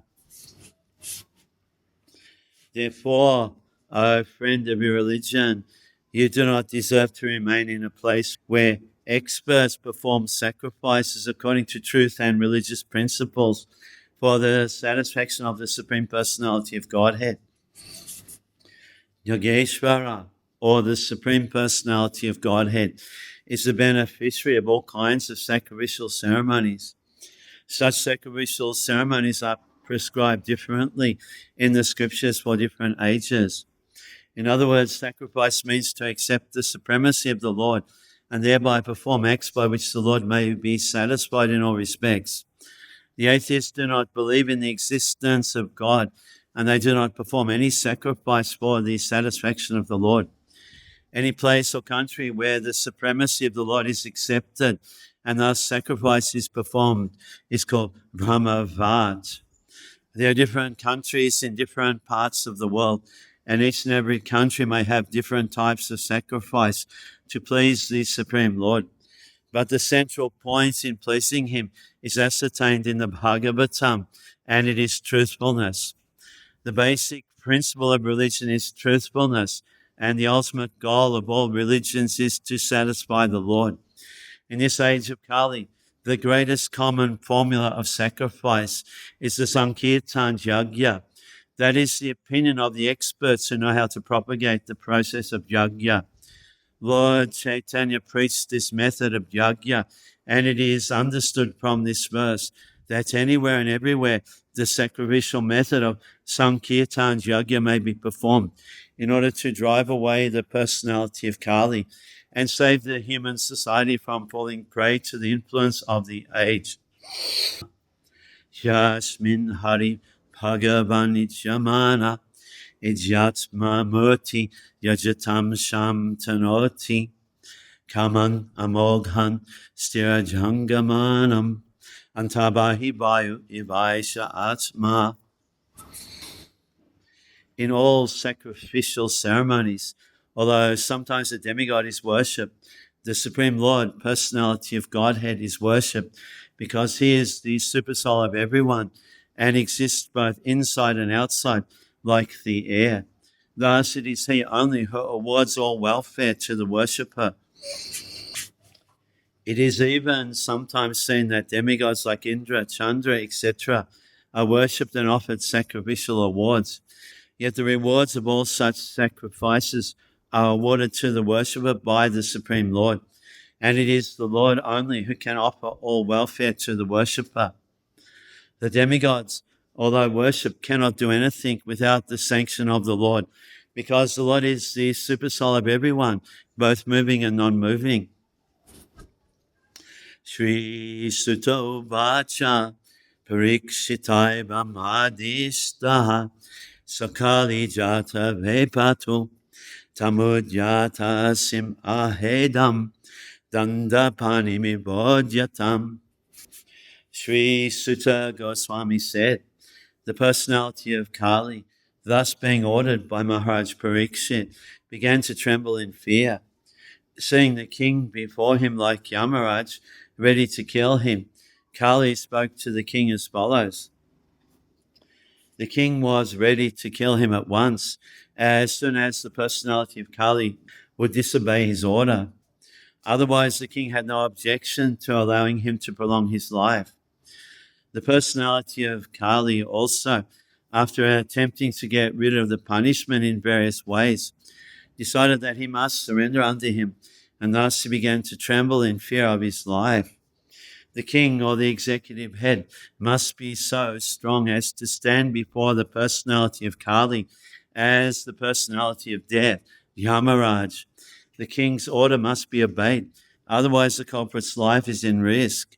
That is the way to rule the personalities of Kali who create disturbance in the normal life of the state citizens. Kali uvacha yatra kvabata vatsyami sababhoma tavagyayaha lakshaye tatra tatrapi tamate susharasanam. O Your Majesty, though I may live anywhere and everywhere under your order, I shall but see you with bow and arrows wherever I look. The personality of Kali could see that Maharaj Parikshit was the emperor of all lands all over the world, and thus anywhere he might live, he would have to meet with the same. The personality of Kali was meant for mischief, and Maharaj Parikshit was meant for subduing all kinds of mischief mongers, especially the personality of Kali. It was better, therefore, for the personality of Kali to have been killed by the king then and there, instead of being killed elsewhere. He was, after all, a surrendered soul before the king, and it was for the king to do what was required. Tanme Dhamma Britam Shrestha Stanam Nidestamahasi Yatraibani Yatovatsya Atishtam Steanushashanam. Therefore, O chief amongst the protectors of religion, please fix some place for me where I can live permanently under the protection of your government. The personality of Kali addressed Maharaj Parikshit as the chief amongst the protectors of religiosity, because the king refrained from killing a person who surrendered unto him. A surrendered soul should be given all protection, even though he may be an enemy. That is the principle of religion. And we can just imagine what sort of protection is given by the personality of Godhead to the person who surrenders unto him, not as an enemy, but as a devoted servitor. The Lord protects the surrendered soul from all sins and all resultant reactions of sinful acts. Sutta uvacha abhyatitas tadatasmai stanani kalaye dadu jutam panam striyasuna yatra dhammaschatubidaha. The Sutta Goswami said, Maharaj Parikshit, thus being petitioned by the personality of Kali, gave him permission to reside in places where gambling, drinking, prostitution, and animal slaughter were performed. The basic principles of irreligiosity, such as pride, prostitution, intoxication, and falsehood, counteract the four principles of religion, namely austerity, cleanliness, mercy, and truthfulness. The personality of Kali was given permission to live in four places, particularly mentioned by the king, namely the place of gambling, the place of prostitution, the place of drinking, and the place of animal slaughter. Srila Jiva Goswami directs that drinking against the principles of scriptures, such as the Satromani, Jagya, etc., association with women outside marriage, and killing animals against the injunctions of scripture are irreligious. In the Vedas, two different types of injunctions are there for the pravrittas, or those who are engaged in material enjoyment, and for the nivrittas, or those who are liberated from material bondage. The Vedic injunction for the pravrittas is to gradually regulate their activities towards the path of liberation.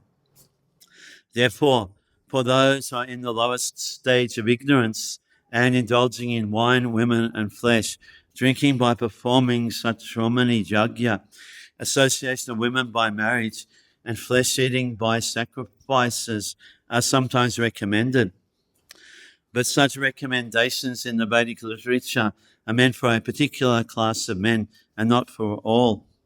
But because there are injunctions of the Vedas for particular types of persons, such activities by the pravrittas are not considered adharma. One man's food may be poison for others.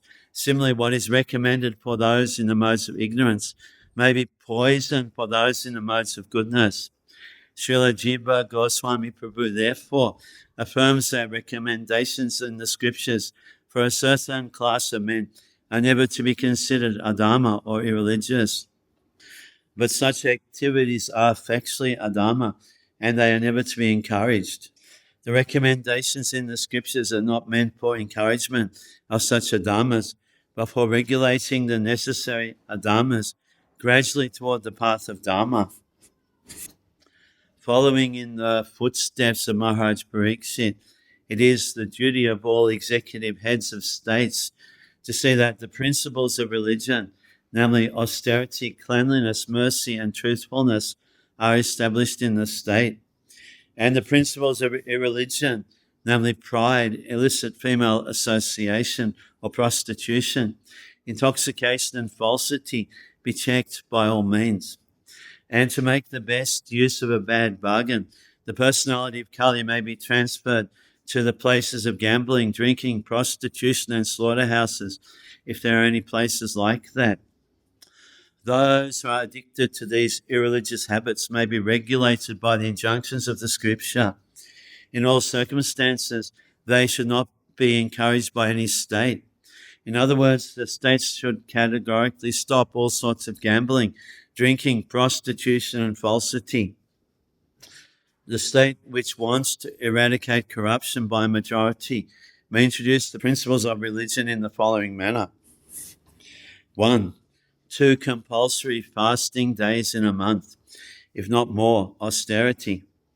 Even from the economic point of view, such 2 fasting days in a month in the state will save tons of food, and the system will also act very favorably on the general health of the citizens.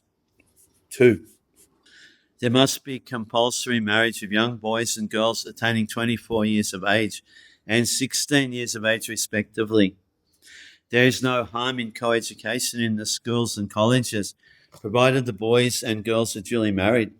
And in case there is an intimate connection between a male and female student, they should be married properly without illicit relation. The Divorce Act is encouraging prostitution, and this should be abolished. 3. The citizens of the state must give in charity up to 50% of their income for the purpose of creating a spiritual atmosphere in the state or in the human society, both individually and collectively.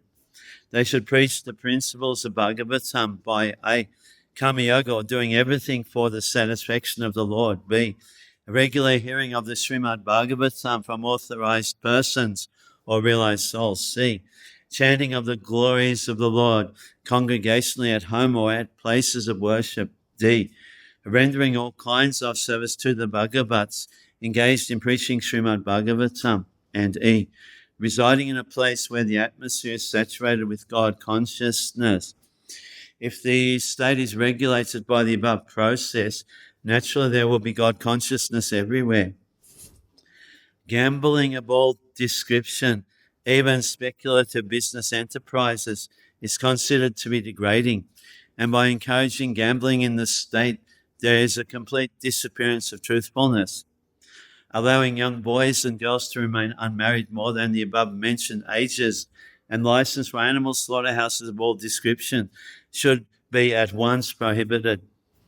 The flesh eaters may be allowed to take flesh as is mentioned in the scriptures and not otherwise. Intoxication of all description, even the smoking of cigarettes, chewing of tobacco, or drinking of tea must be prohibited. Punaschayat shamanaya jata rupamadat prabhu tatanatam madam kamam rajobairam chapanshamam. The personality of Kali asked for something more, and because of his begging, the king gave him permission to live where there is gold, because wherever there is gold, there is also falsity, intoxication, lust, envy, and enmity. Although Maharaj Parikshit gave Kali permission to live in 4 places, it was very difficult for him to find the places, because during the reign of Maharaj Parikshit, there were no such places. Therefore, Kali asked the king to give him something practical which could be utilized for his nefarious purposes. Maharaj Parikshit thus gave him permission to live in a place where there is gold, because wherever there is gold, there are all the above-mentioned 4 things, and over and above them, there is enmity also. So the personality of Kali became gold standardized. According to Srimad-Bhagavatam, gold encourages falsity, intoxication, prostitution, envy, and enmity.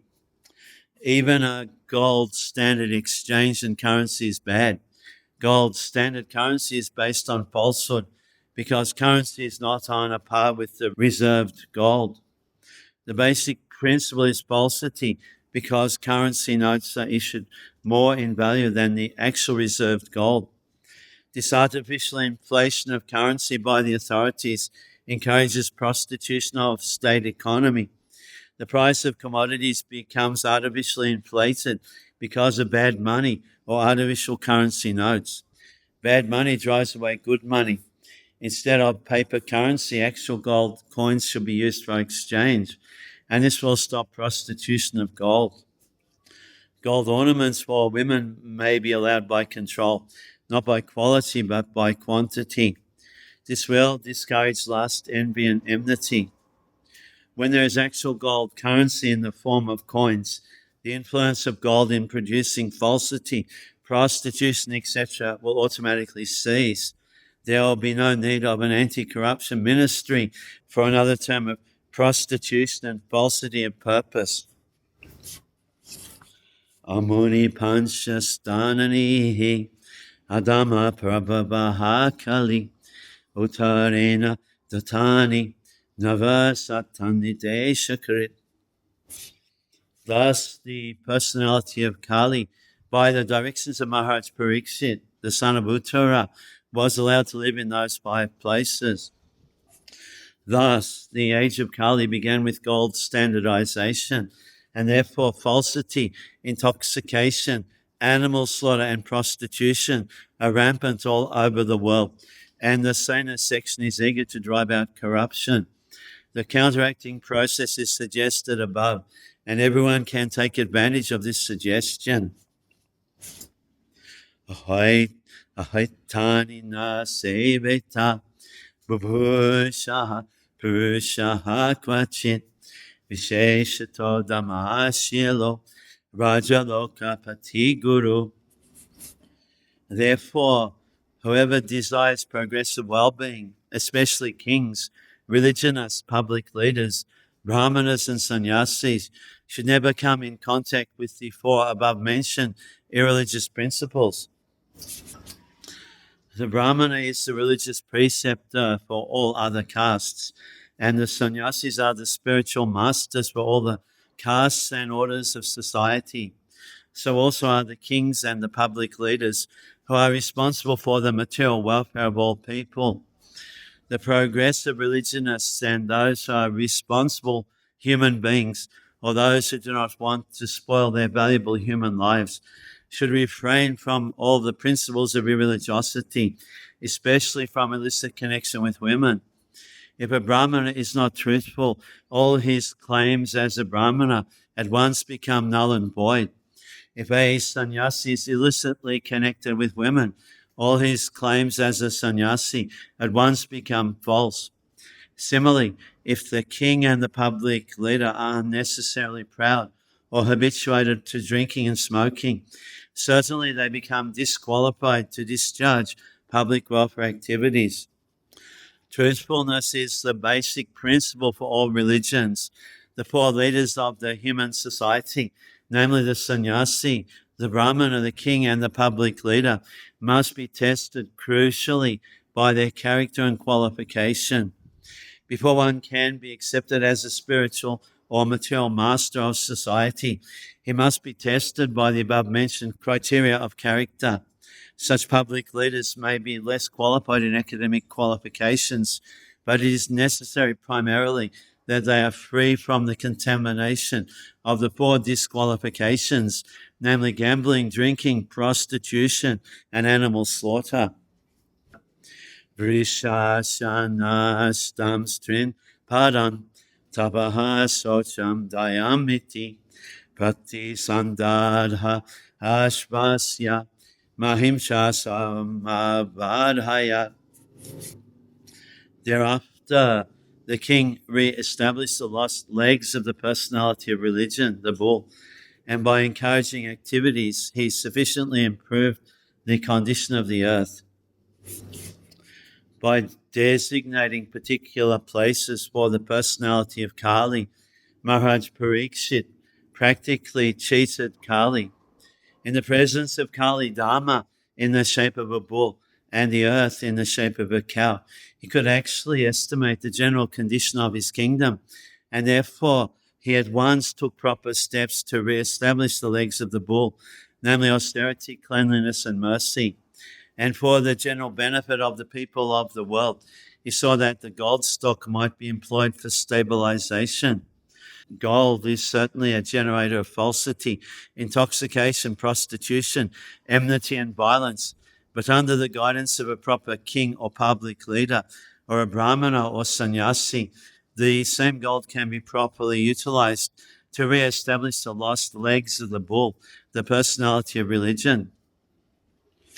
Maharaj Parikshit, therefore, like his grandfather Arjuna, collected all illicit gold kept for the propensities of Kali and employed it in the Sankirtan Yagya as per instruction of the Srimad-Bhagavatam. As we have suggested before, one's accumulated wealth may be divided in three parts for distribution, namely 50% for the service of the Lord, 25% for the family members, and 25% for personal necessities. Spending 50% for the service of the Lord or for propagation of spiritual knowledge in society by way of the Sankirtan Yagya is the maximum display of human mercy. People of the world are generally in darkness regarding spiritual knowledge, especially in regard to devotional service of the Lord. And therefore, to propagate the systematic transcendental knowledge of devotional service is the greatest mercy that one can show in this world. When everyone is taught to sacrifice 50% of his accumulated gold for the Lord's service, certainly austerity, cleanliness, and mercy automatically ensure, and thus the lost three legs of the personality of religion are automatically established. When there is sufficient austerity, cleanliness, mercy, and truthfulness, naturally Mother Earth is completely satisfied, and there is very little chance for Kali to infiltrate the structure of human society. So shaitahi adyasta asanam patibochitam pitamaheno panyastam rajan ranyam vivakshata asteaduna sarajarishi kurvendra shriyolasan gajahavye mahabhagas Chakravarti Brihatrabaha. The most fortunate emperor, Maharaj Parikshit, who was entrusted with the kingdom of Hastinapur by Maharaj Yudhisthira when he decided to retire to the forest, is now ruling the world with great success due to his being glorified by the deeds of the kings of the Kuru dynasty. The prolonged sacrificial ceremonies undertaken by the sages of Namassaranya were begun a very little after the demise of Maharaj Parikshit. The sacrifice was to continue for 1,000 years, and it is understood that in the beginning, some of the contemporaries of Baladev, the elder brother of Lord Krishna, also visited the sacrificial place. According to some authorities, the present tense is also used to indicate the nearest margin of time from the past. In that sense, the present tense is applied to the reign of Maharaj Parikshit here. For a continuous fact also, present tense can be used. The principles of Maharaj Parikshit can still be continued, and human society can still be improved if there is determination by the authorities. We can still purge out from the state all the activities of immorality introduced by the personality of Kali if we are determined to take action like Maharaj Parikshit. He allotted some place for Kali, but in fact Kali could not find such places in the world at all because Maharaj Parikshit was strictly vigilant to say that there were no places for gambling, drinking, prostitution, and animal slaughter.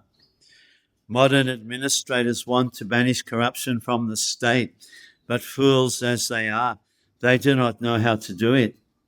They want to issue licenses for gambling houses, wine, and other intoxicating drug houses, brothels and hotel prostitution, and cinema houses and falsity in every dealing, even in their own. And they want at the same time to drive out corruption from the state. They want the kingdom of God without God consciousness. How can it be possible to adjust two contradictory matters? If we want to drive out corruption from the state, we must first of all organize society to accept the principles of religion, namely austerity, cleanliness, mercy, and truthfulness. And to make the condition favorable, we must close all places of gambling, drinking, prostitution, and falsity. These are some of the practical lessons from the pages of Srimad-Bhagavatam. Itam bhutano baboyam abhimanu sutonipaha yasha palayataha kshunim tujam satraya dikshitaha. Maharaj Pariksit, the son of Abhimanyu, is so experienced that by dint of his expert administration and patronage, it has been possible for you to perform a sacrifice such as this. The Brahmanas and the sannyasis are expert in spiritual advancement of society, whereas the kshatriyas or the administrators are expert in the material peace and prosperity of human society. Both of them are the pillars of all happiness, and therefore they are meant for full cooperation for common welfare. Maharaj Pariksit was experienced enough to drive away Kali from his field of activities and thereby make the state receptive to spiritual enlightenment. If the common people are not receptive, it is very difficult to impress upon them the necessity of spiritual enlightenment. Austerity, cleanliness, mercy, and truthfulness, the basic principles of religion, prepare the ground for the reception of advancement of spiritual knowledge. And Maharaj Pariksit made this favorable condition possible. Thus, the rishis of Namashwanya were able to perform the sacrifices for 1,000 years. In other words, without state support, no doctrines of philosophy or religious principles can progressively advance. There should be complete cooperation between the Brahmanas and the Kshatriyas for this common good. Even up to Maharaj Ashoka, the same spirit was prevailing. Lord Buddha was sufficiently supported by King Ashoka, and thus his particular cult of knowledge was spread all over the world. Thus end the Bhaktivedanta purports of the first canto, 17th chapter of the Srimad-Bhagavatam, entitled Punishment and Reward of Kali. Srimad-Bhagavatam, by His Divine Grace, A.C. Bhaktivedanta Swami Prabhupada. First canto, chapter 18. Maharaj Pariksit, cursed by a Brahmana boy. Sutta uvacha yobai daruni astra viplusto namatu udare mritaha anugrahad bhagavataha krishnasya bhutta kamanaha. Sri Sutta Goswami said, due to the mercy of the personality of Godhead, Sri Krishna, who acts wonderfully, Maharaj Pariksit, though struck by the weapon of the son of Drona in his mother's womb, could not be burnt. The sages of Namashwanya became struck with wonder after hearing about the wonderful administration of Maharaj Pariksit, especially with reference to his punishing the personality of Kali and making him completely unable to do any harm within the kingdom. Sutta Goswami was equally anxious to describe Maharaj Pariksit's wonderful birth and death, and this verse is stated by Sutta Goswami to increase the interest of the sages of Namashwanya. Brahma kopoti tajastum takshakat prana viplavat nasamo mohorubayat bhagavadhyabhitashaya.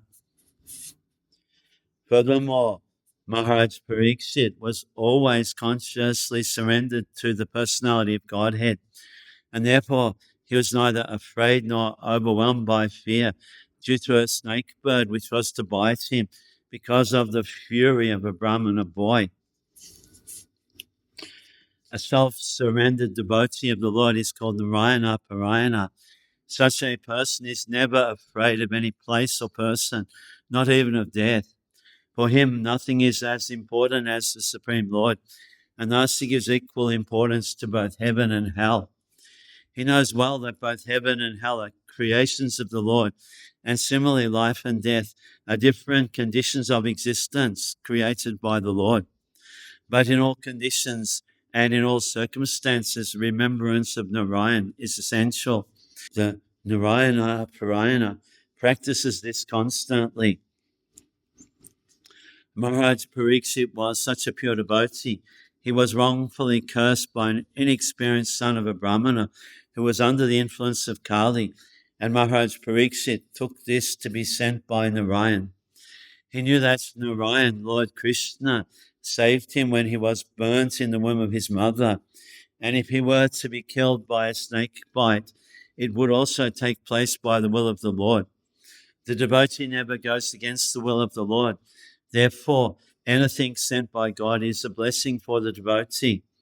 Therefore, Maharaj Pariksit was neither afraid of nor bewildered by such things. That is the sign of a pure devotee of the Lord. Usrija sabataha sangam vigyata jitta samstiti vayasiki jaho sishyo gangayam swam kalevaram. Furthermore, after leaving all his associates, the king surrendered himself as a disciple to the son of Vyas, Shukadeva Goswami, and thus he was able to understand the actual position of the personality of Godhead. The word Ajita is significant here. The personality of Godhead, Sri Krishna, is known as Ajita, or unconquerable, and he is so in every respect. No one can know his actual position. He is unconquerable by knowledge also. We have heard about his Dharma or place, eternal Goloka Vrindavan, but there are many scholars who interpret this abode in different ways. But by the grace of a spiritual master like Shukadeva Goswami, under whom the king gave himself up as a most humble disciple, one is able to understand the actual position of the Lord, his eternal abode, and his transcendental paraphernalia in that Dharma or abode. Knowing the transcendental position of the Lord and the transcendental method by which one can approach that transcendental Dharma, the king was confident about his ultimate destination. And by knowing this, he could leave aside everything material, even his own body, without any difficulty of attachment. In the Bhagavad Gita, it is stated, Param Drisva Nivartate, or one can give up all connection of the material attachment when one is able to see the Param, or the superior quality of things. We understand the superior quality of energy of the Lord and the material quality of material energy from the Bhagavad Gita.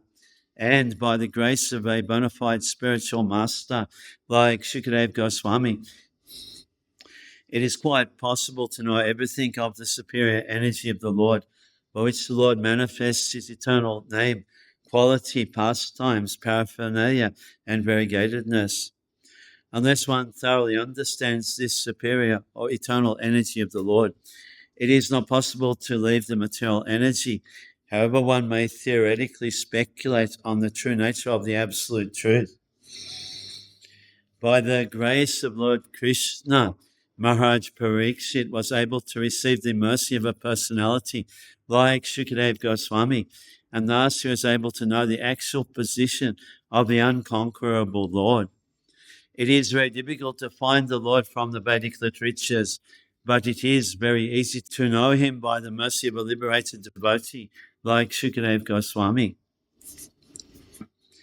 Notama sloka bhatanam jusatam tat katamritam swat sambrahmanta kalepi smaratam tat parambujam. This was so because those who have dedicated their lives to the transcendental topics of the personality of Godhead, of whom the Vedic hymns sing, and who are constantly engaged in remembering the lotus feet of the Lord do not run the risk of having misconceptions at the last moment of their lives. The highest perfection of life is attained by remembering the transcendental nature of the Lord at the last moment of one's life. This perfection of life is made possible by one who has learned the actual transcendental nature of the Lord from the Vedic hymns sung by a liberated soul like Shukadev Goswami, or someone in that line of disciplic succession.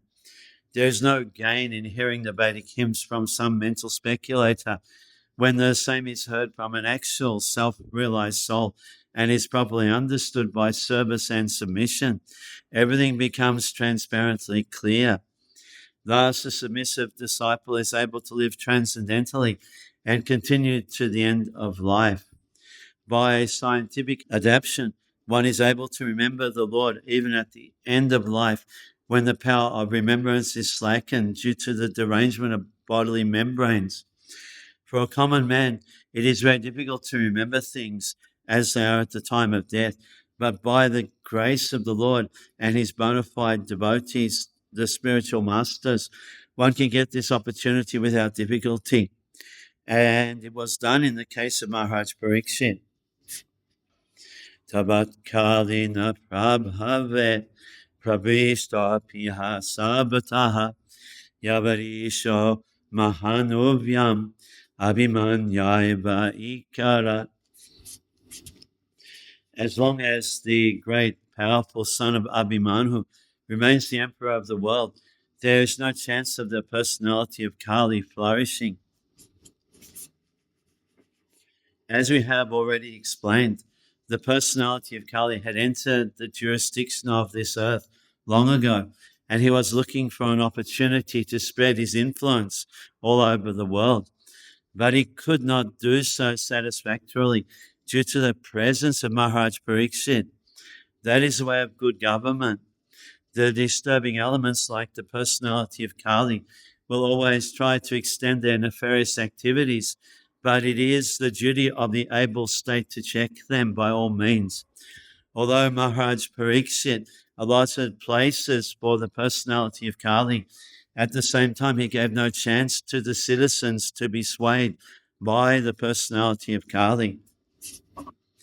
Yasmin ahani yahi iva bhagavanus sajagam tadaive hanu vritasu adama prabhavaha kali. The very day and moment the personality of Godhead, Lord Sri Krishna, left this earth, the personality of Kali, who promotes all kinds of irreligious activities, came into this world. The personality of Godhead and his holy name, qualities, etc., are all identical. The personality of Kali was not able to enter the jurisdiction of the earth due to the presence of the personality of Godhead. And similarly, if there is an arrangement for the constant chanting of the holy names, qualities, etc., of the Supreme Personality of Godhead, there is no chance at all for the personality of Kali to enter. That is the technique of driving away the personality of Kali from the world. In modernized human society, there are great advancements of material science, and they have invented the radio to distribute sound in the air. So instead of vibrating some nuisance sound for sense enjoyment, if the state arranges to distribute transcendental sound by resounding the holy name, fame, and activities of the Lord, as they are authorized in the Bhagavad Gita or Srimad-Bhagavatam, then a favorable condition will be created and the principles of religion in the world will be re-established. And thus the executive heads who are so anxious to drive away corruption from the world will be successful. Nothing is bad if properly used for the service of the Lord. Nanu dvesti kalim samrat sarunga iva sarabu kushalani ashusid yanti netrani kritani jat. Maharaj Pariksit was a realist, like the bees who only accept the essence of a flower. He knew perfectly well that in this age of Kali, auspicious things produce good effects immediately, whereas inauspicious acts must be actually performed to render effects. So he was never envious of the personality of Kali. The age of Kali is called the fallen age. In this fallen age, because of the living beings being in an awkward position, the Supreme Lord has given some special facilities to them. So, by the will of the Lord, a living being does not become a victim of a sinful act until the act is actually performed. In other ages, simply by thinking of performing a sinful act, one used to become a victim of the act. On the contrary, a living being in this age is awarded with the results of pious acts simply by thinking of them. Maharaj Parikshit, being the most learned and experienced king by the grace of the Lord, was not unnecessarily envious of the personality of Kali because he did not intend to give him any chance to perform any sinful act. He protected his subjects from falling prey to the sinful acts of the age of Kali, and at the same time he gave full facility to the age of Kali by allotting him some particular places. At the end of the Srimad-Bhagavatam, it is said that even though all nefarious activities of the personality of Kali are present, there is a great advantage in the age of Kali. One can attain salvation simply by chanting the holy name of the Lord. Thus, Maharaj Parikshit made an organized effort to propagate chanting of the Lord's holy name, and thus he saved the citizens from the clutches of Kali. It is for this advantage only that great sages sometimes wish all good for the age of Kali. In the Vedas also it is said that by discourse on Lord Krishna's activities, one can get rid of all the disadvantages of the age of Kali. In the beginning of the Srimad-Bhagavatam, it is also said that by the recitation of Srimad-Bhagavatam, the Supreme Lord becomes at once arrested within one's heart. These are some of the great advantages of the age of Kali, and Maharaj Parikshit took all the advantages and did not think any ill of the age of Kali, true to his Vaishnavite cult. Kimnu Valeshu Surena Kalina Dhira Biruna Apramataha Pramateshu Yovirikaneshu Vartate. Maharaj Parikshit considered that less intelligent men might find the personality of Kali to be very powerful, but those who are self-controlled would have nothing to fear. The king was powerful like a tiger and took care for the foolish, careless persons. Those who are not devotees of the Lord are careless and unintelligent. Unless one is thoroughly intelligent, one cannot be a devotee of the Lord.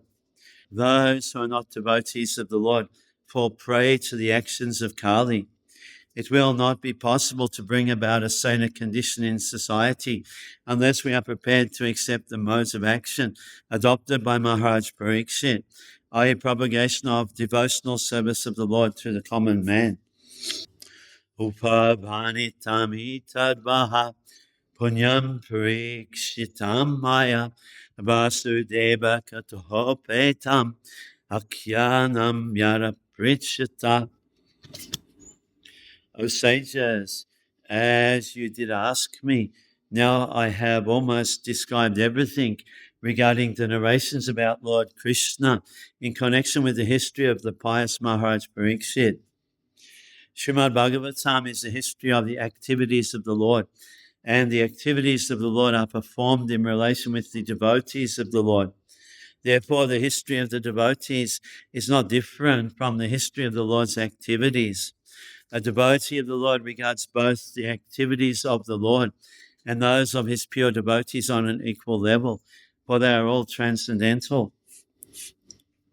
Jayaha kata bhagavataha katayino yurukamanaha gunakama srayapumbi samsevyastabhushubi. Those who are desirous of achieving complete perfection in life must submissively hear all topics that are connected with the transcendental activities and qualities of the personality of Godhead, who acts wonderfully. The systematic hearing of the transcendental activities, qualities, and names of Lord Sri Krishna pushes one toward eternal life. Systematic hearing means to know him gradually in truth and fact, and this knowing him in truth and fact means to attain eternal life. As it is stated in the Bhagavad Gita, such transcendental glorified activities of Lord Sri Krishna are the prescribed remedy for counteracting the process of birth, death, old age, and disease, which are considered to be material awards for the conditioned living being. The culmination of such a perfectional stage of life is the goal of human life and the attainment of transcendental bliss. Rishya ucho sutta jiva samaha sumya shashvati vishadam yashaha yastvam shamshasi krishnasya machanam amritam hinaha. The good sages said, O grave Sutta Goswami, may you live many years and have eternal fame, for you are speaking very nicely about the activities of Lord Krishna, the personality of Godhead. This is just like nectar for mortal beings like us. When we hear about the transcendental qualities and activities of the personality of Godhead, we may always remember what has been spoken by the Lord himself in the Bhagavad Gita.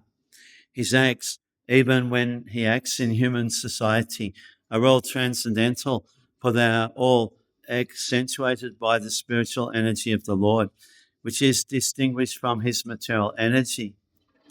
As stated in the Bhagavad Gita, such acts are called divyam. This means that he does not act or take his birth like an ordinary living being under the custody of material energy, nor is his body material, nor changeable like that of ordinary living beings.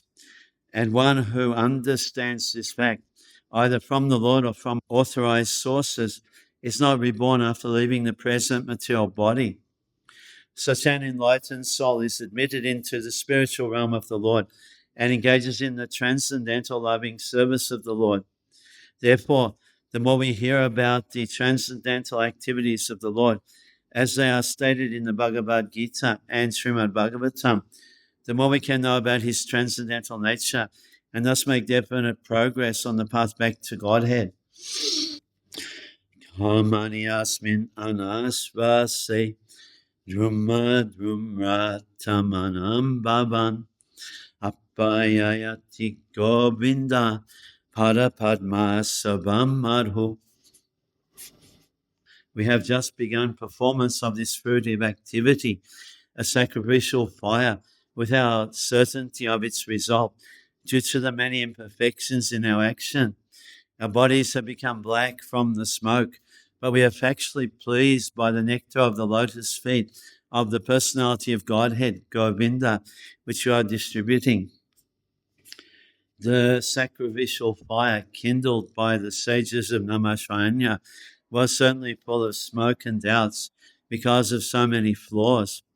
The first flaw is that there is an acute scarcity of expert brahmanas able to carry out such performances successfully in this age of Kali. Any discrepancy in such sacrifices spoils the whole show, and the result is uncertain, like agricultural enterprises. The good result of tilling the paddy field depends on providential rain, and therefore the result is uncertain. Similarly, performance of any kind of sacrifice in this age of Kali is also uncertain. Unscrupulous, greedy brahmanas of the age of Kali induce the innocent public to such uncertain sacrificial shows without disclosing the scriptural injunction that in the age of Kali there is no fruitful sacrificial performances, but the sacrifice of the congregational chanting of the holy name of the Lord. Sutta Goswami was narrating the transcendental activities of the Lord before the congregation of sages, and they were factually perceiving the result of hearing these transcendental activities.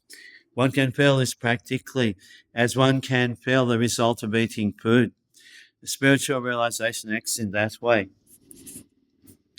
The sages of Namasranya were practically sufferers from the smoke of a sacrificial fire and were doubtful about the result. But by hearing from a realized person like Sutta Goswami, they were fully satisfied. In the Brahma Vaivat Purana, Vishnu tells Shiva that in the age of Kali, men full of anxieties of various kinds can vainly labor in fruitive activity and philosophical speculations. But when they are engaged in devotional service, the result is sure and certain, and there is no loss of energy. In other words, nothing performed for spiritual realization or for material benefit can be successful without devotional service of the Lord. Tulya yamma labanapi naswagam napunahabhavam bhagavat sangi sangasya machanam kimutashishaha. The value of a moment's association with the devotee of the Lord cannot even be compared to the attainment of heavenly planets or liberation from matter. And what to speak of worldly benedictions in the form of material prosperity, which is for those who are meant for death. When there are some similar points, it is possible to compare one thing to another. One cannot compare the association of a pure devotee to anything material. Men who are addicted to material happiness aspire to reach the heavenly planets like the moon, Venus, Indraloka, etc. And those who are advanced in material philosophical speculations aspire after liberation from all material bondage. When one becomes frustrated in all kinds of material advancement, one desires the opposite type of liberation, which is called apunabhava, or no rebirth. But the pure devotees of the Lord do not aspire after the happiness obtained in the heavenly kingdom, nor do they aspire after liberation from material bondage. In other words, for the pure devotees of the Lord, the material pleasures obtainable in the heavenly planets are like phantasmagoria. And because they are already liberated from all material conceptions of pleasure and distress, they are factually liberated even in the material world. This means that the pure devotees of the Lord are engaged in a transcendental existence, namely in the loving service of the Lord, both in the material world and in the spiritual world. As a government servant is always the same, either in the office or at home or at any place, so a devotee has nothing to do with anything material, for he is exclusively engaged in the transcendental service of the Lord.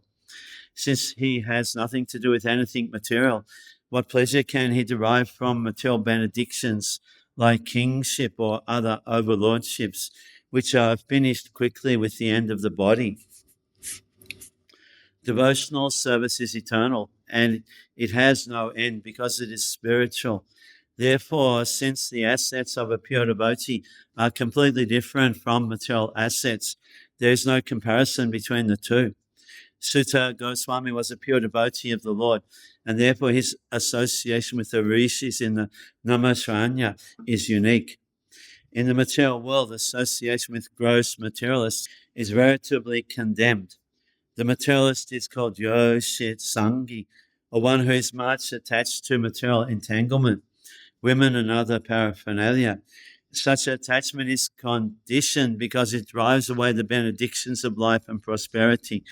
And just the opposite is Bhagavat Sangi, or one who is always in the association with the Lord's name, form, qualities, etc. Such an association is always desirable. It is worshipable, it is praiseworthy, and one may accept it as the highest goal of life. Ko nama tripyad rasavit katayam mahatmai kanta prayanasya nantam gunanam agunasya jagmo yogeshvara jai baba padma mukhya. The personality of Godhead, Lord Krishna, Govinda, is the exclusive shelter for all great living beings, and his transcendental attributes cannot even be measured by such masters of mystic powers as Lord Shiva and Lord Brahma.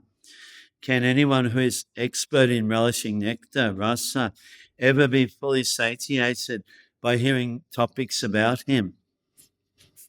Lord Shiva and Lord Brahma are two chiefs of the demigods. They are full of mystic powers. For example, Lord Shiva drank an ocean of poison, of which one drop is sufficient to kill an ordinary living being. Similarly, Brahma could create many powerful demigods, including Lord Shiva. So they are Ishwaras, or lords of the universe, but they are not the supreme powerful. The supreme powerful is Govinda, Lord Krishna. His transcendence and his transcendental attributes cannot be measured, even by such powerful Ishwaras as Shiva and Brahma. Therefore, Lord Krishna is the exclusive shelter of the greatest of all living beings. Brahma is counted amongst the living beings, but he is the greatest of all of us. And why is the greatest of all the living beings so much attached to the transcendental topics of Lord Krishna? Because he is the reservoir of all enjoyment. Everyone wants to relish some kind of taste from everything, but one who is engaged in the transcendental loving service of the Lord can derive unlimited pleasure from such engagement. The Lord is unlimited, and his name, attributes, pastimes, entourage, variegatedness, etc. are unlimited. And those who relish them can do so unlimitedly and still not feel satiated. This fact is confirmed in the Padma Purana. There is no end of such transcendental discourses. In mundane affairs, there is a lot of cessation, but in transcendence, there is no such cessation. Sutta Goswami desired to continue the topics of Lord Krishna before the sages of Namashrayanya, and the sages also expressed their readiness to hear from him continually. Since the Lord is transcendence and his attributes are transcendental, such discourses increase the receptive mood of the purified audience. Tanno Bhavan Bhai Bhagavat Pradhano Mahatma Ekanta Parayanasya Hari Udaram Charitam Vishuddham Shushusatam no Vitanotu Vidvan.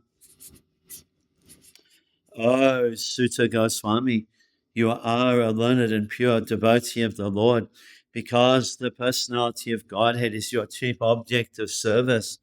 Therefore, please describe to us the pastimes of the Lord, which are above all material conception, for we are anxious to receive such messages. The speaker on the transcendental activities of the Lord should have only one object of worship and service: Lord Krishna, the Supreme Personality of Godhead. And the audience for such topics should be anxious to hear about him. When such a combination is possible, namely a qualified speaker and a qualified audience, it is then and there very much congenial to continue discourses on the transcendence. Professional speakers and a materially absorbed audience cannot derive real benefit from such discourses. Professional speakers make a show of Bhagavat Saptaha for the sake of family maintenance, and the materially disposed audience hears such discourses of Bhagavat Saptaha for some material benefit, namely religiosity, wealth, gratification of the senses, or liberation. Such Bhagavatam discourses are not purified from the contamination of the material qualities. But the discourses between the saints of Namashranya and Sri Sutta Goswami are on the transcendental level. There is no motive for material gain. In such discourses, unlimited transcendental pleasure is relished both by the audience and the speaker, and therefore they can continue the topics for many thousands of years. Now, Bhagavat Saptahas are held for 7 days only, and after finishing the show, both the audience and the speaker become engaged in material activities as usual. They can do so because the speaker is not Bhagavat Pradhana and the audience is not Shushusatam, as explained above.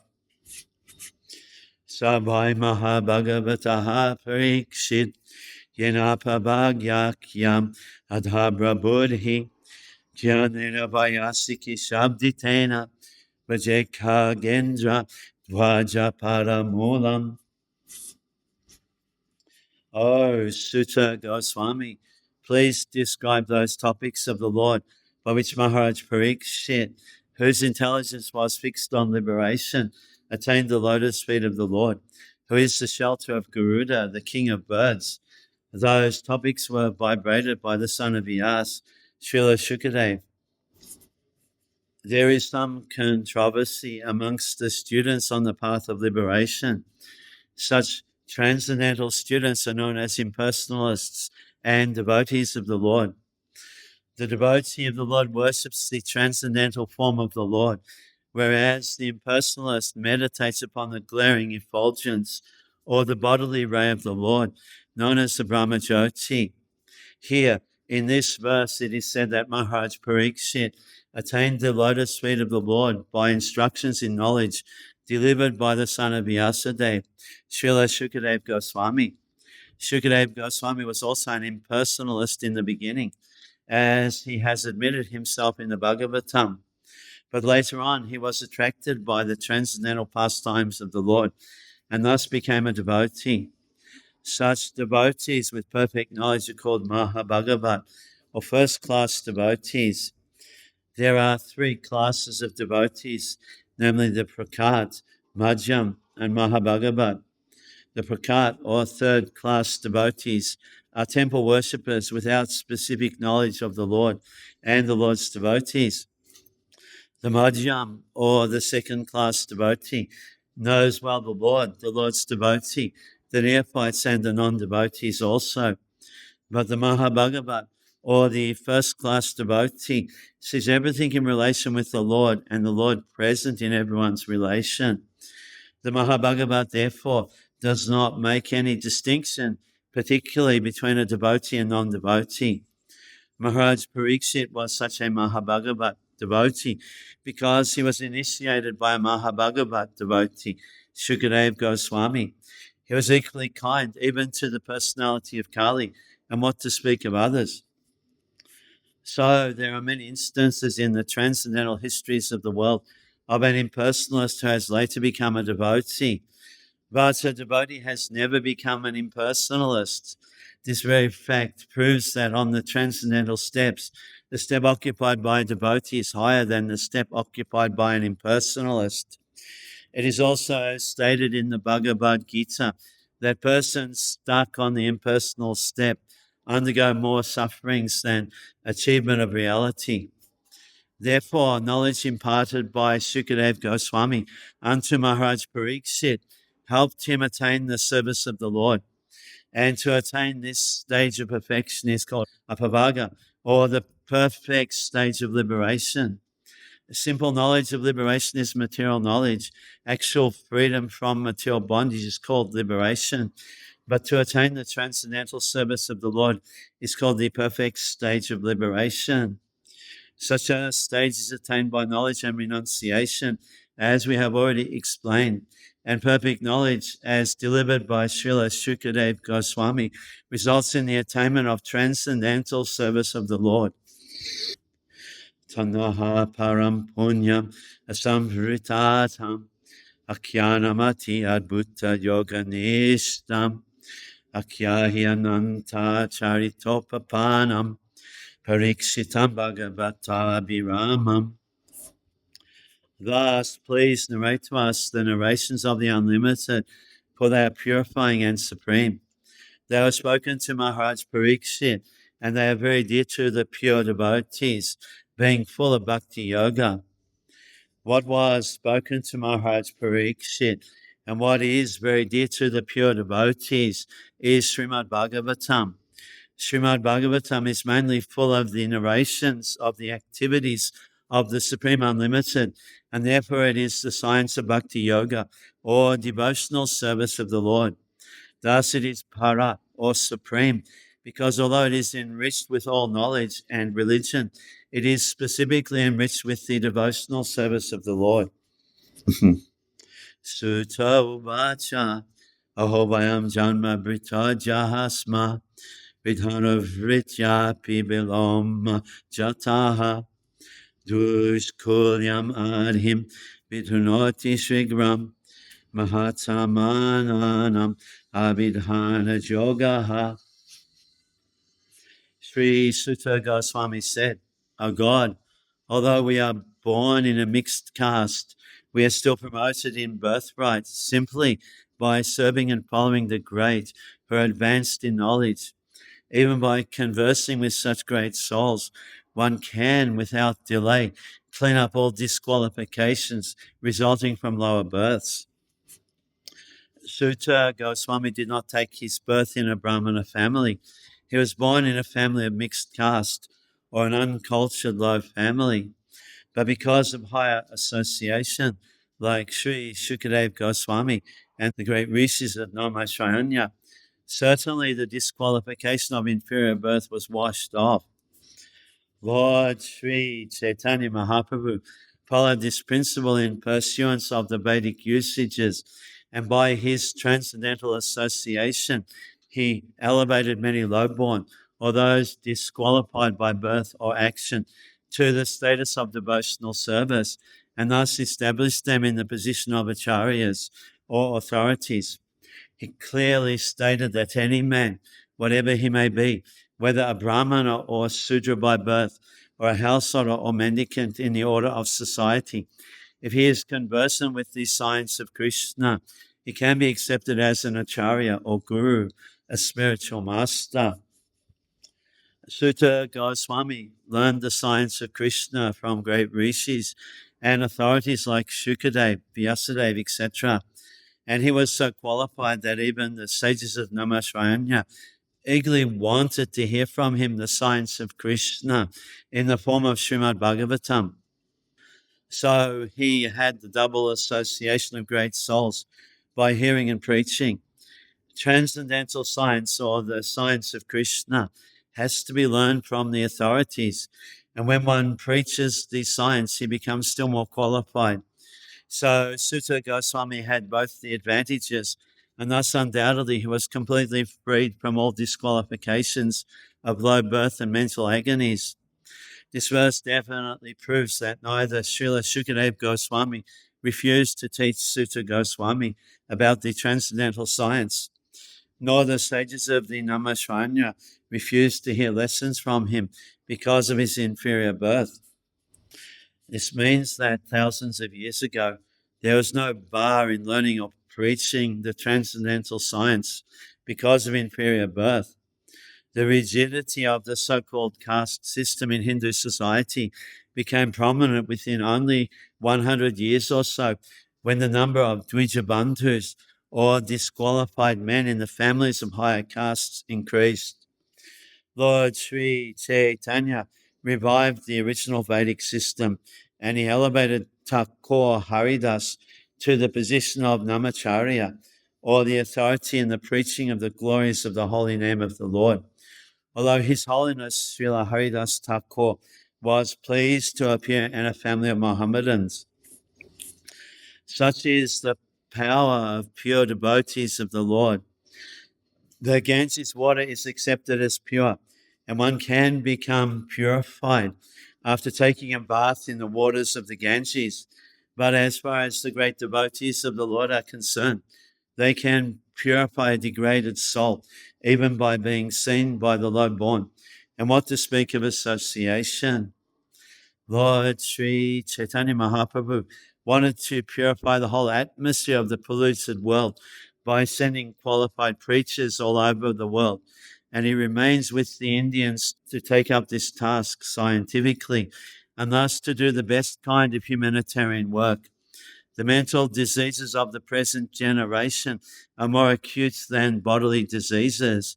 It is quite fit and proper to take up the preaching of Srimad-Bhagavatam all over the world without delay. Mahatmanam Abhidhana also means dictionary of great devotees, or a book full of the words of great devotees. Such a dictionary of the words of great devotees and that of the Lord are in the Vedas and allied literatures, specifically the Srimad-Bhagavatam. Kutaha punagranato namatasya mahatmai kanta parayanasya Yonanta Shakti Bhagavanananto Mahadgunad Bhadyam Anantamahu. And what to speak of those who are under the direction of the great devotees, chanting the holy name of the Unlimited, who has unlimited potency, the personality of Godhead, unlimited in potency and transcendental by attributes, is called the Ananta, unlimited. The Dvijabandhu, or the less intelligent, uncultured men, born of higher castes, put forward many arguments against the lower caste men becoming brahmanas in this life. They argue that birth in the family of Sudras or less than Sudras is made possible by one's previous sinful acts, and therefore one has to complete the terms of disadvantages due to lower birth. And to answer these false logicians, Srimad-Bhagavatam asserts that one who chants the holy name of the Lord under the direction of a pure devotee can at once get free from the disadvantages due to lower caste birth. A pure devotee of the Lord does not commit any offense while chanting the holy name of the Lord.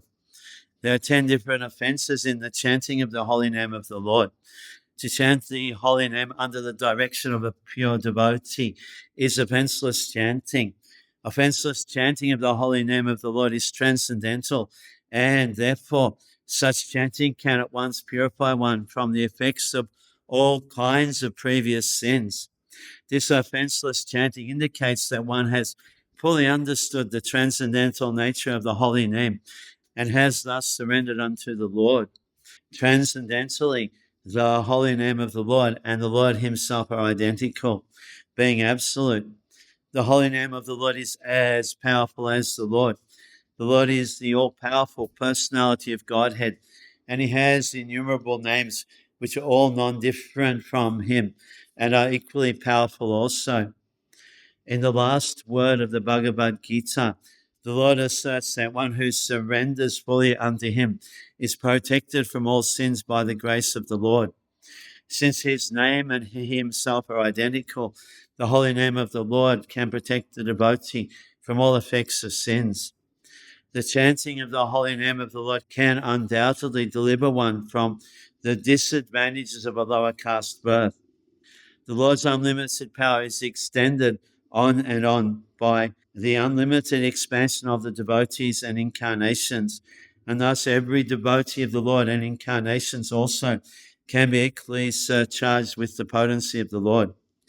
Since the devotee is surcharged with the potency of the Lord, even fractionally, the disqualification due to lower birth cannot stand in the way. Ita batalam nanusuchitena guna asamana tishayanasya hitvetaram patayato vibhuti yashangri venom jusate anabhipso. It is now ascertained that he, the personality of Godhead, is unlimited and that there is none equal to him. Consequently, no one can speak of him adequately. Great demigods cannot obtain the favor of the goddess of fortune, even by prayers, but this very goddess renders service unto the Lord, although he is unwilling to have such service. The personality of Godhead, or the Parameshvara, Param Brahma, according to the Shrutis, has nothing to do. He has no equal, nor does anyone excel him. He has unlimited potencies, and his every action is carried out systematically in his natural and perfect ways. Thus, the Supreme Personality of Godhead is full in himself, and he has nothing to accept from anyone else, including the great demigods like Brahma. Others ask for the favor of the goddess of fortune, and despite such prayers, she declines to award such favors. But still she renders service unto the Supreme Personality of Godhead, although he has nothing to accept from her. The Personality of Godhead in his Mahavishnu feature begets Brahma, the first created person in the material world, from his navel lotus stem, and not in the womb of the goddess of fortune, who is eternally engaged in his service. These are some of the instances of his complete independence and perfection. That he has nothing to do does not mean that he is impersonal. He is transcendentally so full of inconceivable potencies that simply by his willing, everything is done without physical or personal endeavor. He is called, therefore, Yogeshwara, or the Lord of all mystic powers. Tathapiyat padanakavashistam jagadvirincho upahata ahana amba she samponati anyatamo mukundat konamaloke bhagavat padatha. Who can be worthy of the name of the Supreme Lord but the personality of Godhead Sri Krishna? Brahmaji collected the water emanating from the nails of his feet in order to award it to Lord Shiva as a worshipful welcome. This very water, the Ganges, is purifying the whole universe, including Lord Shiva. The conception of many gods in the Vedic literatures by the ignorant is completely wrong. The Lord is one without a second, but he expands himself in many ways, and this is confirmed in the Vedas. Such expansions of the Lord are limitless, but some of them are the living entities.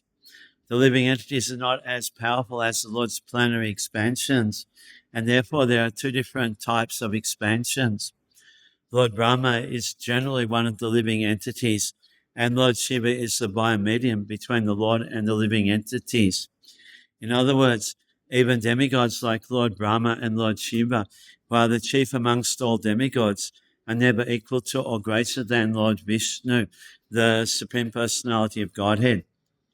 The goddess of fortune, Lakshmi, and all-powerful demigods like Brahma and Shiva are engaged in the worship of Vishnu, or Lord Krishna.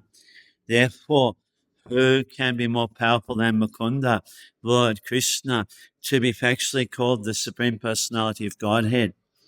The goddess of fortune, Lakshmiji, Lord Brahma and Lord Shiva are not independently powerful, but they are powerful as expansions of the Supreme Lord, and all of them are engaged in the transcendental loving service of the Lord, and so also are the living entities.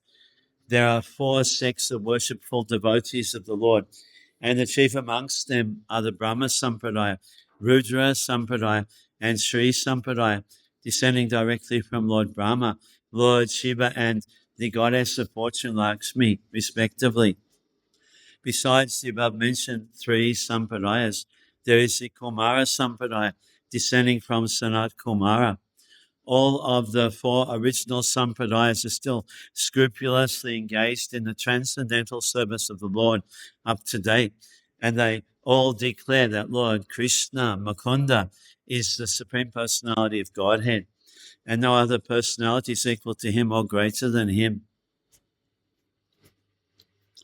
Yatranu bhaktaha sahasaibadhira vyapoya dehadishu sangam udham Rajanti tat paramahamsyam antyam yasminaham sopashamaha swadama. Self-controlled persons who are attracted to the Supreme Lord Sri Krishna can all of a sudden give up the world of material attachment, including the gross body and subtle mind, and go away to attain the highest perfection of the renounced order of life, by which non-violence and renunciation are consequential. Only the self-control can gradually be attached to the Supreme Personality of Godhead. Self-control means not indulging in sense enjoyment more than is necessary, and those who are not self-controlled are given over to sense enjoyment. Dry philosophical speculation is a subtle sense enjoyment of the mind. Sense enjoyment leads one to the path of darkness. Those who are self-controlled can make progress on the path of liberation from the conditional life of material existence. The Vedas therefore enjoin that one should not go on the path of darkness, but should make a progressive march towards the path of light or liberation. Self-control is actually achieved not by artificially stopping the senses from material enjoyment, but by becoming factually attached to the Supreme Lord, by engaging one's unalloyed senses in the transcendental service of the Lord. The senses cannot be forcibly curbed, but they can be given proper engagement. Purified senses are, therefore, always engaged in the transcendental service of the Lord.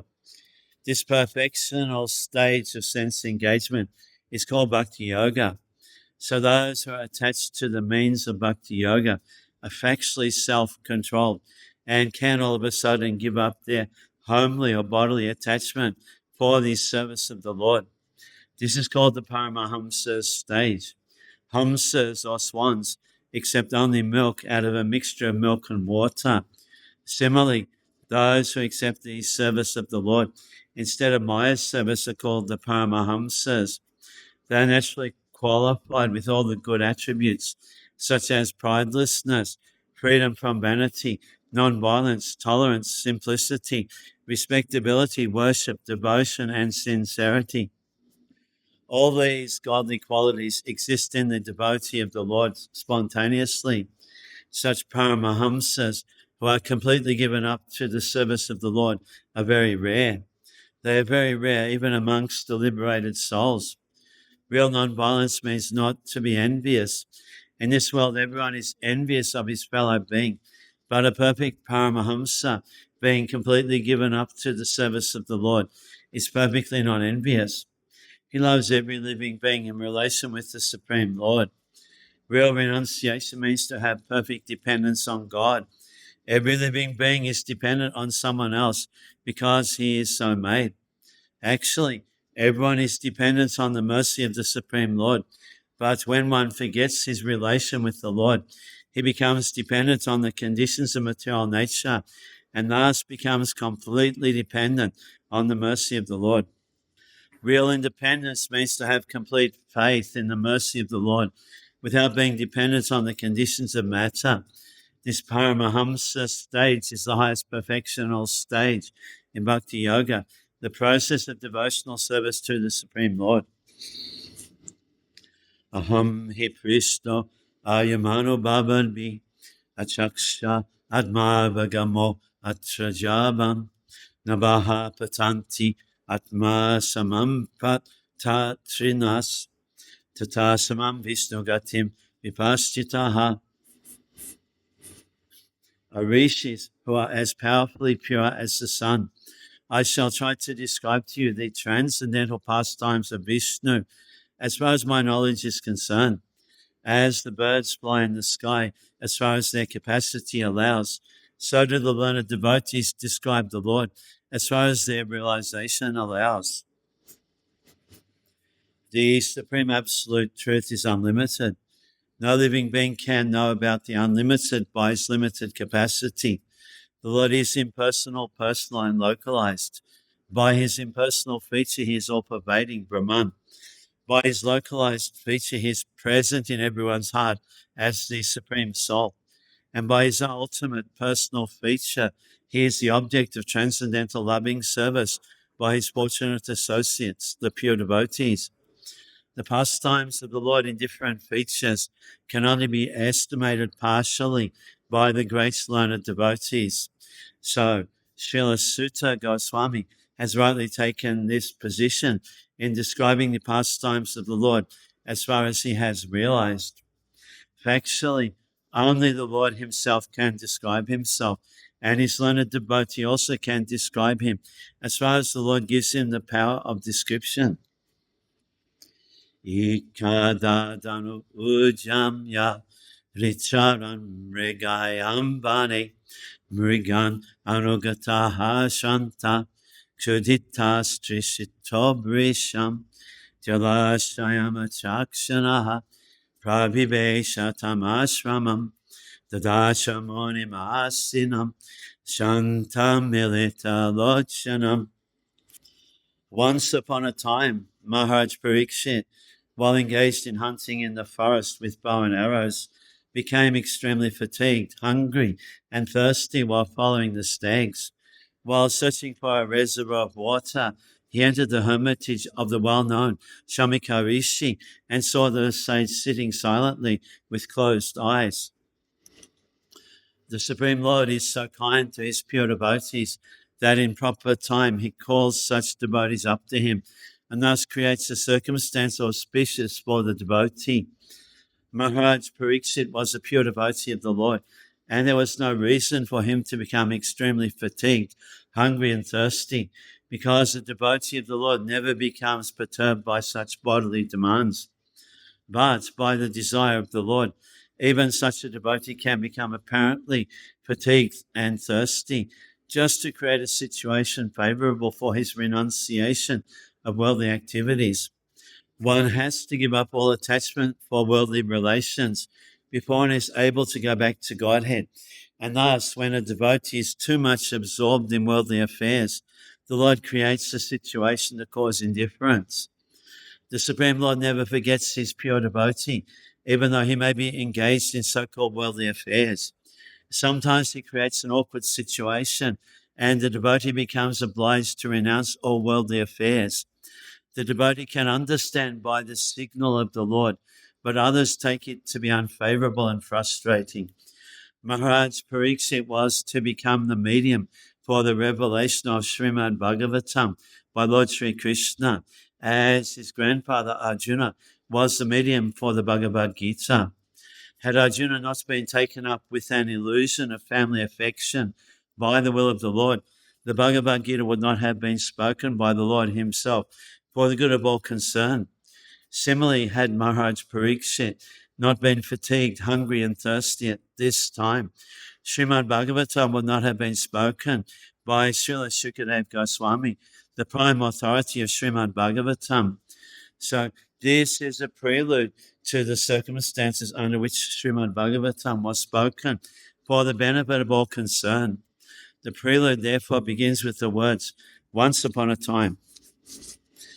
Pratibudhendriya prana manobudhimuparatam stanatrayat param praptam brahmabhutam avikriyam. The Muni's sense organs, breath, mind, and intelligence were all restrained from material activities, and he was situated in a trance apart from the three, wakefulness, dream, and unconsciousness, having achieved a transcendental position qualitatively equal with the Supreme Absolute. It appears that the Muni, whose hermitage the king entered, was in yogic trance. The transcendental position is attained by three processes, namely the process of Gyan, or theoretical knowledge of transcendence, the process of Yoga, or factual realization of trance by manipulation of the physiological and psychological functions of the body, and the most approved process of Bhakti Yoga, or the engagement of senses in the devotional service of the Lord. In the Bhagavad Gita also we have the information of the gradual development of perception from matter to a living entity. Our material mind and body develop from the living entity, the soul, and being influenced by the three qualities of matter, we forget our real identity. The Gyan process theoretically speculates about the reality of the soul, but Bhakti Yoga factually engages the spirit soul in activities. The perception of matter is transcendental to still subtler states of the senses. The senses are transcendental to the subtler mind, and then to the breathing activities, and gradually to intelligence. Beyond the intelligence, the living soul is realized by the mechanical activities of the yoga system, or practice of meditation, restraining the senses, regulating the breathing system, and applying intelligence to rise up to the transcendental position. This trance stops all material activities of the body. The king saw the Muni in that position. He also saw the Muni as follows. Viprakirna chatachanam Varavena jinena cha Vishushyatala udakam tatabhutama yachata. The sage in meditation was covered by the skin of a stag, and elongated, compressed hair was scattered all over him. The king, whose palate was dry from thirst, asked him for water. The king, being thirsty, asked the sage for water. That such a great devotee and king asked for water from a sage absorbed in trance was certainly providential. Otherwise, there was no chance of such a unique happening. Maharaj Pariksit was thus placed in an awkward position, so gradually Srimad-Bhagavatam could be revealed. Alabdha china bhumi adi asampraptagra sunritaha abhagyatam manyamanastukopaha. The king, not received by any formal welcome, by means of being offered a seat, place, water, and sweet addresses, considered himself neglected, and so thinking, he became angry. The law of reception in the codes of the Vedic principles states that even if an enemy is received at home, he must be received with all respects. He should not be given a chance to understand that he has come into the house of an enemy. When Lord Krishna, accompanied by Arjuna and Bhima, approached Jarasandha in Magadha, the respectable enemies were given a royal reception by King Jarasandha. The guest enemy, namely Bhima, was to fight with Jarasandha, and yet they were given a grand reception. At night, they used to sit down together as friends and as guests, and in the day, they used to fight, risking life and death. That was the law of reception. The reception law enjoins that a poor man who has nothing to offer his guest should be good enough to offer a straw mat for sitting, a glass of water for drinking, and some sweet words. Therefore, to receive a guest, either friend or foe, there is no expense. It is only a question of good manners. When Maharaj Pariksit entered the door of Shamika Rishi, he did not expect a royal reception by the Rishi because he knew that saints and Rishis are not materially rich men. But he never expected that a seat of straw, a glass of water, and some sweet words would be denied to him. He was not an ordinary guest, nor was he an enemy of the Rishi, and therefore the cold reception by the Rishi astonished the king greatly. As a matter of fact, the king was right to get angry with the Rishi when he needed a glass of water very badly. To become angry in such a grave situation was not unnatural for the king, but because the king himself was not less than a great saint, his becoming angry and taking action were astonishing. So it must be accepted that it was so ordained by the supreme will of the Lord. The king was a great devotee of the Lord, and the saint was also as good as the king.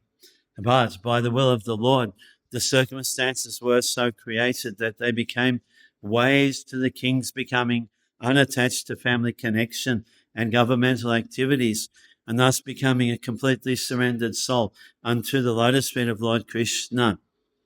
The merciful Lord sometimes creates such awkward positions for his pure devotees in order to drag them towards himself from the mire of material existence.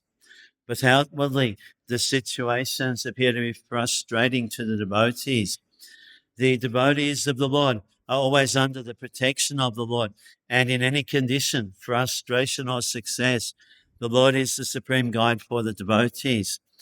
The pure devotees, therefore, accept all conditions of frustration as blessings from the Lord.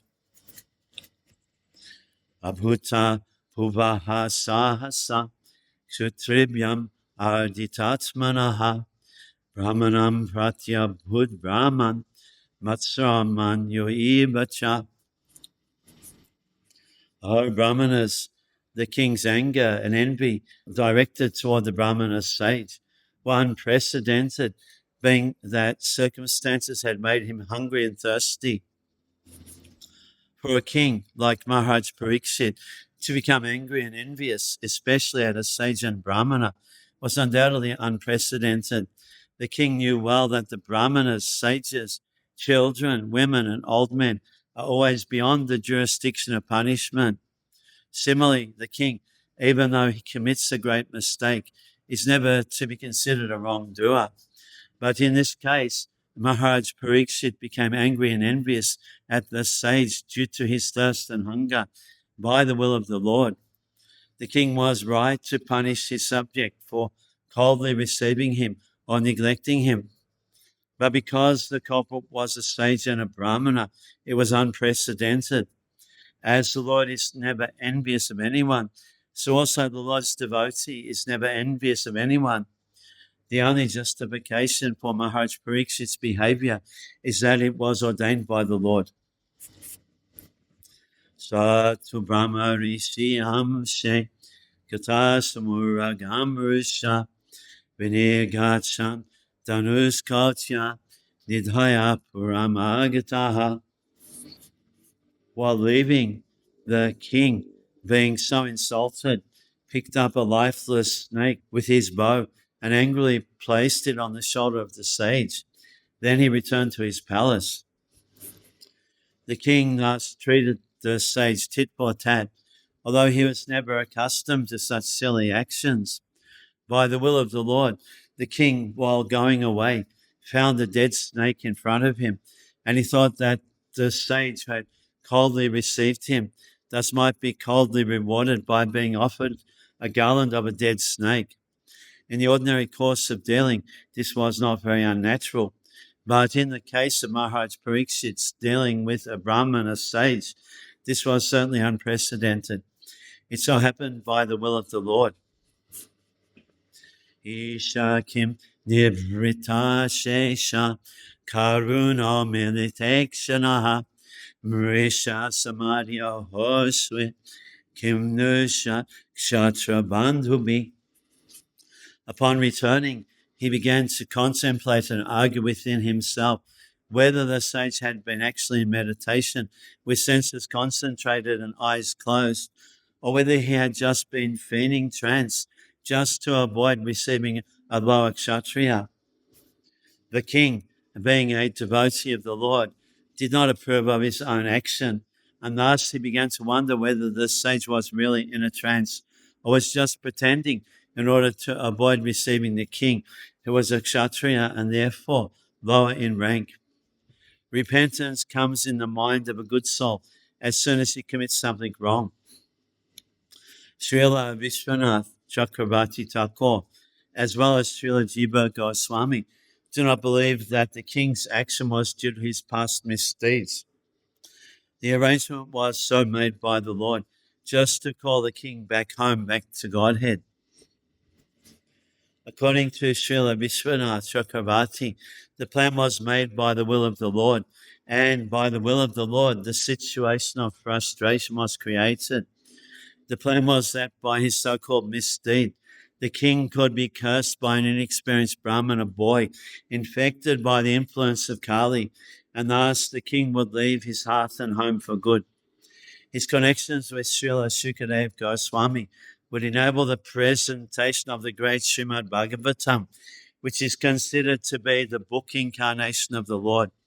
This book incarnation of the Lord gives much fascinating information of the transcendental pastimes of the Lord, like his Rasa Lila with the spiritual cowherd damsels of Raj Bhumi. This specific pastime of the Lord has a special significance because anyone who properly learns about this particular pastime of the Lord will certainly be dissuaded from mundane sex desire and be placed on the path of sublime devotional service to the Lord. The pure devotee's mundane frustration is meant to elevate the devotee to a higher transcendental position. By placing Arjuna or the Pandavas in frustration due to the intrigue of their cousin brothers, the prelude of the battle of Kurukshetra was created by the Lord. This was to incarnate the sound representative of the Lord, Bhagavad Gita. So, by placing King Parikshit in an awkward position, the incarnation of Srimad-Bhagavatam was created by the will of the Lord. Being distressed by hunger and thirst was only show, because the king endured much, even in the womb of his mother. He was never disturbed by the glaring heat of the Brahmastra struck by Ashvatthama. The king's distressed condition was certainly unprecedented. The devotees like Maharaj Parikshit are powerful enough to forbear such distresses by the will of the Lord, and they are never disturbed.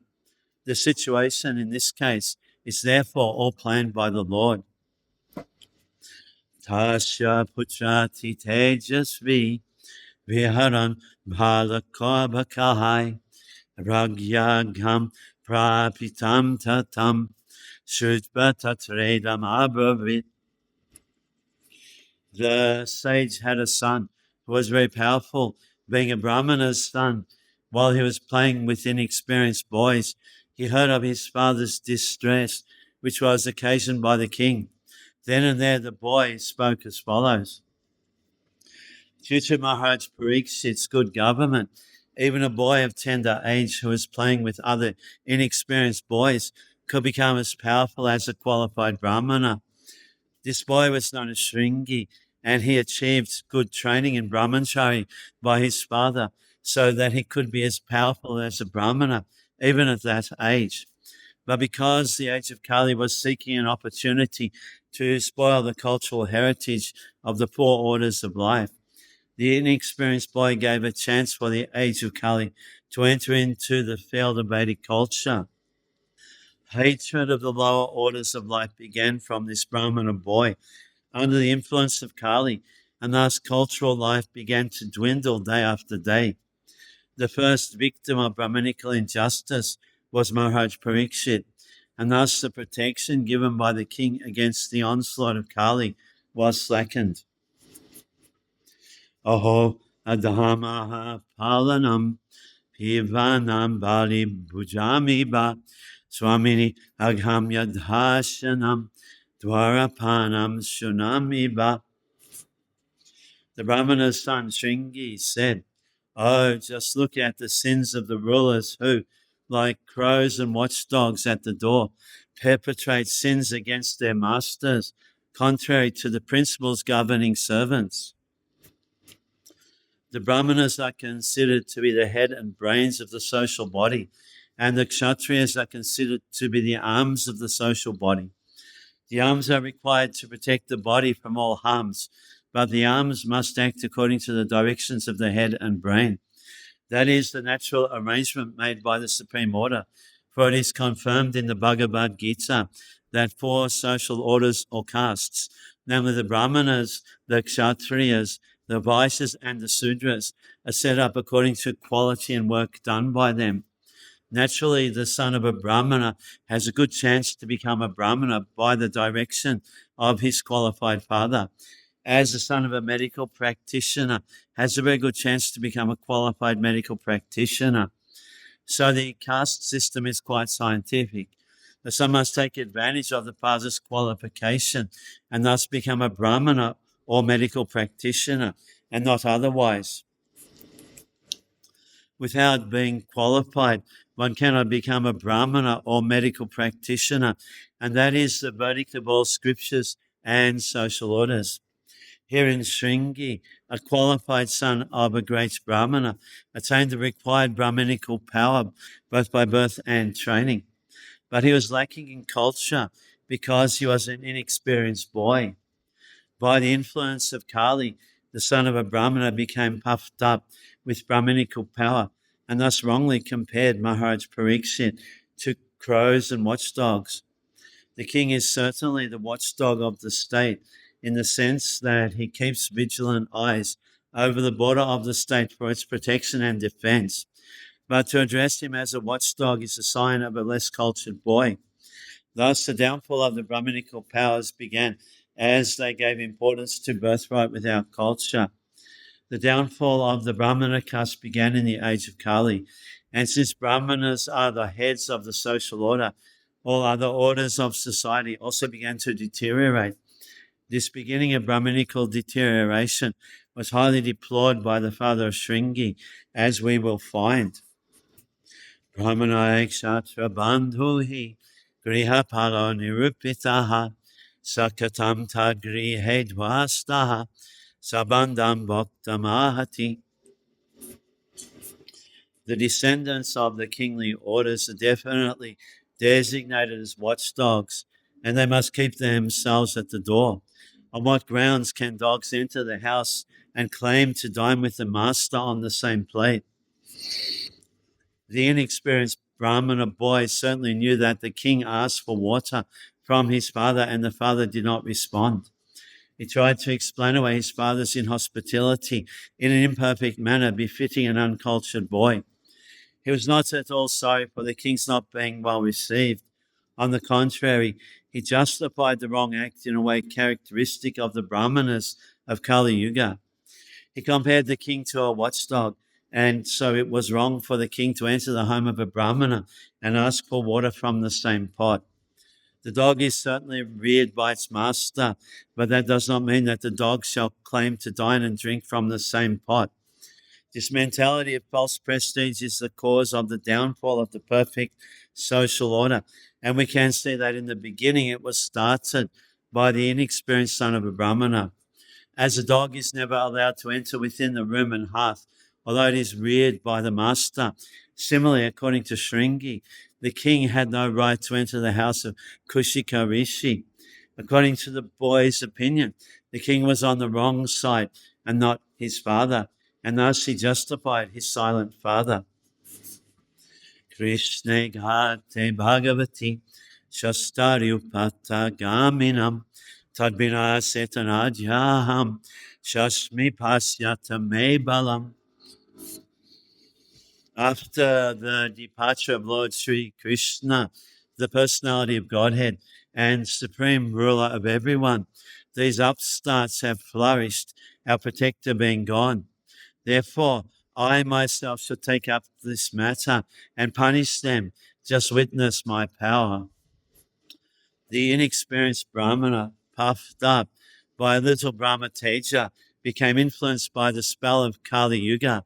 Maharaj Pariksit gave license to Kali to live in 4 places, as mentioned herein before. But by his very expert government, the personality of Kali could hardly find the places allotted him. The personality of Kali Yuga was, therefore, seeking the opportunity to establish authority. And by the grace of the Lord, he found a hole in the puffed up, inexperienced son of a Brahmana. The little Brahmana wanted to show his prowess in destruction, and he had the audacity to punish a great king like Maharaj Pariksit. He wanted to take the place of Lord Krishna after his departure. These are the principal signs of upstarts who want to take the place of Sri Krishna under the influence of the age of Kali. An upstart with a little power wants to become an incarnation of the Lord.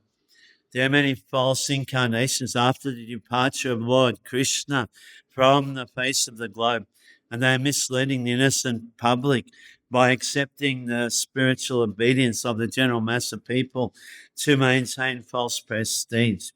In other words, the personality of Kali got the opportunity to reign through this son of a Brahmana, Shringi. Iti ukpa rosatam raksho Vayasam Rishi Balakaha Kushikya Pasprisya Bhagrajam Visasajaha. The son of the Rishi, his eyes red hot with anger, touched the water of the river Kushika while speaking to his playmates and discharged the following thunderbolt of words. The circumstances under which Maharaj Pariksit was cursed were simply childish, as it appears from this verse. Shringi was showing his impudency amongst his playmates who were innocent. Any sane man would have prevented him from doing such great harm to all human society by killing a king like Maharaj Pariksit just to make a show of acquired Brahminical powers. The inexperienced son of a Brahmana committed a great mistake. Iti lankita mayadam takshakaha saptamehani dangshatisma kulangaram chodito me tatodruham. The Brahmana's son cursed the king thus: on the 7th day from today, a snake bird will bite the most wretched one of that dynasty, Maharaj Pariksit, because of his having broken the laws of etiquette by insulting my father. Thus, the beginning of the misuse of Brahminical power began, and gradually the Brahmanas in the age of Kali became devoid of both Brahminical powers and culture. The Brahmana boy considered Maharaj Pariksit to be Kulangara, or the wretched of the dynasty, but factually the Brahmana boy himself was so, because from him only the Brahmana caste became powerless. like the snake whose poison teeth are broken. The snake is fearful as long as his poison teeth are there. Otherwise, he is fearful only to children. The personality of Kali conquered the Brahmana boy first, and gradually the other castes. Thus, the whole scientific system of the orders of society in this age has assumed the form of a vitiated caste system, which is now being uprooted by another class of men similarly influenced by the age of Kali. One should see to the root cause of vitation and not try to condemn the system as it is without knowledge of its scientific value. Tatobhyetashramam balo kale sapta kalebaram pitaram vikshya dukato mukta kanto vivrodaha. Thereafter, when the boy returned to the hermitage, he saw a snake on his father's shoulder, and out of his grief he cried very loudly. The boy was not happy because he committed a great mistake, and he wanted to be relieved of the burden on his heart by crying. So after entering the hermitage and seeing his father in that condition, he cried loudly so that he might be relieved. But it was too late. The father regretted the whole incident. Sabangari Shobraman Shutva Sutta Vilapanam Umiliya Shanakanetri Jistracham Semitoragam. O Brahmanas, the Rishi, who was born in the family of Angira Muni, hearing his son crying, gradually opened his eyes and saw the dead snake around his neck. Rishrija Tancha Papracha Vatsa Kashmad Hibrodisi Kenabatya Pakritam Idyuktaha Sanavadyat. He threw the dead snake aside and asked his son why he was crying, whether anyone had done him harm. On hearing this, the son explained to him what happened. The father did not take the dead snake on his neck very seriously. He simply threw it away. Actually, there was nothing seriously wrong in Maharaj Parikshit's act, but the foolish son took it very seriously, and being influenced by Kali, he cursed the king and thus ended a chapter of happy history. Nishamya Shaptam Atadaham Narendram Sabrahmanatmajam Abhyanandat Aho Vatamho Maharaja Tekritam Apiyasi Droha Uru Damodritaha. The father heard from his son that the king had been cursed, although he should never have been condemned, for he was the best amongst all human beings. The rishi did not congratulate his son, but, on the contrary, began to repent, saying, "Alas, what a great sinful act was performed by my son. He has awarded heavy punishment for an insignificant offense." The king is the best of all human beings. He is the representative of God, and he is never to be condemned for any of his actions. In other words, the king can do no wrong. The king may order hanging of a culprit son of a Brahmana, but he does not become sinful for killing a Brahmana. Even if there is something wrong with the king, he is never to be condemned. A medical practitioner may kill a patient by mistaken treatment, but such a killer is never condemned to death. So what to speak of a good and pious king like Maharaj Parikshit? In the Vedic way of life, the king is trained to become a Raja Rishi or a great saint, although he is ruling as king. It is the king only by whose good government the citizens can live peacefully and without any fear. The Raja Rishi would manage their kingdom so nicely and piously that their subjects would respect them as if they were the Lord. This is the instruction of the Vedas. The king is called Narendra, or best amongst the human beings.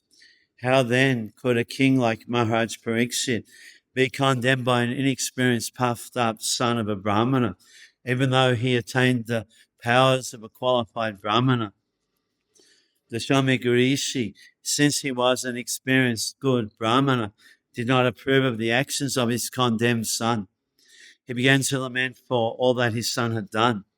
The king was beyond the jurisdiction of curses as a general rule. And what to speak of a good king like Maharaj Pariksit? The offence of the king was most insignificant, and his being condemned to death was certainly a very great sin for Shringi. Therefore, Rishi Samik regretted the whole incident. Navainribhim Nara Devamparakyam Samatum Ahasya Vipak Vabudhe Yatejasa Druvesha Haina Gupta Vindanti Badrani Kutubayaha Prajaha. Oh, my boy, your intelligence is immature, and therefore you have no knowledge that the king, who is the best amongst human beings, is as good as the personality of Godhead. Therefore, he is never to be placed on an equal footing with common men. The citizens of the state live in prosperity, being protected by his unsurpassable prowess. Alakshamane Nardhebanamni Ratangapana Ayamangalokaha Tadahichura Prachrabinangshati Arakshamano Avivarotabakshana. My dear boy, the Lord who carries the wheel of a chariot is represented by the monarchical regime. And when this regime is abolished, the whole world becomes filled with thieves who then at once vanquish the unprotected subjects like scattered lambs. According to Srimad-Bhagavatam, the monarchical regime represents the Supreme Lord, the personality of Godhead. The king is said to be the representative of the absolute personality of Godhead because he is trained to acquire the qualities of God to protect the living beings. The battle of Kurukshetra was planned by the Lord to establish the real representative of the Lord, Maharaj Yudhisthira, an ideal king thoroughly trained by culture and devotional service with martial spirit makes a perfect king. Such a personal monarchy is far better than the so-called democracy of no training and responsibility. The thieves and rogues of modern democracy seek election by malrepresentation of votes, and the successful rogues and thieves devour the massive population. One trained monarch is far better than hundreds of useless ministerial rogues, and it is hinted herein that by abolition of a monarchical regime like that of Maharaj Pariksit, the mass of people become open to many attacks of the age of Kali. They are never happy in an overly advertised form of democracy. The result of such a kingless administration is described in the following verses. Tadadyanaha papamukpati anavyam yanashtanatasya basu vilumpakat parasparam gananti shapanti vinjate pashanstriyatan purdashya bhajanaha. Due to termination of the monarchical regimes and the plundering of the people's wealth by rogues and thieves, there will be great social disruptions. People will be killed and injured, and animals and women will be stolen. And for all these sins, we shall be responsible. The word naha, we, is very significant in this verse. The sage rightly takes the responsibility of the Brahmanas as a community for killing monarchical government and thus giving an opportunity to the so-called Democrats, who are generally plunderers of the wealth of the state subjects.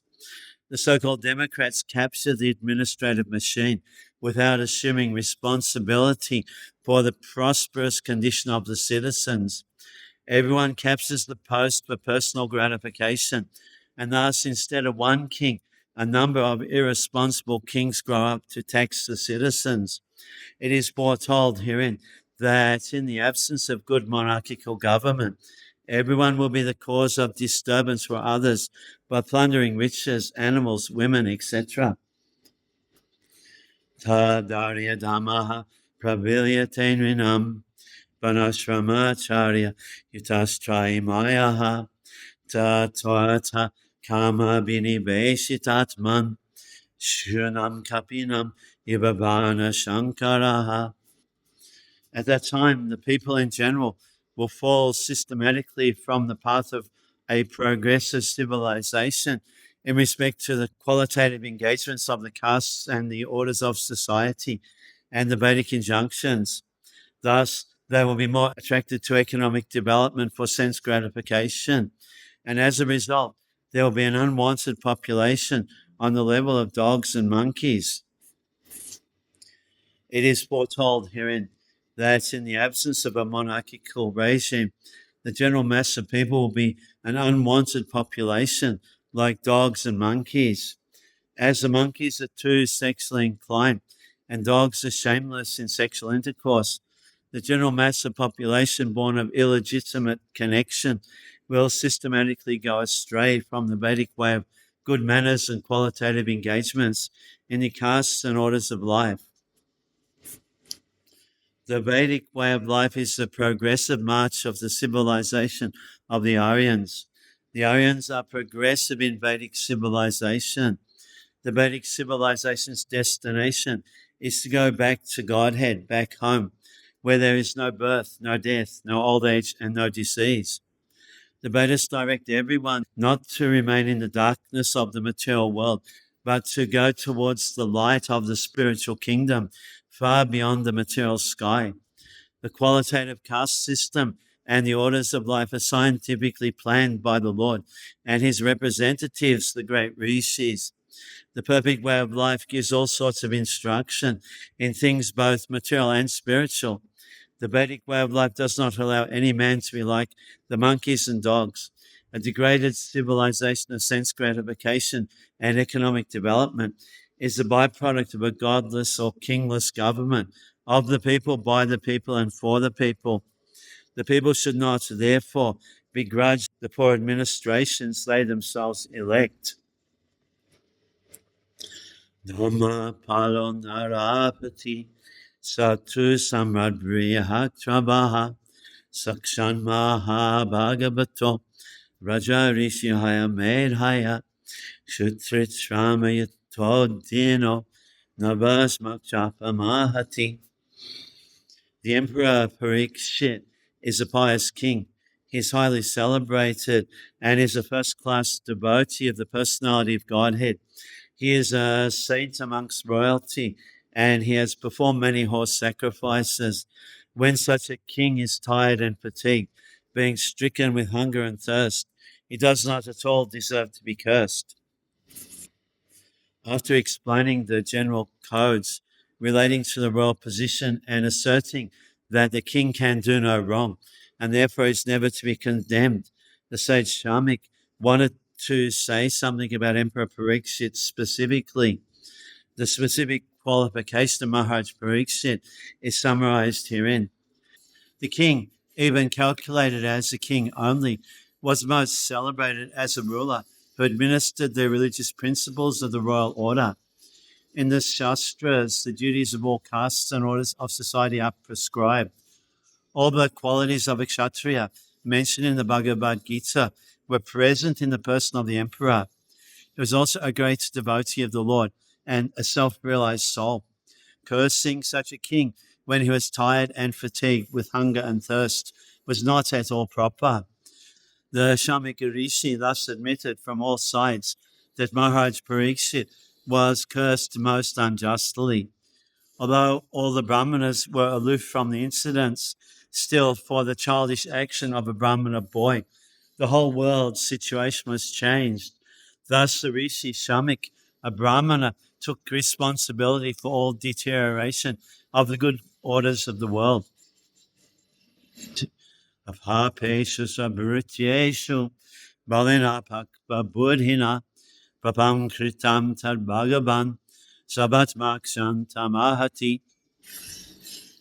Then the Rishi prayed to the all-pervading personality of Godhead to pardon his immature boy who had no intelligence and who committed the great sin of cursing a person who was completely free from all sins, who was subordinate and who deserved to be protected.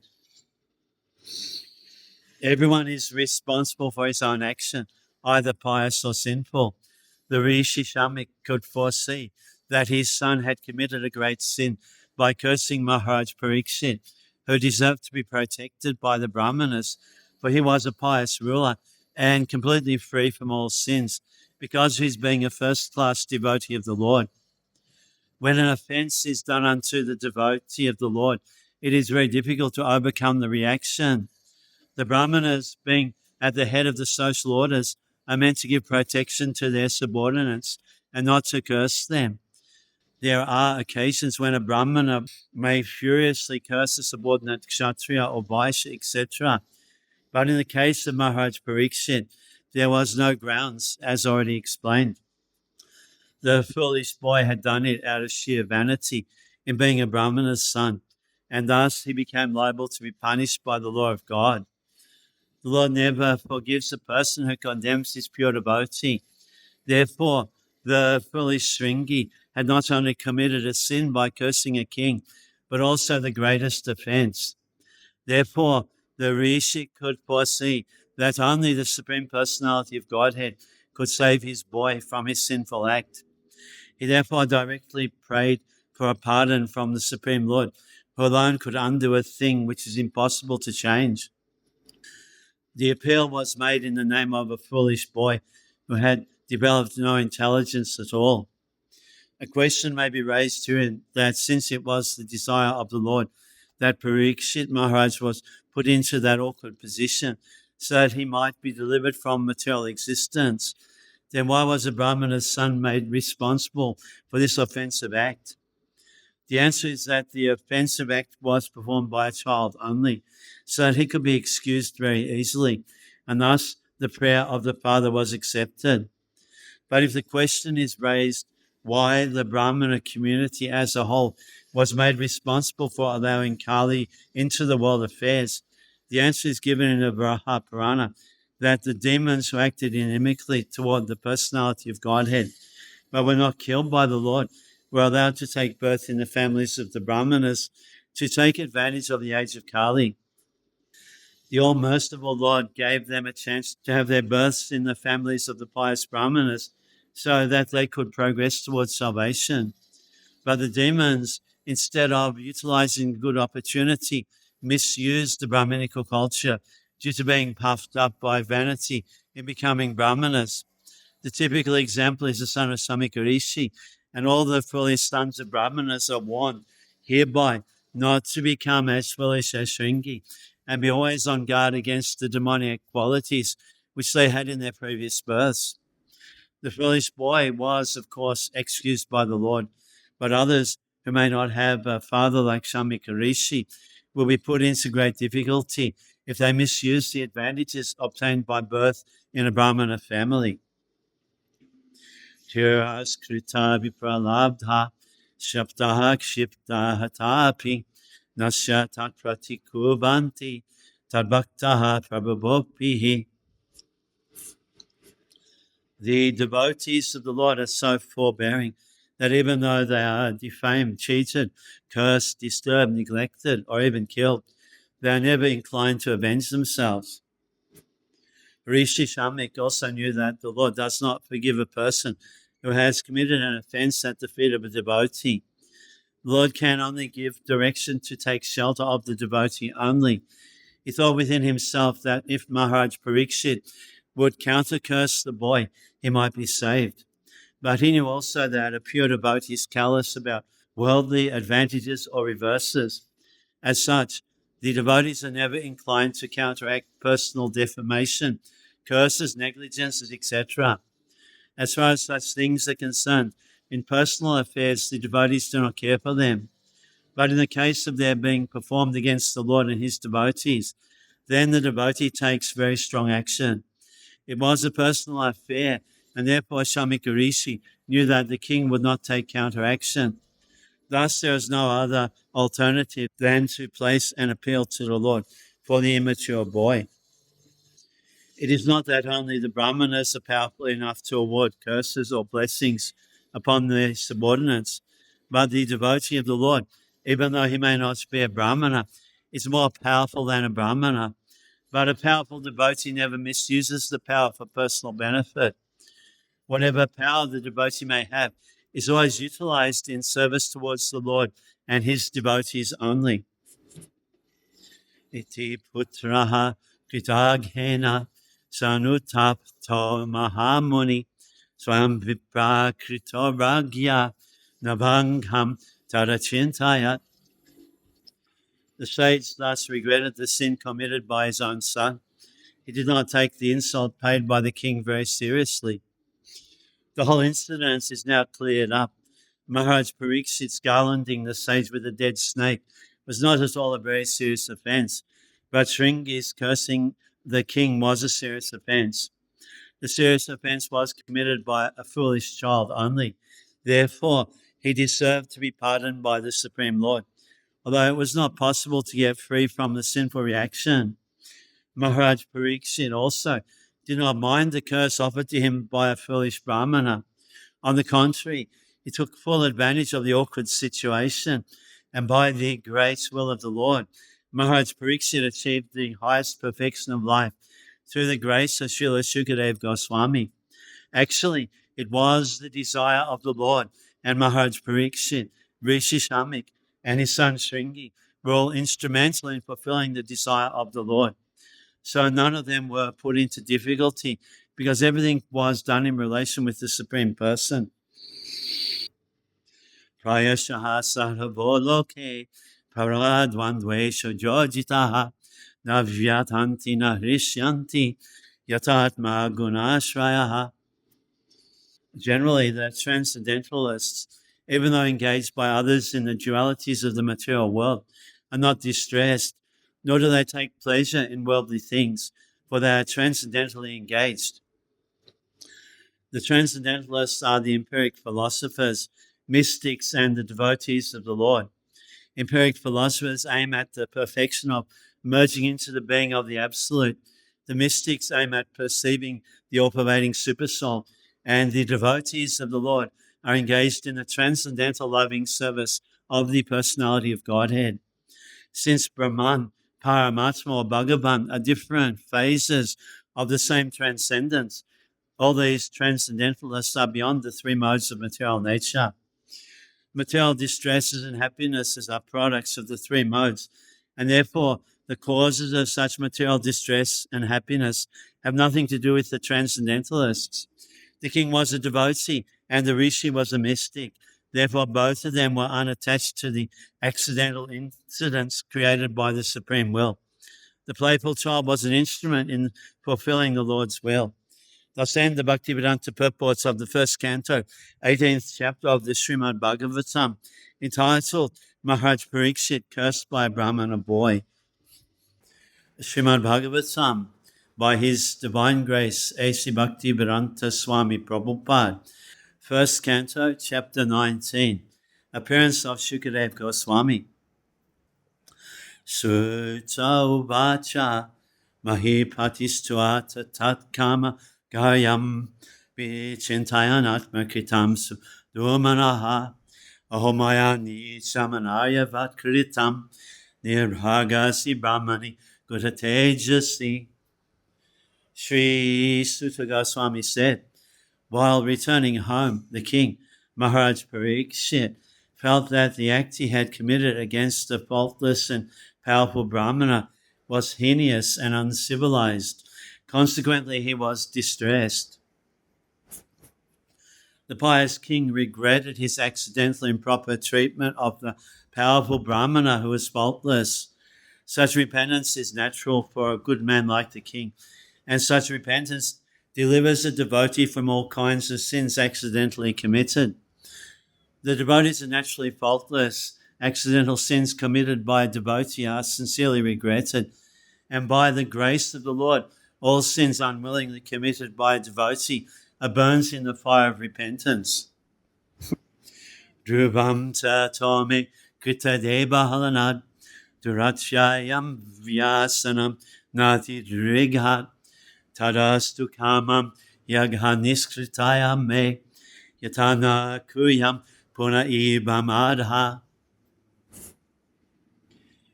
King Parikshit thought, due to my neglecting the injunctions of the Supreme Lord, I must certainly expect some difficulty to overcome me in the near future. I now desire without reservation that the calamity come now, for in this way I may be freed of the sinful action and not commit such an offence again. The Supreme Lord enjoins that brahmanas and cows must be given all protection. The Lord is himself very much inclined to do good to brahmanas and cows. Go Brahmana Hitayacha. Maharaj Parikshit knew all this, and thus he concluded that his insulting a powerful brahmana was certainly to be punished by the laws of the Lord. And he was expecting something very difficult in the very near future. He therefore desired the imminent calamity to fall on him and not on his family members. A man's personal misconduct affects all family members. Therefore, Maharaj Parikshit desired the calamity to fall on him alone.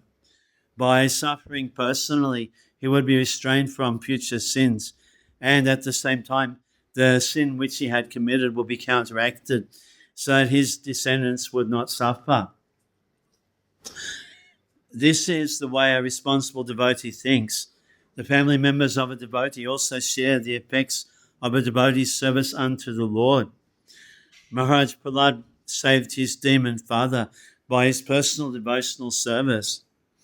A devotee's son in the family is the greatest boon or blessing of the Lord. Hadeva Rajam Balam Rita Kosham Prakopito Brahma Kulana Lome Dahatu Abhadrasya Purana Me Abhut Papiyasidi Dvijadeva Kobya. I am uncivilized and sinful due to my neglect of Brahminical culture, God consciousness, and cow protection. Therefore, I wish that my kingdom, strength, and riches burn up immediately by the fire of the Brahmana's wrath, so that in the future I may not be guided by such inauspicious attitudes. Progressive human civilization is based on Brahminical culture, God consciousness, and protection of cows. All economic development of the state by trade, commerce, agriculture, and industries must be fully utilized in relation to the above principles. Otherwise, all so-called economic development becomes a source of degradation. Cow protection means feeding the Brahminical culture, which leads towards God consciousness, and thus perfection of human civilization is achieved. The age of Kali aims at killing the higher principles of life, and although Maharaj Parikshit strongly resisted the domination of the personality of Kali within the world, the influence of the age of Kali came at an opportune moment, and even a strong king like Maharaj Parikshit was induced to disregard the Brahminical culture due to a slight provocation of hunger and thirst. Maharaj Parikshit lamented the accidental incidents, and he desired that all his kingdom, strength, and accumulation of wealth would be burnt up for not being engaged in Brahminical culture, etc. Providentially also, where wealth and strength are not engaged in the advancement of Brahminical culture, God consciousness, and cow protection, the state and home are surely doomed. If we want peace and prosperity in the world, we should take lessons from this verse. Every state and every home must endeavor to advance the cause of Brahminical culture for self-purification, God consciousness for self-realization, and cow protection for getting sufficient milk and the best food to continue a perfect civilization. Sachintayanitam atashinojita munisutokto niritis takshakakya sasarumaned natrena takshaka nalam prasaktasya virakti karanam. While the king was thus repenting, he received news of his imminent death, which would be due to the bite of a snake bird, occasioned by the curse spoken by the sage's son. The king accepted this as good news, for it would be the cause of his indifference towards worldly things. Real happiness is achieved by spiritual existence, or by a cessation of the repetition of birth and death. The repetition of birth and death can be stopped only by going back to Godhead. In the material world, even by attaining the topmost planet, Brahmaloka, one cannot get rid of the conditions of repeated birth and death. But we do not accept the path of attaining perfection. The path of perfection frees one from all material attachments, and thus one becomes fit to enter into the spiritual kingdom. Therefore, those who are materially poverty-stricken are better candidates than those who are materially prosperous. Maharaj Pariksit was a great devotee of the Lord and a bona fide candidate for entering into the kingdom of God. But even though he was so, his material assets as the emperor of the world were setbacks to the perfect attainment of his rightful status as one of the associates of the Lord in the spiritual sky. As a devotee of the Lord, he could understand that the cursing of the Brahmana boy, although unwise, was a blessing upon him, being the cause of detachment from worldly affairs, both political and social. Shamik Muni also, after regretting the incidents, conveyed the news to the king as a matter of duty, so that the king would be able to prepare himself to go back to Godhead. Shamik Muni sent news to the king that the foolish Shringi, his son, although a powerful Brahmana boy, unfortunately had misused his spiritual power by cursing the king unwarrantedly. The incidents of the king's garlanding the Muni was not sufficient cause for being cursed to death. But since there was no way to retract the curse, the king was informed to prepare for death within a week. Both Shamik Muni and the king were self-realized souls. Shamik Muni was a mystic and Maharaj Pariksit was a devotee. Therefore, there was no difference between them in self-realization. Neither of them was afraid of meeting death. Maharaj Pariksit could have gone to the Muni to beg his pardon, but the news of imminent death was conveyed to the king with so much regret by the Muni that the king did not want to shame the Muni further by his presence there. He decided to prepare himself for his imminent death and find out the way to go back to Godhead. The life of a human being is a chance to prepare himself to go back to Godhead, or to get rid of the material existence, the repetition of birth and death. Thus, in the system of Varnashram Dharma, every man and woman is trained up for this purpose. In other words, the system of Varnashram Dharma is known also as Sanatana Dharma, or eternal occupation. The system of Varnashram Dharma prepares a man for going back to Godhead. And thus a householder is ordered to go to the forest as Vanaprastha to acquire complete knowledge and then to take sannyas prior to his inevitable death. Pariksit Maharaj was fortunate to get a 7-day notice to meet his inevitable death. But for the common man, there is no definite notice, although death is inevitable for all. Foolish men forget this sure fact of death and neglect the duty of preparing themselves for going back to Godhead. They spoil their lives in animal propensities to eat, drink, be merry, and enjoy. Such an irresponsible life is adopted by people in the age of Kali because of a sinful desire to condemn Brahminical culture, God consciousness, and cow protection, for which the state is responsible.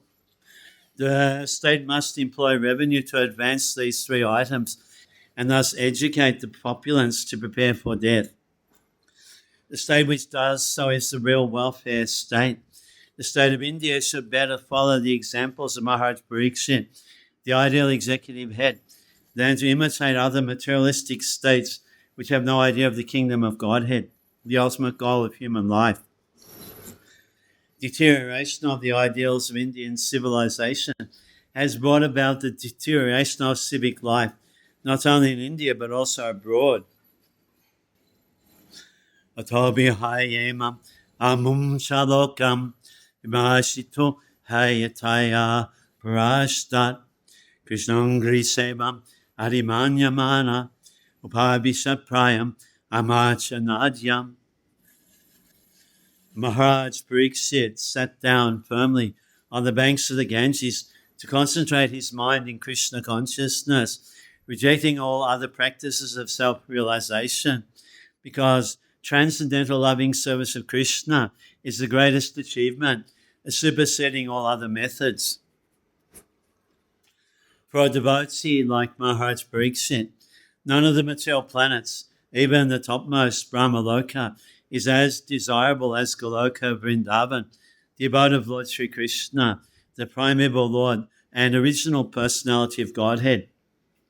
This earth is one of the innumerable material planets within the universe, and there are innumerable universes also within the compass of the Mahatattva. The devotees are told by the Lord and his representatives, the spiritual masters or acharyas, that not one of the planets within all of the innumerable universes is suitable for the residential purposes of a devotee. The devotee always desires to go back home, back to Godhead, just to become one of the associates of the Lord in the capacity of servitor, friend, parent, or conjugal lover of the Lord, either in one of the innumerable Vaikuntha planets or in Goloka Vrindavan, the planet of Lord Sri Krishna. All these planets are eternally situated in the spiritual sky, the Paravyoma, which is on the other side of the causal ocean within the Mahatattva. Maharaj Pariksit was already aware of all this information due to his accumulated piety and birth in a high family of devotees, the Vaishnavas, and thus he was not at all interested in the material planets. Modern scientists are very eager to reach the moon by material arrangements, but they cannot conceive of the highest planet of this universe.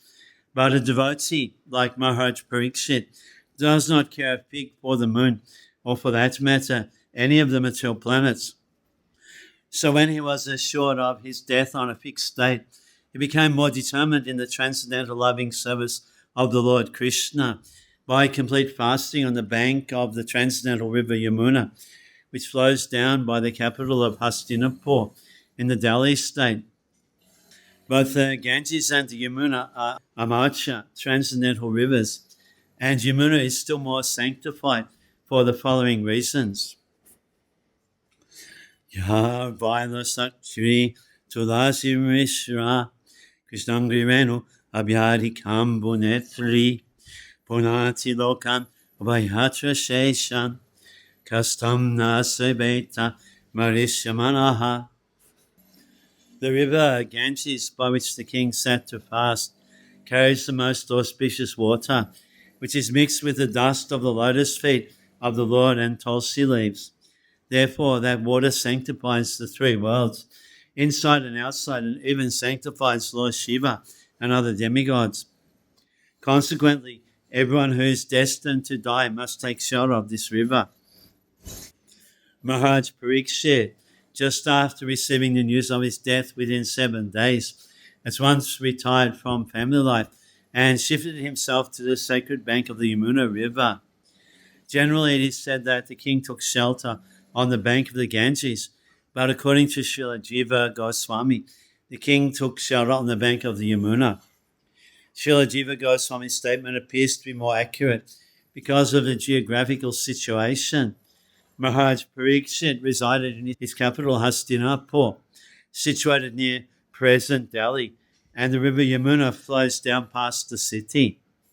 Naturally, the king would take shelter of the river Yamuna because she was flowing past his palace door. And as far as sanctity is concerned, the river Yamuna is more directly connected with Lord Krishna than the Ganges. The Lord sanctified the river Yamuna from the beginning of his transcendental pastimes in the world. While his father Vasudeva was crossing the Yamuna with the baby Lord Krishna for a safe place at Gokul on the other bank of the river from Mathura, the Lord fell down in the river, and by the dust of his lotus feet, the river at once became sanctified.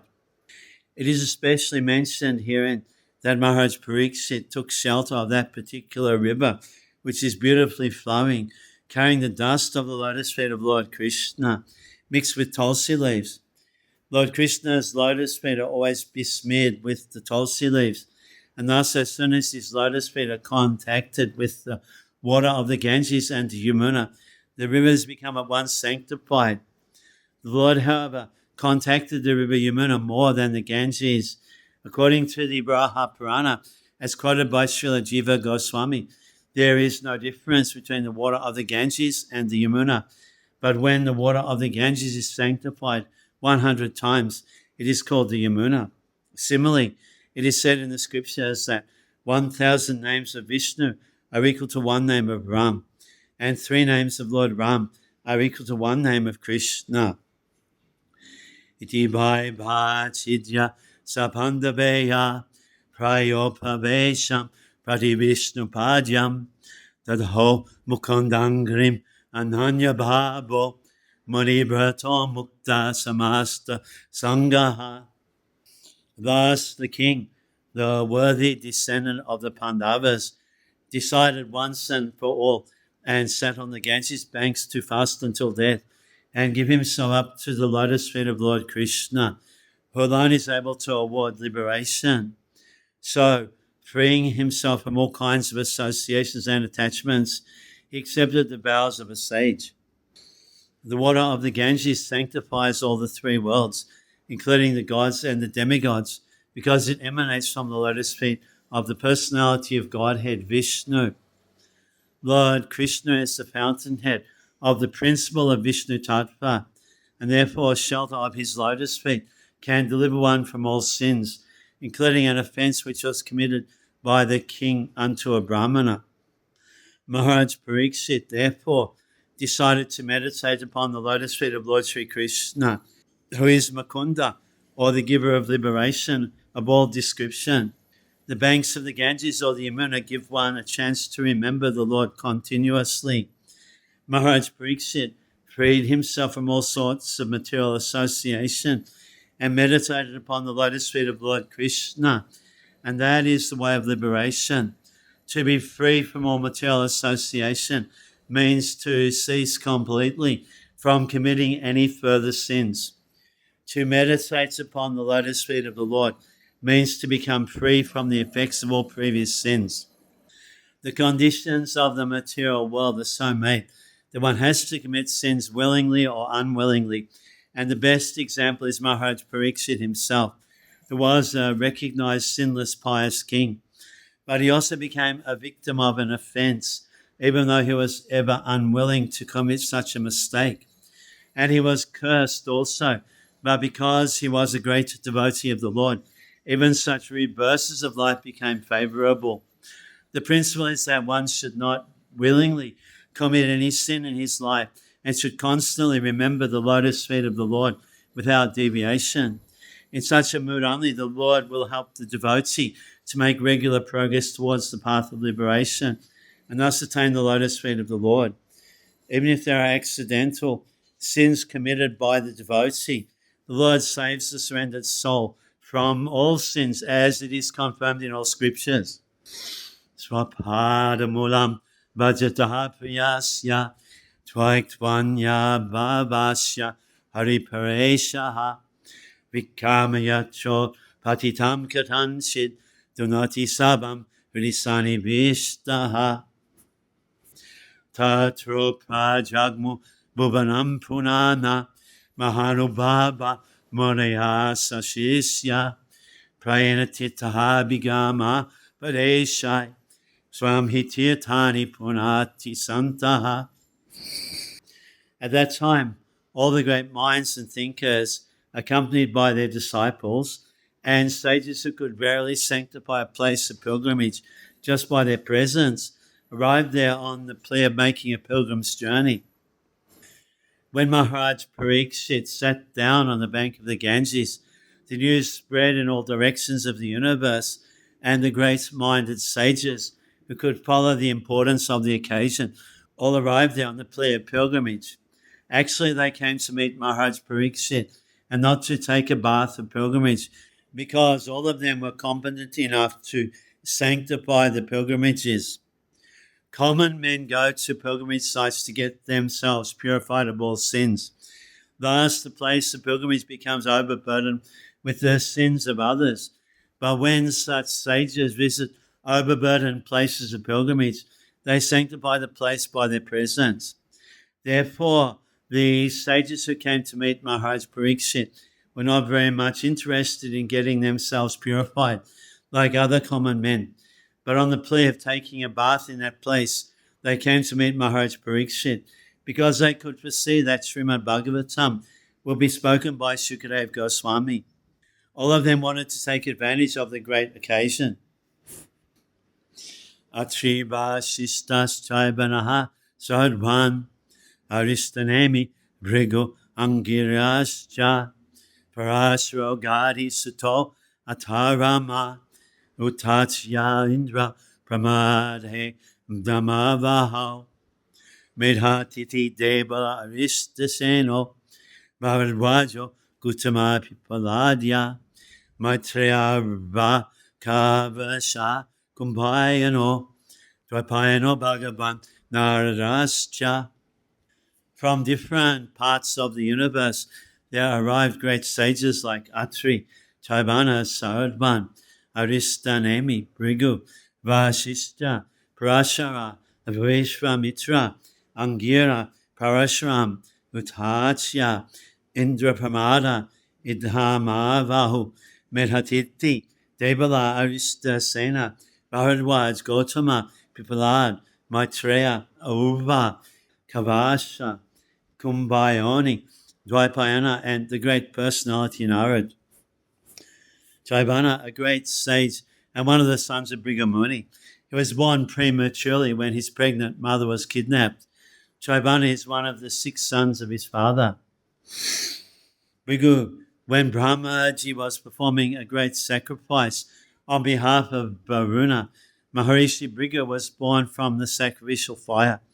He was a great sage, and his very dear wife was Puloma. He could travel in space like Dubasha, Narad, and others, and he used to visit all planets of the universe. Before the battle of Kurukshetra, he tried to stop the battle. Sometimes he instructed Bharadwaj Muni about astronomical evolution, and he is the author of the great Bhrigu Samhita, the astrological calculation. He explained how air, fire, water, and earth are generated from ether. He explained how the air in the stomach works and regulates the intestines. As a great philosopher, he logically established the eternity of the living entity. He was also a great anthropologist, and the theory of evolution was long ago explained by him. He was a scientific propounder of the 4 divisions and orders of human society, known as the Varnashram institution. He converted the Kshatriya king Vitahavya to become a Brahmana. Parashara, he is the grandson of Vasishta Muni and father of Vyasadeva. He is the son of Maharishi Shakti, and his mother's name was Adrishyanti. He was in the womb of his mother when she was only 12 years old, and from within the womb of his mother he learned the Vedas. His father was killed by a demon, Kalmasapada, and to avenge this he wanted to annihilate the whole world. He was, however, restrained by his grandfather Vasishta. He then performed the Rakshasa killing yagya, but Maharaj Pulasta restrained him. He begot Vyasadeva, being attracted by Satyavati, who was to become the wife of Maharaj Santanu. By the blessings of Parashara, Satyavati became fragrant for miles. He was present also during the time of Bhisma's death, and he was spiritual master of Maharaj Janaka and a great devotee of Lord Shiva. He is the author of many Vedic scriptures and sociological directions. Gadhi Sutta, or Vishwamitra, a great sage of austerity and mystic power. He is famous as Gadhi Sutta because his father was Gadhi, a powerful king in the province of Kanyakubja, part of Uttar Pradesh. Although he was a Kshatriya by birth, he became a Brahmana in the very same body by the power of his spiritual advancements. He picked a quarrel with Vasishta Muni when he was a Kshatriya king and performed a great sacrifice in cooperation with Mantanga Muni, and thus was able to vanquish the sons of Vasishta. He became a great yogi, and yet he failed to check his senses and thus was obliged to become the father of Shakuntala. the beauty queen of world history. Once, when he was a Kshatriya king, he visited the hermitage of Vasishta Muni and was given a royal reception. Vishwamitra wanted from Vasishta a cow named Nandini, and the Muni refused to deliver it. He stole the cow, and thus there was a quarrel between the sage and the king. Vishwamitra was defeated by the spiritual strength of Vasishta, and thus the king decided to become a Brahmana. Before becoming a Brahmana, he underwent severe austerity on the bank of the Kurushika. He was also one who tried to stop the Kurukshetra war. Angira, he is one of the 6 mental sons of Brahma and the father of Brihaspati, the great learned priest of the demigods in the heavenly planets. He is born of the semen of Brahmaji, given to a cinder of fire. Udhato and Samvata are his sons. It is said that he is still performing austerity and chanting the holy name of the Lord at a place known as Alokananda on the banks of the Ganges. Utachya, one of the 3 sons of Maharishi Angira, he was the spiritual master of Maharaj Mandhata. He married Bhadra, the daughter of Soma Mun. Varuna kidnapped his wife Bhadra, and to retaliate the offense of the god of water, he drank all the water of the world. Medhatiti, an old sage of yore, an assembly member of the heavenly king Indradev. His son was Kanva Muni, who brought up Shakuntala in the forest. He was promoted to the heavenly planet by strictly following the principle of retired life, Vanaprastha. Debala, a great authority like Narad Muni and Vyasadeva. His good name is on the list of authorities mentioned in the Bhagavad Gita when Arjuna acknowledged Lord Krishna as the Supreme Personality of Godhead. He met Maharaj Yudhisthira after the Battle of Kurukshetra, and he is the elder brother of Dhumya, the priest of the Pandava family. Like the Kshatriyas, he also allowed his daughter to select her own husband in a Swayamvara meeting, and at that ceremony, all the bachelor sons of the rishis were invited. According to some, he is not a Sita Devala.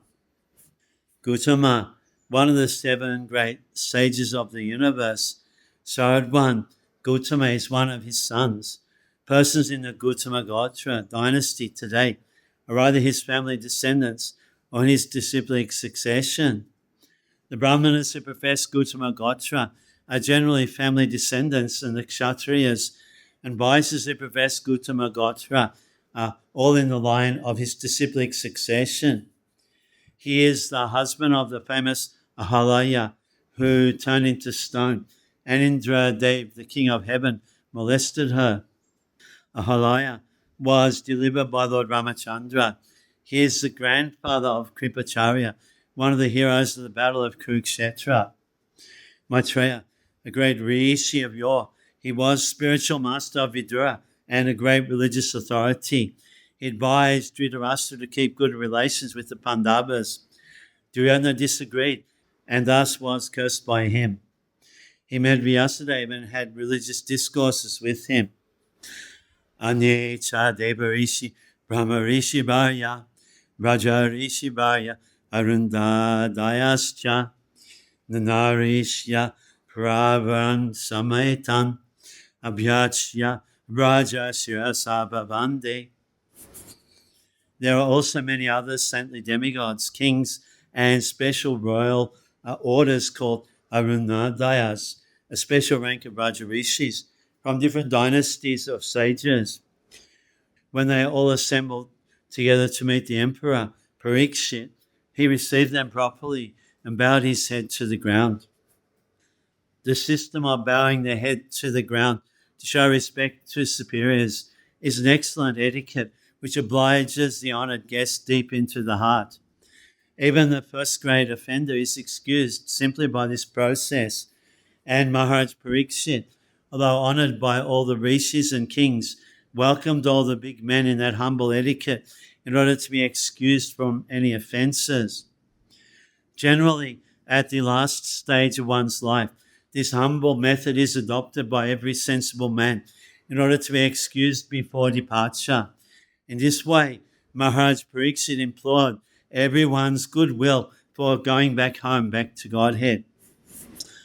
Sukho pabhiste shata te shubuya krita pranamaha swachikeshitam yat vigyapayamasa vivikta cheta upasitagre bhabigrihitaha pani. After all the rishis and others had seated themselves comfortably, the king, humbly standing before them with folded hands, told them of his decision to fast until death. Although the king had already decided to fast until death on the bank of the Ganges, still he humbly expressed his decision to elicit the opinions of the great authorities present there. Any decision, however important, should be confirmed by some authority. That makes the matter perfect. This means that the monarchs who ruled the earth in those days were not irresponsible dictators. They scrupulously followed the authoritative decisions of the saints and sages in terms of Vedic injunction. Maharaj Parikshit, as a perfect king, followed the principles by consulting the authorities even up to the last days of his life. Rajo Bacha Ahobayam Danyatama Mahat Manugrahaniya Shilaha Ragyam Kulad Brahmana Parasochad Durad Brishistambata Gaya Kama. The fortunate king said, "We are the most grateful of all the kings who are trained to get favors from the great souls. Generally you, sages, consider royalty as refuse to be rejected and left in a distant place. According to religious principle, stool, urine, wash water, etc. must be left out at a long distance. Attached bathrooms, urinals, etc. may be very convenient amenities of modern civilization, but they are ordered to be situated at a distance from residential quarters. That very example is cited herein in relation to the kingly order for those who are progressively marching back to Godhead. Lord Sri Chaitanya Mahaprabhu said that to be in intimate touch with dollars and cents men or the kingly order is worse than suicide for one who desires to go back to Godhead. In other words, the transcendentalists do not generally associate with men who are too enamored by the external beauty of God's creation. By advanced knowledge in spiritual realization, the transcendentalist knows that this beautiful material world is nothing but a shadowy reflection of the reality, the kingdom of God. They are not therefore very much captivated by royal opulence or anything like that. But in the case of Maharaj Parikshit, the situation was different. Apparently the king was condemned to death by an inexperienced Brahmana boy, but factually he was called by the Lord to return to him. Other transcendentalists, the great sages and mystics who assembled together because of Maharaj Parikshit's fasting unto death, were quite anxious to see him, for he was going back to Godhead. Maharaj Parikshit also could understand that the great sages who assembled there were all kind to his forefathers, the Pandavas, because of their devotional service of the Lord. He felt, therefore, grateful to the sages for being present there at the last stage of his life, and he felt that it was all due to the greatness of his late forefathers or grandfathers. He felt proud, therefore, that he happened to be the descendant of such great devotees. Such pride for the devotees of the Lord is certainly not equal to the puffed up sense of vanity for material prosperity. The first is reality, whereas the other is false and vain. Tasyeva mehagasya parabaresho vasakta chitasya vihesa bhikshnam nirvedamulo dvijashaparupo yatra prasakto Vayamasudate. The Supreme Personality of Godhead, the controller of both the transcendental and mundane worlds, has graciously overtaken me in the form of a Brahmana's curse. Due to my being too much attached to family of life, the Lord, in order to save me, has appeared before me in such a way that out of fear only I will detach myself from the world. Maharaj Parikshit, although born in a family of great devotees, the Pandavas, and although securely trained in transcendental attachment for the association of the Lord, still found the allurement of mundane family life so strong that he had to be detached by a plan of the Lord. Such direct action is taken up by the Lord in the case of a special devotee. Maharaj Parikshit could understand this by the presence of the topmost transcendentalists in the universe. The Lord resides with his devotees, and therefore the presence of the great saints indicated the presence of the Lord. The king therefore welcomed the presence of the great rishis as a mark of the favor of the Supreme Lord. Tamopayatam pratyantu vipra ganga cha devi dritachitamishe jopashishtaha kuhakas takshakodva dashatu alam gayata vishnu gataha. O Brahmanas, just accept me as a completely surrendered soul, and let Mother Ganges, the representative of the Lord, also accept me in that way. For I have already taken the lotus feet of the Lord into my heart. Let the snake bird or whatever magical thing the Brahmana created bite me at once. I only desire that you all continue singing the deeds of Lord Vishnu. As soon as one is given up completely unto the lotus feet of the Supreme Lord, he's not at all afraid of death. The atmosphere created by the presence of great devotees of the Lord on the bank of the Ganges and Maharaj Parikshit's complete acceptance of the Lord's lotus feet were sufficient guarantee to the king for going back to Godhead. He thus became absolutely free from all fear of death. Punascha bhuyat bhagavadyanante rati prasangascha tad ashrayeshu mahatsuyam yam upayami shistim maitriyastu sabatra namo dvijebhya. Again, offering obeisances unto all you Brahmanas, I pray that if I should again take my birth in the material world, I'll have complete attachment to the unlimited Lord Krishna, association with his devotees, and friendly relations with all living beings. That a devotee of the Lord is the only perfect living being is explained herein by Maharaj Parikshit. A devotee of the Lord is no one's enemy, although there may be many enemies of a devotee. A devotee of the Lord does not like to associate with non-devotees, although he has no enmity with them. He desires association with the devotees of the Lord.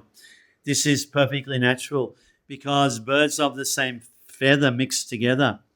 And the most important function of a devotee is to have complete attachment for Lord Sri Krishna, the Father of all living beings. As a good son of the Father behaves friendly with all of his other brothers, so also the devotee of the Lord, being a good son of the Supreme Father, Lord Krishna, sees all other living beings in relation with the Supreme Father. He tries to bring back the upstart sons of the Father to a saner stage and to get them to accept the Supreme Fatherhood of God. Maharaj Parikshit was certainly going back to Godhead, but even if he were not to go back, he prayed for a pattern of life which is the most perfect way in the material world.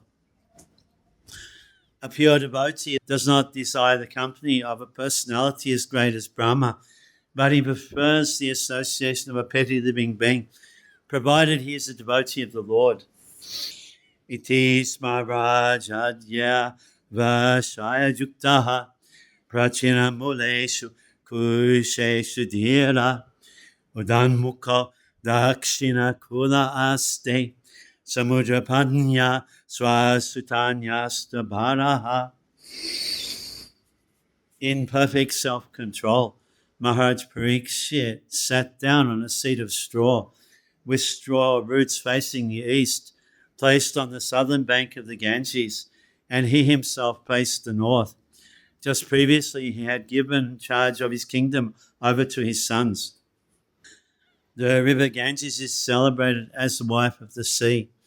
The seed of Kusha straw is considered to be sanctified if the straw is taken out of the earth, complete with root. And if the root is pointed towards the east, it is considered to be auspicious. Facing the north is still more favorable for attaining spiritual success. Maharaj Pariksit handed over the charge of administration to his son before leaving home. He was thus fully equipped for all favorable conditions. Ivam cha tasmin naradheba debe prayopavishte dibidheba sangha prashasya bhumo vakiran prasuna mudamuhu dundubayascha nedu. Thus the king, Maharaj Pariksit, sat to fast until death. All the demigods of the high planets praised the king's actions, and in pleasure continually scattered flowers over the earth and beat celestial drums. Even up to the time of Maharaj Pariksit, there were interplanetary communications, and the news of Maharaj Pariksit's fasting unto death to attain salvation reached the higher planets in the sky, where the intelligent demigods live. The demigods are more luxurious than human beings, but all of them are obedient to the orders of the Supreme Lord. There is no one in the heavenly planets who's an atheist non-believer.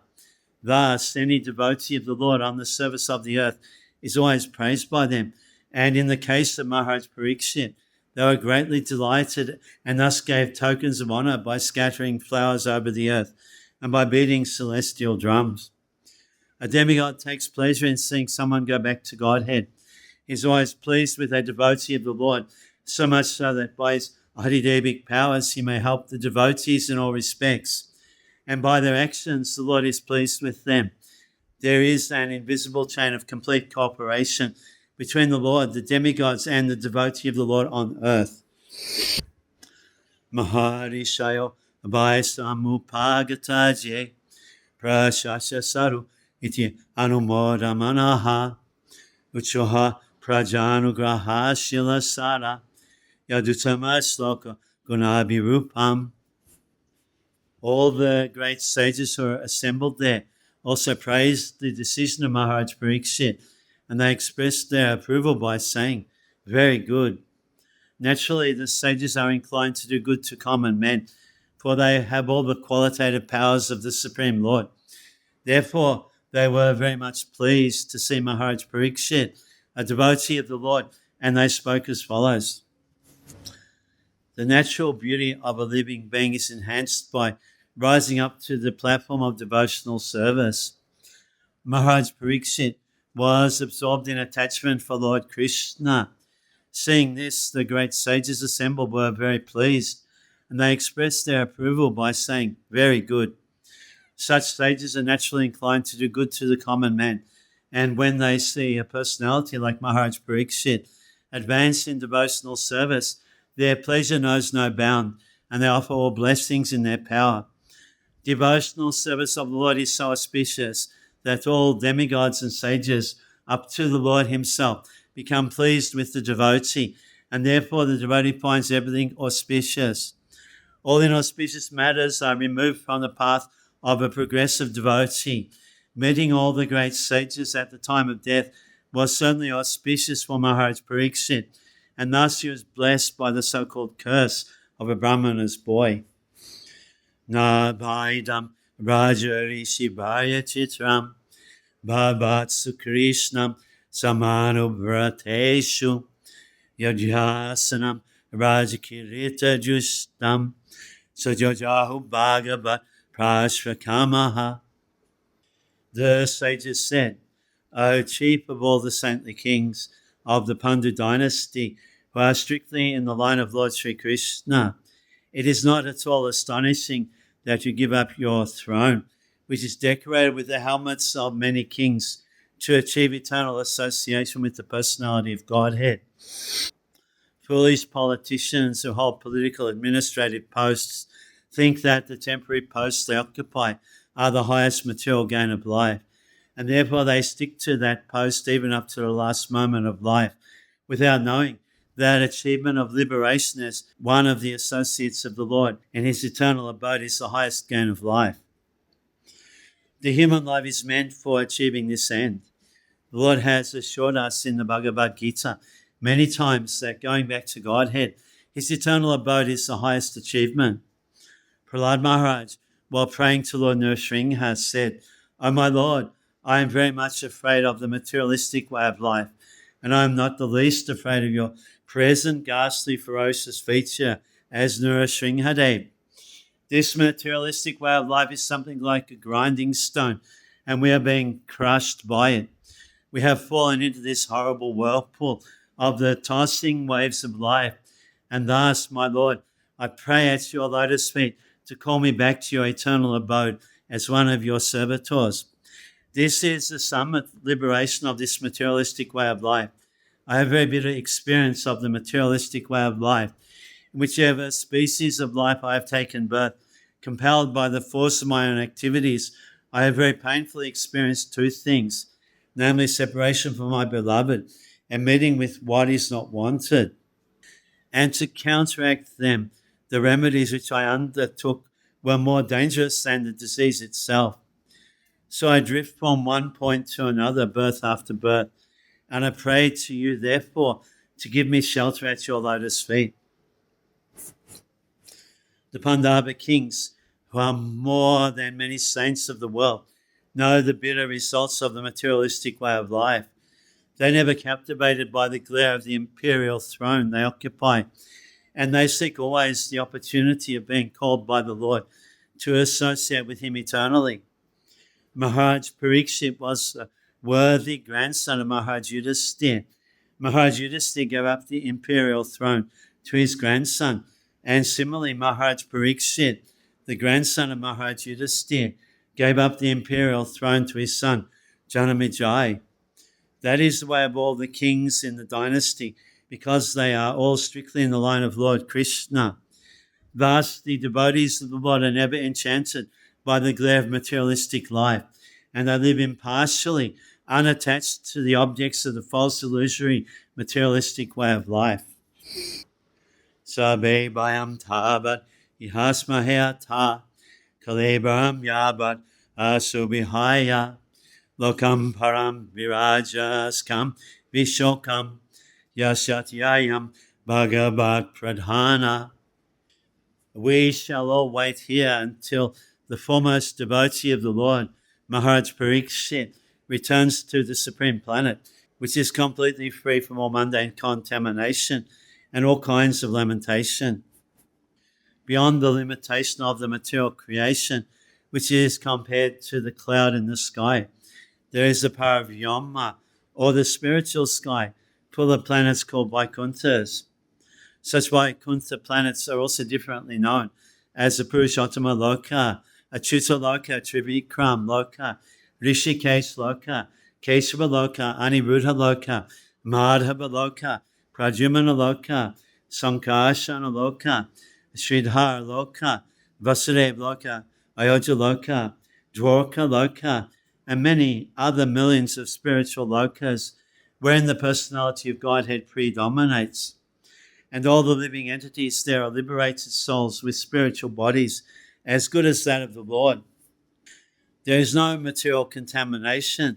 Everything there is spiritual, and therefore there is nothing objectively lamentable. They are full of transcendental bliss and are without birth, death, old age, and disease. And amongst all the above mentioned Vaikuntha Lokas, there is one supreme Loka called Goloka Vrindavan, which is the abode of Lord Sri Krishna and his specific associates. Maharaj Parikshit was destined to achieve this particular Loka, and the great rishis assembled there could foresee this. All of them consulted amongst themselves about the great departure of the great king, and they wanted to see him up to the last moment, because they would no more be able to see such a great devotee of the Lord. When a great devotee of the Lord passes away, there is nothing to be lamented, because the devotee is destined to enter into the kingdom of God. But the sorry plight is that such great devotees leave our sight, and therefore there is every reason to be sorry. As the Lord is rarely to be seen by our present eyes, so also are the great devotees. The great rishis, therefore, correctly decided to remain on the spot till the last moment. Ashrucha tadrishi gunabhacha parikshit samamaruchut gurucha balikam abhasatinam abhinanja yuktam susushamanas charitani Vishnu. All that was spoken by the great sages was very sweet to hear, full of meaning and appropriately presented as perfectly true. So after hearing them, Maharaj Parikshit, desiring to hear of the activities of the Lord Sri Krishna, the personality of Godhead, congratulated the great sages. Samagataha sabata iba sabe vedayata murti darastri priste nihata namutra chakaschanatha rite pranugraham atmashilam. The king said, O great sages, you have all very kindly assembled here, having come from all parts of the universe.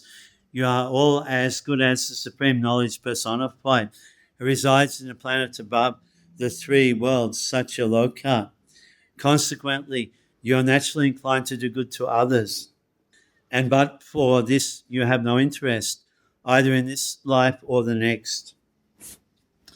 6 kinds of opulences, namely wealth, strength, fame, beauty, knowledge, and renunciation, are all originally the different attributes pertaining to the absolute personality of Godhead. The living beings who are part and parcel entities of the Supreme Being have all these attributes partially up to the full strength of 78%. In the material world, these attributes, up to 78% of the Lord's attributes, are covered by the material energy, as the sun is covered by a cloud. The covered strength of the sun is very dim compared to the original glare, and similarly living beings with such attributes become almost extinct from their original colour. There are 3 planetary systems, namely the lower worlds, the intermediate worlds, and the upper worlds. The human beings on earth are situated at the beginning of the intermediate worlds, but living beings like Brahma and his contemporaries live in the upper worlds, of which the topmost is Satyaloka. In Satyaloka, the inhabitants are fully cognizant of Vedic wisdom, and thus the mystic cloud of material energy is cleared, and therefore they are known as the Vedas personified. Such persons, being fully aware of knowledge, both mundane and transcendental, have no interest in either the mundane or transcendental worlds. They are practically desireless devotees. In the mundane world, they have nothing to achieve, and in the transcendental world, they are full in themselves. Then why do they come to the mundane world? They descend on different planets as messiahs by the order of the Lord to deliver the fallen souls.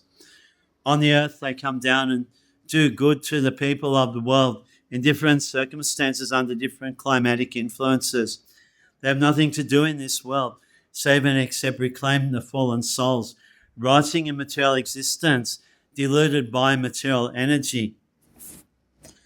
Tatascha prichyam imam vipreche vishrabhya vipra idikrityatayam savatmanam riyamanascha krityam shudham cha tatram rishatabi yuktaha.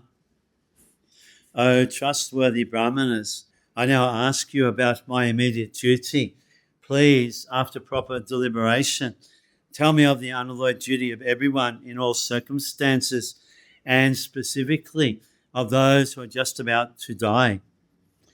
In this verse, the king has placed 2 questions before the learned sages. The first question is, what is the duty of everyone in all circumstances? And the second question is, what is the specific duty of one who is to die very shortly? Out of the 2, the question relating to the dying man is most important, because everyone is a dying man, either very shortly or after 100 years. The duration of life is immaterial, but the duty of a dying man is very important. Maharaj Parikshit placed these 2 questions before Shukadeva Goswami, also on his arrival, and practically the whole of the Srimad-Bhagavatam, beginning from the 2nd canto up to the last 12th Canto, deals with these two questions. The conclusion arrived at thereof is that devotional service of the Lord Sri Krishna, as it is confirmed by the Lord himself in the last phases of the Bhagavad Gita, is the last word in relation to everyone's permanent duty in life. Maharaj Parikshit was already aware of this fact, but he wanted the great sages assembled there to unanimously give their verdict on his conviction so that he might be able to go on with his confirmed duty without controversy. He has especially mentioned the word shuddha, or perfectly correct. For transcendental realization or self-realization, many processes are recommended by various classes of philosophers. Some of them are first-class methods, and some of them are second or third-class methods. The first-class method demands that one give up all other methods and surrender unto the lotus feet of the Lord, and thus be saved from all sins and their reactions. Tatrabdhabad Bhagavan Vyasaputro Yadrichayagam Atmano Anapekshaha Alakshalingo Nija Labhatusto Ritascha Bali Abadhuta Beshaha. At that moment, there appeared the powerful son of Vyasadeva, who travelled over the earth disinterested and satisfied with himself. He did not manifest any symptoms of belonging to any social order or status of life. He was surrounded with women and children, and he dressed as if others had neglected him. The word Bhagavan is sometimes used in relation with some of the great devotees of the Lord, like Shukadeva Goswami. Such liberated souls are disinterested in the affairs of this material world because they are self-satisfied by the great achievements of devotional service. As explained before, Shukadeva Goswami never accepted any formal spiritual master, nor did he undergo any formal reformatory performances. His father, Vyasadeva, was his natural spiritual master because he heard Srimad-Bhagavatam from him. After this, he became completely self-satisfied. Thus, he was not dependent on any formal process. The formal processes are necessary for those who are expected to reach the stage of complete liberation. But Sri Shukadeva Goswami was already in that status by the grace of his father. As a young boy, he was expected to be properly dressed, but he went about naked and was disinterested in social customs. He was neglected by the general populace, and inquisitive boys and women surrounded him as if he were a madman. He thus appears on the scene while travelling on the earth on his own accord. It appears that to the inquiry of Maharaj Parikshit, the great sages were not unanimous in their decision as to what was to be done. For spiritual salvation, there are many prescriptions according to the different modes of different persons. But the ultimate aim of life is to attain the highest perfectional stage of devotional service of the Lord. As doctors differ, so also sages differ in their different prescriptions. While such things were going on, the great powerful son of Vyasadeva appeared on the scene.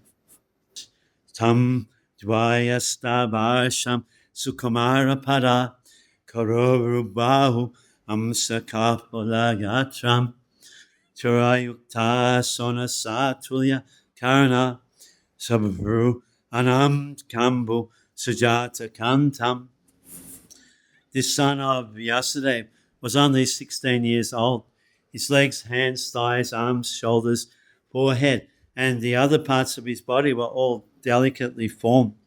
His eyes were beautifully wide, and his nose and ears were highly raised. He had a very attractive face, and his neck was well formed and beautiful like a conch shell. A respectable personality is described beginning with the legs, and this honoured system is observed here with Shukadeva Goswami. He was only 16 years of age. A person is honoured for his achievements and not for advanced age. A person can be older by experience and not by age. Sri Shukadeva Goswami, who is described herein as the son of Vyasadeva, was, by his knowledge, more experienced than all the sages present there. although he was only 16 years old. Nigudha jatram pitutunga bhakshasham abhata nabhim balibal gudaram cha digambaram bhaktra vikena kesham pralamba bahum swamarautamambam. His collarbone was fleshy, his chest broad and thick, his navel deep and his abdomen beautifully striped. His arms were long and curly hair was strewn over his beautiful face. He was naked, and the hue of his body reflected that of Lord Krishna. His bodily features indicate him to be different from common men. All the signs described in connection with the bodily features of Shukadeva Goswami are uncommon symptoms, typical of great personalities, according to physiognomical calculations. His bodily hue resembled that of Lord Krishna, who is the supreme amongst the gods, demigods, and all living beings. Shamam sarapivya vayanga lakshmya Srinam manogyam ruchira smitena pratyutitaste monayas vasanabhyas tabakshanagya apigudha bachasam. He was dark and very beautiful due to his youth, because of the glamour of his body and his attractive smiles. He was pleasing to women. Though he tried to cover his natural glories, the great sages present there were all expert in the art of physiognomy, and so they honoured him by rising from their seats. Sa Vishnurato atitayo aghataya tasmai sapayam shirasajahara tatoni vritaha hiya buddhastriyabhaka mahasaneso pavivesha pujitaha. Maharaj Parikshit, who is also known as Vishnurat, one who is always protected by Vishnu, bowed his head to receive the chief guest, Shukadeva Goswami. At that time, all the ignorant women and boys ceased following Srila Shukadeva.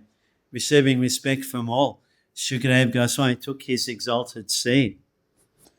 On Shukadeva Goswami's arrival at the meeting, everyone except Srila Vyasadeva, Narad, and a few others stood up, and Maharaj Parikshit, who was glad to receive a great devotee of the Lord, bowed down before him with all the limbs of his body. Shukadeva Goswami also exchanged the greetings and reception by embrace, shaking of hands, nodding, and bowing down, especially before his father and Narad Muni.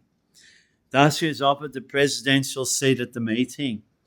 When he was so received by the king and sages, the street boys and less intelligent women who followed him were struck with wonder and fear. So they retired from their frivolous activities, and everything was full of gravity and calm.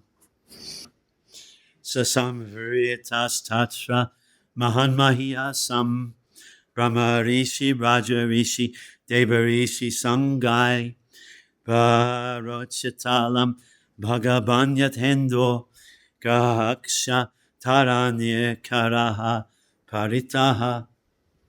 Shukadeva Goswami was then surrounded by saintly sages and demigods, just as the moon is surrounded by stars, planets, and other heavenly bodies. His presence was gorgeous, and he was respected by all. In the great assembly of saintly personalities, there was Vyasadeva, the Brahma Rishi, Narad, the Deva Rishi, Parashuram, the great ruler of the Kshatriya kings, etc. Some of them were powerful incarnations of the Lord. Shukadeva Goswami was not known as Brahma Rishi, Raja Rishi, or Deva Rishi, nor was he an incarnation like Narad, Vyasa, or Parashuram, etc. And yet he excelled them in respects paid. This means that the devotee of the Lord is more honoured in the world than the Lord himself. One should therefore never minimize the importance of a devotee like Shukadeva Goswami. Prashantam akunta medhasam munim nipo bhagavato abhyupetya pranamya Mudhana Vahitaha Gitanjali Nadbhagira Sunritayanu Bhaprichet. The sage Sri Sukadeva Goswami sat perfectly pacified, intelligent, and ready to answer any question without hesitation. The great devotee Maharaj Parikshit approached him, offered his respects by bowing before him, and politely inquired with sweet words and folded hands. The gesture now adopted by Maharaj Parikshit of questioning a master is quite befitting in terms of scriptural injunctions. The scriptural injunction is that one should humbly approach a spiritual master to understand the transcendental science. Maharaj Parikshit was now prepared for meeting his death, and within a very short time of 7 days, he was to know the process of entering the kingdom of God. In such important cases, one is required to approach a spiritual master.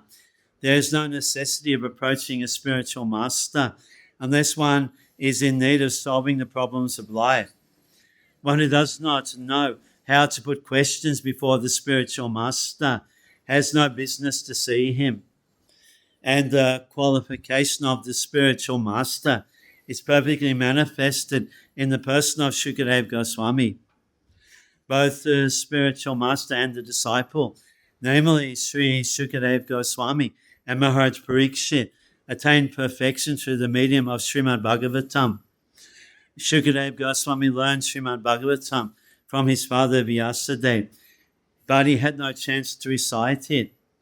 Before Maharaj Parikshit, he recited Srimad-Bhagavatam and answered the questions of Maharaj Parikshit unhesitatingly, and thus both the master and the disciple got salvation.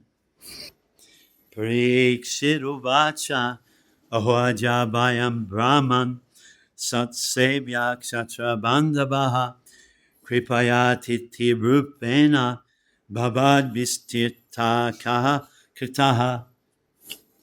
The fortunate King Parikshit said, O Brahmana, by your mercy only, you have sanctified us, making us like unto places of pilgrimage, or by your presence here as my guest.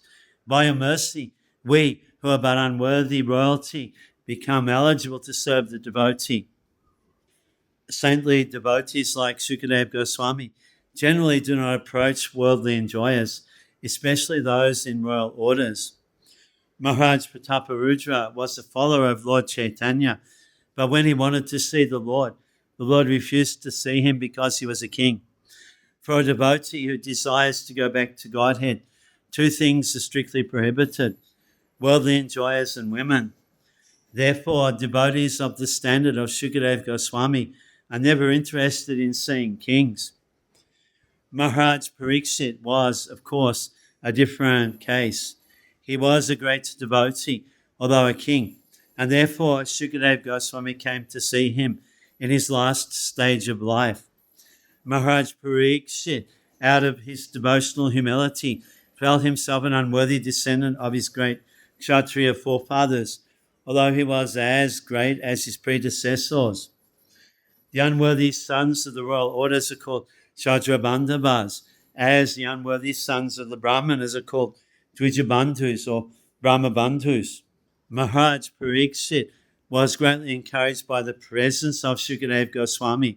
He felt himself sanctified by the presence of the great saint, whose presence turns any place into a place of pilgrimage. Yesham samsmaranat pumsham sadya sudyanti bhaigriha kimpunadashana sparsha padasochasanadhibi. Simply by remembering you, our houses become instantly sanctified. And what to speak of seeing you, touching you, washing your holy feet, and offering you a seat in our home. The importance of holy places of pilgrimage is due to the presence of great sages and saints. It is said that sinful persons go to the holy places and leave their sins there to accumulate. But the presence of the great saints disinfects the accumulated sins, and thus the holy places continue to remain sanctified by the grace of the devotees and saints present there. If such saints appear in the homes of worldly people, certainly the accumulated sins of such worldly enjoyers become neutralized. Therefore, the holy saints actually have no self-interest with the householders. The only aim of such saints is to sanctify the houses of the householders, and the householders therefore should feel grateful when such saints and sages appear at their doors. A householder who dishonors such holy orders is a great offender. It is enjoined, therefore, that a householder who does not bow down before a saint at once must undergo fasting for the day in order to neutralize the great offense. Sanidhayate mahajogin patakani mahantyapi sajonasyanti bhai pumsham vishnui suretanaha. Just as the atheist cannot remain in the presence of the personality of Godhead, so also the invulnerable sins of a man are immediately vanquished in your presence, O saint, O great mystic. There are two classes of human beings, namely the atheist and the devotee of the Lord. The devotee of the Lord, because of manifesting godly qualities, is called a demigod, whereas the atheist is called a demon. The demon cannot stand in the presence of Vishnu, the personality of Godhead. The demons are always busy in trying to vanquish the personality of Godhead. But factually, as soon as the personality of Godhead appears, either by his transcendental name, form, attributes, pastimes, paraphernalia, or variegatedness, the demon is at once vanquished. It is said that a ghost cannot remain as soon as the holy name of the Lord is chanted. The great saints and devotees of the Lord are in the list of his paraphernalia, and thus, as soon as a saintly devotee is present, the ghostly sins are at once vanquished. That is the verdict of all Vedic literatures. One is recommended, therefore, to associate only with saintly devotees, so that worldly demons and ghosts cannot exert their sinister influence. Api me bhagavan pritaha Krishnaha Pandu Sutaha Priyaha Paitri Swashreya Pritiyatam Tadgotrasyata Bandhavaha. Lord Krishna, the personality of Godhead, who is very dear to the sons of King Pandu, has accepted me as one of those relatives just to please his great cousins and brothers. A pure and exclusive devotee of the Lord serves his family interests more dexterously than others who are attached to illusory family affairs.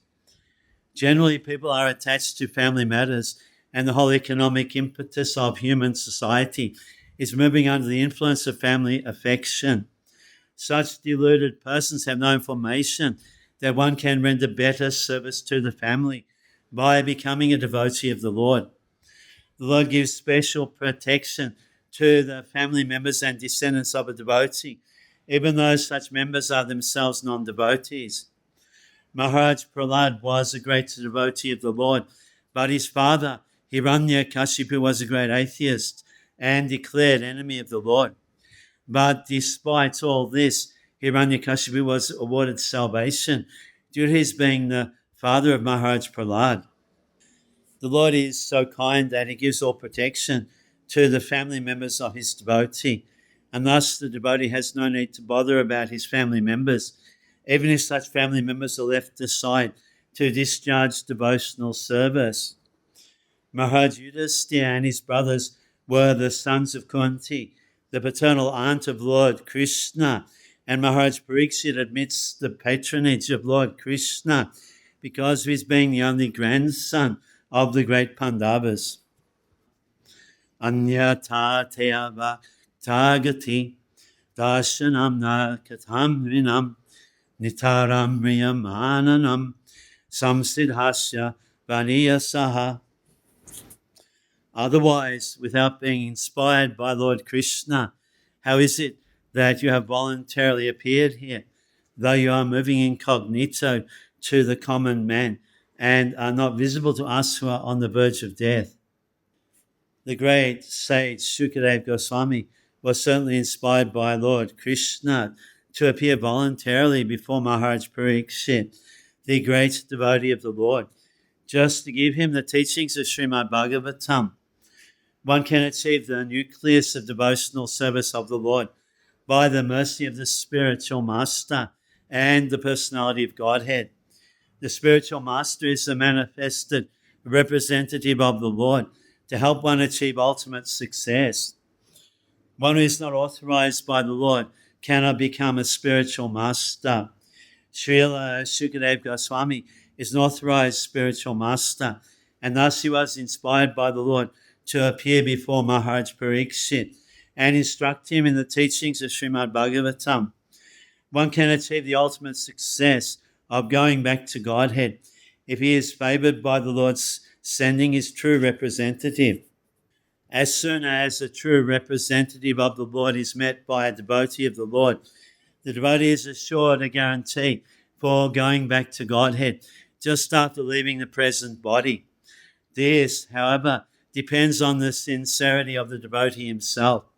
The Lord is seated in the heart of all living beings, and thus he knows very well the movements of all individual persons. As soon as the Lord finds that a particular soul is very eager to go back to Godhead, the Lord at once sends his bona fide representative. The sincere devotee is thus assured by the Lord of going back to Godhead. The conclusion is that to get the assistance and help of a bona fide spiritual master means to receive the direct help of the Lord himself. Ataha prichami samsiddhim yoginam paramam gurum purusasyeha yatkaryam mriyamanasya sabata. You are the spiritual master of great saints and devotees. I am therefore begging you to show the way of perfection for all persons, and especially for one who is about to die. Unless one is perfectly anxious to inquire about the way of perfection, there is no necessity of approaching a spiritual master. A spiritual master is not a kind of decoration for a householder. Generally, a fashionable materialist engages the so-called spiritual master without any profit. The pseudo-spiritual master flatters the so-called disciple, and thereby both the master and his ward go to hell without a doubt. Maharaj Parikshit is the right type of disciple because he puts forward questions vital to the interest of all men, particularly for the dying men. The question put forward by Maharaj Parikshit is the basic principle of the complete thesis of Srimad-Bhagavatam. Now let us see how intelligently the great master replies. Yat trotavyamatto japyam yat katavyam nibhi prabhu smratavyam bhajaniyam va burhiyad va vipayayam. Please let me know what a man should hear, chant, remember, and worship, and also what he should not do. Please explain all this to me. Nunam bhagavato brahman griheshu griha medhinam nalakshateya vastanam apigodohanam kachit. O powerful Brahmana, it is said that you hardly stay in the houses of men long enough to milk a cow. Saints and sages in the renounced order of life go to the houses of the householders at the time they milk the cows, early in the morning, and ask some quantity of milk for subsistence.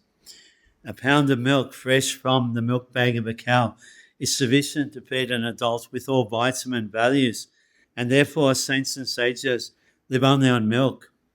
Even the poorest of the householders keep at least 10 cows, each delivering 12 to 20 quarts of milk, and therefore no one hesitates to spare a few pounds of milk for the mendicants. It is the duty of householders to maintain the saints and sages like the children. So a saint like Sukadeva Goswami would hardly stay at the house of a householder for more than 5 minutes in the morning. In other words, such saints are very rarely seen in the houses of householders. And Maharaj Pariksit therefore prayed to him to instruct him as soon as possible. The householders also should be intelligent enough to get some transcendental information from visiting sages. The householders should not foolishly ask a saint to deliver what is available in the market. That should be the reciprocal relation between the saints and the householders. Sutta uvacha ivamabhasitaha prishta saragya saksnaya gira pratyabhasata dhamagyo bhagavan bhadrayani. Sri Sutta Goswami said, the king thus spoke and questioned the sage using sweet language. Then the great and powerful personality, the son of Vyasadeva, who knew the principles of religion, began his reply. Thus end the Bhaktivedanta purports of the first canto, 19th chapter of Srimad-Bhagavatam, appearance of Sri Shukadev Goswami. End of the first canto.